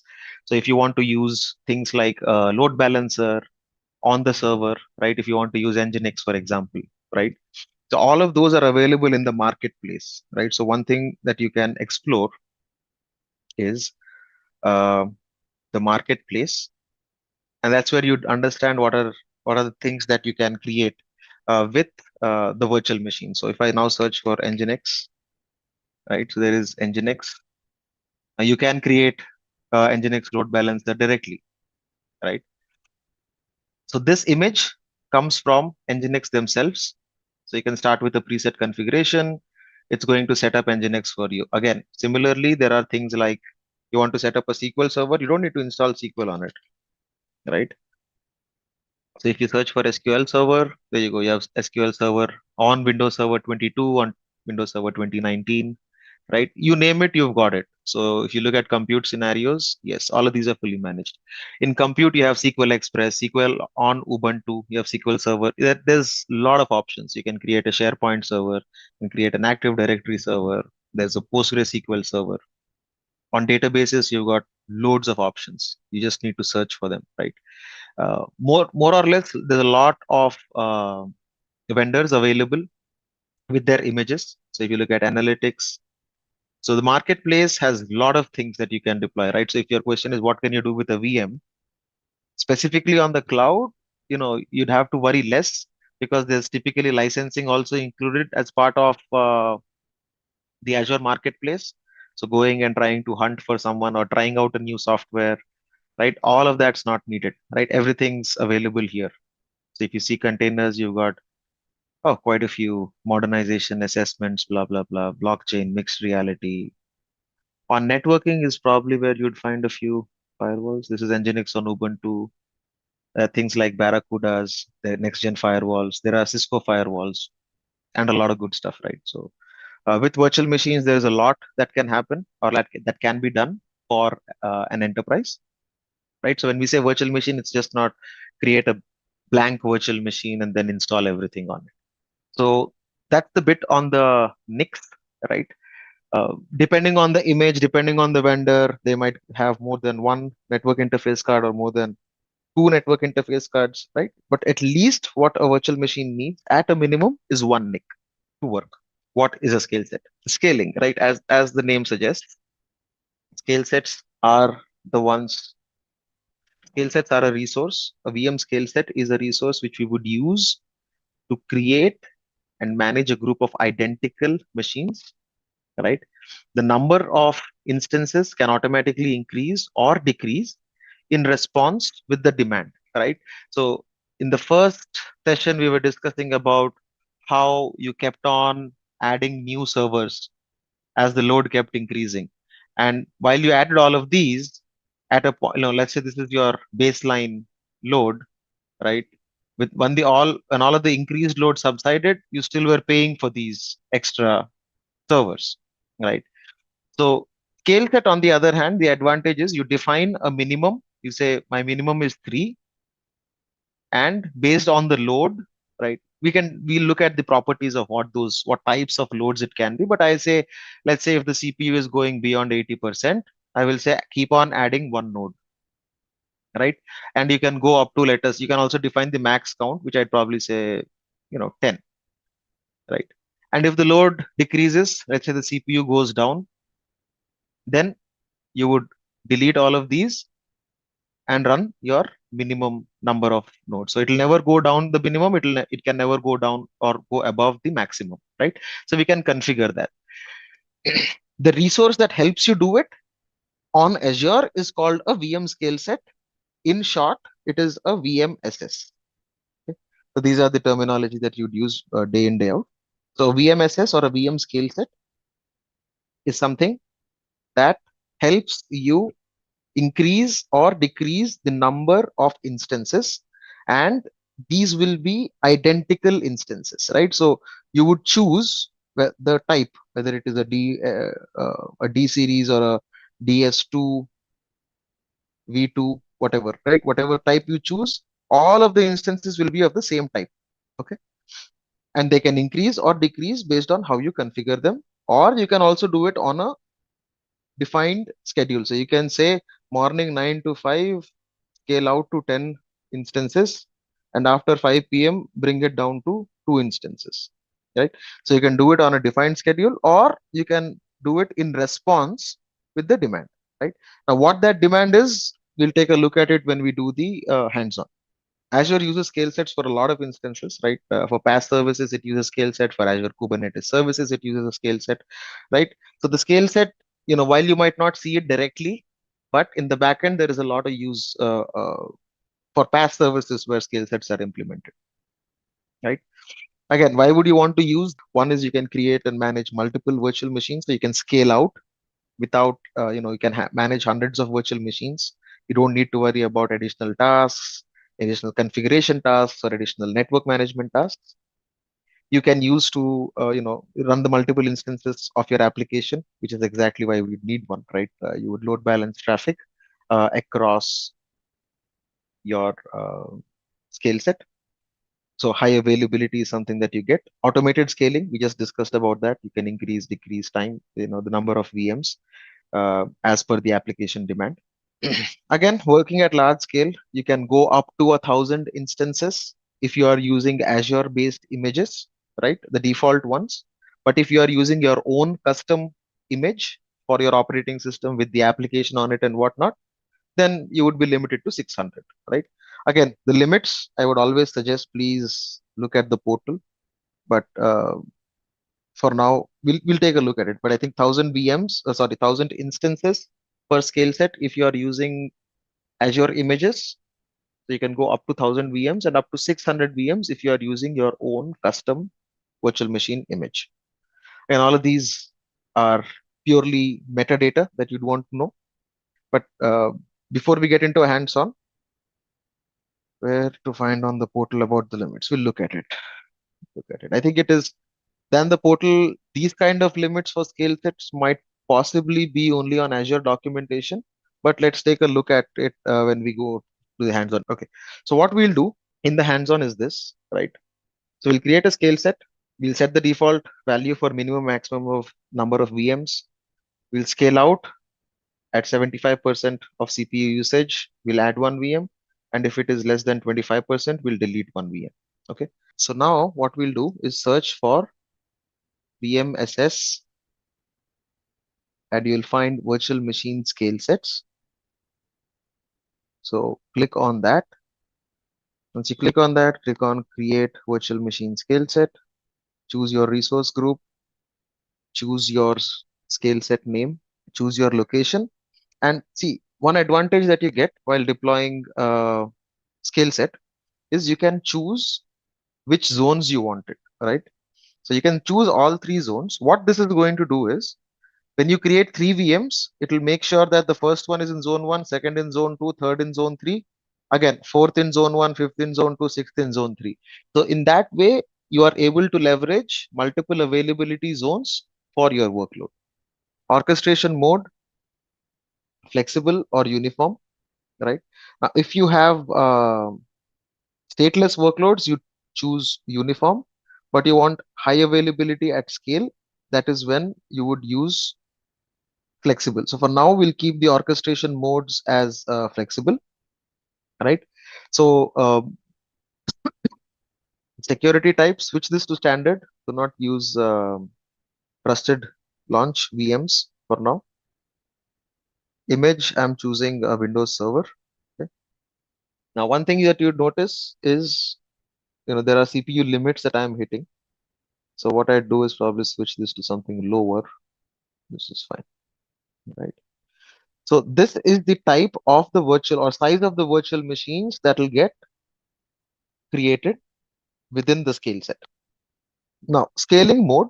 Now, this is where what we want to do is we want to use auto scaling, right? So choose auto scaling. Yes, choose Windows image for this as well. So in auto scaling, click on configure. Once you click on configure, you'll see the default condition, right? Let's edit this condition. Now, what you see here is what is the initial instance count. Okay. So we don't want two. I'll keep this to one. Okay. So the initial instance count is one. The minimum instance count is also one. Maximum, I'll go up to three, right? Again, to save costs, we just want to test this out, right? So Based, what's our conditions that we have? We want to scale out with when we have 75% of CPU usage, we will add one virtual machine, and we'll scale in or we'll decrease if our CPU usage is about 25%. All right. Initial instance count 1, minimum count is 1, maximum count is 3. The threshold is 80. Let's correct that to 75 and a scale in at 25. So if the CPU threshold is greater than 75%, then I'm increasing the instance count by 1. If the CPU threshold is less than 25%, we will decrease the instance count by 1, right? And this query we can run every 5 minutes. 10 minutes is too long. We'll use 5 minutes. Okay.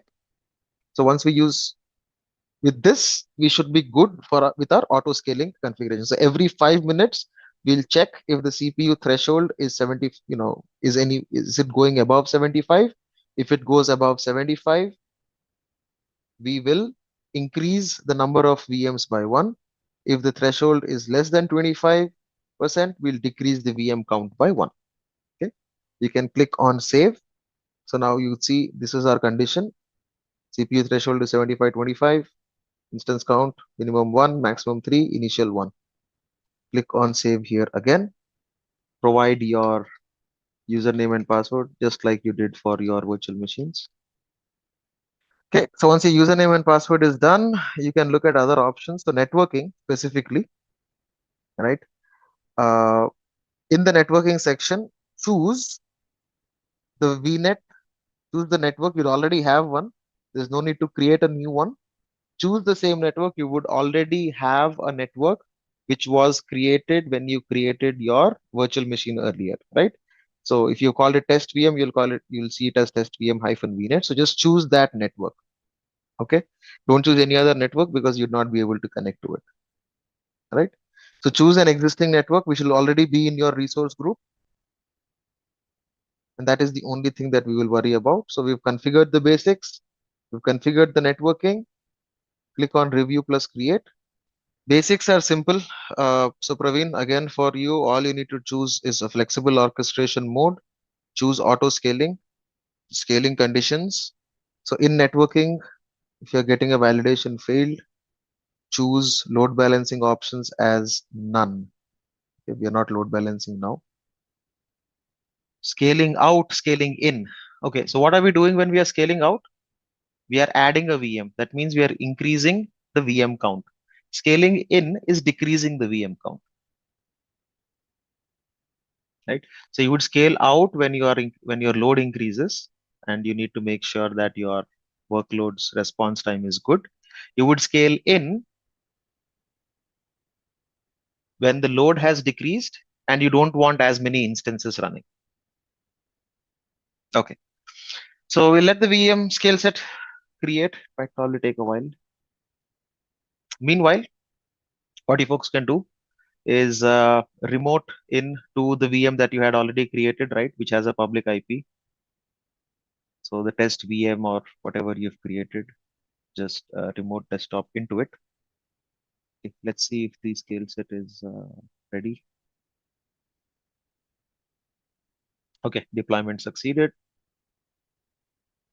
Okay, so the way what we want to do is actually log into what the machine in the scale set, right? So once you click on the VM scale set, if it's deployed, okay. So you see the settings here that you've already configured. Right now, if you click on the instances on your left, right, it shows that there is one instance that is running. Okay. So if you click on that instance, still has a public IP. I don't know why is this, where is this getting a public IP from? So this is the VM scale set. This is the first instance. So if you have a public IP, you can remote directly into that, right? From the first machine. Ideally, it should not pick up the first machine. I don't know what has happened on this report. Let me check. There's only one public IP on the test VM IP. VM scale set has picked it. That's fine. How you open the VM created? Yeah. So please click on the VM scale set, the virtual machine scale set resource. Once you click on that, you would see the overview page. On the left side in settings, there is instances. You'd say there is no public IP address, right? So maybe I've chosen to create a public IP. So let's ignore that for now. Okay. So on the left side, you'd see instances. If you click on instances, you will see that there is a VM scale set instance, right? Test whatever is the scale set name that you have given underscore grid. You can click on that. Once you click on that, what we want is the private IP address. Okay, just pick up the private IP address, which is 10.0.0.5. Okay, so once you pick up that IP address, what we will do is on the VM that you've already logged in from within that, click on start, click on remote desktop connection, and type in the IP address. Okay. Same thing, use your credentials. So here you'll see that what we are doing is using the VM that we have deployed, we are using that to connect to our VM scale set instance. Okay. So in scenarios where you don't have public IPs or whatever, typically this is how a jump box or a jump host or a bastion host will work. Right. So what I have logged into is the scale set instance, right? So I'll show you that once server manager pops up. Okay. So this is my scale set instance, whatever 624 CD, blah, blah, blah.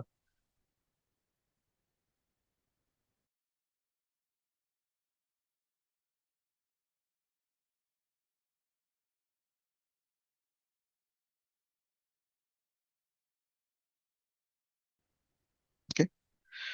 So what we need to do is load this up, right? Okay.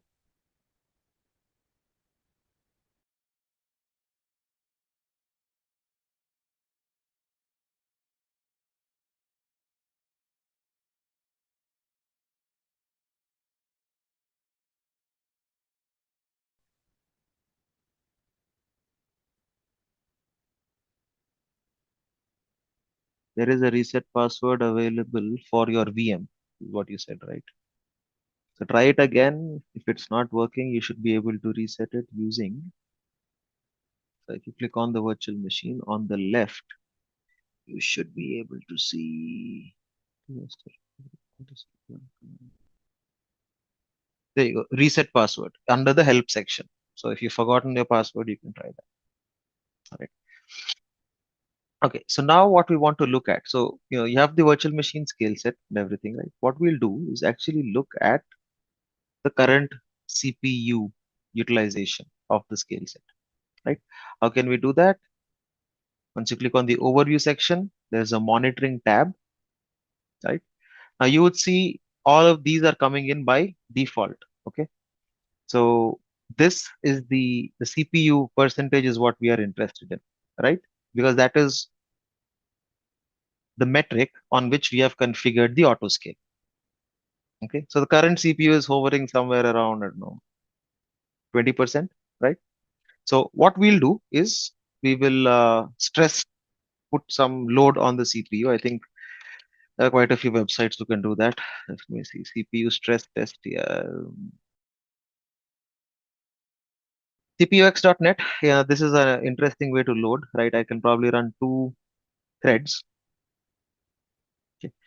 So I'll load this up to what was our threshold? 75, right? So let me do 80%, maybe 85% on 2 threads, and then start CPU stress test. So let's see. Fair enough. It's at about 83%. Should go beyond that actually. I wanted 85. Let me increase it further. Increase the number of threads to 4, power to 90. Yeah, perfect. This is at 100%. That's fine. Right. So what I'm doing is increasing the load. So it's currently at what? 100% CPU. So what we'll do is look at this on the portal. This is done on the instance, Praveen. Yes. So the way to look at that is again the monitoring section. The metrics are here, right? So you see this in, let me change this to the last, right? So the percentage CPU, the average CPU on the scale set is currently 24.1915, whatever. So now that we've added some stress, we will wait for it to load. Okay. So what I'm going to do right now is stop the test, right? So this should free up my CPU considerably. So now please pick up the private IP address of the VM instance in the scale set. And so you are on this VM, I'm assuming you've logged into the VM. So use remote desktop connection again and type in the private IP address of the VM instance, the scale set instance. So clear, perfect. What I've done is I've stopped the stress test, right? So we'll give it a few minutes and see what's happening on our scaling. Okay. So currently the run history, if you look at it, so auto scale up has happened. Let me look at what's happened with the scale set. It should be down to one instance.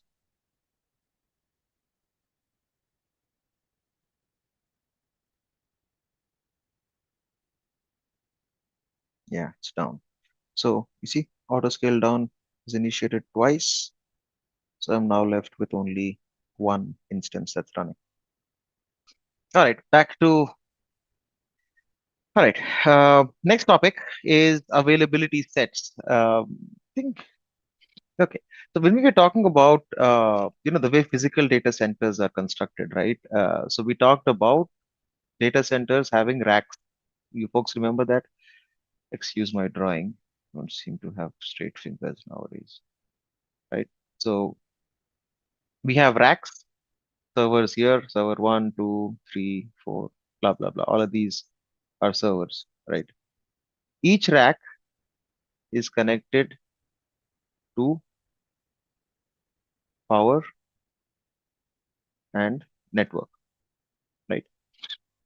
So to ensure that the power outage does not kill all racks at once or all networks at once, right? Any power failure on this side or here, wherever, each rack is complete is connected to multiple or different power and network sources, right? So in this example, it's exaggerated, but I'm just showing you an example, right? So in this scenario, let's say this is a data center, right? This entire thing is a data center, which means this is a availability zone. Okay. And to this availability zone, we have three sources of power, P1, P2, P3, and three sources of network, network 1, network 2, and network 3. Okay. So power 1, network 1 are for rack 1, power 1, power 2, network 2 for rack 2, power 3, network 3 for rack 3. Okay. So this type of connectivity, right? Let me get rid of, right? So power 1, network 1, the combination of the power and network for each rack, right? Separating these out just to make sure that even in case of one being down, only these servers go down, but the other two racks are available, right? All of these are called racks, rack 1, rack 2, rack 3, right? Usually they consist of a few hundreds of servers, okay? It's not just 5 or 6 as I'm depicting here, right? So imagine this at a large scale. So this kind of setup is called, each of this is called a fault domain, okay? So fault domain 0, fault domain 1, fault domain 2, right? So in each availability zone, right, locally within the data center, you have fault domains, right? Fault domain 0, fault domain 1, fault domain 2. What is a fault domain? It is the combination of power and network, right? So fault domain 0. Now let's say there are only three sources. If there is a fourth rack, for example, rack 4, it will again be fault domain 0. There is rack 5, fault domain 1, rack 6, fault domain 2. So fault domain is basically sharing, these rack 1 and rack 6 share the same fault domain, which means they share the same power and network connections. Okay. Second is an update domain. Now what happens is all of these are physical servers, right? All of the servers here, server 1, 2, 3, 4, 1, 2, 3, 4. All of these are physical servers. Not all of them, Deepak. They are spread across 2 or 3 fault domains. It depends. I mean, you cannot have thousands of power sources, thousands of network sources, right? So you probably have 2 or 3 fault domains, and your racks will be spread across all 2 or 3 fault domains. Fault domain not clear. Fault domain is basically, do you understand this structure? A rack sharing a power and network switch, a power source and a network switch. Okay. This way of organizing things, right, is called a fault domain. A fault domain essentially means a combination of power and network, a power source and a network switch, right? So if you have 3 power sources and 3 network switches, you can arrange them like this. So power 1, network 1 together is fault domain 0. Power 2, network 2 is fault domain 1. Power 3, network 3 is fault domain 2. Okay. Yeah, now you can add racks. Rack 1 will be here, rack 2 will be here, rack 3 will be here, rack 4, rack 5, rack 6, rack 7, sorry, rack 8, rack 9. Each rack can have a few hundreds of servers, right? X number of servers, physical servers, right? Now it's clear. So what a fault domain is basically a combination or the racks which share the same power and network sources. Now, this is at a rack level. Okay, a rack can have a number of servers. Now, what's interesting is all of those are physical servers, right? So, let us say all those physical servers need updating regularly, right? So, they might be rebooted, they might be whatever. So, let me draw out an image of, so let's say this is fault domain 0, fault domain 1, fault domain 2. This is server 1, server 2, server 3, server 4. Same scenario here. Now, if you want to update, now these are physical servers, so they need kind of OS updates or patching or whatever, right? And at some point, they might have to be rebooted. Now, would you want to reboot all of these at once, or all of these at once, or all of these at once? Probably no, right? You want to ensure that your reboots are spread across, right? So what you say in that scenario is, let's say I will reboot this, this, this at the same time. Or I can say I will reboot this, this, this at the same time, right? 3, 3, 3, 4, 4, 4. Okay. So the way I categorize, again, these are 4 servers, but use your imagination. Now this can be again 1, this can be 4, this can be 3, whatever. So the ones that get rebooted at the same time will be this. Oh, sorry, too bad. This guy, and this guy. These will get rebooted at the same time. These will reboot at the same time. These will get rebooted at the same time. This combination is called, you know, update domains, right? Update domains or UD. So what this ensures is not all servers get rebooted at the same time. I will have separate servers in the same fault domain reboot at different times. Okay. So all of these servers put together, it can get very ugly. Give me a minute. And it is too colorful. right? So this combination, right? This combination is what is called an update domain. This is another update domain. This is another update domain. Does this make sense? This is another update domain. Clear? The difference between a fault domain and an update domain? So update domains ensure that your resources are isolated. So let us say you had only one virtual machine, okay, within a zone or in a data center. In one zone, you had one VM. Oops, you had only one virtual machine, right? If you have only one virtual machine, and if it is sitting here, let us say in this location, so it has a risk of getting, if risk of going down if this fault domain has a problem, or if it is part of the update domain where this host server one is getting restarted, right? Of course, it will migrate, but there's going to be a blip, right? So for high availability, what is usually recommended is to choose a combination of fault domains and update domains. And the ability on Azure, or the way you can do it on Azure, is using an availability set, right? So you can deploy VMs across fault domains and across update domains, right?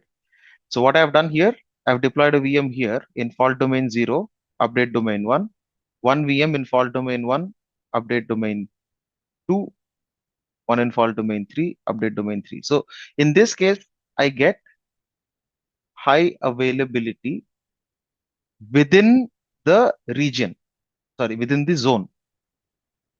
And I can ensure that unexpected reboots or host updates are not bringing my service down.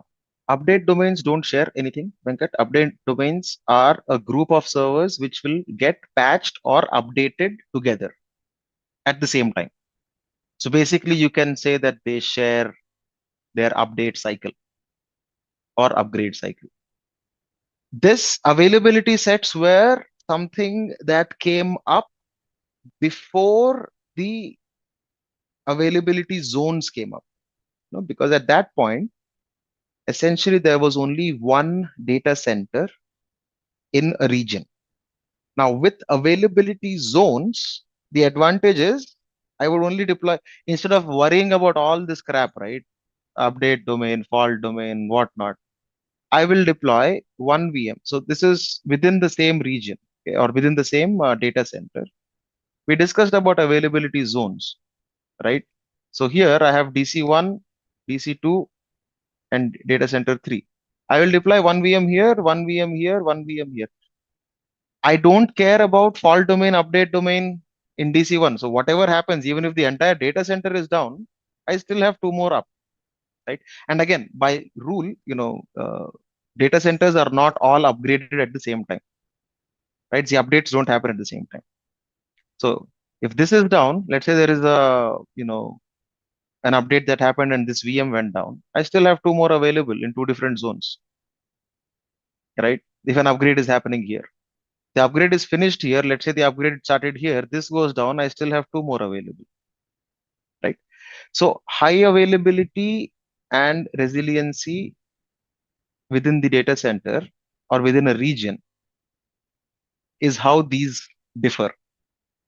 Okay. So if someone asks you, what do you do to ensure, again, I wouldn't call it high availability, right? This is a little trickier term. Now, if someone asks you, hey, how do you ensure resiliency within the data center? Then you talk about fault domain and update domain. If someone asks you, how do you have resiliency within the region? Then you talk about AZ1, AZ2, AZ3, right? You talk about availability zones. If someone asks you high availability across regions, that is when you say, I'll deploy one in region one, one in region. Be very clear on what the question is. So if it is within the same data center or in the same zone, we talk about an availability set, right? If it is across, within the same region, then you talk about availability zones. If it is across regions, this is geo. This is more like a DR kind of scenario, right? Again, you can use the same terms. People often use high availability, resiliency hand in hand. It doesn't work that way, right? So high availability or HA can be split into three parts. Within the data center, it is availability set within DC. Within the region, it is availability zone,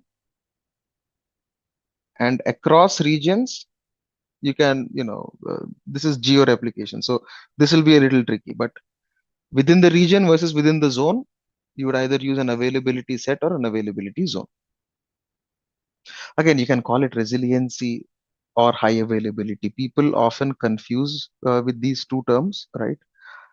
I can even call this high availability, right? High availability within the data center, high availability within zone, high availability across geographies. So resiliency is basically fault tolerance, right? That's what the actual term is. High availability is a result of you having a resilient architecture. Guess not. Okay. So same thing. What is the last one? Resilient architecture. Yeah. See, availability and resiliency is basically fault tolerance, right? That is what we mean. Even if there is anything wrong, you still have your service up and running. So having a resilient architecture means you get high availability within a scope. A highly available application within a data center would mean you deploy it again if it is a virtual machine, right? If it is on virtual machines, then a highly available application within a data center, you would want to deploy it using an availability set. A highly available application across, within the region, you would deploy it in three availability zones. Okay. Next is ARM templates. Again, like I walked you folks earlier, a template, what's there on this slide is not the way it is done, right? You can save a deployment. Yes, you can, but in an enterprise environment, you wouldn't do it this way. You can definitely see a sample of that in your on the portal. Let me show you. So on the resource group, right, anywhere, right, whatever resource you choose, if you scroll down to template, the export template option, right? This generates a template. Again, what is ARM template? We talked about what is ARM. ARM is Azure Resource Manager, right? Azure Resource Manager works on REST APIs. This is one of the inputs to the REST APIs, right? So there are templates for inputs. This is usually a JSON file, right? And this is how it looks like, right? But you never ever generate an ARM template uh, from the portal, right? Unless it is like a dev test scenario, right? If you want to play around with ARM templates, so you can use these, right? Now you can definitely consume the templates from here to deploy and test and play around with things. But ARM templates are hardly used nowadays. Nowadays, most of them, what you see is here you go, the Azure deploy.json. So this is how a template is, right? You can fill in the parameters here. This is JSON. ARM templates are JSON, right? Terraform, Bicep, those are all YAML, all right? Eventually, no matter what you do, you are just feeding information to the REST API. It's as simple as that, right? Whatever you use is just trying to make your life a little easier, whichever tool you choose. So if you want to play around with ARM templates, I don't think any organization is today. There might be a few.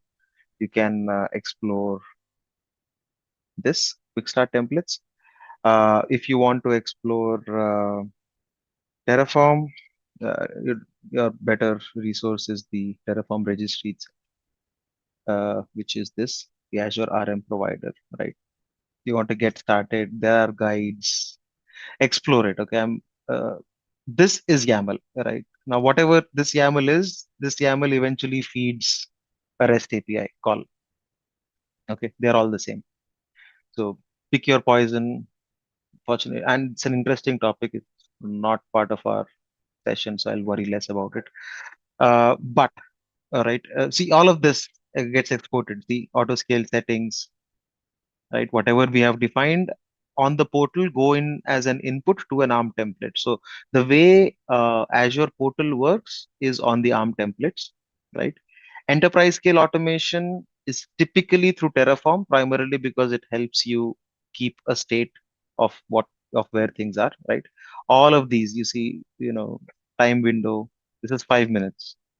Time grain is 1 minute, right? Time aggregation average, operator greater than. All of this is what we defined in the UI, come up as inputs here, right? What is the scale action, direction, increase, type, change the count, value by one. What is the cooldown time? 5 minutes, right? All of these are the inputs that we provided when we were doing it through the portal, get eventually fed into a template, right? So that's what is ARM template. But remember one thing, never ever, I mean, in an enterprise scenario, you'd never save a deployment as an ARM template and use that to automate. Okay, that's not how it works. Yes, it is an option in case you want to, take a look at how things are done. Uh, but you would not do it this way. But that's what an ARM template is. Like it's a JSON. It defines the structure, and you'd be able to automate. Before we dive into what a VHD template is. So VHD template. So does anyone know what a VHD is? I know I've talked about this or I've ranted about this quite a bit. Virtual hard disk template for creation. Simple, right?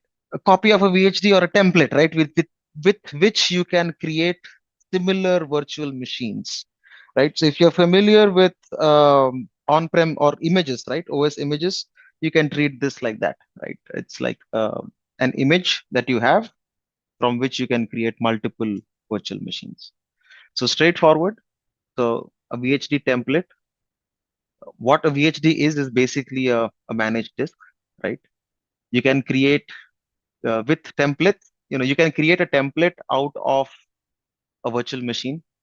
You can save it, right? The current templates that we have used so far, you've seen all of these, right? The ones that we created VMs with.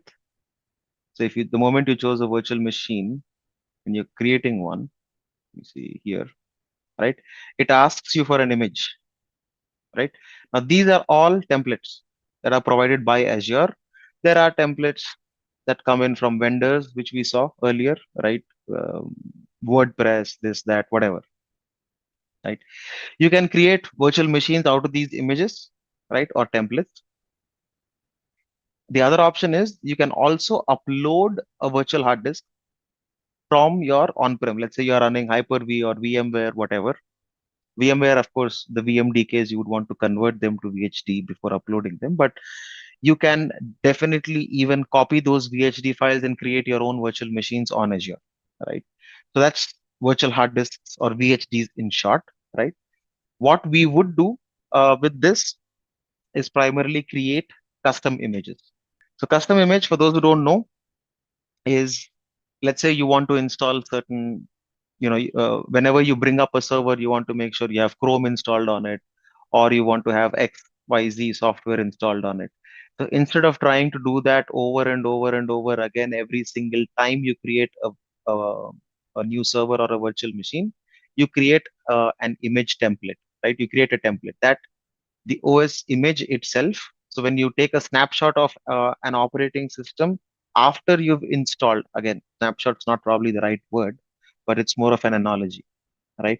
So if you create a virtual machine, you install, let's say, three, four, five different things on it, and then you take a snapshot, or you can create an image, right? And if you use the same image to deploy another VM, everything is going to be pre-configured, right? The way you have, right? So that is custom image. Now, custom image, the way to understand it is it's just a copy of a virtual machine, which might contain, which will definitely contain the operating system, any data files or any application. So let's dive into creating a custom image and creating a VM from a custom image. So you've got your VM run available, I hope, right? So let's do this. Let's turn that back on. What we'll do is we'll create an image from the same VM. We'll let it start. If you don't have a VM, go ahead, create one. If you have a VM and you've shut it down, restart it. If you have not shut it down, great. Keep it. Log into it. Once you log into it, I'd say go ahead and install any software you like. I probably to keep it easy, I'll just there is Edge already, so I'll install Chrome and I'll also what I'll also do is I'll start. I'm downloading Chrome, downloading and installing Chrome. What I'll also do is create a folder here, and inside that folder, I'll create a file also. Chrome's here, it's on my desktop with this, and I'll create not a folder, yeah, new text document. Hello world. Now, this in an enterprise scenario would be something like installing additional software, probably an antivirus, this, that, whatnot, right?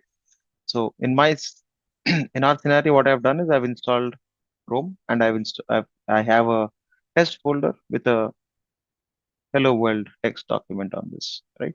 Now, what we're going to do, so creating an image is very simple, straightforward.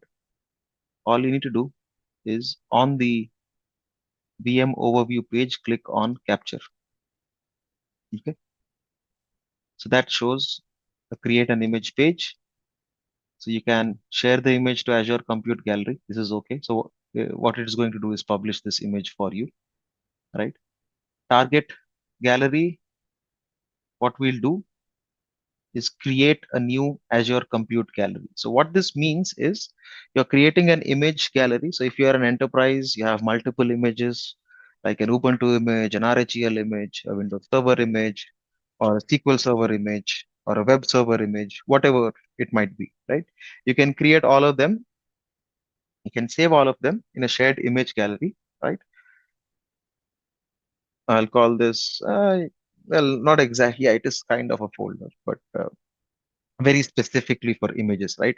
So the advantages you get with image galleries is you can publish multiple versions of the image, right? So you'll have versioning enabled, and then you can pick and choose a specific version when you want, right? So we'll take a look at that as well. So click on image gallery. This is fine. Now operating system state. This is very specific, right? So there are two options to choose from. One is generalized and one is specialized. Now, specialized are in scenarios where you want to bring up the VM with the same username, password, host name, whatnot, right? But the best practice, I wouldn't say best, not to use that term, recommended practice is to typically generalize your image. So what that means is you get to choose when you're deploying a virtual machine with this image, you get to choose the host name, you get to choose the username, password, and everything, right? So use generalized. Okay. Make a note when you're capturing an image, your VM will not be usable, so which is okay. Now, what you need to create is an image definition, right? Click on create new. So I'll call this Windows image with Chrome. Give it any name that you want. That's absolutely fine. It doesn't matter. Okay. So image definition will talk about, oh, I've got trusted launch. I shouldn't have, but that's okay. So the publisher, offer, and SKU, right? Now, image definition is the one that will define how your images can be used, right? So you can publish metadata. If you are a third party who is publishing your own application image or your own product installed on this, right?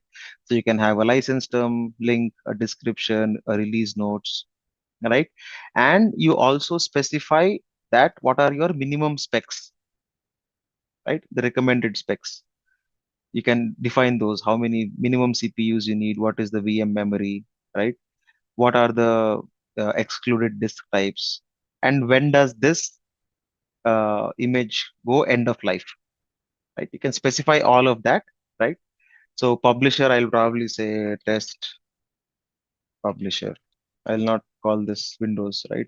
Offer is Windows, oh, sorry, Windows Server with Chrome 19.10 or whatever, right?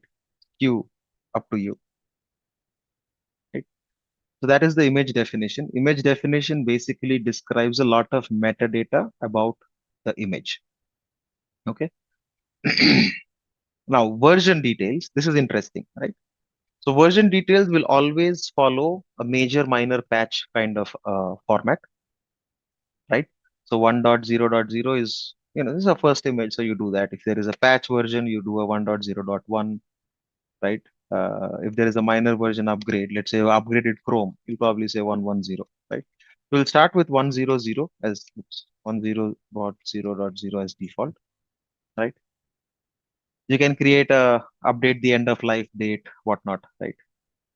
Now, this image gallery can have replication. So it means in the backend, it's still using a storage account and replicating images, right? So you can choose a default storage queue for your image gallery. I'm just choosing standard hard disk because it's cheaper, no other reason. Okay. Now you can have this deployed to multiple regions, right? Whichever region, if you're using two regions, you can publish your image to two specific regions. Okay. If you're creating zone redundant, you choose that option. Just LRS is also fine. Guess not. Okay. Go ahead, create your images. It's going to take a while to create the image. So what this process will do is create an image and save it in the image gallery. Azure Compute Gallery is created. Image definition is created. Image version is created. Then we'll get the image itself. Let's give it a couple of minutes.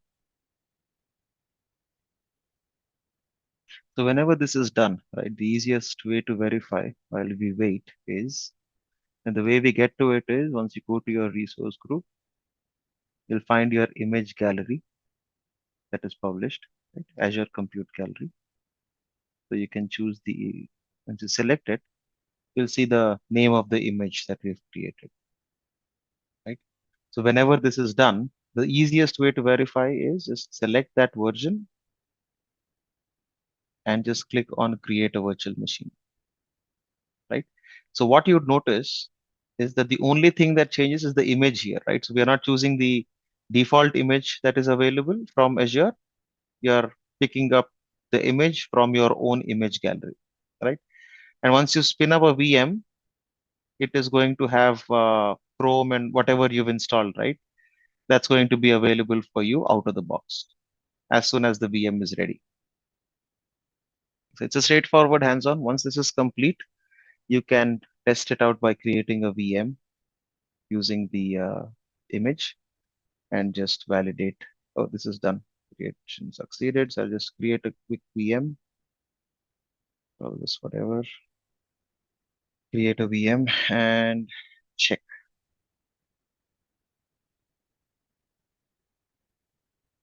Still creating, but the intent is it's straightforward. So once it's done, you can go ahead, validate, check if the Chrome or whatever things you've installed are already there, and that should be straightforward.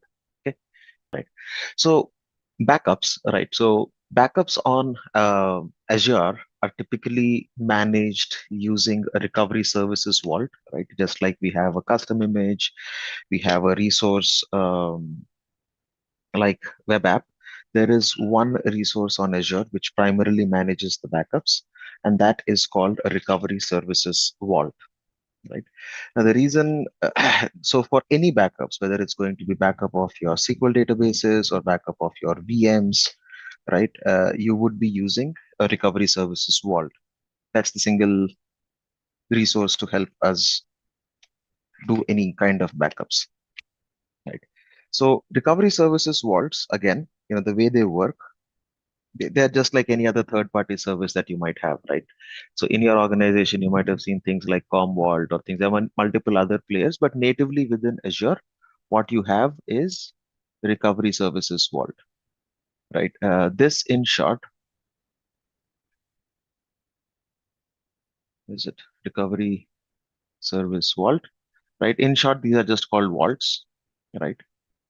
So anyone who talks about recovery vaults or RSV or recovery service vaults, this is where the backups typically get stored, right? So this is what handles one, it handles the storage of your backups.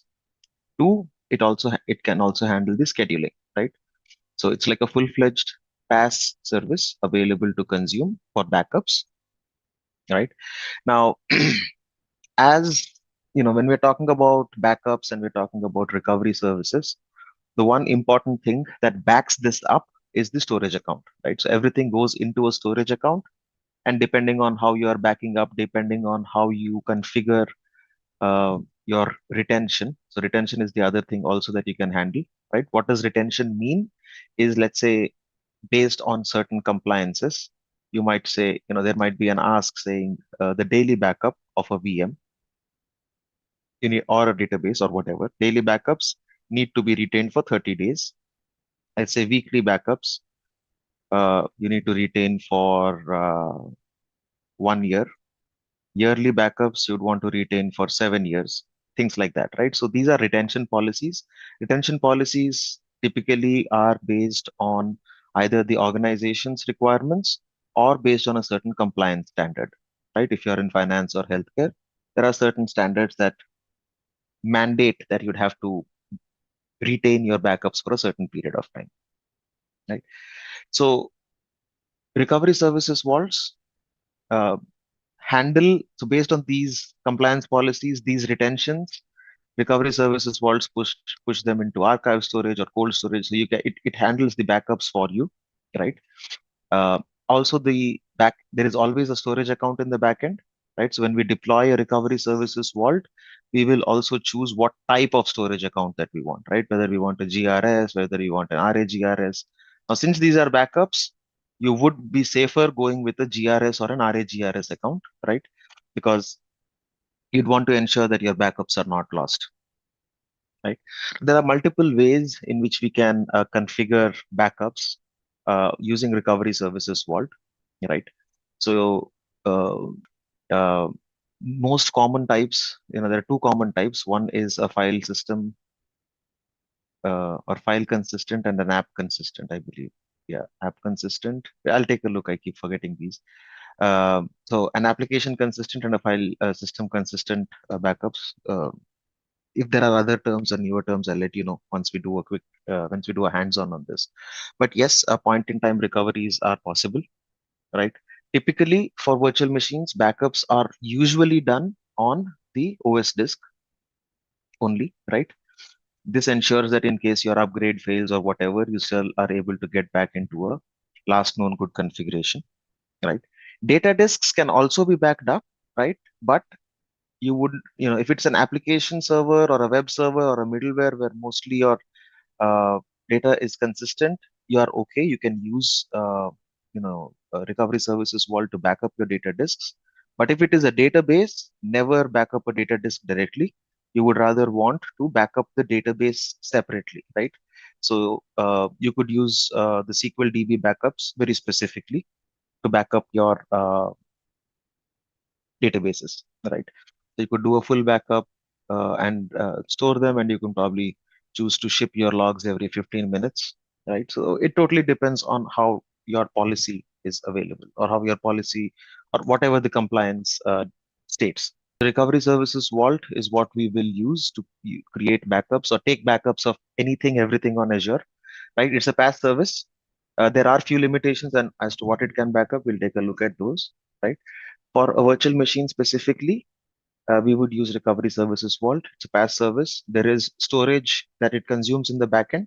You can schedule your backups. You can schedule your retention periods, right? The combination of these two is something that is called a backup policy, right? So you can schedule it, the retention, etc. So you can create a backup policy and assign that to your virtual machines. You can do it on Azure files. You can do it on your SQL Server on VMs, right?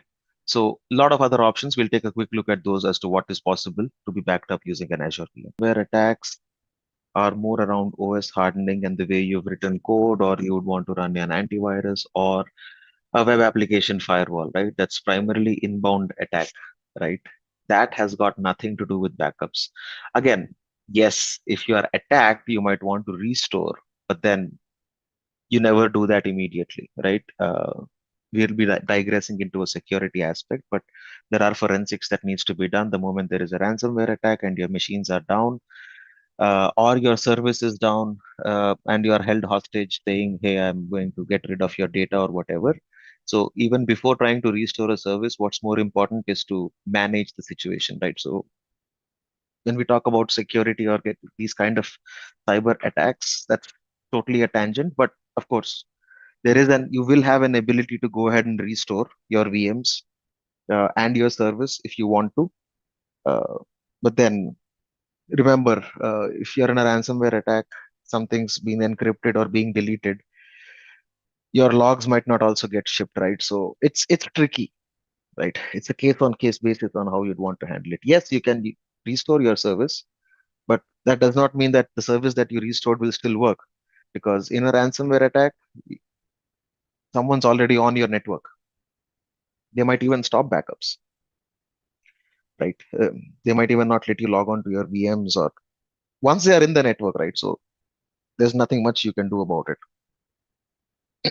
And rule of thumb: never shut down a VM if there is a ransomware attack, right? You never shut down a service. There's a different process altogether on how you'd handle it, uh, and that would be followed. If we create a recovery services vault, deleting it is a little tricky, right? Because Azure is careful, so that accidentally no one deletes it. I'll walk you through how to delete it, but for now, yes, we can delete.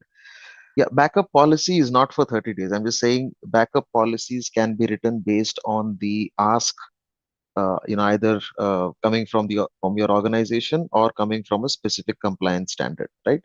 So daily backups. Now retention, is something that will again come from the policy, right? As an example, what I said is, let's say you're taking daily full backups at 3 a.m. every night or every morning, whatever. So of course you can't keep it forever, right? You'd be paying way more on storage. So what retention period means is that you will have the last 30 days of backup available. Same thing, if you're taking a weekly backup, you can store them again. As an example that I've given here is for 1 year. Yearly backups, you can keep them for 7 years. So this can be X days, this can be Y years or Y weeks, right? And this can be Z years, right? It doesn't matter.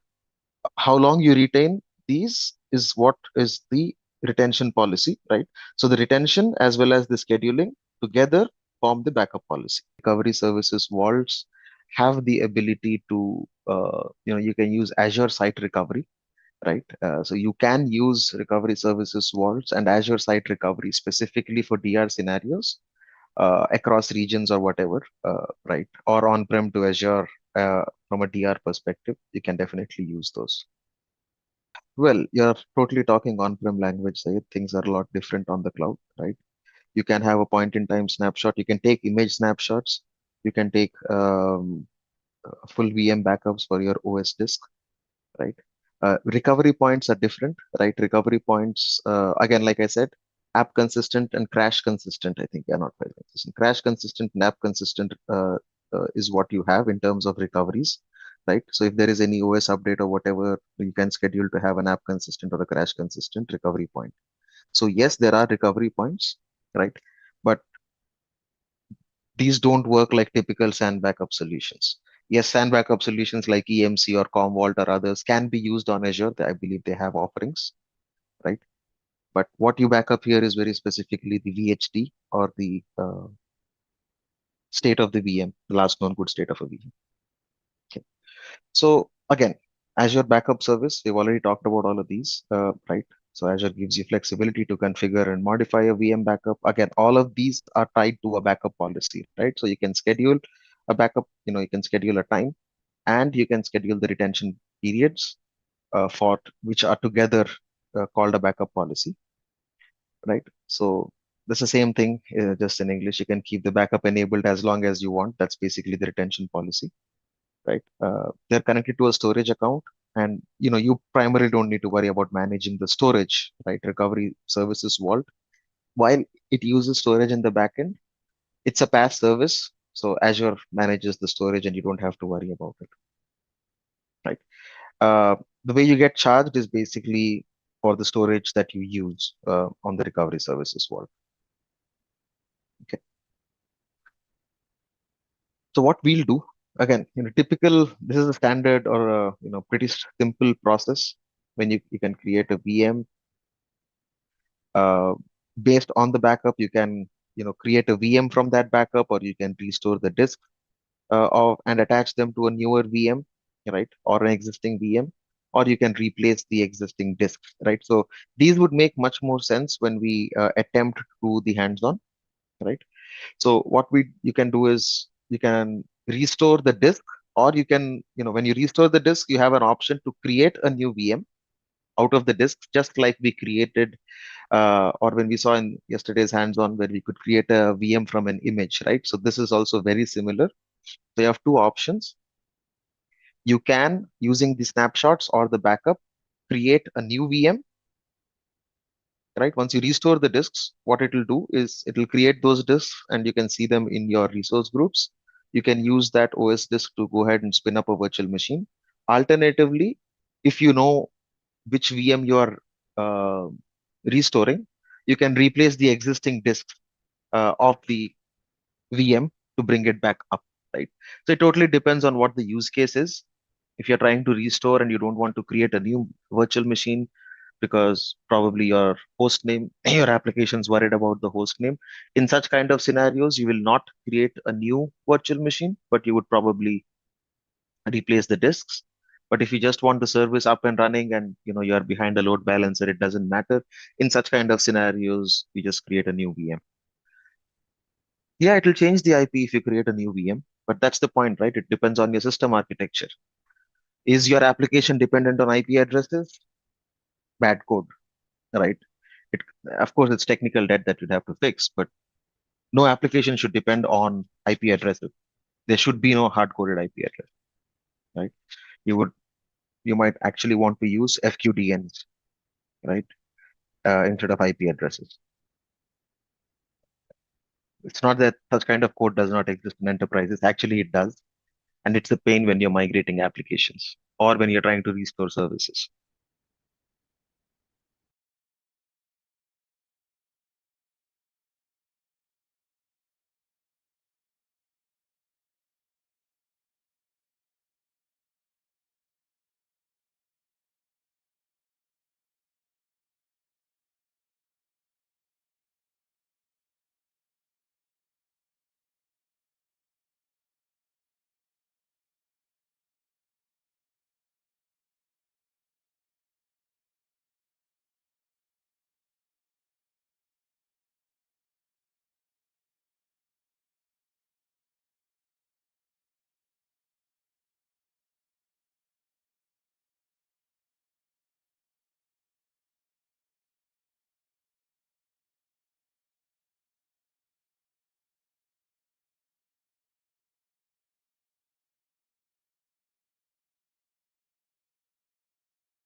So if you want things like OS disk encryption, etc., it's easier to handle that when you're doing it using code. OS disk, once you click on the disk, you'll see encryption in the settings, right? So for now, it is always it is used. It uses a platform managed key, but you can switch that to use your own key or your own agent. But you rather want to do it this way, right? So you create a disk encryption set, store it in the key vault, and that disk encryption set can come from your on-prem solution, right, as your master. You can also rotate them every 1 year, depends on the policy that you have.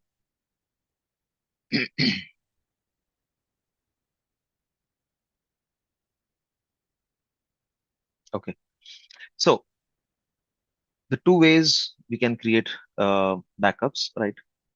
The easier way, which is again not something that I would recommend, is to look at on the overview of your VM under operations, you'd see backup, right? So once you click on that, basically what it is doing is the same thing, right? It's attempting to create a recovery services vault and do the backup. So this is one way to do it. For now, we'll go ahead and do it this way. That's absolutely fine. Okay. The other way is you search for vaults or recovery services vaults. You can also, once you click on those, on that, when you click on create recovery services vault, you'll see a similar page, right? You create a vault name and in the vault properties, and then we go ahead and enable the VM backups, right? Now, typically that is how things will be done. For now, what we'll do is we just want to look at backups, right? We just want to create a backup of this VM. So under the overview page, scroll down to the operation section, click on backup. You can use the defaults. That's absolutely fine. One thing you can see is it's saying enhanced. The reason this is enhanced is I've created a VM with, I've created a trusted VM, right? And that's why it's not showing me the option to enable standard, right? Now, the backup policy, right? We talked about the backup policy. So if you click on edit this policy, it's going to open up a window and you'd see what the schedule is, right? So what is happening here is the frequency is hourly, starts at 8, runs every 4 hours, right? And it takes a backup on this schedule and it retains the instant recovery snapshots for 7 days, right? The retention for daily backup point, which you are defining here in this schedule, is, you can choose these. So you can say retention of backup points for daily backup point is for 30 days, a weekly backup point for X number of weeks, monthly backup point, you can do a week based, day based. Again, this is self-explanatory, right? Basically, what you're choosing is how long you want to retain the backups for. We're not changing anything. I'm just trying to show you where this is. We'll do an initial backup, so it doesn't matter what the frequency is. You wouldn't want to do hourly backups. I mean, daily is best. Daily at what time? Weekly, if you choose, then it'll ask you which day of the week, what time. If you do an hourly backup, it'll ask you what time do you want to start and how many hours do you want to keep it running, right? So if you say 12 hours and every 4 hours, you'll probably get 3 backups. Okay. So I'll just leave this as is, not make any changes. No, temporary disk is never backed up. There's a disclaimer on that, right? There's no backups on temporary. Okay. So I'll leave this as is. I'm not making any changes to the backup policy. So it'll show you here what you have defined, right? The backup frequency is every 4 hours, starting 8 a.m. for 12 hours, instant restore, instant recovery snapshot are retained for the last 7 days. The daily backups are retained for 30 days. Okay. So once this is done, there's nothing much, just click on enable backup. What this is going to do is actually create a recovery services vault. It will create a backup policy and it'll assign the VM, it'll assign the backup policy to the VM, and that's what happens in the backend, right? So if you see, it's deployed a recovery services vault, it's created a policy, and it's created a backup item. So you can click on the vault, it'll take you there. And on the left, so we'll wait for it to deploy and then I'll show you what's happening.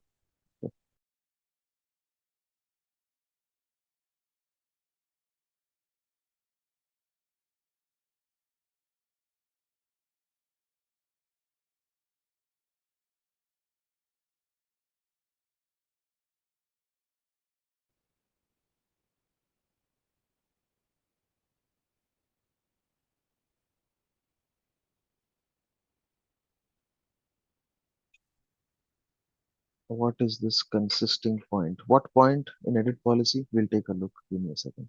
Let's go to the vault. Let's look at the backup policy.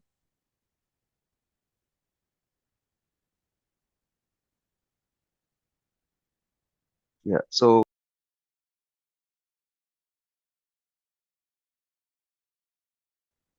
standard is grayed out. It's visible on your end, then it's fine. You can choose that. For trusted VMs, there would be no green checkbox, right? It shows you everything. There will be a green checkbox on the left which says what is available on standard versus what is available on premium tier. Okay, so once you've deployed, click on your vault, right? On the left, scroll down to protected items section and click on the backup items. You will see a list of all backup types with one showing up beside Azure Virtual Machine. So you can click on Azure Virtual Machine and you will see your virtual machine, which resource group it is in, right? And the backup recheck has passed and it will say that the initial backup is pending. Okay. So you can click on view details. That's going to show you the system types. So crash consistent, application consistent, file system consistent. That's the third one, right? I think I mentioned only crash and app, right? So the type of backups taken is what Vault will decide, right? So what we'll do is initiate or do an initial backup, the first backup. So it shows that the initial backup is pending, right? So unless you do the initial backup, it's not going to kick off the policy. So we need one backup. What we'll do is trigger this manually. So you can click on backup now on top. Since you are initiating this backup yourself, it's going to ask you for a retention date. I'm just leaving it as default. This date will, the initial backup will only be stored or retained until this date, right? Since you are triggering this manually and it is not part of the backup policy, it will ask you this question.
So you can see if it's triggered, right?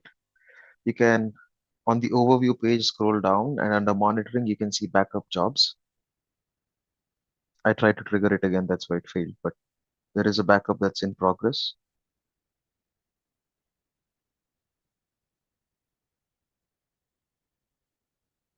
Okay, so we'll let this run and we'll come back and attempt to restore the backup after it's done. I don't want us to wait and keep watching at the portal for no reason. Okay. The other option that's available, as we talked about, right? So on the recovery services, what happened? Yeah. So when you're on the vault, right? So you'll see an option which is called site recovery. Okay. So if you click on that, what you can see, so this is primarily called Azure Site Recovery. Now you can prepare or you can use Azure as your disaster recovery site for your physical or virtual servers on-prem, right? So what you can do is enable replication. If it is Azure virtual machines, it's pretty easy and straightforward. And you can use site recovery to replicate your VMs into another region. And even the cutover is kind of automated, right? So you can enable replication and you can manage your recovery plans. So for Azure VMs, it's very easier and straightforward. The second option is for your VMware machines on Azure, VMware machines to Azure. So you can leverage, all you need to do is at the VMware level, you'd install an agent and that's going to, and you choose which ones, which VMs to replicate, right? So that is all part of the prepare infrastructure phase. If you want to explore that, you can click on the link and it'll give you the instructions. So primarily it's going to give you a VHD, which you can go ahead and deploy, right? That is what you do in preparing the infrastructure. It gives you an OVA file. If you know VMware, you know this is going to be an image. You can go ahead and set up the create an image or create a VM on VMware. And once you log in, you would need to register with a key, right? So what this key does is it'll make sure that using that appliance, you're able to talk to your recovery services vault. And after that, things will show up here. Your VMs will show up here. Once you select your source, you can choose which VMs you want to replicate for your DR scenarios, right? There's also an option for your Hyper-V machines. So you can start replicating those as well. So you get a similar thing for Hyper-V.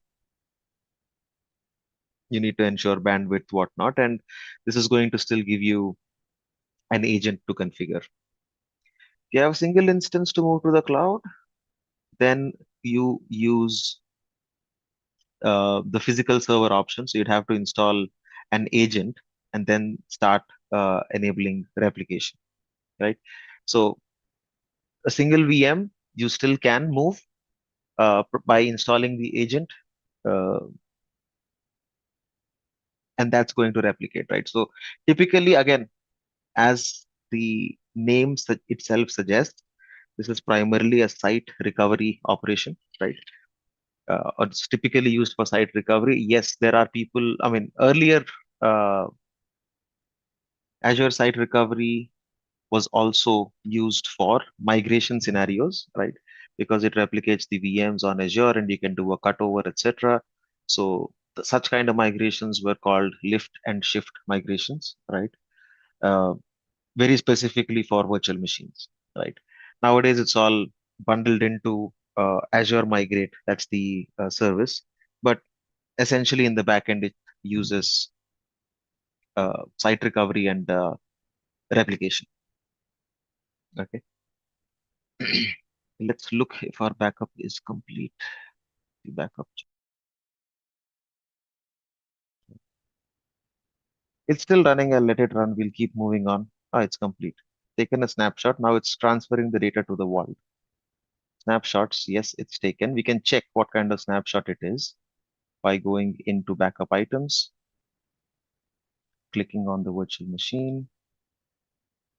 Last backup status failed. Yeah, it's an application consistent snapshot that we have, right?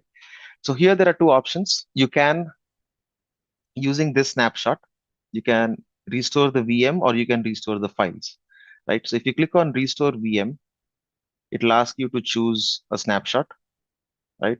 We can choose the existing snapshot. And this is what we were talking about. The restore configuration, you can choose to create a new disk or you can replace the existing disk, right? So if you choose create new, it's going to create new disk or it can create a new VM for you, whichever works for you. You can either restore disks or you can create a new virtual machine. If you choose to restore disks, you create a virtual machine yourself that gives you more control. Alternatively, you can choose to create a new VM entirely, right? You can give this a name. And one thing to understand is you need a staging location, right? So what does a staging location mean? Just as the name suggests, you need a scratch space for Azure to copy or to fetch the files from the recovery services vault and place it somewhere so that it can do its operation, right? The rest of the things. So it will fetch the VHD from the vault, it will place it in a storage account somewhere, and that is what is the staging location. So once you provide it a staging location, the process continues where it picks up the VHD files from the staging location and creates a virtual machine for you. Okay. So let's go ahead and attempt to create that, right? We can create, I don't have a storage account. So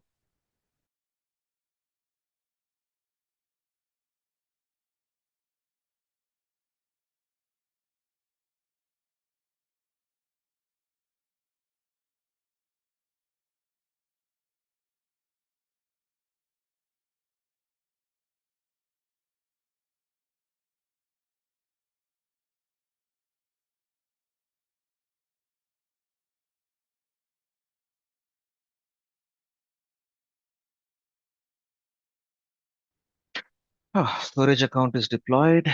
So now let's attempt to restore.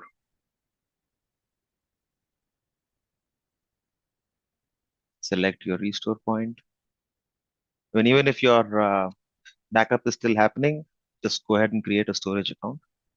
So the option I'm choosing right now is to create a new VM altogether. I'll call this backup VM in the same resource group. I'll choose the same network and the same subnet, and you can choose the staging location. And all we need to do is hit on restore. So what this operation is going to do is basically fetch the backup from the recovery services vault, right? It'll fetch the snapshot. It'll copy that snapshot as a VHD onto the staging storage account that we have provided. But if you want to use the same hostname and same IP, you choose the other option, the one which says restore disk. So it's going to restore the disk on the same VM. So you don't have to worry about changing the hostname or IP. Now, if there is really a need of hostname and IP, then I'd act or let the app team know that it's a technical debt they'd have to solve, right? Because ideally, applications should not depend on the host name of the VM or its IP address. It should rather depend on a DNS entry, right? An FQDN or a fully qualified domain name. Yes, I'm not saying some applications, I mean, you don't need it, but if they do need it, then you can just restore the disks instead of creating a new VM.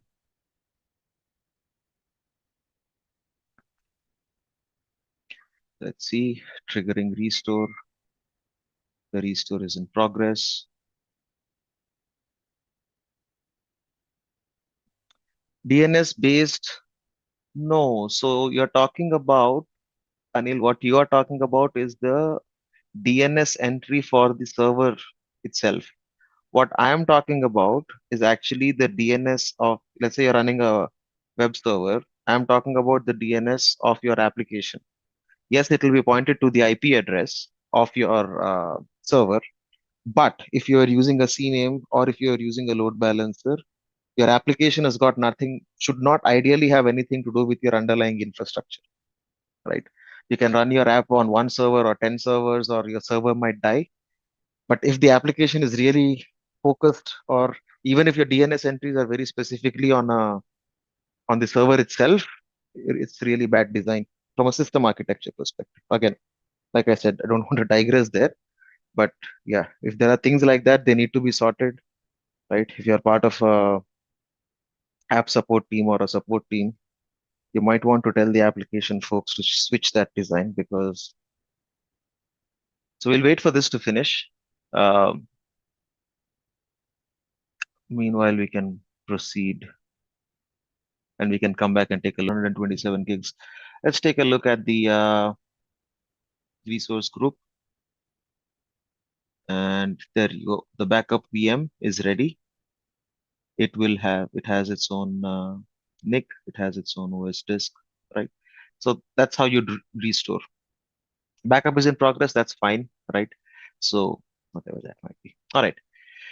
So the next topic we have is app services, right? App services. So we've discussed about VMs in the compute area, right? So we've covered VMs in their entirety. We've played around with VMs.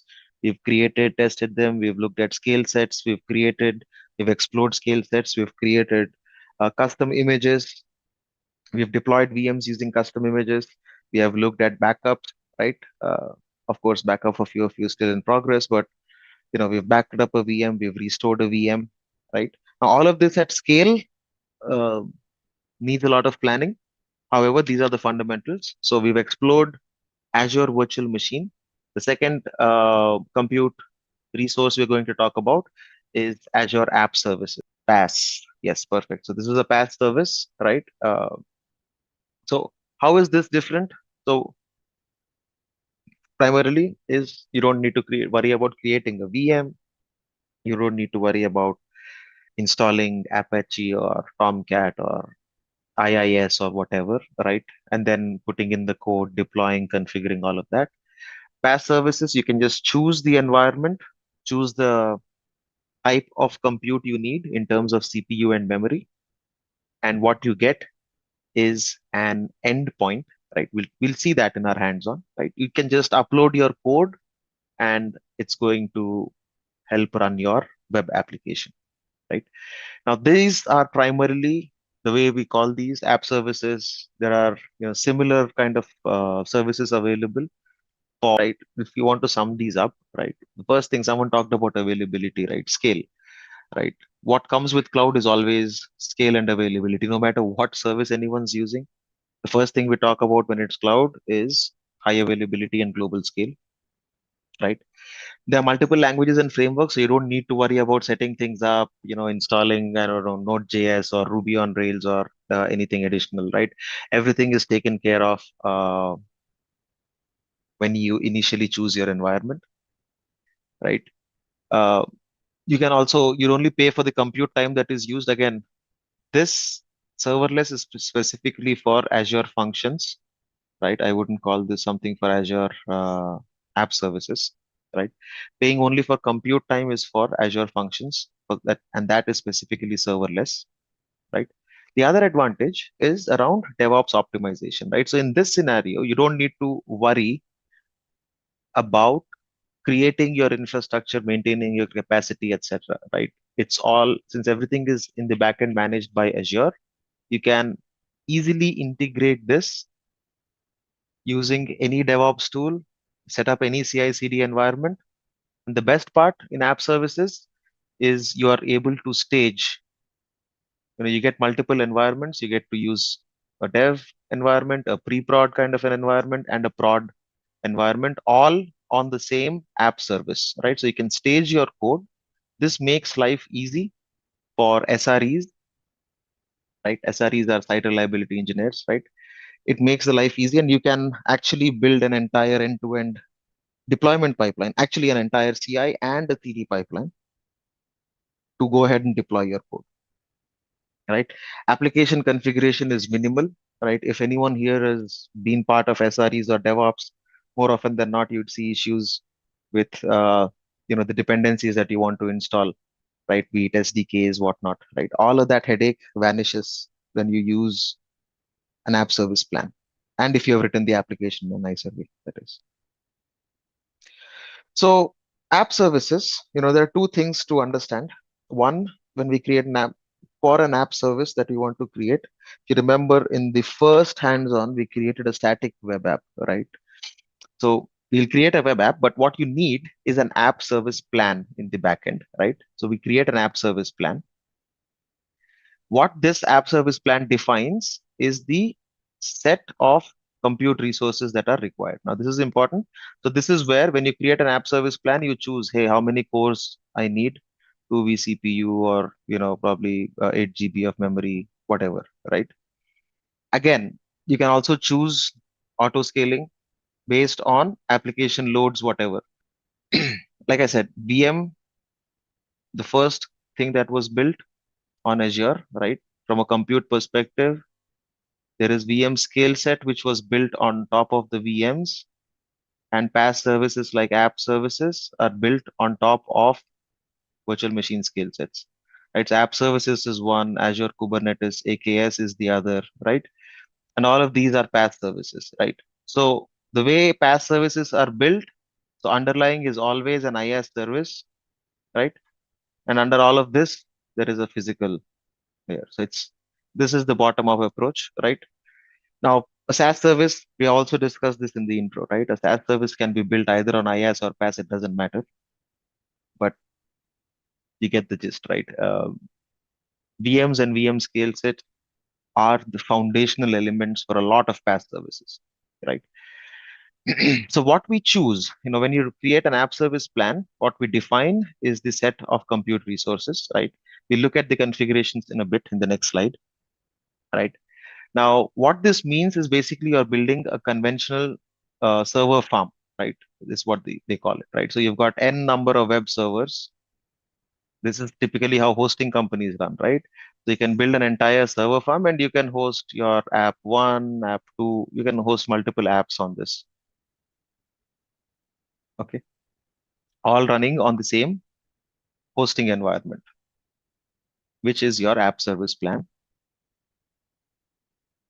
Again, all of these will be same type of applications, right?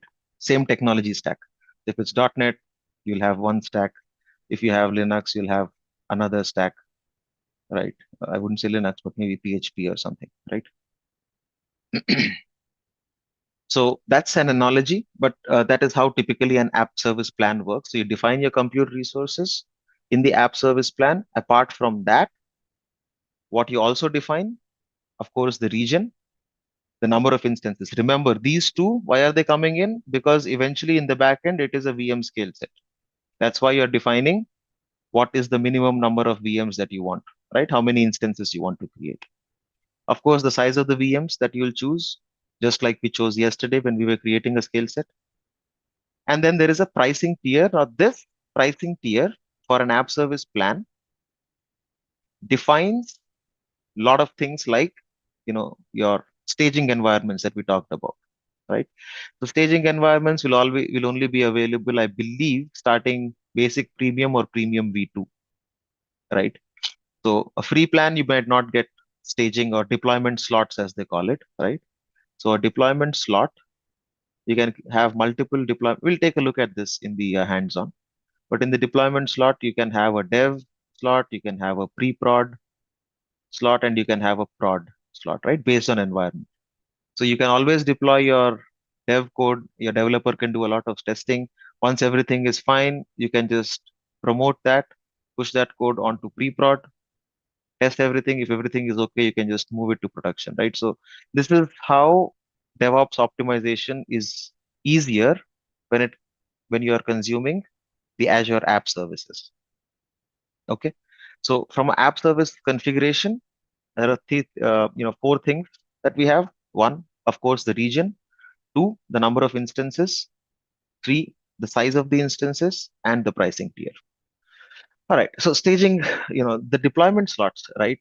So as I mentioned earlier, deployment slots are again, I believe, for a specific pricing tier, which starts from premium or basic premium. We'll take a look at that when we do the hands-on. So you can swap these tiers. So you can have multiple instances. Let's say you have a newer version of the application running, right? Let's say there's V1 that is running in production. So V2, you can test it in, let's say, a pre-prod environment, right? You can easily swap these. You can swap this to this or this to this. This makes it easier to promote your code. You can also do an auto swap. Uh, Traffic redirection is nothing is hindered, or everything is taken care of by the app service itself, by the PLAS service itself, right? You can also get back to your last known good site, etc. So you can have multiple deployment slots, which are basically multiple versions of your application running at the same time. Let's say in V1, uh, let's say, yeah, V1 was running, and then in V2 you added two additional pages, right? V3 you added three pages, added one additional page, right? So if you each of this is a deployment slot, you can configure them as a deployment slot. Again, what I'm giving you is an example. This is probably a very crude example, but quick use case or a simpler architecture diagram. Again, this is nothing fancy. Uh, Very straightforward, right? Don't worry about what Azure AD is doing here. Don't worry about Azure DNS for now. Let's assume traffic is coming in. You've hosted your website here. There's storage blob that you're using. This is for your static content, right? Your app is using a database in the backend. It's calling an Azure SQL database, right? A very straightforward architecture. What Azure Active Directory is doing here is actually providing authentication, right? If your website is probably a public facing website, then you wouldn't worry about Azure Active Directory. You might probably just have a username password screen for your user coming in, right? Azure DNS, again, if you are hosting your domain or if you're hosting your public DNS on Azure, you can use Azure DNS. Alternatively, you could use something like Route 53, uh, right? Or any other DNS, GoDaddy DNS, what have you. Public DNS, there are multiple hosting providers for you, right? But this architecture is primarily for a cloud native Azure web app solution. So where it's saying, and that's why you have these dotted lines here, right? So you may or may not have these. It can be there, it need not be there. This can be there, this need not be there. But your web front end is hosted on a app service plan. The static content is hosted on a storage or a blob storage, and then you have your database. Now this is a PaaS version. Alternatively, you could probably just have a SQL Server VM, two VMs running on a always on availability group as an option, right? But this is a very basic architecture. So let's get our portals up. Again, search bar is your friend. What you would choose is type in app services. You will see app services here. Click on that. Under create, click on. Now there are multiple options, right? If someone wants to create WordPress on app service, you can go ahead and do that. Or just choose a web app. I know we've created a static web app earlier, right? So folks who are comfortable with DevOps, or even if you are not, it's fine. Let's go ahead and create a web app. You want to try out WordPress, try it out whenever you're free during the rest of the week. Again, I wouldn't walk you through all these basics. Uh, Choosing a resource group name, choosing a instance name. So remember one thing, whenever you're trying to create anything on Azure, when you see this page, anything with a red star is mandatory, right? So please fill in those details. If you need input on anything, please let me know,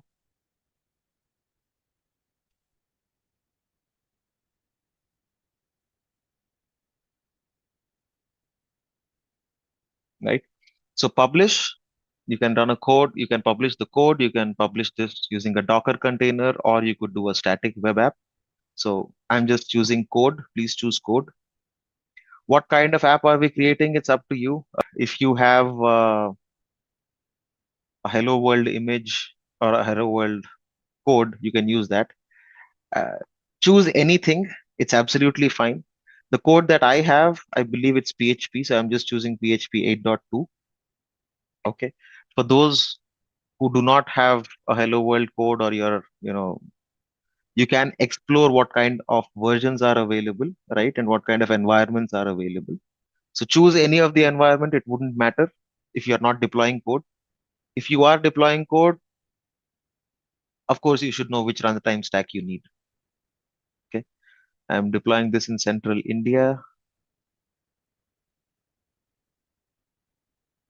Yeah, simple HTML page is also fine. Now, if you look at this, be careful on the pricing plan. Okay. So there are multiple options that you see here. There's a free plan for folks who are cost conscious. Choose the free plan. I'm choosing a premium one primarily because I want to show you how the deployment slots look like. So the cost is also visible here. It says about 9,400 per month, whatever. I'm choosing the premium slot, premium pricing plan. You can choose free or basic. Uh, if you're not deploying code, I'd just say go ahead, choose free. That's absolutely fine. Right. Zone redundancy, I'm not enabling it currently. Okay. So I'll leave it as is.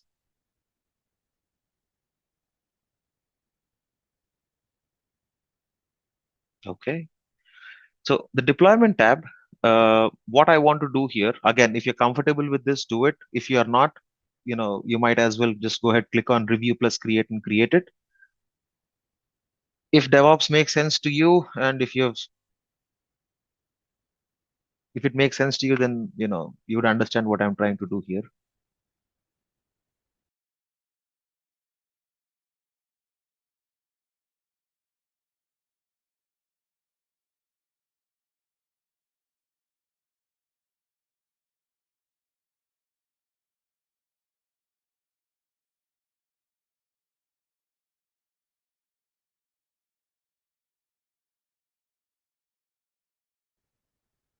And if everything is okay and your validation passes, go ahead, create your web app. Right? If you have not chosen to deploy any code, it's absolutely fine. You will still get a URL, and if you open it, you'll still get a web page. If you are deploying code, your website will open. If you're not deploying code, absolutely fine. No harm, no foul.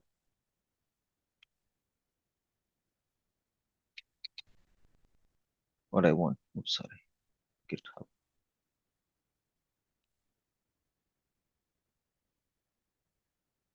Okay, let's see.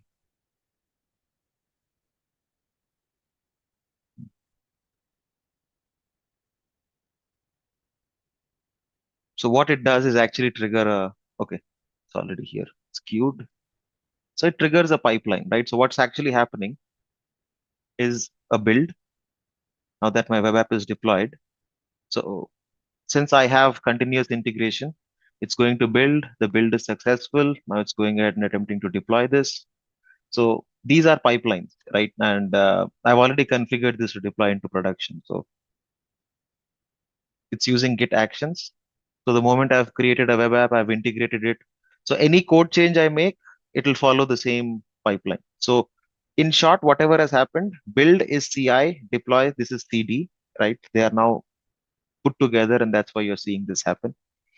So we'll wait for it to complete. But for others, for whom, if you have deployed the web app, all you can just choose the URL. Once you click on go to resource, choose your default domain. It'll be XYZ, whatever is your name.azurewebsites.net.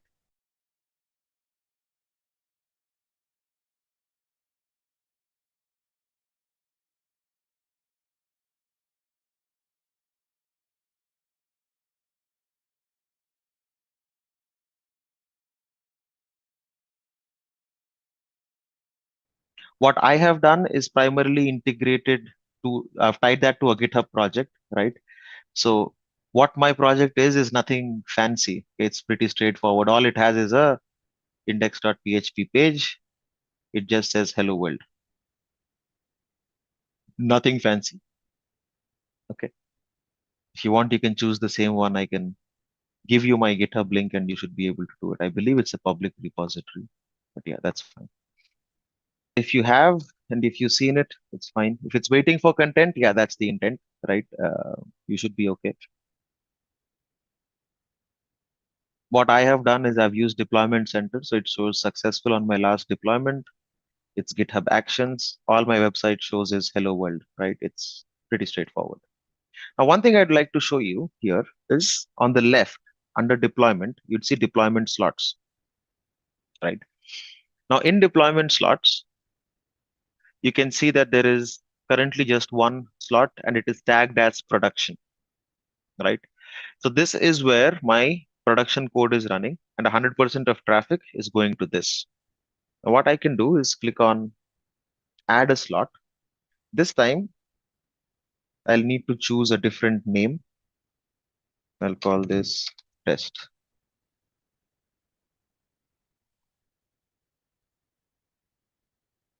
Okay. I can clone the settings as is and then click on add. Now what this is going to do, now ideally someone asked for a branching, does this look similar to branching? So if you're aware of Git of DevOps, yes, you can have a different setting altogether and point it to a different branch.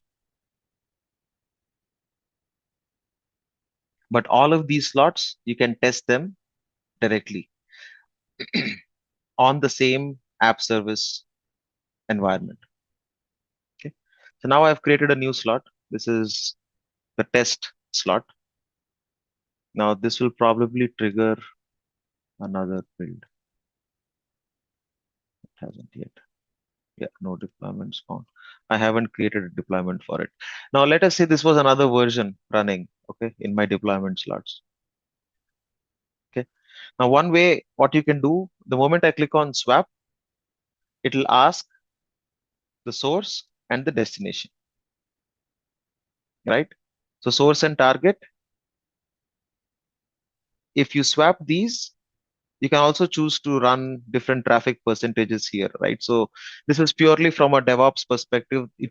We are trying to show you how it makes your lives easy. It is kind of like a blue-green deployment, yes, right? But otherwise, I would recommend, if you want to understand deployment slots better, if you read up a bit on DevOps, at least level 100, this would make much more sense. Okay. So you see also on the app service plan, you've got scale up, scale out. Okay. So here you can choose what types you want. Now these are for your app service plan itself, right? Cores memory. You can scale out also onto a different plan. Let's just check. Yeah, here you go. So you can, so this scale out actually is exactly similar to what we have done on the VM scale set, right? Now, you can do a rule-based scale out, right? Rule-based scale out is very similar to what we've configured, CPU, memory, whatnot. You can choose automatic. Again, this is very new. It's in preview. Enterprises wouldn't use it, right? Again, you've got a limit, always ready instances, max burst. These will all make sense if you've understood VM scale sets properly, right? Again, please understand cloud, the number of services that keep coming on the cloud, as long as your fundamentals are clear, anything would make sense. Everything would make sense. Okay. So again, the way it makes life easy, app service plan, you wanted to set up a PHP application, simple, just configure it, point it to your source code, run your deployment, all good, right? That's how simple and straightforward an app service plan is. But yes, you can configure your own, you can bring in your own custom domain in here. You can bring in your own certificate. You can add your certificates here, your public key certificate. You can bring in your own PFX files. You can use managed certificate. You can add them as well if you want. I don't have a custom domain, so that's fine. But yes, you can do a lot of good things here. There are quotas, if you are providing this as a service to your internal applications, you can, define the quotas, you can put in alerts. Waiting for content page.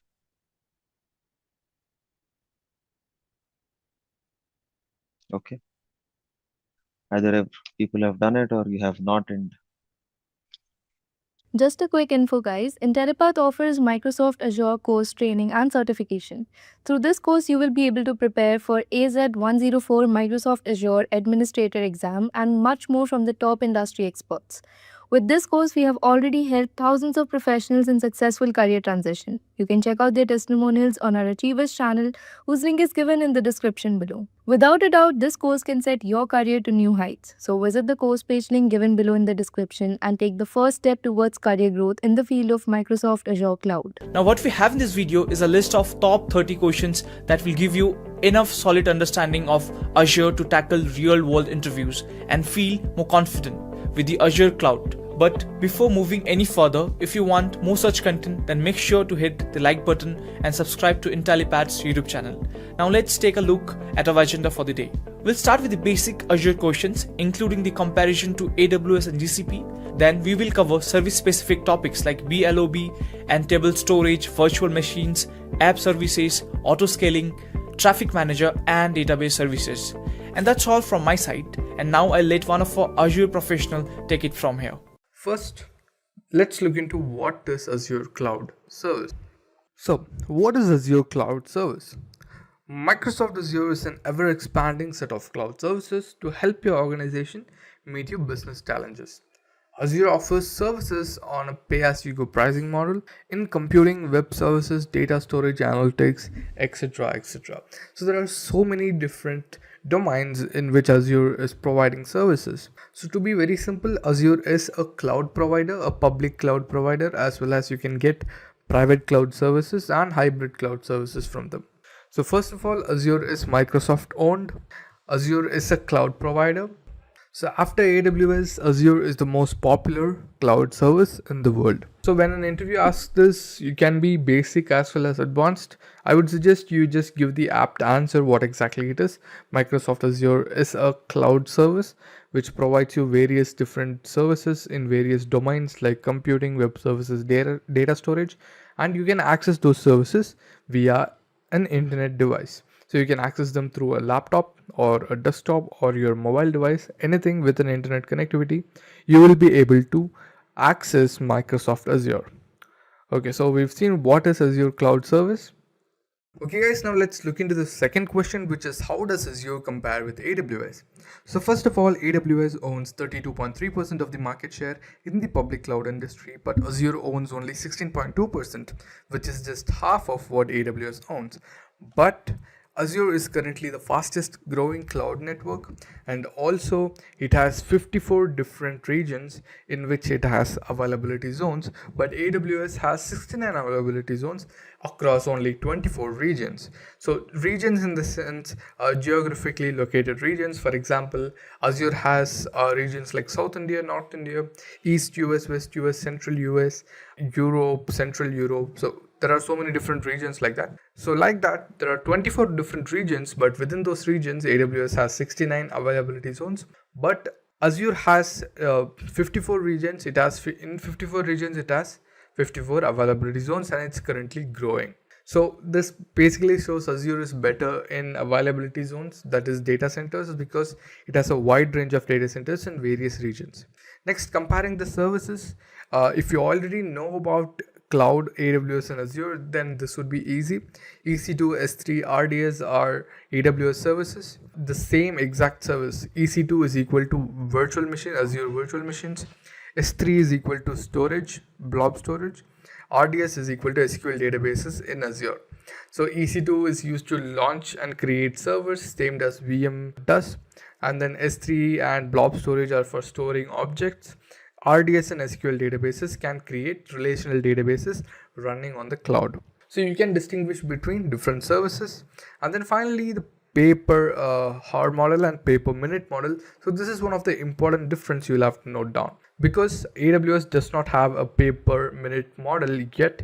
It charges you for the hour which you used, but Azure will charge you only for the minute. For example, if you're running a service, let's say you're running the same server, Linux server in AWS and Azure for 5 minutes. In AWS, you will be charged the hour.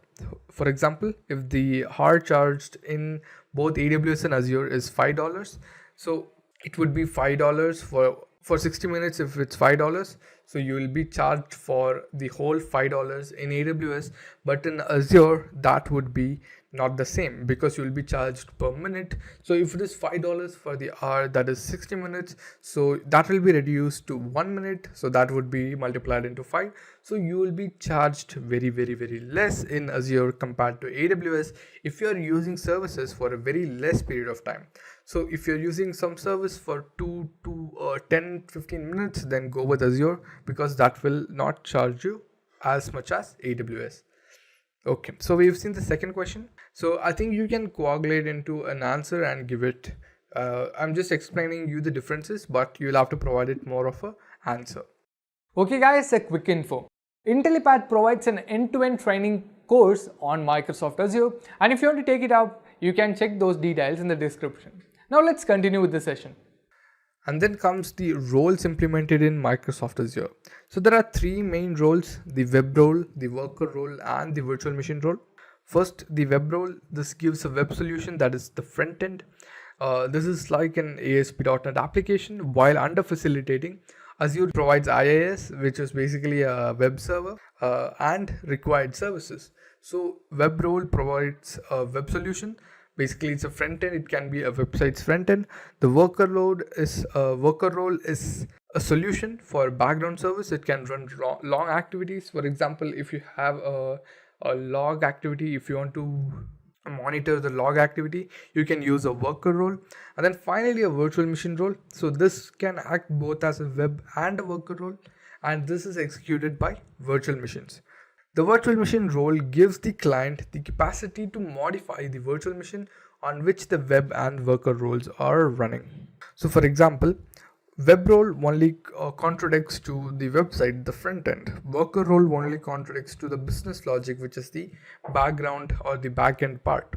So in virtual machines, you can run both a web role and a worker role, which means you can have a website running as well as a background process running. So these are the three main roles which are implemented in Microsoft Azure. So I think you get the point of this. So basically in Azure, mostly it is used to launch applications. So for an application, obviously there will be a web role, which would be the application itself hosted, and then the worker role, which is background processes. For example, if a person wants to retrieve an image from the website, so they'll enter the information, click a button, and a background code will run. So that code would be your worker role, and these both can be run on a virtual machine, which makes it a virtual machine role. So these are the three most basic roles. And the next question is, so this might be a question which may be asked, but this does not have a certain answer. I'm just giving you the three most popular and commonly used services. So talk about the three principal segments of Microsoft Azure platform. Okay, so first of all, compute and storage comes by default because they are the most used. Compute services and storage services are the most used services in any cloud platform, and then you can choose one as per your need. For example, you can choose databases, or you can choose monitoring, managing, governance. You can choose anything. So here I've chosen databases. For example, you can tell the answer like this. So the principal segments of Microsoft Azure platform it can be basically anything, but here the most commonly used services comes under the compute and storage platform. And I also would say databases, because every single application needs a compute, needs storage, and also database. So for example, in compute there is virtual machines, app services, and function apps, which can be used to develop an application and also host that application with the backend code. And then there is Microsoft Azure Storage, where we have blob storage, table storage, where we have file storage, we have Azure Queues. So we can use all of them to store objects. We can use them to store images, videos, audio files. We can use them to store NoSQL data. And finally comes databases, where we can store, record, or structure information. And also there is a Cosmos DB, which is for NoSQL. And also if your application needs a analytical database, we have SQL data warehouses for that purpose too. So compute, storage, and databases, I would say they are the three principal segments of Microsoft Azure platform, because they provide so many different services. Pretty sure even Azure uses them for their own benefit. Okay, so this is the fourth question. So we have seen 4 questions up till now. So the fifth question is, what is the distinction between Azure queues and Azure Service Bus queues? Okay, first of all, storage queues and service bus queues are different. So first, what are storage queues? Storage queues featuring a simple REST-based get, put, peak interface, providing reliable, persistent messaging system within and between services. Service bus queues are part of a broader Azure messaging infrastructure that supports queuing as well as publish or subscribe and more advanced integration patterns. Okay, so the simplest thing you'll have to know is, if your application needs to store more than 80 GB of messages, go with storage queues. But if it needs only lesser than that and it won't exceed 80 GB, you can go with a service bus queue. So the thing is, storage queues are mainly used to move messages between services or to an end user. So you can see it is a REST based get, put, peak interface.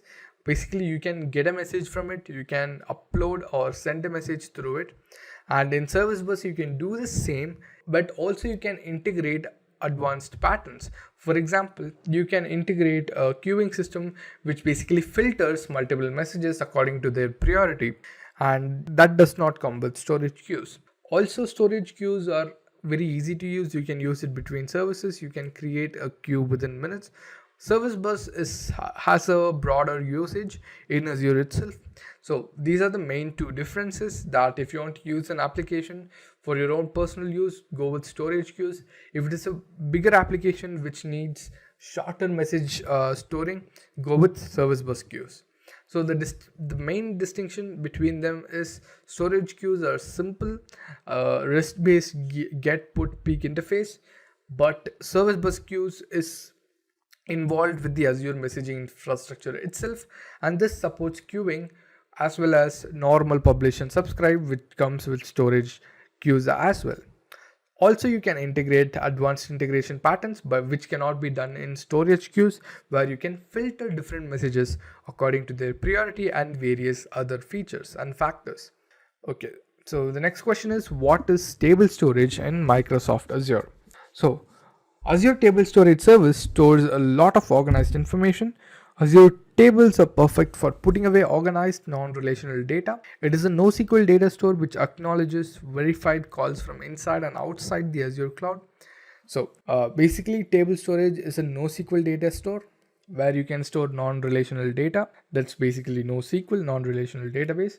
Okay, so now what exactly is table storage? First, let's look into what exactly it is. First of all, a table is a collection of entities. A record can contain numerous tables.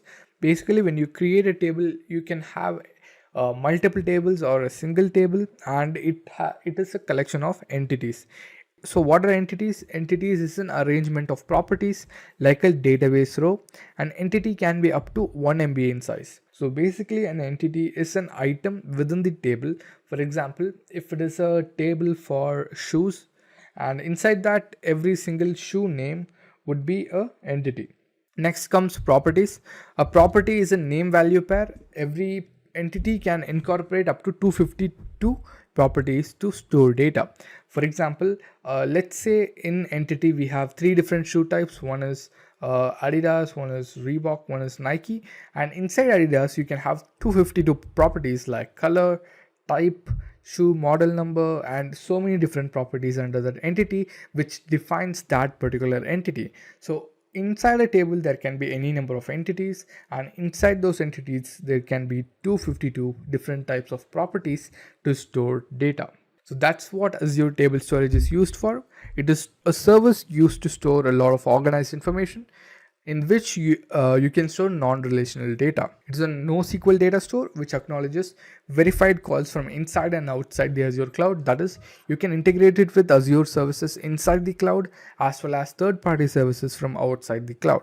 And table is a collection of entities. Entities is basically the main item inside a table, and properties are the basically a property explains what an entity is, and the entities completely explain what a table is. So that's it. That is what table storage is. Okay guys, a quick info. Intellipaat provides an end-to-end training course on Microsoft Azure, and if you want to take it up, you can check those details in the description. Now let's continue with the session. The next question is, what is auto-scaling in Azure? So, what is auto-scaling in Azure? Scaling by including extra instances is frequently referred to as scaling out. So, this is a commonly used term which is called scaling out. So, Azure likewise supports scaling up by utilizing bigger role rather than more role instances. An auto-scaling solution reduces the amount of manual work engaged in dynamically scaling an application. So this is pretty simple, guys. So let's say you have a virtual machine which has let's say it has a website running on it. Now there are a lot of users using it right now, but that one particular virtual machine is able to handle them. So let's say there are 20 users. Now right now this particular virtual machine is able to handle all the 20 users and the website is not crashing. But suddenly your website has gone viral and there are 200 users. Now your virtual machine will not be able to handle because there are more users and the CPU utilization will go high, the traffic, the overload of your server will go high. Because of that, the usage also will increase and then your website might crash. So what you'll have to do, you'll have to again start up a virtual machine or another server. Once you have done that, you will have to configure your website and make it run again. So this will take some time. Until then, you would have lost a lot of users. So instead, you can start off with using auto scaling. So for example, you can see the image in the right corner below, in which to the left there are two virtual machines which is written as minimum 2. That basically means let's say you have a website and right now your website has two virtual machines and that is the minimum number of virtual machines and it will never go below that. Even a virtual machine is let's say even a virtual machine has been terminated accidentally, it will launch one more virtual machine within a span of a minute and that will be ready for your website. So now to the right side, you can see virtual machines as needed and maximum is equal to 5. So the maximum number of virtual machines you will get is 5. The minimum number of virtual machines running will be 2. And there you can add or subtract 3 virtual machines. For example, if you have 2 virtual machines right now, you can add 3 more or 2 more or 1 more, or you don't need to add at all. But you cannot go below number 2 or you cannot go above number 5. You can use auto scaling solution to do this. For example, right now you have 2 virtual machines and the work overload goes very high. So right now you want 1 virtual machine, so it will launch 1 virtual machine. Now it will monitor all of the 3 virtual machines. Again, if the user count is completely increasing, it will launch 1 more, and again if the users are increasing, the traffic is overloading, then again it will launch 1 more virtual machine. So here the maximum is number 5, so it will launch up to 5 virtual machines. After that, even though the user base is increasing, it won't go above that. You'll have to change that in the configuration. For example, max is equal to 10, so it can launch up to 10 different virtual machines. Okay, so got it? So I think you understood what exactly auto scaling is. So you can explain it simply. For example, you can tell auto scaling solution reduces the manual work engaged in dynamically scaling an application. Instead, we can set up an auto scaling solution in Azure where it gives you the number of required instances, as such as whenever the traffic increases, it will give you more instances. When the traffic decreases, it will reduce the number of resources being used, which is also cost optimized, and this will reduce your billing cost. So now let's look into the next question, which would be, what are the features of Microsoft Azure?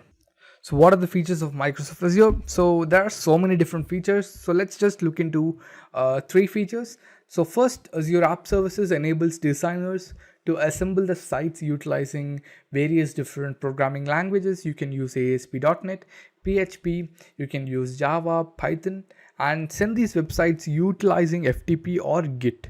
Basically, you can use GitHub to have this code and you can integrate it with Azure App Services so that Azure itself will launch your website for you. It will maintain your website for you. You just have to work on your code. Next comes SQL databases, formerly known as Azure Database, broadens and scales the application into the cloud utilizing Microsoft SQL Server. So in SQL databases provided by Azure, you don't need to scale out anything. For example, if you have set up a maximum size, whenever the size of the database increases, it will automatically scale the storage, and also you can manually scale the compute. And finally, this is Microsoft's platform as a service that supports multi-level applications and automated deployment. That is, Azure is Microsoft's platform as a service because they are giving you a platform to work on various different services. Even though services like virtual machines are infrastructure as a service, it comes under IaaS, but Microsoft Azure as a whole is a platform as a service because they are giving you a platform which you can work on different cloud services. So these are some features about Microsoft Azure. You can talk about them. So next question is, what are the difference between a public cloud and a private cloud? This is one of the most basic questions. You can easily answer them. So look at the image at the top. So first of all, public cloud, elasticity, utility pricing, leverage, expertise. And then private cloud, total control, regulation, flexibility. So let's compare this. First of all, elasticity. That is, you can launch any number of services. It can go up, it can go down. You can have any number of users. You can provide the access to users. You can cut off the access whenever you want. So it's more elastic. And then coming to right, it's total control. You can mention the administrator and only they will have control over the private cloud. So this basically increases security in private cloud, but public cloud is widely used. And also you can see leverage expertise. That means if you're using Microsoft Azure as a public cloud, then you will be able to leverage expertise because they have so many different security professionals working for Microsoft, and they will be guarding your virtual machines because you have taken a virtual machine from Azure itself. And coming to private cloud, you'll have to maintain, monitor all of that. And then comes utility pricing and regulation. So utility pricing in the sense you only pay for what you use. In private cloud, you will pay for everything you have taken up. And also regulation in the sense you can stop someone to access something. You can stop a service overall. You don't need to use a service. So in private cloud, you have the whole control. In public cloud, you have partial control. Okay, so now let's look into the most basics of them. A public cloud is utilized as a service through the internet by users, so anyone can use it, while a private cloud is deployed within specific limits like firewall settings and is totally overseen and checked by users dealing with it in an organization. So a public cloud is used for launching applications for public use, that is end user use. Private cloud is mostly used for deploying applications within a specified limit. For example, within an organization, you can launch applications. So you can do that using private cloud. So this is the basic differences between public and private cloud. So the next question would be hybrid cloud. What do you comprehend about hybrid cloud? So basically a company can use both public and private cloud. So a combination of them is a hybrid cloud. So hybrid cloud is a blend of internal and external cloud services. So internal in the sense within the organization, external in the sense for users. A mix of private cloud joined with the utilization of public cloud services. This kind of cloud is most appropriate when you need to keep the classified information at your vicinity, private cloud, and consume alternate services from a public cloud. For example, if you have mission critical data, you can store that in the private cloud, and the application itself can be running on the public cloud because the application does not have any important information, and even though there is a security breach, there can be nothing taken from that, but your mission critical data and code is stored in a private cloud which only you can access. So this is hybrid cloud. And the next question is, what is a storage key? So your storage key access keys are similar to a root password for your storage account. Always be careful to protect your access keys. Use Azure Key Vault to manage and rotate your keys securely. You can view and copy your account access keys with the Azure portal, PowerShell, or Azure CLI. The Azure portal also provides a connection string for your storage account that you can copy. For example, if you're logging into your storage account in Azure portal, it's pretty simple to log in. You can just enter as such. But if you're trying to access your storage account from PowerShell or Azure CLI, you will have to use your storage keys. So it's basically an entry point for your storage account. So you can use that. Also, Azure portal provides a connection string for your storage account that you can copy and use it in your Azure CLI or PowerShell. So to be simple, it is similar to a root password for your storage account. and it is a key which you can use to log in into your storage account to check out the storage containers like blob storage, table storage within the storage account itself. So it's pretty simple, storage account. And then comes what is Microsoft Azure Traffic Manager. So it enables users to control the distribution of user traffic of installed Azure cloud services. There are 3 distinctive load balancing strategies provided by Azure.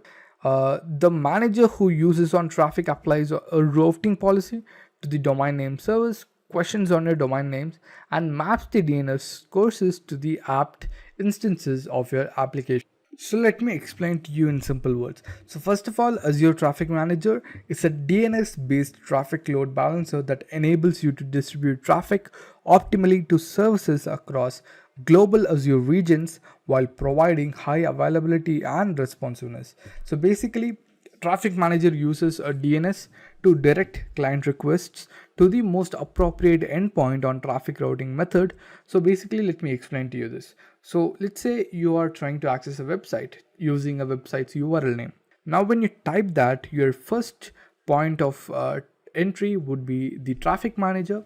So once you hit that, the Traffic Manager will use DNS and it will check to which IP address should this particular URL name is should be redirected. So when it finds that, it will redirect the client request to the most appropriate service. For example, in Intellipaat.com, we have Intellipaat.com, which is the main page, and Intellipaat.com/blog.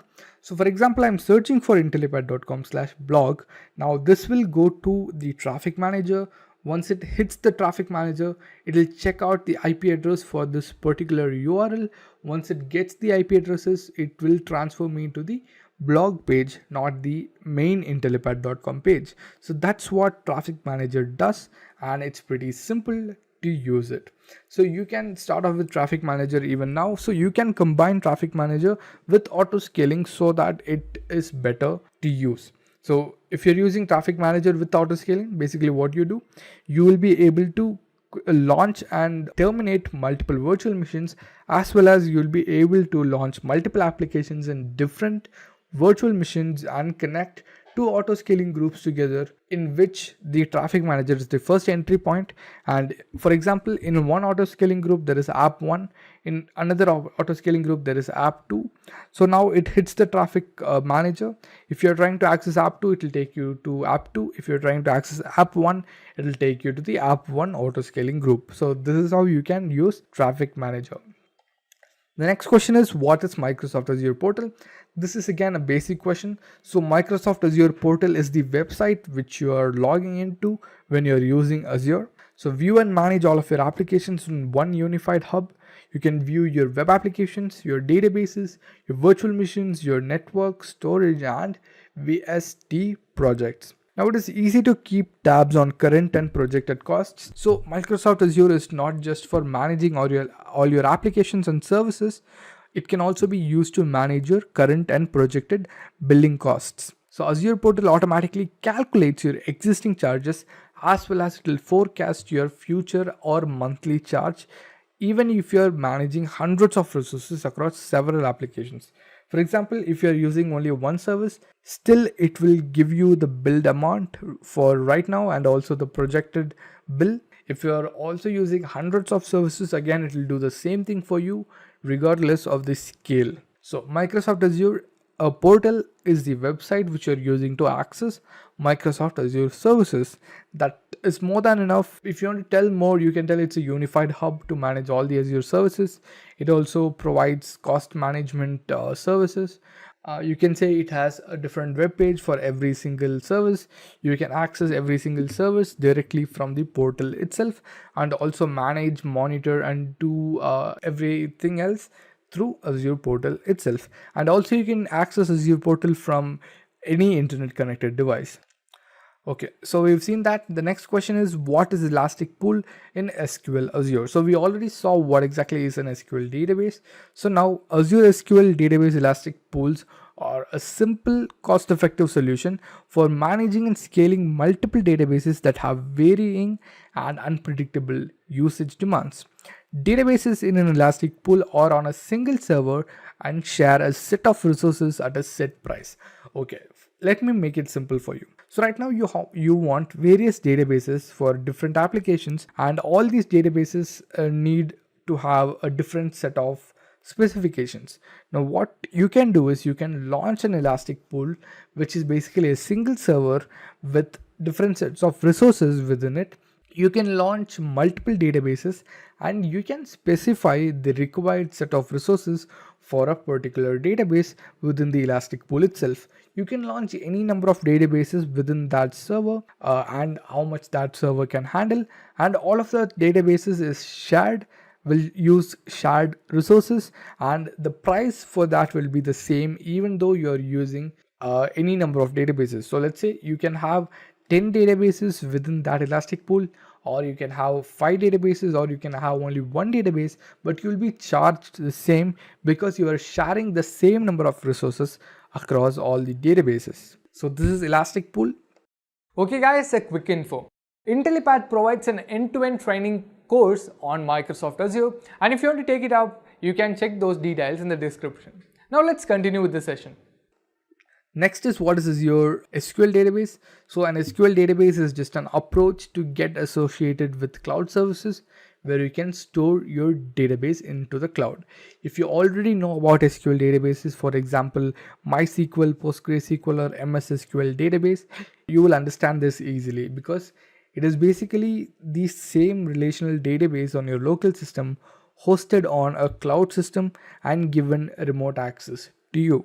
So you can tell it pretty simply, SQL Azure database is a database server running in the Azure data center and to which you are given remote access to so that you can access that SQL database. Microsoft SQL Azure has a similar component of SQL Server, that is, it provides high accessibility, versatility and security in the core. Microsoft Azure SQL database has an element, it makes backups of each active database automatically. So this feature does not come with a local database because it does not take backup. It has only one storage where the data is actually stored, and if that is lost, your data is lost. But in Microsoft Azure SQL databases, it's not the case. You can enable automatic database backups. So if your database is active and new data is coming in, it will automatically back it up. So even though your database has been terminated, you can use the backup to launch a database with the same existing data set. So this is Azure SQL databases. Now let's look into the next question, which is, what are the different types of storage areas in Microsoft Azure? So there is blobs, there is table storage, there is queues, and there are still more, but you can talk about 3 maximum. So there is also file storage, which is basically a shared access file storage. So you can also talk about that if you want. But right now we'll be looking into blob, table and queues. So queues we already looked into. Now we'll just look into blobs and tables. Even table storage was a separate question, so you can also answer that. So first of all, what is blob? So blob is the most commonly used storage type in Azure. So the full form of blob would be binary large objects. So you can see that BLOB, which is basically binary large objects, blobs. So blobs are a component for storing a lot of content or binary data. You can store pictures, audio, visual documents, you can store video, you can store any type of data. They can scale up to 200 terabytes and can be acquired by utilizing REST APIs. Very simple to start off with blob storage. You can create a storage account and create a blob container in which you can upload images, videos, documents, anything you want. You can store any type of binary data within blob storage. So that is one of the main area in Microsoft Azure. Next comes table storage, which is a non-relational data store where you can store organized information, and also you can store them using a format which is table, entity, and within entity you can have properties.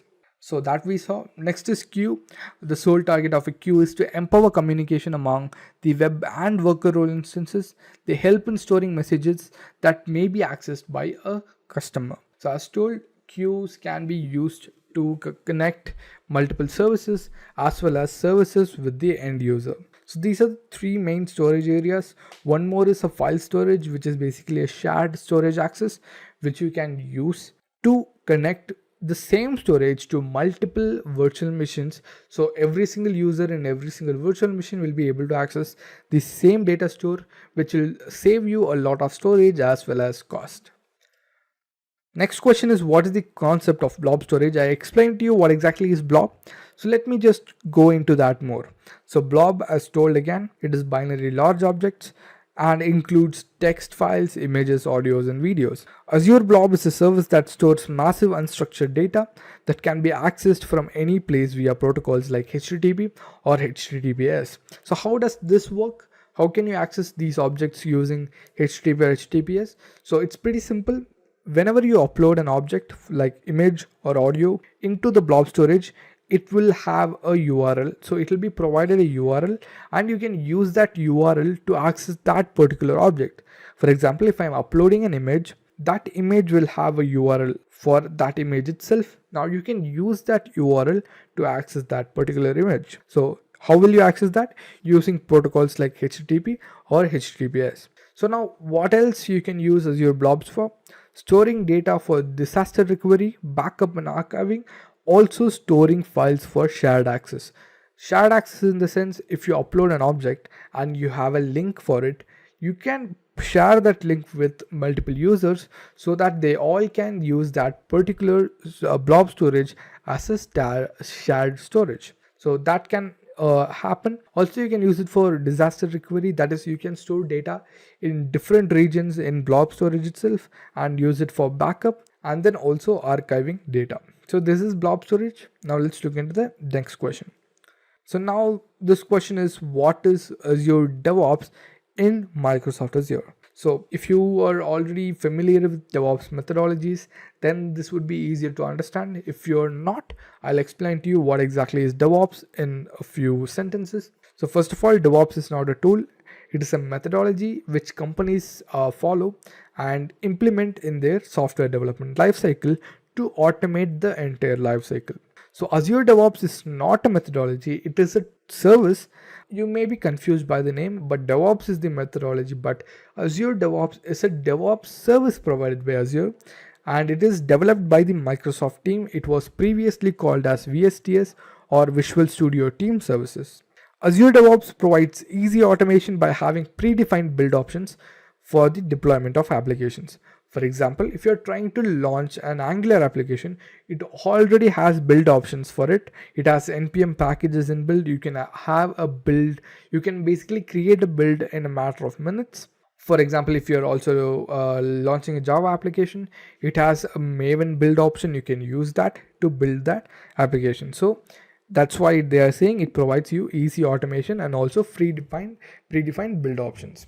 And finally, it also monitors your tools and it uses monitoring tools to monitor your application or your project which you have launched within Microsoft Azure DevOps. Okay, so Azure DevOps has various different tools. So let me explain to you those tools. So one tool is Azure Repos, which is a repository like GitHub. So it's pretty similar. It's basically the same. And then comes Azure Pipelines. Pipelines is the tool which you use to implement a CI/CD pipeline. A CI/CD pipeline is the one which you use to automate the software lifecycle. And then comes test plans, which is basically used to test the application. And then comes Azure boards, which is a Kanban board, which is basically like Jira, where you can implement work items, you can implement sprints. And then finally you have Azure artifacts, where you can store the packages like npm NuGet in the same place so that it is easier to access them. Also, finally, you get an Azure dashboard where you can access and also create and launch widgets which will be helpful for your application. For example, you can see how many builds have been succeeded, how many have failed, how much time it is taking to build a particular project, how many times it has been deployed, and how many users are using our application right now. So all these widgets can be used in Azure DevOps. So you've seen that. The next question is, what is Azure App Service? We already discussed this, but still I'll explain it to you once again.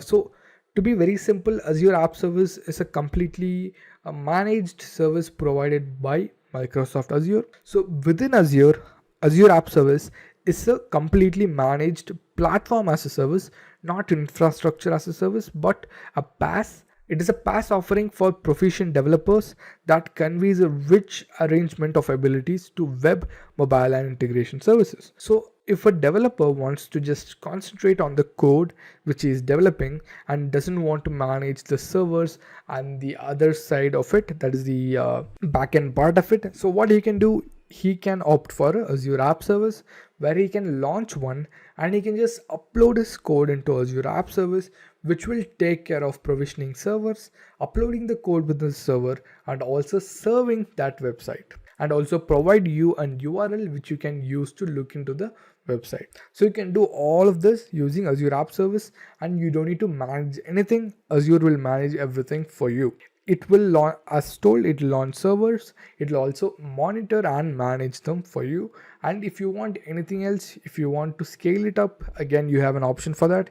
If you want to look into the server which it has launched, again you have a shell option for that. Mobile applications in Azure App Service offer a very adaptable, universally accessible mobile application development platform for enterprise developers and system integrators that conveys a rich set of capacities to mobile engineers. So basically, using Azure App Services, you cannot just launch websites, you can also launch mobile applications, and they are very adaptable and universally accessible mobile application development platform.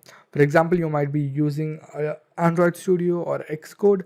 So in this, you will be able to launch both of them and they will run successfully. So next we'll look into CMD let in Azure. So it's a pretty simple answer. So CMD let is a command, basically it's a PowerShell command, and this is utilized as a part of the PowerShell environment. So CMD lets, command lets are summoned by the Windows PowerShell to automate the scripts which are in the command line. For example, you have created a script, now you want to automate the script, you can go with command let. Windows PowerShell runtime additionally invokes them automatically through Windows PowerShell APIs. You can also automate CMD let commands which will automate other scripts using PowerShell APIs. So to be pretty simple, CMD let is a lightweight command which you can use in the PowerShell environment, and it is used to automate scripts.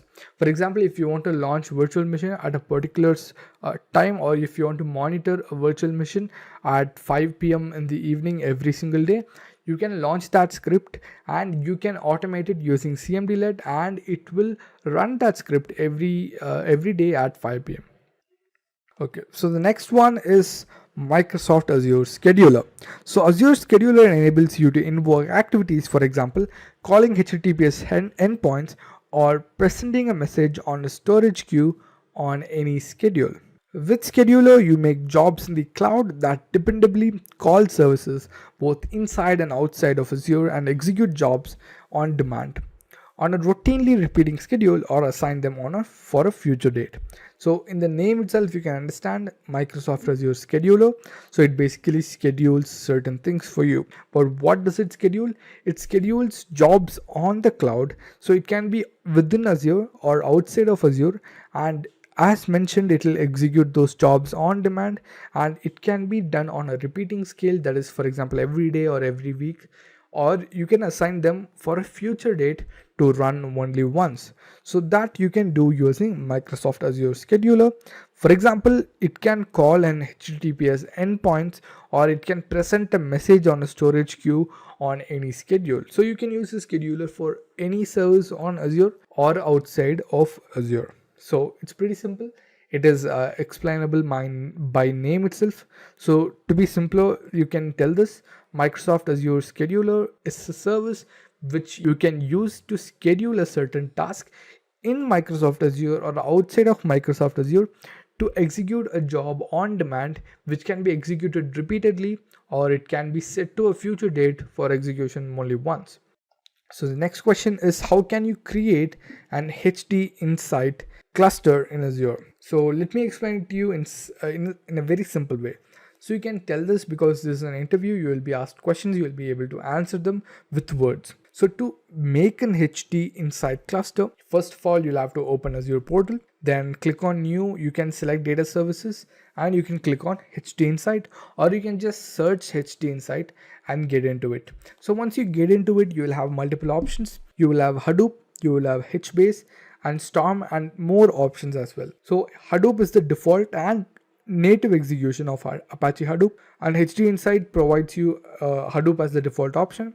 And then comes HBase, which is an Apache open source NoSQL database based on Hadoop that gives random access and solid consistency for a lot of unstructured data. Storm, as such, it is a distributed fault-tolerant open source computation system that enables you to process data in real time. So the thing is, I'm not going to explain Hadoop, HBase and Storm right now. I'm just going to explain to you what is HD Insight. So HD Insight is an analytics service which you can use to launch Hadoop on the Azure cloud or other Hadoop ecosystem services like HBase, Storm or Spark on Azure cloud. So to launch HD Insights, it's pretty simple, but to work with it, it is a little tough. So to launch HD Insight, you'll just have to go to the HD Insight cluster, and you can choose the service which you want and you can launch it. So HD Insight, again, it's an analytics service and you can launch the big data or analytics service which you want from it. Next question is, what is Text Analytics API in Azure Mission? So let me put it simply. First of all, Text Analytics APIs comes under cognitive services. So API, the application program interface. So this particular API is for text analytics, which can be used to search a particular word, or it can be used for keyword mining. Okay, now let us just read this once. The API can be used or utilized to analyze unstructured content for tasks such as sentiment analysis and key phrase extraction. Sentiment analysis, in the sense, let's say you have a complete page of content. Now you want to see the sentiment of that content, whether the statement is happy or sad or neutral. So you can check out that using various keys, and you can enter those words into the API so that when it runs, it will check whether it is positive or negative. So you can see it has a numeric score between 0 and 1, and when it comes near 1, it is highly positive, and when it comes near 0, it is highly negative sentiment. So that you can see. This is for sentiment analysis. And key phrase extraction, in the sense, if you have a very huge document and if you want to check whether this particular key phrase comes inside it, and you can use the Text Analytics API to check out the entire document. The upside of this API is that another new model need not be planned and prepared. The user just needs to bring the data and call the service to get the sentiment results. So they are telling that the best part of this API is that you don't need to call another service to run this API. Instead, you just have to bring the data set and call this API to run on the data set and get the sentiment results immediately. So I think you got it. It is a Text Analytics API mainly used for tasks like sentiment analysis and key phrase extraction. You have two numeric scores, 0 and 1. Near 0 it is negative, and near 1 it is highly positive. It's basically sentiment, and the upside is you don't need to call any other service. You can directly call this API and upload a dataset, and it will give you the sentiment results. Next question is, what is migrate tool? So again, in the name itself, you can get this answer: migration. A migration from the on-premise setup to the cloud, or from the cloud to the on-premise setup. This is a central hub of tools to discover, access and migrate workloads to Azure. So you can migrate any type of workload into Azure. So it provides support for key migration scenarios across servers, data, databases, web applications and virtual desktops. It saves costs and migrate efficiently with free tooling and Azure Cost optimization. So you can use the Azure Migrate tool to migrate databases or servers or web applications from your on-premise setup to the Azure cloud seamlessly. So for example, if you want to migrate your database, you will have to provide the details like the endpoint, then you'll have to provide the username and password, and then the destination would be a Azure database. You can provide the details of the Azure database, and once you click start, it will migrate the data from the on-premise database into the Azure database, and it's very simple to start with. So this is basically Azure Migrate tool. You can easily explain this with 2 or 3 sentences. And we've come to the final question, which is, what is Azure Service Level Agreement? First of all, the SLA ensures that when you send 2 or more role instances for each role, access to your cloud service will be maintained not less than 99.9% of the time. Additionally, identification and recorrection activities will be started 99.9% of the time when a roles instance procedure isn't running. So let me explain to you SLA in simple words. It's an agreement in which Azure tells you that this particular service will be running for this amount of time. So for example, if you are using a service for 10 minutes, Azure provides you a SLA stating that your application will run 99.9% of the time in that 10-minute period. So your application can go down only for a 0.01%. That's very less. So like that, Azure will provide you. If you're using a free trial service, they don't mention an SLA because it's your free trial and they don't give you any benefit for you. But if you have a paid Azure account, if you're paying every single month, they will provide you an SLA for every single service, which will mention that this particular service will run for this amount of time. So for storage, it's basically high. For example, it would be 99.9999% of the time. It will be always up. It will never go down. So SLA is a statement which tells you this particular service will stay up for this amount of time and it will not go down. For example, if you're using it for 1 hour, it will stay up for 99% of the time and it may go for 1% of the time. It's not that it will go, it may go. So this is Azure SLAs. So we've come to the last question of this session, guys. I hope you understood all of the questions which we've taught. Just a quick info, guys. Intellipaat offers Microsoft Azure course training and certification. Through this course, you will be able to prepare for AZ-104 Microsoft Azure Administrator exam and much more from the top industry experts.